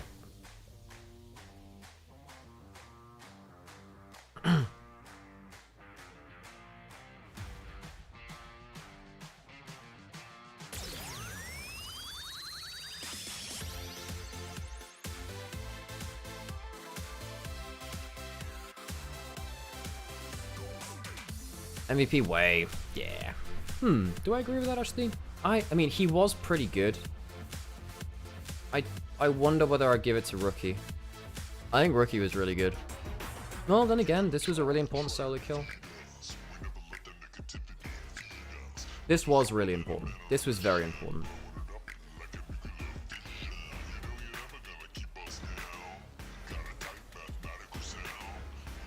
He had a good game, and I think he was very good at punishing the Zed on the team fight. In fairness, you know, the pillars were very good as soon as the shadow came through.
Ooh, 1 vote for mid lane. 7 out of 8. Damn. Yeah, I mean, it's a good game from him.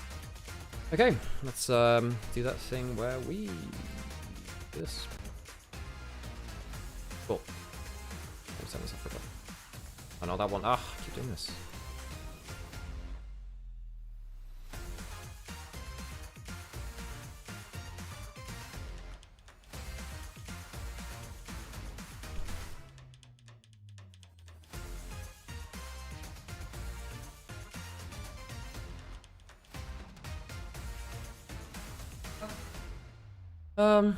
Yeah, probably. Go take it. Okay. Game on. Word game. Who won MVP, by the way?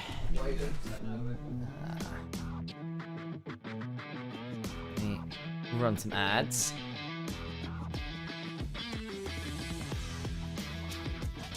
Devisor.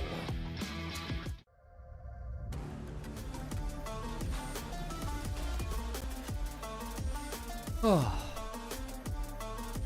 Out in on TikTok. Having fun over there?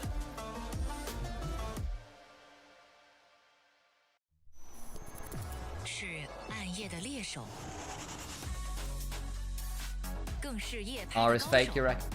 OPPO Find X8 系列夜景人像神器，夜 Turn 拍 the 超清 camera on 晰 as well, 人像 probably. Where is the camera? X11H 领耀 QD Mini LED 电视，纯净画质， Oh, no, we're 细 gonna move 节 the 尽 chat 显 box. There we go. That can go there. That makes more sense. Hello, folks. 典藏级影像体 Oh. 验。TCL。 Ooh, looking a bit tight here. Void R is definitely fake. Vid.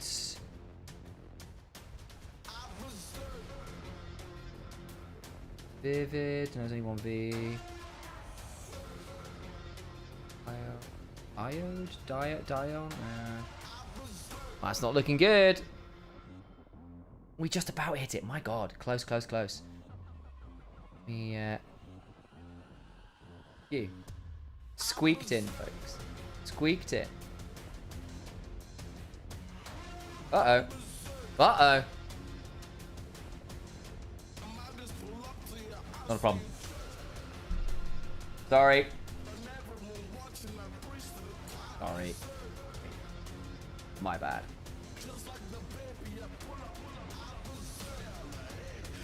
Okay, maybe we'll put that up there. There we go. We don't block the timer so much.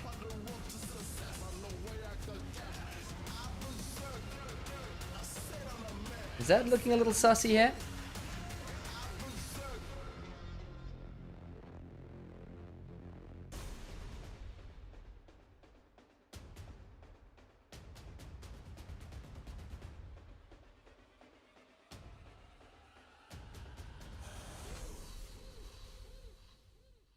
Benz? We got that one. Thank you.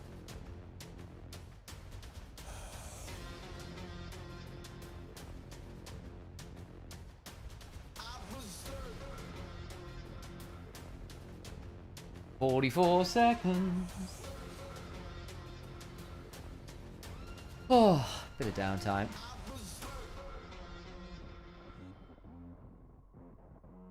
Send. I think that feed. Yeah. That's the easy one. Assuming need's already been put in. Has no one put need in? Need. Got needs already, so need works. There we go. Thank you. You.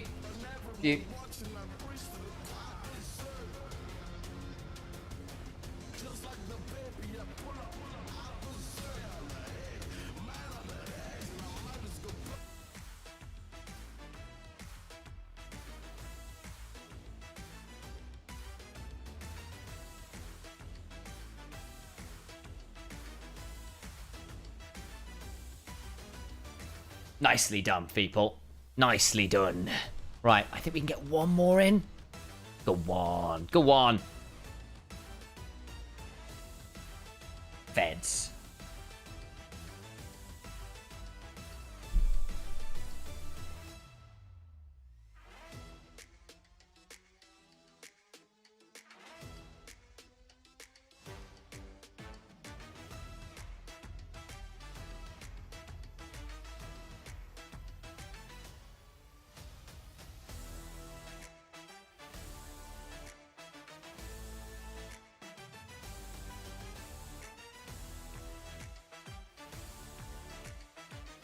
Okay.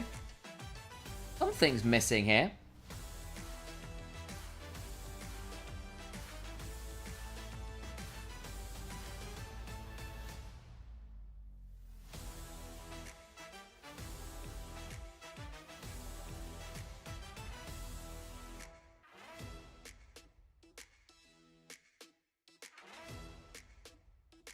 News. Ooh, Aeon's good one.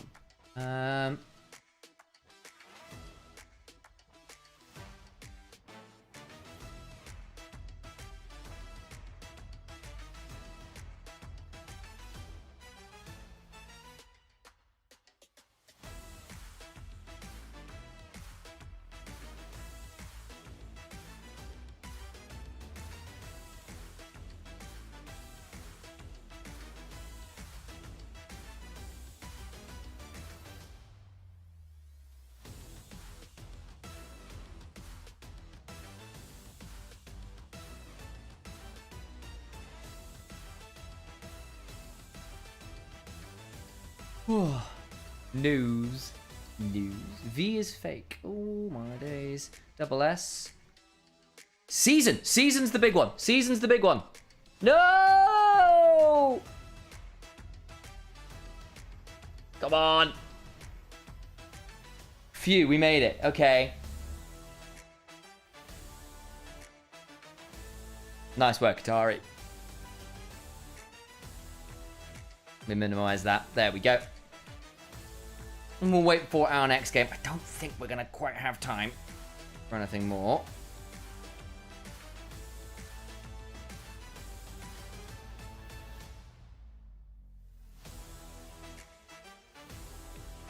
Hey, baby. Good to see you. How you doing on TikTok? Having fun?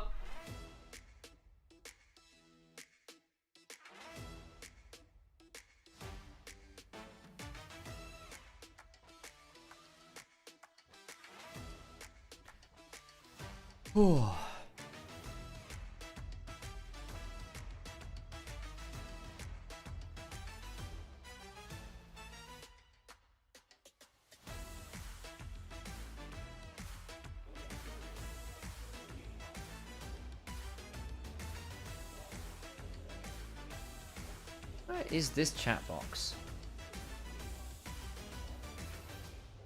Not that one. It's... Oh! This one? It is that one, okay. I was confuzzled. I was.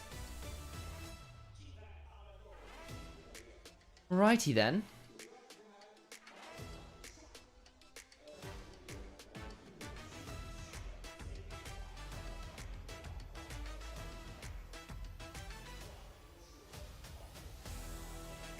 Oh, ripped. That's my goat. Look at that.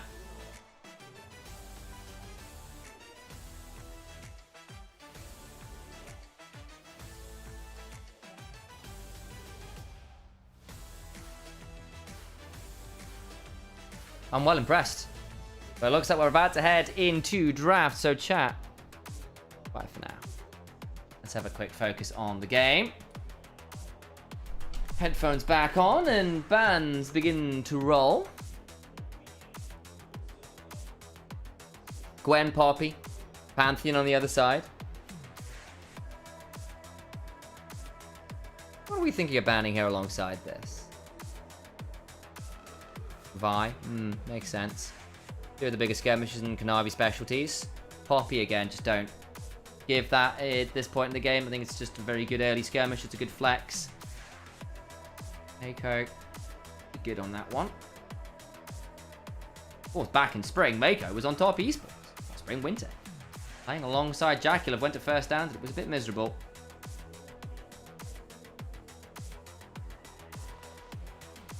Last year, of course, was the big duo. He and Jaculov were supposed to be the Kingdom Come. It didn't quite work out, was it? He's still up and available. Rise, Gallia. Yeah, I can agree with those.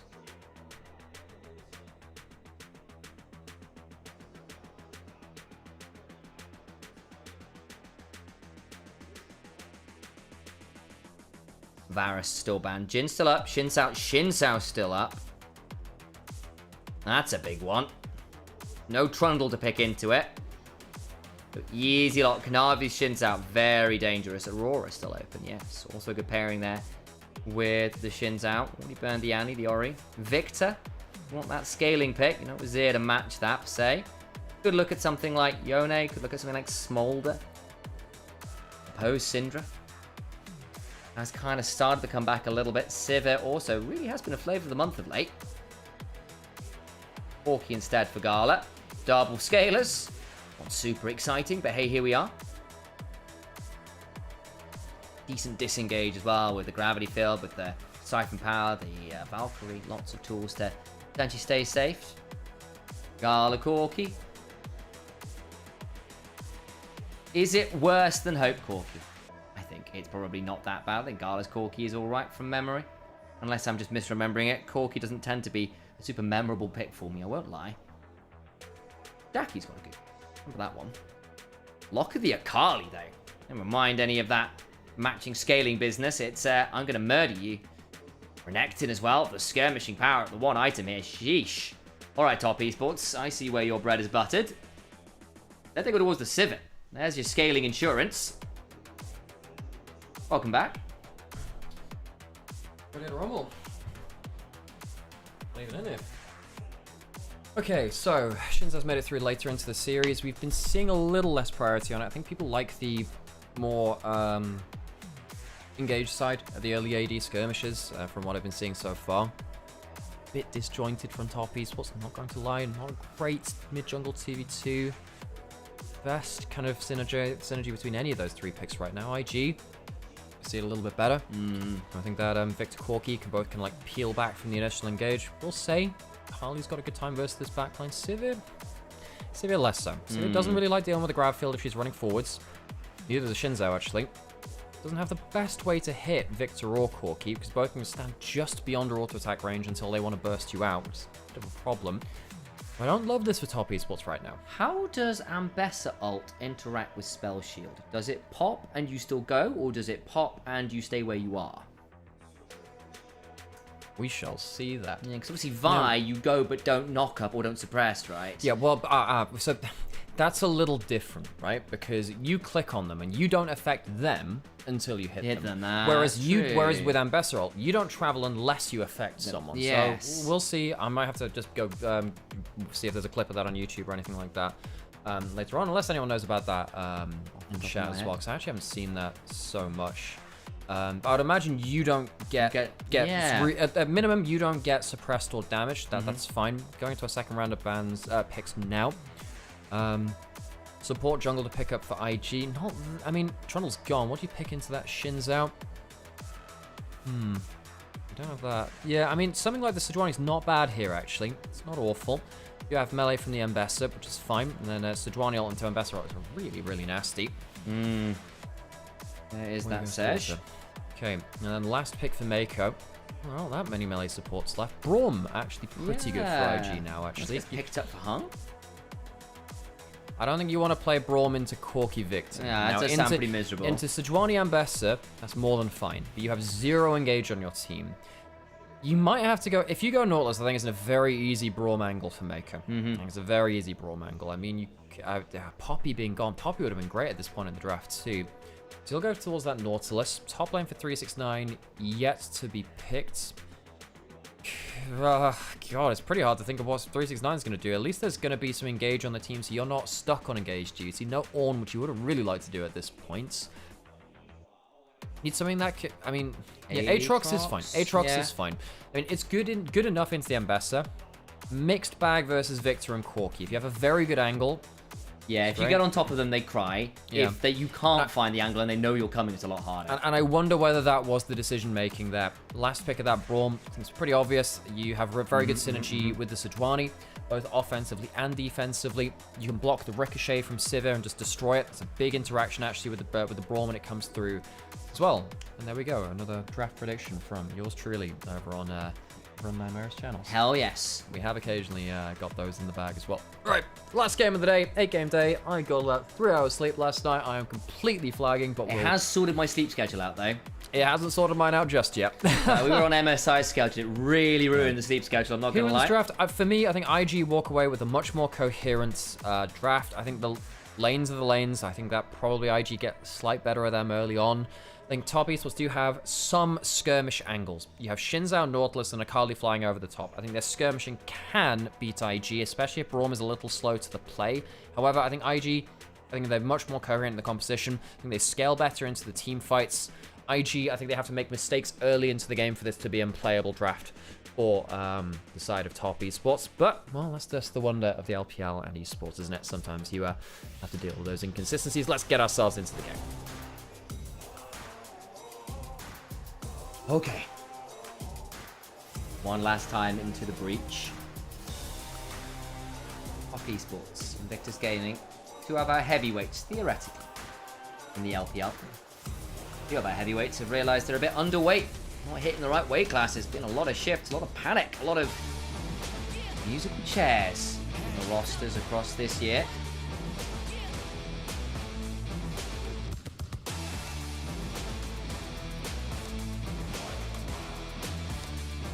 Final time onto the rift for today. Top esports, skirmishing strong. Gee, bad there either. Gyos take priority.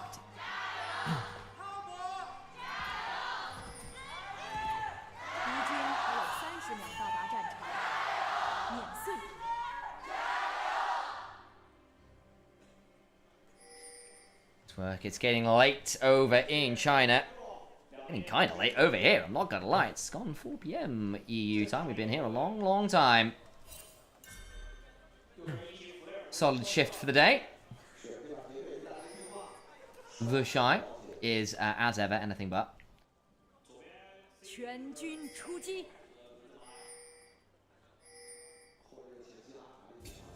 Ward around the Raptors.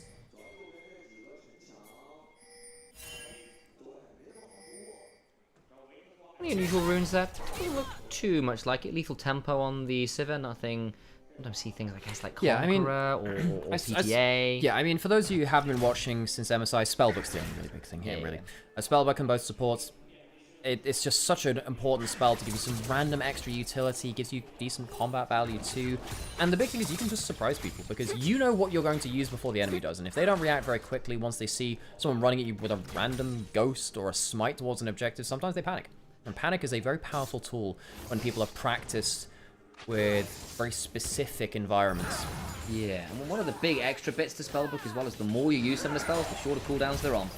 You keep cycling some of the spells, you get them back faster, and in the mid and the late stage as a support who's constantly got a pocket exhaust, a pocket ignite, a pocket teleport even. It can be really dangerous. Level 2 hit first by Hung, lands the hook, damage onto Mako, who does not enjoy that. Not at all. had the heal as well if things went south. Both sides had that. Surprised to see the Corki lose the level 2 prio, but then again, Ricochet is a thing I will pause to check, even though I am not happy with that command. I was just getting comfy. IG, on the whole, I think IG have a much better draft for those of you who missed our conversation about it. I think the last pick, Braum, really synergizes well with the Sejuani Ambessa because they already have themselves a good engage combo. You don't need that from support at this point.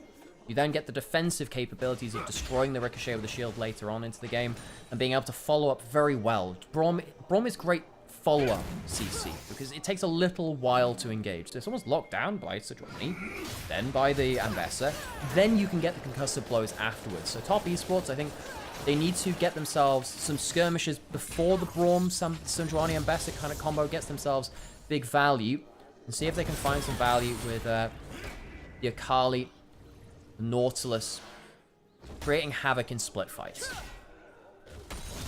They can do. Wait. Over the wall, looking for a little bit of a wraparound gank. He's going to have to wait on his Arctic Assault.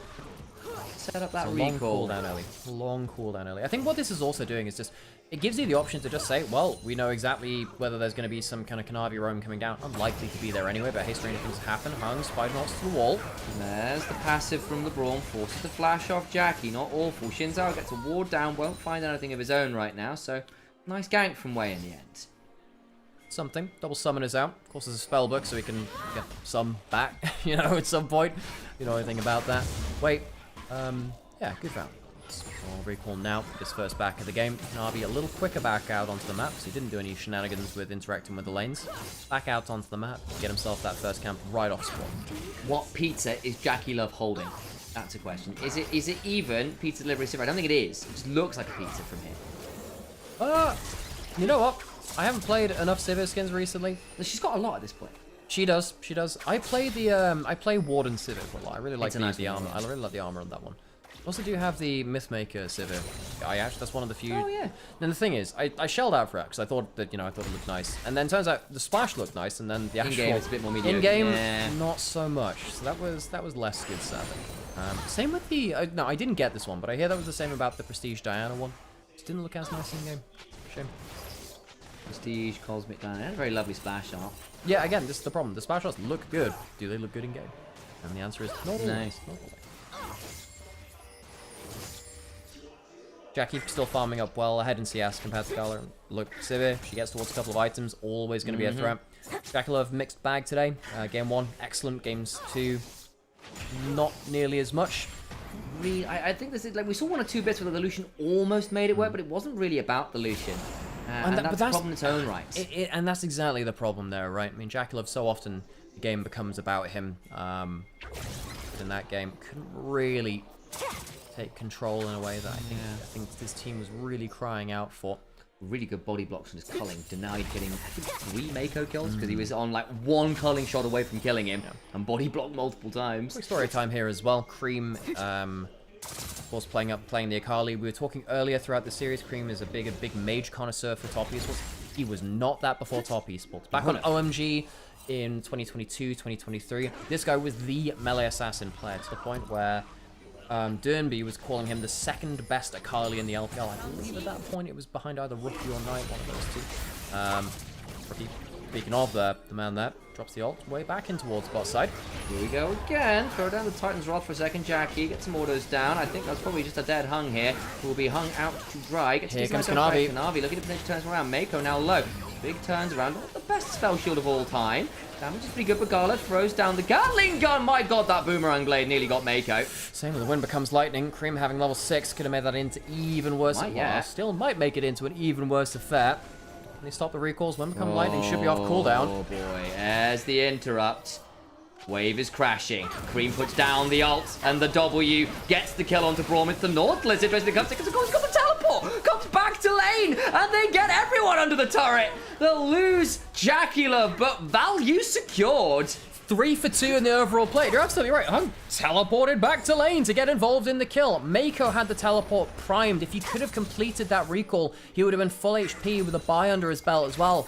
But the recall was stopped. He's going to walk back in. This is a big wave, actually. Need to be careful there, Mako. No flash. Will lose most of his HP. Still able to hold the wave, though. And Gala will be the beneficiary of that. All the while, Jackie sent mid to claim that wave, because of course Victor, rookie, didn't move over.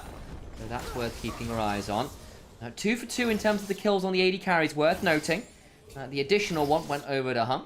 Nautilus going to be using that to fund his career here, but still, the end. A one fight just about for top esports, especially with the wave being dropped under turret. I'll also note, of course, that does get them the feat of martial mastery towards the full feats of strength.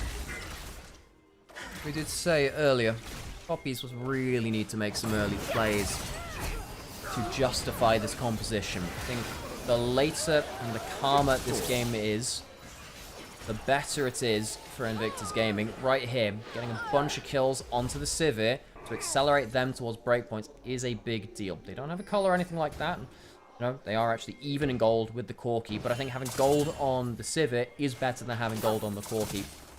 Top esports will really want to make sure that they can continue playing around the reliable nature of Xin Zhao, Nautilus, and then try and get Cream to pop off somewhere in the mess of those teamfights as well. Grubs has spawned IG, nowhere near to contest, trading Grubs for Dragon. And the Civ has been early sent towards that mid lane. Gonna get as much control there as they can. The Shy versus 369. How many dashes do you want your top side? And they said yes. Public execution, traded for all out. As the dashes commence, looking for the Q stacking. 369 misses the Q2 and 1, I think, actually. So it ends up just being a bit of a trade for various ults. Hung's around, though, and the Shy might be having a Game 1 experience. No, gets back in time. This teleports up in a number of seconds. Not up right now. We'll have to wait a little bit. So like the lane swaps are coming through anyway. Bot lane is, or rather Mako. It's not a full lane swap. Mako is just recalling to make sure that he can support his top laner. Corki is self-sufficient enough now, level 7. Worth noting as well, they just picked up 3 grubs, so they're going to get a lot of plates off this. We've seen a lot of this overload after grubs play, and with the Shy resetting, at least 2. They won't quite get the 3rd here, but still nice chunk. No, another good note for top esports. They need to get early advantages. That's what they're doing. They get themselves some plates, some kills earlier. IG now 1.5k behind at this timestamp is a bit worrying, actually. Need to find some way to stabilize. If they get good farm onto Victor Corki, they get to play around Sejuani and Bessa later on, I think they're really happy. You need to make sure the game doesn't come off the rails before then. Yell's always a bit of a crazy train, so it's been known to happen. Hard for Victor to carry versus Civic. She speeds up the whole team. Yeah, but Gravity Field is so valuable in this kind of game. You know, as long as the Sejuani or the Braum is tanking up the first person, someone's going melee into the Grav Field, and then you get to kind of just dunk down that ultimate onto a bunch of melees in front of them. And I don't actually think it matters if they're sped up at that point, because they're going to get Braum passive, Sejuani passive. On the whole, I actually think Civ is pretty bad versus Victor, because her E, the E for Q trade tends to go in the way of Victor as well.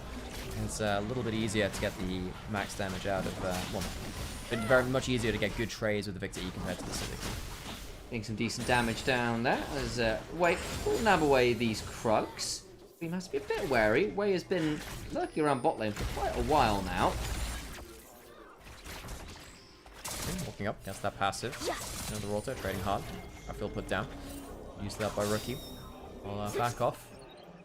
Nothing happens, and that is a bonus there for IG. It's going to be the Heartsteel coming in for Wei. Guess that makes sense against triple melees, but if you can actually stack that. Now, if it becomes a more weird game, then yes, you do get value out of that, but the problem is when the game starts to slow down, or you have to then die for Heartsteel stacks, that's when it feels a bit bad, and you would have preferred to go swing like a Zeke's instead.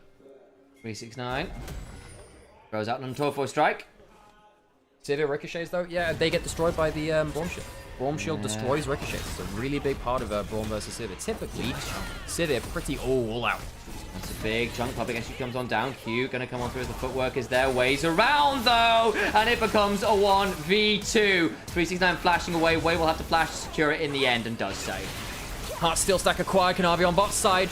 Let's try and get some more value here. Lands the Shuriken flip, and away they go. So, 1 for none across the map. 369 getting the better end of a trade, but yeah, not an honorable 1v1. Sejuani comes through. The Shy will be able to hit the top tower. And the Shy and Bessa, also a very good player of the champion. We were calling a breathe for earlier. Typically, Very impactful. That teleport behind him. Akali coming through. Shy clearing out and proxying away. Might die for this now, though. He is dead. There's no way out. Yeah, I think he execute. He could teleport if he saw it coming through. I don't think it matters. He can execute now. There's a flash from Cream. Going to be quick enough. Oh! Flash tried to get the kill. Participation with the Proto Belt. Not able to. Cream left wanting. Oh, it was in range as well. He literally needed half a second more. I don't blame him for looking at all, but the flash is now down. The teleport's now down, and Cream comes away with nothing. He might just have been in range for kill XP. That's about it. Cream. Would have been really nice for him to get that. Another 2 stacks on the Dark Seal. Another bunch of gold towards him. The Akali could be a game breaker here for Top Esports if it gets a good enough angle and has the power to capitalize on it. It's the kind of thing which you'll look back on review and go, we'll change the game. Dragon up in a minute. Will be second for IG. First for Top Esports. They got the better end of the Grubs trade. They had 3 for none on that one, of course. You highlighted that one earlier. We are getting to the point now where Civic can just auto-wave clear a lane. And that gives Top Esports a good angle towards objectives. Can be pretty frustrating. 1,000 gold lead for Top Esports right now. Largely off plate. Let's have a look at this again, because the Shy, obviously, head towards the execute. Does he see the TP? No, he doesn't. At which point, Cream comes on down. Doesn't waste that much time. I'm assuming just Shuriken flips over that wall. Flash. Rocket Belt. So close. Proto Belt is quite long range. That would have got the kill. That would have got the kill participation. Not quite there in time, though. The Shy wastes a bunch of time. A summoner from Cream. I'd be happy for that. Didn't expect that one at all. Goes back out onto the map. Goes on his merry way. Does indeed. And that was a bit frustrating. Nonetheless, 1,000 gold, as we said, for Top Esports. Decently, but they want to snowball that into something more. Dragon is spawning. We might be looking for a fight. Shy recalling for real this time. Can teleport onto the bot side of the map. Plans to pop the Ghost to walk around the objective a little bit more quickly. I guess that just gets him his Flash back, and indeed it does. Flash Exhaust for this fight. Flash Ignite for Mako on the other side of it. And, trying to predict Gala. Panic and Valkyrie back. Oh, could have been so big. Doesn't land it. That time around, that would have been nasty. Either way. Rookie gets first move from bot lane. Of course, our solo laners have now started to split apart from their originally assigned locations. One item spike for everyone. Well, not supports, but, you know, they don't really get to have them, do yeah, they? You don't get that. Kanavi, was he spotted hanging over there? Yes, he was. He's definitely spotted. No, that's going to be the ult. Crescent Guard comes on down. Gravity Field he needs to get out of, but goes back on, but he's just a dead man. Will he buy enough time for people to come on through? Looking to get some more healing, and does get a decent amount of work before he goes down. But where is the rest of Top Esports? Finally on the hunt to go forwards. Cream trying to buy time. Still hit by the Brawn passive. TP comes on through now. Perfect execution. Not quite with the 5-point strike. A few more than just 3. Cream alive. No way. But the problem is IG on the other side also surviving. Way looking to back on out. The Shy's TP'd in. Where, oh where is the rest of the damage? Shuriken flip. Might be an angle back in. Does not get the kill on Brawl. And it leaves him trapped on the gravity field. Double for the Shy. Jackie about to fall as well. It's an utter mess here. As Top Esports finally claim Rookie under that one. But it's a triple for the Shy. And a mess for Top Esports. Well, we found out about the interaction. If you hit the alternate spell shielded, Ambessa still goes melee range. Gap closes onto Jackulov as the Shy turns up just in time to turn the play. All starts with Kanavi going a little too deep, getting spotted by IG and getting punished massively. IG walk away with a ton of kills, and they'll be first back out onto the map to claim the Dragon. Look, you could see what the call was. Top Esports were down for this play, but it's already spotted, and the roam time is just not quick enough. I think Kanavi doesn't understand that. I mean, he should see that the Gromp's going down there. I guess doesn't expect Mega over the wall. Dashes in, means that his ultimate doesn't actually get that much value either. Gets some decent Thunder Sky value, just not enough. Too far away from the rest of his team. He can't follow up. Cream does a damn fine job of getting some damage down. Very, very close to getting an insane play in a set of kills. Can't quite do it. Gets an extra shield coming through here too from the footwork. Just keeps them alive. And allows this to become a bit more of a story in this one. But the problem is, at that point, then you've got cleanup from a full health Ambessa when you do not have the damage, the cooldowns, or HP yourself to contend against it. And the public execution, as you noted, does get the travel distance, even if it doesn't get the damage, and the Shy just gets to run in his former bot laner from all those years ago. 3-kill Ambessa is pretty bad news here for Top Esports.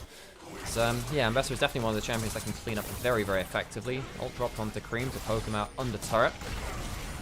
Sivir got 1 kill, but unfortunately Cream got nothing in that last play. Very frustrating for him. I think he might be in danger here. Does go forward with the public execution. Should have a second one with, but a flash keeps him potentially dangerously low. Sped up his way, and a flash for that Death Ray, and Wei's final flail gets it. All the while, their mid lane does fall. So costs a little bit there. Wei and Rookie both forced to burn the flashes. They kill off Cream nonetheless, though. Ends up being the feat of strength there for Top Esports too, because they get that first turret. However, Cream dies, ends up losing his turret on the side lane. Rookie happy to pick up that gold. All out from the Shy.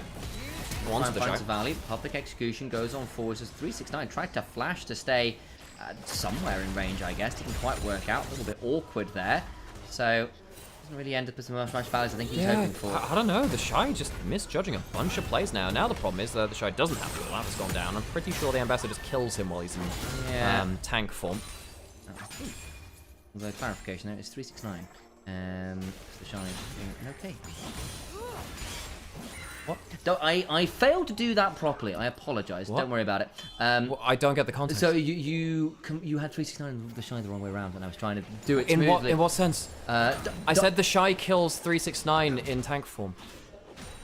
Because I said 369 doesn't have all out, so the Shy probably kills him while he's in tank form. Maybe I just misheard you. Quite possible. It might have been on me, Sam, actually. I have had very little amount of stuff. That's true. 8 games in. I'm not gonna hold that up to you, but it's not the most important thing in the world. Yeah, that wasn't the most elegant moment. Sibling bickering aside, it's not actually important. Yeah. That is the way that it is, and regardless of what was said, I could actually be gaslighting. I could just be remembering. Yeah, that's true. Wrong. Side lane turret getting focused down here by IG now. I'm gonna stop 369 from getting out from under that turret. Has no flash, no ult. Does it matter that he's under that turret? I mean, I don't think they get to dive him. Top Esports coming to around top side. Comes lightning, kind of goes a little wide. Might have been a nice potential angle in here. The problem is Kanavi going into Gravity Field, Braum, Sejuani, all kind of miserable. It is. IG, pretty good anti-melee comp if it works out the way that it should. They get to hold their ground around their key kind of zone-denying abilities. Cream losing the trade against the Ambassador. Yeesh. Does have the Conqueror. Allows you to take longer trades. Does get Twilight Shroud down. Buys a little bit of space. Flash away. But the Shy goes on in. Public Execution Part 2 keeps him alive. Oh, so close. He was inches short. Has to teleport out. Kanavi, can he get the kill? No, he can't. Teleport back to base as 369 teleports to try and cut him off with a pass. The Shy nearly misses the kill. Or rather, narrowly misses the kill, but then also narrowly escapes. Leads to a much for muchness there. Being held on to his flash, by the way, all the way through that. So the Shy ends up down both summoners, and with a minute until Dragon, and the Shy being a significant part of your gold, could be worse, honestly, actually, in the grand scheme of things. I've got to say, I mean, the Flash Ambassador, I think it's less important because you have setup for your role. So it's not very true. As opposed to, you know, a flash off of Victor, which is also the case. I think actually that would be more important in this case. Not that it isn't important. But I think the Shy, feeling that powerful, would always want to commit that just to see if there was the chance. So close. Level up. Level 13 means he's maxed out his second skill, not just his first. Hits this. Ultimate. Free firing that. Alt. E. If that Q2 hits, he kills. If that Q2 hits, he kills. So close. If that Repudiation hits as well, that kills too. Very, very narrowly. Escapes. Gets out just before Kanavi and ruin the party. IG back out onto the map. Really well-timed Lacerate, by the way, to catch the Cream as his E comes forward, so he gets a huge amount of damage. Very, very nice. And the Clip Shield, actually, for that matter. I was going to say 12 seconds, and then 10 came on for, so I ended up with Twen, which is a great word, but not a real one. Twen, yes. My favorite number, Twen. Like almost 20, but not. This is the new name for 19 then. Yeah, Twen. 20. Yeah, exactly. 20 afterwards. 20. 20. 20 is like 120. Exactly. Yeah. Dragon Spawners would be so point for Invictus Gaming, and I think that possibly means that Top Esports are going to want to contest this. Rookie marching into this fight with almost 1.5k gold lead, has the Leandries built up, hasn't completed the stacking of the Rod of Ages just yet, but 8 stacks still gives him a bunch of extra HP and mana that Top Esports will have to find some way to cut through. 2 items on K'Sante. It is 369 K'Sante. He is very, very good at teamfight K'Sante. He said not been his best series today. To relive some golden days. At the very least. The Shy played Jace. Yeah, did we say? Oh, I done the same thing again. Oh no. Yeah, you have 369. Not necessarily having the best 369 has not had a best series. So you're right. I agree with that statement. Starts to come up. You see the poke coming through from Rookie. He's landing. And Win becomes light and just becomes wide. The striking flip did land, but the problem is in speed forward. So PG in good control of these bushes right now. 369 looking for a flank angle, but the Shy also coming on down. 369 got the path making to make himself a little bit tanky. Grab Sejuani ult goes wide point into the Glacial Prison. Reminded of myself of the name. Just look at these E's from the Victor. It's being traded for Civic Qs, but Rookie's getting the better part of the poke right now. Gonna go down. That's a big pick, but the turnaround potentially dangerous. Kanavi to the backside. Audacious charge. Crescent Guard works well. As the ult from the Victor, that Arcane Storm, value into the backline goes to Shy. Cream is dead. That resets the ult. Rookie flashes forwards. The Cypher power working. Kanavi. Audacious charges towards the Crow. 369's gone all out, but that means he has no resists. And he needs to run away from the Frost Bomb. Boomerang Blade chunks people, but IG come out on top. Rookie controls the fight. Awesome team fight from the Victor, consistently putting down threat onto the melees whilst also keeping himself safe enough that the full collapse can't come down onto him. Keeps himself safe, takes over to 10 stacks of that Rod of Ages midway through that fight too. IEG, great composition if they reach this point in the game where they can protect their backline with this meaty frontline, and that's exactly what they did. Get themselves a solid point to Garlic!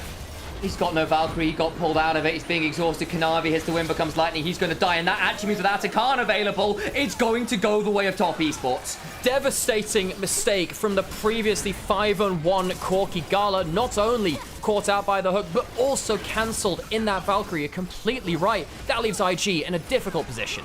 Mako's got a flash and a smite, by the way. Eyes on.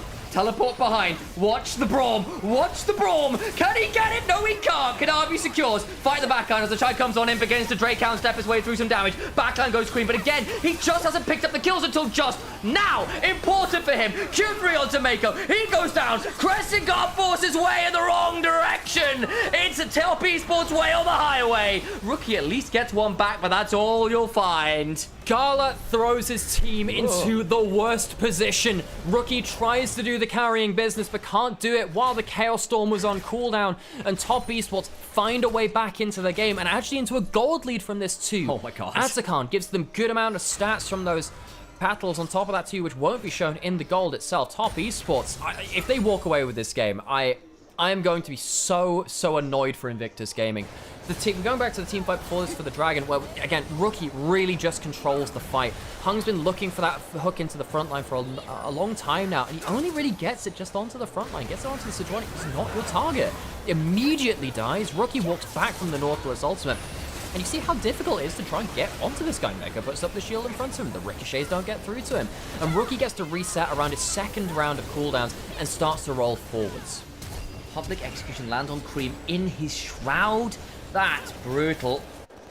And right here, I mean, I'm not gonna lie, you know, you've been literally spotted by the vision plan. Watch them walk up. Valkyrie's late, but not late enough to not have it cancelled. That is disaster from Garlic. Doesn't get much worse than that. He's sat on the ward on the other side of that Atakan all the while as well, so it just gets worse and worse and worse. And the Atakan attempted steal by Mako. I give him the credit, but it doesn't work out. Brings him back into the game. It gets Cream stacks on his Dark Seal. He gets a couple kills finally. He's been so damn close a lot of this game, and he's not been able to get it. And then the disengage gets trickier and trickier as the game goes on. That gives him a bit of value, and it brings the gold back in their favor, just about, as you said. So IG do have 3 dragons. Top Esports have the Atakan, so there's some kind of not intangibles, so stuff which isn't shown in the gold lead on the scoreboard. 3 items very close for Jackalope. Has the Infinity Urge. Second, hasn't gone for the Flicker Blades, and I think that's the right choice. I don't think it's necessarily about the extended auto attack uptime. I think it is more about like those first auto attacks and how much they can do. Partly because everyone's so mobile or long range. I don't think you're necessarily going to get that many auto attacks down in the fight, so you may as well use the ones you have a little more effectively. IG though, I mean, they have a Victor who's in a very good position. 7-stack Dark Seal, potentially going towards something like a Rift Maker as that third item. Leandro's Rift Maker, nasty ass combo. Level 16 now as well. That is disgusting. There's a ton of damage on that Chaos Storm now. Quite Scottish enough for that word. Disgusting. Minute 30 until Dragon. That's probably where the hammer blow falls hardest. Top Esports have the feats of strength, have the Atakan, have themselves a good shot at this game now. So, available for IG in a minute if they can secure it, and that might right the ship again. Because again, it just got rocky. It was looking like smooth sailing. Shy, very strong on the Zambesa. We were chatting about Rookie with 5 kills on Garley. Going down the line and going, yeah, this feels good. And then, what an awkward Atakan play. gives Jackie Love and Top Esports the route back into this game. This Sivir, they're not miles off a third item when Sivir really comes online. I just don't know if he's going to quite get it in time for this Dragon. Would love to reset and come back. Doesn't have that much time to deal with it right now. Recalling right now, how much do you get? Rookie worth noting as well, Rookie went towards the Bloodletter's Curse as the next item, rather than something like the Rift Maker. Does give you that shred, kind of an analog towards that Void Staff in DOT instead, and it is going to be the Lordomics Regards built up by Jacula. Third item completed, Sivir. Well, 3 up Sivir, you know what they can do. It is, we're largely at parity here in terms of items. There's only 80 carries. I'm just in the mid lane, way. Let's assault away. Okay, so Top Esports, can they confidently close down the backline? Mako has Ghost, has Exhaust. Exhaust can be really important in this fight. Hung has Cleanse and Flash. I don't love the fact that he doesn't have an Ignite or an Exhaust himself. Might be the first person caught out again. Looking for the hook, gets onto Mako, the shield's up. Cream on the backline, looking to get onto Gala, and Rookie who aren't doing any damage right now because Cream is forcing them away. Got more to work with. Shuriken flip and an R2 to work with. Gala's in danger.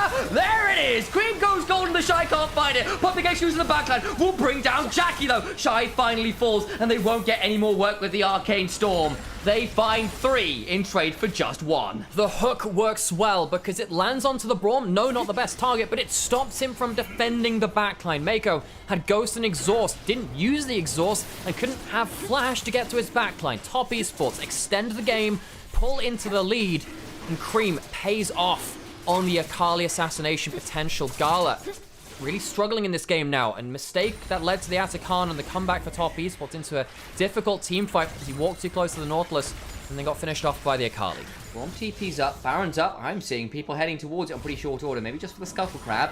There's a world here where IG want to drag Top Esports to a part of the map where they have no control. I think at this point it's just like, look, Top Esports, they have to reset. We must control the Baron area. Scuttle Crab at this point clears out vision as well, so they can kind of confirm there's less wards around there. They won't really be in a position to start this, but they will at least know that Top Esports won't have immediate vision around the Baron, and that gives them some ability to play the map out better. Cream has TP, doesn't quite have enough gold to get the Zonies yet. It's got to do this replay again. Yeah, this is the big thing right here. Gala walks too close, trying to support Mako, and means he's in range of the Nautilus ultimate. That is actually quite a huge mistake. Hooking the Braum ends up being quite important. It means that he's not there to be able to jump back towards his teammates and put the shield up directly in front of them like we saw in that last play. The Shy did a decent job of trying to get damage onto the backline, but damage is sort of done. Great angle by Cream, and Hung, a guy which I thought was completely end of his career after how poorly he was playing last split. Great game, or great moment there, at least, on the Nautilus. Cream is logical to walk through the banana bush with no enemy vision and gets a line onto Rookie and Gala. You just can't ask for more as your Akali. And guys, if you're setting a Baron Dragon, put a goddamn control ward in that banana bush. Please, it's really, really important, because otherwise Akali can just do that. They can. Gala. It's those 3 items. Infinity Edge Corki has been falling off a little bit, actually.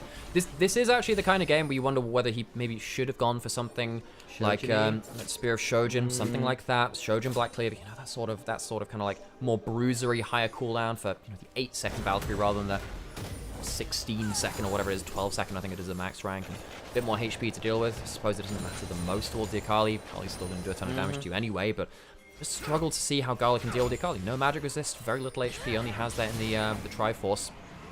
Cream has had his number. It's on Rookie then after that point, who's done a decent job, but he hasn't quite got those ult resets to completely shred through the team. See if they can find a better team fight around the Baron. Oh, positioning very dangerously. Back steps wisely, turn around as the Glacier Prison comes on through, but Hung not in too much danger. TPs begin to fly. Conniving out with the Crescent Guard, the shine on the backside, but doesn't really get all that much value. Needs to start Drake stepping away, and does. Mark onto him. Mako's not that tanky, is he? Top Esports realize, okay, because the backline now feels a little afraid when that hook lands onto the Braum, maybe we'll start to gun him down. It's not like it's not really like IG been able to rally behind him that much. IG have enough HP to start again though. Exhaust still on Mako, has flash this time. Hung, where's that hook going? Anyway, currently being held for a later date. No Sivir ultimate, kind of important. No, well yes, there is no Nautilus ultimate, which definitely helps at this point. Wait, trying to kind of claim the Scuttle again, does so. Is Rookie in auto attack range? No, he's not. Can't clear out that ward in the pit. They'll know it's there. Well, there's one over the wall too. Have to pink ward that. Game slowed down now. IG feel much less bold stepping out onto the map. How easy this game could have been. Gala hadn't made that crucial mistake just before the Atacama. They just won a huge fight. Gala's used to be called an OGN recall back in like Season 3, Season 4. Shani out there. Yeah, that was a little bit different. Well, that was when he face-checked Bushes. That was when he face-checked Bushes. That wasn't the recall. That was just like any given OGN player, just like completely ego recalling a completely unsafe place because they wanted to get a couple of seconds on their recall and dying for it because they were like in the middle of the enemy jungle or something. Who was the worst OGN recall you remember? I can't remember, Sam. This is over 10 years ago. I know, it genuinely was. Oh my god. Dragging up in a minute. IG doing the same thing where they're just kind of contesting loosely for vision. I just don't know if they have the damage anymore. This Cassante is doing a hell of a lot of work just tanking up. Tanking up a hell of a lot of things. Can't be looking too fast. A little bit rough. Damage back onto where he loses his frost armor. Minute until Dragon, and it is top esports in here again. IG still have soul point, so it's a bit of a weird one. This is only a second Dragon top esports. It's not a win con. The big difference here, the big difference is just the threat of the Akali backing up her front line. Because I think if you could follow up on a Sejuani walking forwards or get damage onto Jackal, spell shield down. But if you could follow up on that a little bit more brazenly as Gala or Rookie, I think this game would have. I think this team would have enough damage. But as it stands, every time they walk up, Cream off out of vision, really threatening them. So Rookie and Gala stepping that extra step backwards makes it harder for them to deal damage. Resets coming through. They've got Hex Gates to work with, but it does mean they are going to be resetting a little late here. TP also not available for 369, so they need to damn fast out of the gate. Elixir of Wrath and inventory for Civic. That makes sense. This is the big fight. This is the big fight. IG. No, they want to get the soul off of this. Hex Gates help Jackulov come back in. Has Flash, has Cleanse, has Ult, has that Elixir. Cream on the flank. This is the danger angle. Cream could flash Protobell in. Hook barely missing. Bradfield controlling the choke points. Not helping that much, though. They break through it anyway. Much better vision control right now for IG, but Cream on a flank angle, looking for something is not going to be spotted. He's there. Watch this, Akali! Could look down the back, I did a double knockup on Rookie and Gala. Cream is going to be buying some time yet to press the R2. They get the kill onto the Nautilus, but Ambassador dead on the other side. Cream goes golden, but he's nearly dead. Knockup with the 3 talent strike. Corki goes down, but look at the Victor. Arcane Storm continues to expand. 369 are running at Rookie. He's so tanky right now. Could maybe 1v3. He's going to have to, because they keep running at him. Jackie spell shields the part 2 of the death ray. Mako buys some time. The wind becomes down. He goes wide, but they're still going to flash on forwards. Gets the knock. The shield! The shield is used from Mako. It doesn't matter. Gravity Storm is still not enough, and they will bring down enough members. Wei is alive, though, and he can turn back for Dragon. I think he can with the low HP bars. They can't actually stick around. Can he interrupt them? He does have the smite. He can stop 369. And what's his damage like, though? I don't think it's enough with the unending despair. The fight ends up being 4 for 3 overall as IG get huge value out of the Chaos Storm because it's layered into the Glacial Fissure, slowing everyone into it. But once again, Cream makes this an absolute hell of a minefield for the carries of IG to walk through. Ends up being this time the Nautilus onto Gala, who then knocks up Rookie by walking by him, allowing Cream to get a whole clump of people. It's not actually the game-ending fight, though, because Cream does end up positioning into the Glacial Fissure, but Gala, another poor positioning for him, gets Rookie into a position we can't immediately fire back. Luckily, though, Rookie has so much damage, and that Chaos Storm, layered into the other slows, gets enough value to make this a questionable fight. Clutch exhaust from Mako onto Cream mid R1 as well. Many had to wait around before pressing the R2. Unfortunately, he will die the second time, a little bit more than that, but they will still bring down Rookie. Can't start up the Dragon, and we go. It's a hell of a good attempt. Now, the problem is, Rookie has a death cap. Yeah. Next time that happens, yeah, that's going to hurt even more. Still, no soul. Baron is up. Dragon was taken by top esports, I'd imagine, sometime just during that replay. 4 items now for Gala. 3 items only for Jackulov. He did, remember, spend a little bit of gold on that Sorcerer's Elixir. Not Sorcerer's, the Elixir of Wrath, which means he doesn't have his 4th item just yet. Frustrating. Still, we want though. We're going to put the Glacial Fissure down, Glacial Prison down rather, onto 369. Glacial Fissure, still available. Lots of ice in this game. Really scary there from Gala. Gets hit by 1 Severe Q. You think, oh, maybe you can jump forwards. Currently, Jackulov doesn't have Flash. A lot of things were used in that last fight. Gala having Flash is huge. He died before he could basically use it in that last play. He doesn't. I do wonder whether IG can force with Gala having both summoners down. Doesn't have something like a QSS either. Does have the spell shield, but sometimes does feel a little bit lacking at points. Baron. Vision cleared by IG. Rookie also doesn't have Really scary and correctly checked by Kanavi. Will press and guard immediately. There comes the Glacial Fish. Another jungler is so dead. Not going to be able to survive that. On the other side, Cream in a 1v1 with the Shy. Not having a fun time with it. Jungler down though means Baron is IG's. And Cream's ult is down. IG, that is the biggest go button they could have. The Shy finding out Akali on the flank is the really big win there. Baron is going to go through. Sivir will push in a wave into the mid lane. Can't finish off the tower, sadly for them. IG, good pick onto Kanavi, who's been caught out a couple of times now. I say a couple of times because they are literally his 2 only deaths, but both of Kanavi's deaths have been very important. First in that bot jungle a little earlier, and then right here, which allows the Baron to come through. Cream's ultimate will be up fairly quickly, but still has a bit of cooldown. IG still have that green flag, really, to keep going until that cooldown comes back up. And I get it, he's got the Wimber comes like you can check from a long, long way away, Crescent Guard as well, but like they just aren't there to defend him as he does. Cream off on a side, Jackie not there. These are big moments when you're trying to face check like that. Okay, Cream has his ult back up now. IG, they do need to play more respectfully now. Garlic, he is not tanky at all. The Shy answering 369 on side lane, looking to finish the turret. He will do. Way there to support him. Potentially get pulled back, but the Untofo Stripes part 3. Not me to the Return of the Jedi this time around. Isn't that Revenge of the Sith part 3? Yeah, I remember the third it's movie. like oh, yeah. part 6, ooh. I think they had that number of abilities there. Dragon up in 2 minutes. That will overlap with the very last of the Baron buff from IG, which is they can chokehold the map, recall, spend one last buy, and go back into it. Gala, I think he's going towards a GA last, which will be very, very important. I wonder whether he should have gone for that already, actually. Change the fight an awful lot if you can go in, be a bit more brazen, go into that revive, win one important fight. Rookie's also now got an arm guard, death cap, 10-stack rower. He is such a menace at this point in the game. Cream isn't, but he's not. Death cap. Shy, someone's saying, is allergic to arm shred. Luckily, you know, when you get to level 16, you get 30% shred free. Has himself a lot of survivability items. I think this is the kind of build which is meant to deal better with, you know, assassinating Sivir for one, but also going straight onto the Akali where you can. Worth noting there are a couple of death stance in the game now too, so keep an eye for those slowly bleeding HP bars, but also remember that the initial burst, not always what you need it to be. Kanavi has one, the Shy has one. Fourth item just completed by Jackie Love. Now got himself the Flicker Blades on top of everything else. Important, gives you good uptime, very good uptime on the spell. Shield Maker caught out, that's a problem, he's not as tanky as he needs to be. Well, goes back in after the door comes out, but there's the extra fish to buy some time, cleaning the backside, looking to get down to the exhaust, comes down.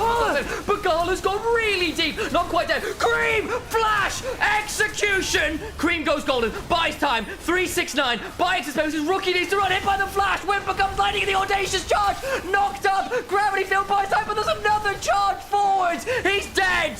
369 Cassante delivers Gala into the choke point and puts him to bed. The 369 Cassante play seals the victory for Top Esports, and that might just win them the game. Immediately teleporting mid, they know this is their moment. They are running straight for the tier 2. Ridiculous. It's the second turret of the game. Top Esports win a game off of a series of punishes onto Gala's Corki, who can't get the job done in the late game. Top Esports clutch out a seriously close game. 20 seconds on Gala. They should be able to end this with enough damage here, but keep your eyes on the cooldowns. If they mess this up, it still gets interesting. Turrets about to fall, and I think there will just not be quite enough time.